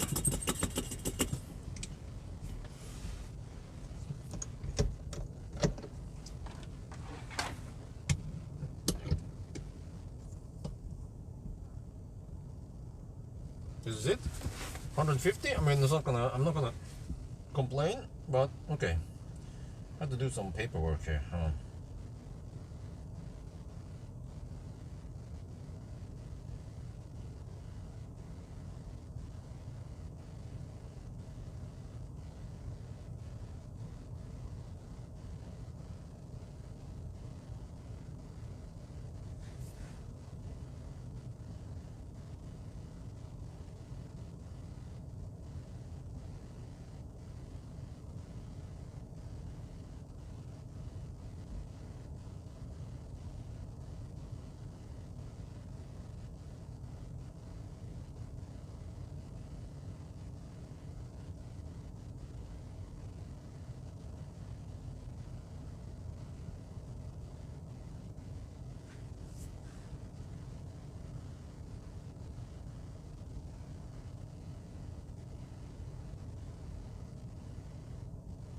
Yeah, I'm gonna order some sushi.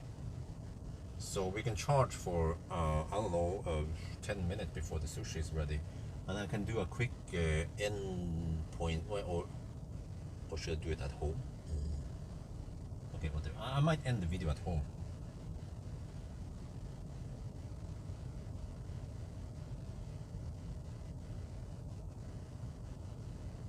It claims that it will be finished in 21 minutes. I mean, 17:21. I mean, normally they finish before, so okay, we might have to charge here for about 15 minutes before we leave. But I can get ready and camp in front of the house. I mean, in front of the sushi store. Because I don't need to top up that long. I can top up to roughly 40%, and that should be sufficient. Yeah. Yeah, I don't know what happened to the 200 kilowatt we were supposed to get. Oh, you know what? I have a guess here that maybe you're supposed to, in order to get 200 kilowatt, you have to arrive with 5%. If you arrive with 15, like we did here, or roughly 15, it will charge over. You will not get the maximum speed, and you will not pick up more speed because it only heats up to around 30 degrees Celsius on the battery. Yeah, I heard about the Deepal. It's somewhat common. I mean, it's somewhat popular. I think supposedly because of the price versus range you get. So it's yet another Chinese car that has gained some popularity in Thailand.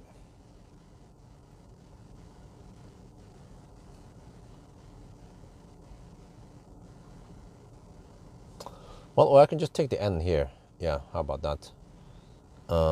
Yeah, I think there's not going to be much. Yeah, okay, let's do it here, since I don't have anything else to do anyway.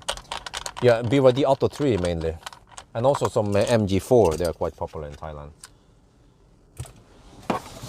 Yeah, let's do a little N, and I will mention that I want to try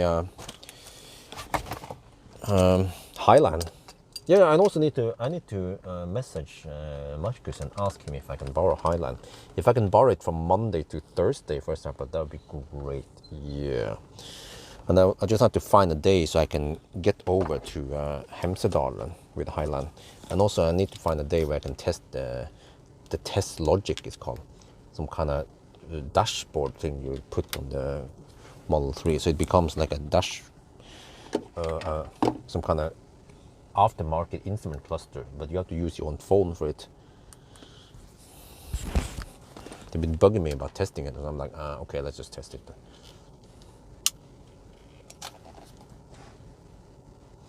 Okay, set up the camera. Oh, long day, but probably worth it, right?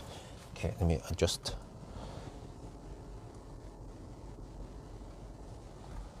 Yeah, so what is the claimed VLTP again?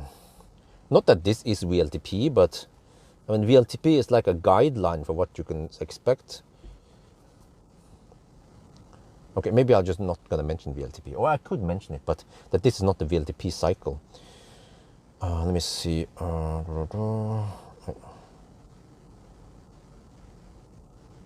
Yeah, I have it here. Let me see. Specification, long range, dual motor. VLTP is claimed to be, no, that's single motor. No, wait, what about the long range dual motor? Here. 593 kilometers, really? And we can go around 410.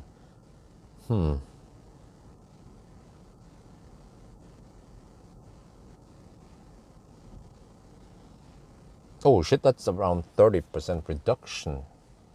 You can say VLTP is kind of like summer result, summer consumption. Yeah, and then winter result is lower than that. Yeah, but normally what I've seen is that you can usually you can count roughly 20% reduction in range summer versus winter. That is actually based on my own 90 test and 120 test. Okay, let me talk for a bit. Check if I have enough battery. See, oh, okay. Testing, okay. Okay, so according to the test today, we don't want to be super accurate about the thing, but it could seem like we can go around 410 kilometers. And then VLTP for this car is supposedly 593 kilometers. But the VLTP, it actually has also like an adjustment based on the equipment. So I don't think that has been applied here, but at least it's like roughly there. And that means that the range we achieve now is roughly 30% lower than the VLTP. But remember, the VLTP, that is considered some kind of winter, summer range. This is winter range, plus that this is not VLTP cycle. VLTP cycle includes some acceleration, some motorway speed and some stuff, We didn't do that. But the whole purpose with VLTP is to give the consumer some guideline what the car is capable of doing, right? So I feel like it's a bit low, because normally from what I've seen based on my own test, my own 90 versus 120 kilometers per hour test on the motorway, same stretch, but just different day, different winter, summer. In general, I see roughly a 20% decrease in range winter versus summer. So modern EVs nowadays, they have roughly like that. You don't slice the range in half during winter. Fortunately not. That might be the case for an old Leaf or Soul, but not with these modern EVs. But you know, this makes me wonder. So this car, okay, I made the route tougher because this car is upgraded with more efficient motor, with heat pump that was not there in the original Polestar, and a bigger battery also. So you know, this makes me wonder, would a Highland be able to go to Hemsedal and back again? I will ask Marcus if I can borrow the Highland again and we can test it. Highland has a slight disadvantage because it has the same, I mean, it has 82 kilowatt hour battery, you know, similar size as this, gross capacity, but net capacity of Highland, if we don't count whatever is below zero, is only roughly 73, 74 kilowatt hour. But here, at least in a good day, you're supposed to get 79 kilowatt hour today. We didn't get that much. So can we get, I mean, does that imply that the Tesla will not get 73 kilowatt hour during winter? Will we only get 69 kilowatt hour? I believe that in a Tesla, you will actually get consistent 73, 74 kilowatt hour summer and winter. So yeah, that would be interesting to test. Not because I want to have like a head-to-head. Well, actually, why not? Because this car cost roughly 500,000, 540 actually. If you add the add-on packages, which is roughly the same as Tesla. I think Tesla might even be slightly cheaper, but they're roughly in the same price range, 550k, 500k something nook. It's some kind of sedan, right? So yeah, why not? We should put them head to head and see which car is the best. But anyway, I think that's going to be it for now. I hope you guys enjoyed this video. As always, thank you for watching and talk to you later.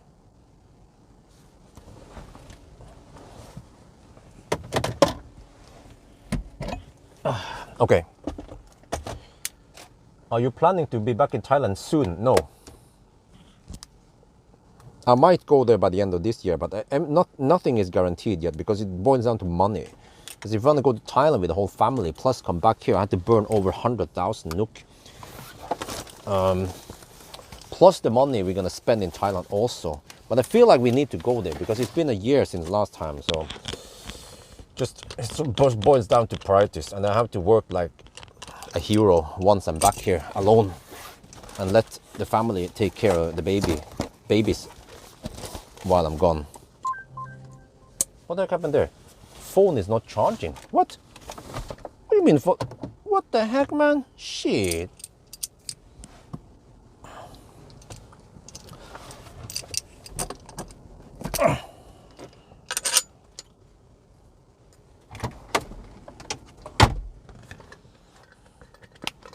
Okay, pack down this shit.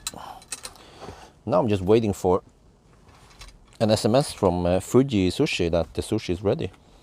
So I can go pick it up and then go home to lovely Isabel and wifey. Okay, so I'm done there. Now I'm done. Okay, let me see. My experience with 2022 Polestar is 240 miles summer. Okay, miles. I don't know what the heck mile is, man. 20% different. Okay, yeah. Isabel needs some exposure in the whole. Okay, yeah. Okay, of course. Wait, shit, we're at 50%. Well, we're good to go. Let's move. We can just camp outside the Fuji Sushi thing. I think by the time I get there, it should be more or less done anyway. We are almost 10 minutes away. Well, it depends how hard we hammer, but at least 5-6 minutes away. Yeah, there was one day wifey wanted to get some McDonald's. It was kind of late at night. Wait, are they? Unlock cable. Yes. Okay, guys, you want to see something here? This is a bit silly. Is this good design? Because you see here, you have the USBs here, right? So it is likely that you put something here like a USB cable, right? But then the unlock cable is there without any confirmation. You can then do this.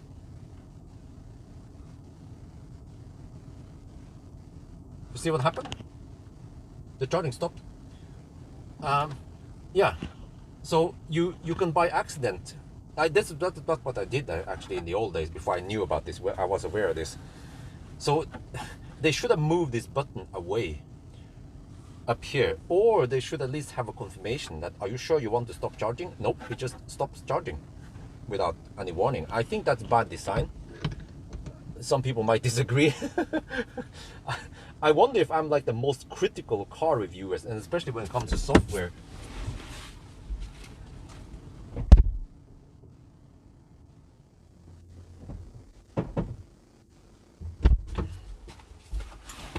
But does it mean that I'm too strict? You know, am I being too strict? Am I being too naggy about things? You know, I'm like, wait, let me search for Fuji Sushi. Let me see. Fuji Sushi. Yes, him. Which route? Oh, he wants me to take the land. Okay, let's take the scenic route. But yeah. So when I complained, no, that was an SMS. I wonder if that was Fuji Sushi thingy. Yeah, it's ready. It took them only around 10, a little bit over 10 minutes, 15 minutes maybe. So sushi is ready. I'm gonna hammer it. Well, yeah, we might as well take the land route. I mean the city route.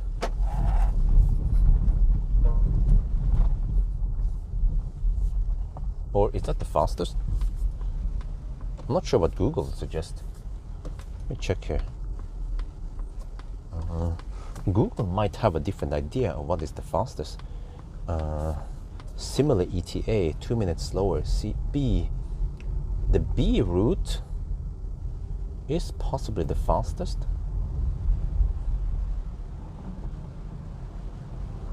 But not too strict, just reporting your own experience. Okay, all right.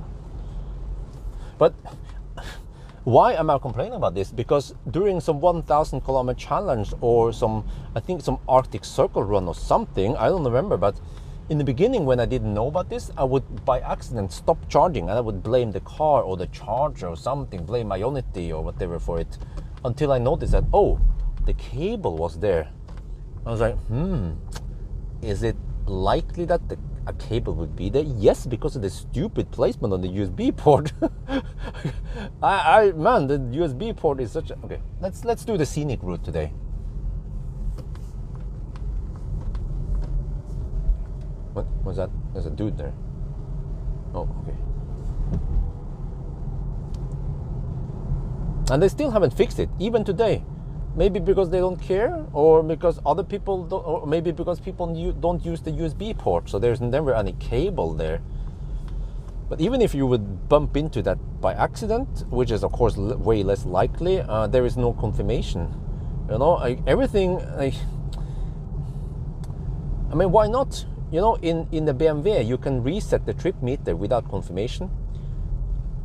In the MEB cars on the ID software, you can reset the trip meter without confirmation, but it's a butt crack.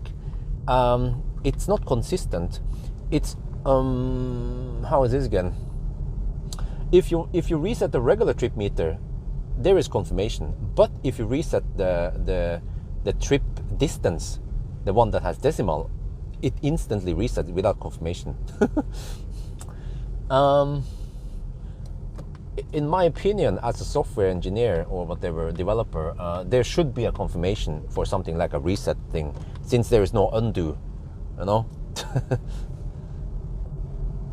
If there's undo, yeah, then, because you know, like in Google, in Gmail, you can swipe to delete files. You can swipe to delete emails, but you can also undo it, or you can even find it in the trash bin. So you don't delete it forever without being able to go back.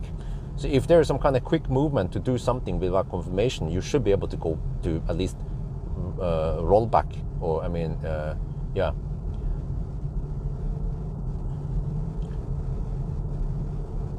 to what do you call it again? Git undo. No, it was called git. I don't remember the git commands. Git commit was it? Yeah, whatever. No, well, it is likely to believe that Polestar has has seen my videos, at least gotten some of the stuff. But don't they care? And maybe they missed that part. Yeah, who knows?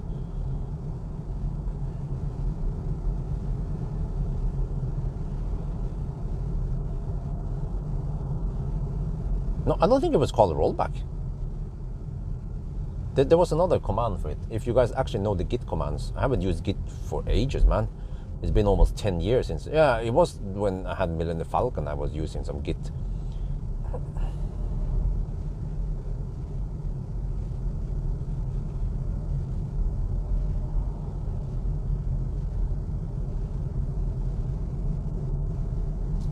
Yeah, it's fairly quiet over at Jessheim today.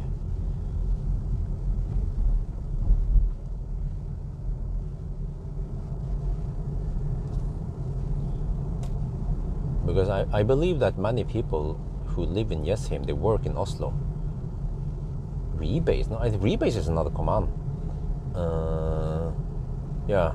There's something like you create a new thread, or you create a new fork, and then you can work on that one, or you can join them and shit. There's so many different Git commands and what they're supposed to do, each of them.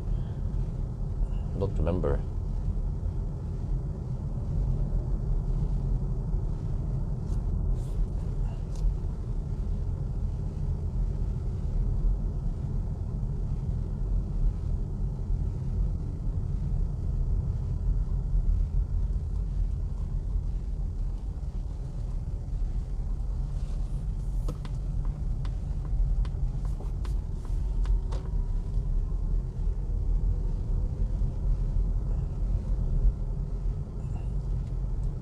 Welcome to Jessheim. Yeah, but the reason why Jessheim is somewhat empty now might be because the people who live here and commute to Oslo, they are now in the highlands. They ran for the hills, so they are in Trysil, Geilo, and Hemsedal, right, and Kvitfjell, and all over the place. Yeah. Because also normally now, Oslo is usually quite empty during the holiday week. Okay, now let me see, which is the fastest way to go to the sushi store? I could go there, or I could go there. Nah, but let's just go the scenic route then. Time-wise, it should be more or less the same. I'm starting to get to know my way around Jessheim now. Oh, is that woman going to check? Okay.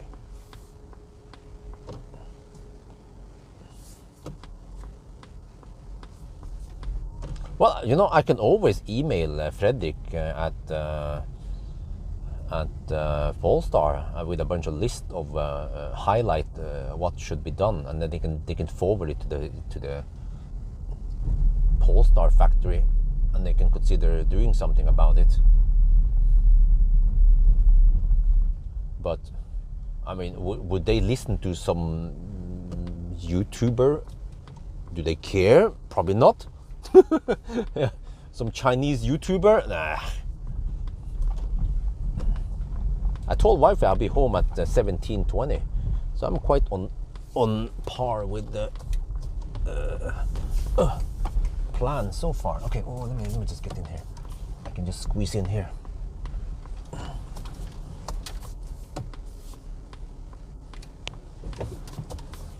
Wait, do we have enough space?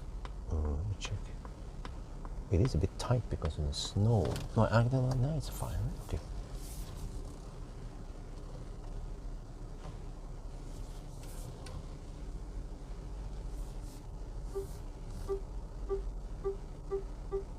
Just have to be careful that I don't crush into the ice here. Okay, I'll be back. Wait, let me see. I want to have the preheating on, nice and warm.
Okay, I'm back. Yeah. I had to Google about this. The git command I was looking for is called git. We have git push, but it's called git revert. So the git revert will basically work as an undo. I don't remember what is the difference between the git revert and whatever other commands, but I just remember that I tend to use git revert when I push something or commit something, and then I say, okay, now let's go back. Yeah. And I think even in some of the videos I mentioned that, yeah, you know, when Tesla implemented some new feature, I was like, oh shit, come on, git revert it.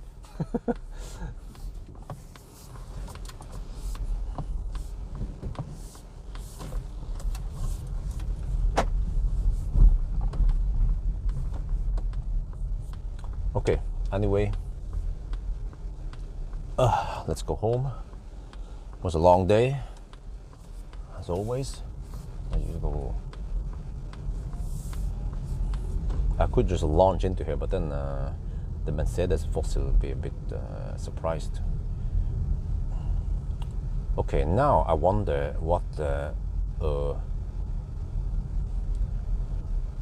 entrance of the house looks like, because it was minus 6 degrees last night, but then during the day it heated up to plus 2 degrees. But that is just on the surface, so most likely the ice is still frozen and hard like it was earlier. Now it's minus 1 again, and then it's going to be cold tonight. So when I do the launch test tonight, it's going to be cold. Yeah, I will have to check the data for the. Wait, how did I do it last time? I had to check the 90 to 10% acceleration test on PP, how I did it. Setting departure pre-battery. Okay, I will probably set it to midnight roughly. Yeah, and then just plug it in, and hopefully it will pull power from the plug.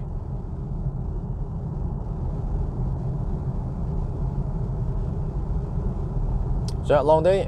This total, it was more like 9 hours of testing. So now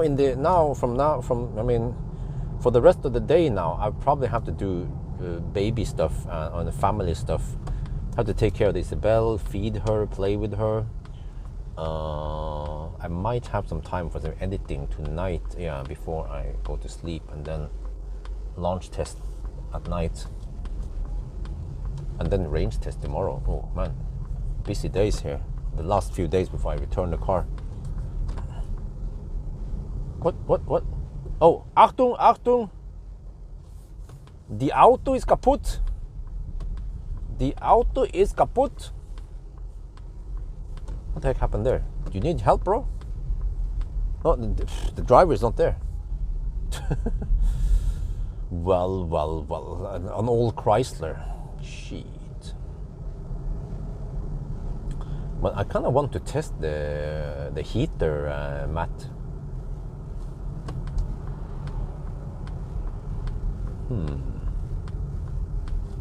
But there's no need to melt anything yet, because it's still not super slippery yet. But it might be in, or actually no, it might not be. Yeah, not this time. See, the thing launches like a rocket, man.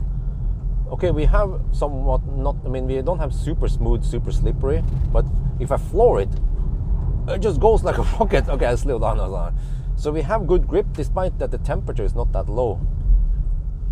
Mainly because, yeah, the ice is not too smooth, so it has lots of these bumps, tiny little bumps, and it hasn't been polished that much.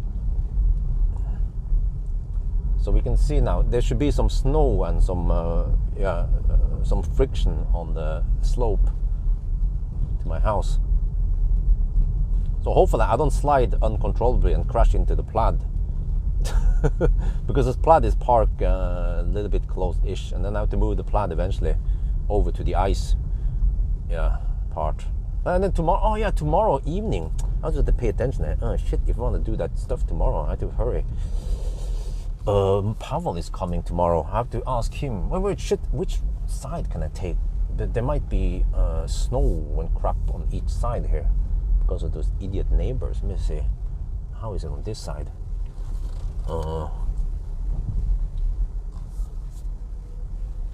How? Oh, okay. No, it's not too bad. Okay, well, someone must have crushed it because they were annoyed. Okay, that's good. You can drive on this side then. Oh, dunk. All right. Shit. Okay, there's the plaid. So I do either there to yeah. It should be good traction now. Okay, good grip. I can see it even. But then tomorrow night is going to snow. Sunday night, and then Pawel comes with his car. I don't know which car it is. I have to ask him which car. Oh shit! I forgot to ask Marcus to borrow Highland. Man, yeah, it's crazy, man. How much snow we have gotten this winter. Also, this has gotten a bit tighter now because of the snow, man. It's crazy. Can we just melt away some of this shit? I wonder what happens if I just put the melting mat on top of the snow. It will melt, of course, and then the water just runs somewhere, but then it's a lot more compact because the snow takes up 10 times more volume than water, roughly. It's to the point where it gets, I don't know, it just takes up so much space. Oh, shit. Okay, we're fine. Let me see. You see, this is the launch, the steep hill test, whatever I do. You see here? If I go halfway up the hill here, okay, and then if I just floor it, well, okay, it slips slightly. All right, let's see. Let's just get in there.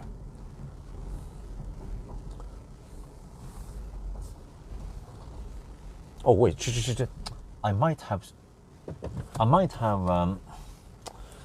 snow in the wheel arches that I need to remove first. Okay, let me check.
Wow. Okay, so I've removed some. I removed some schlops or whatever you should call it, some snow, slush from the wheel arches and around the So this is better. We want to pull in as little stuff as possible in here. Okay, all is good. But I see that the moisture level is way better now. plug it in first.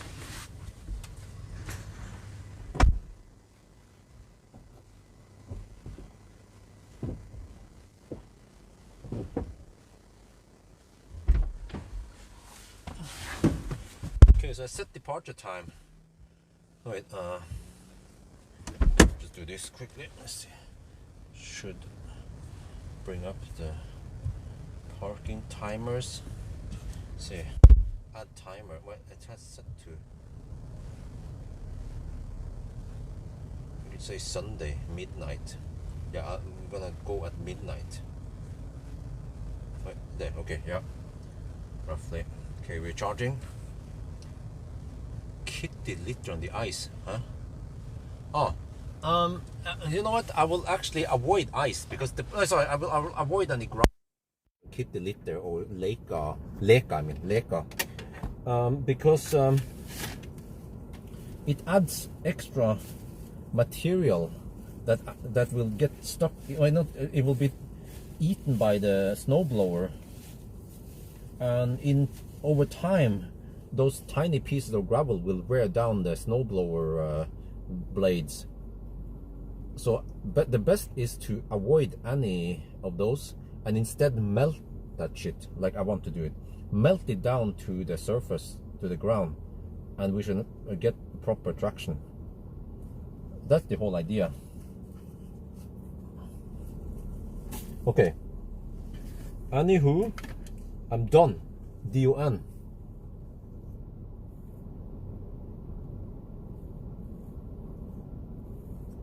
You're getting 8 kilowatt into the battery.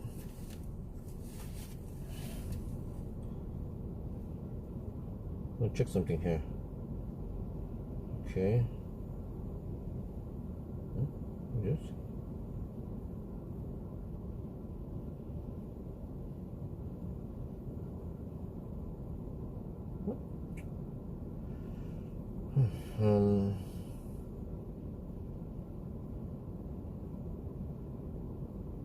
Oh, it's supposed to finish charging at 9. Okay, that's good. Let me check here. Check electricity prices. It's kind of expensive now. Oh shit, it's gonna be in a peak soon. But well, kind of need to try. Oh, that's fine. We have 52%. Okay, I can set the charging to start at 9 then.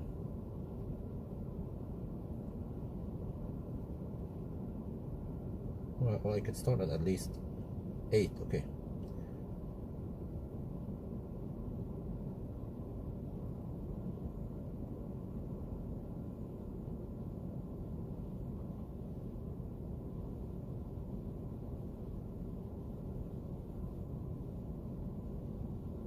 Okay, there.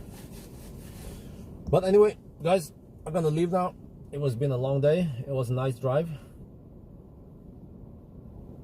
And this Polestar did not pass my test or the challenge to go all the way and back again. So, oh, but almost, yeah. Well, actually, no, not really. Almost. We got only around 410 kilometers. We need 440. Ooh. Yeah, it's tough, man. It's tough winter. But it was fun. It was a nice ride, a nice drive. It was fun to do something different for once.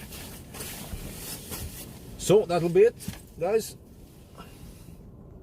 Thank you for joining me on live stream, and talk to you guys later. Next time it's going to be ID7, finally. Okay.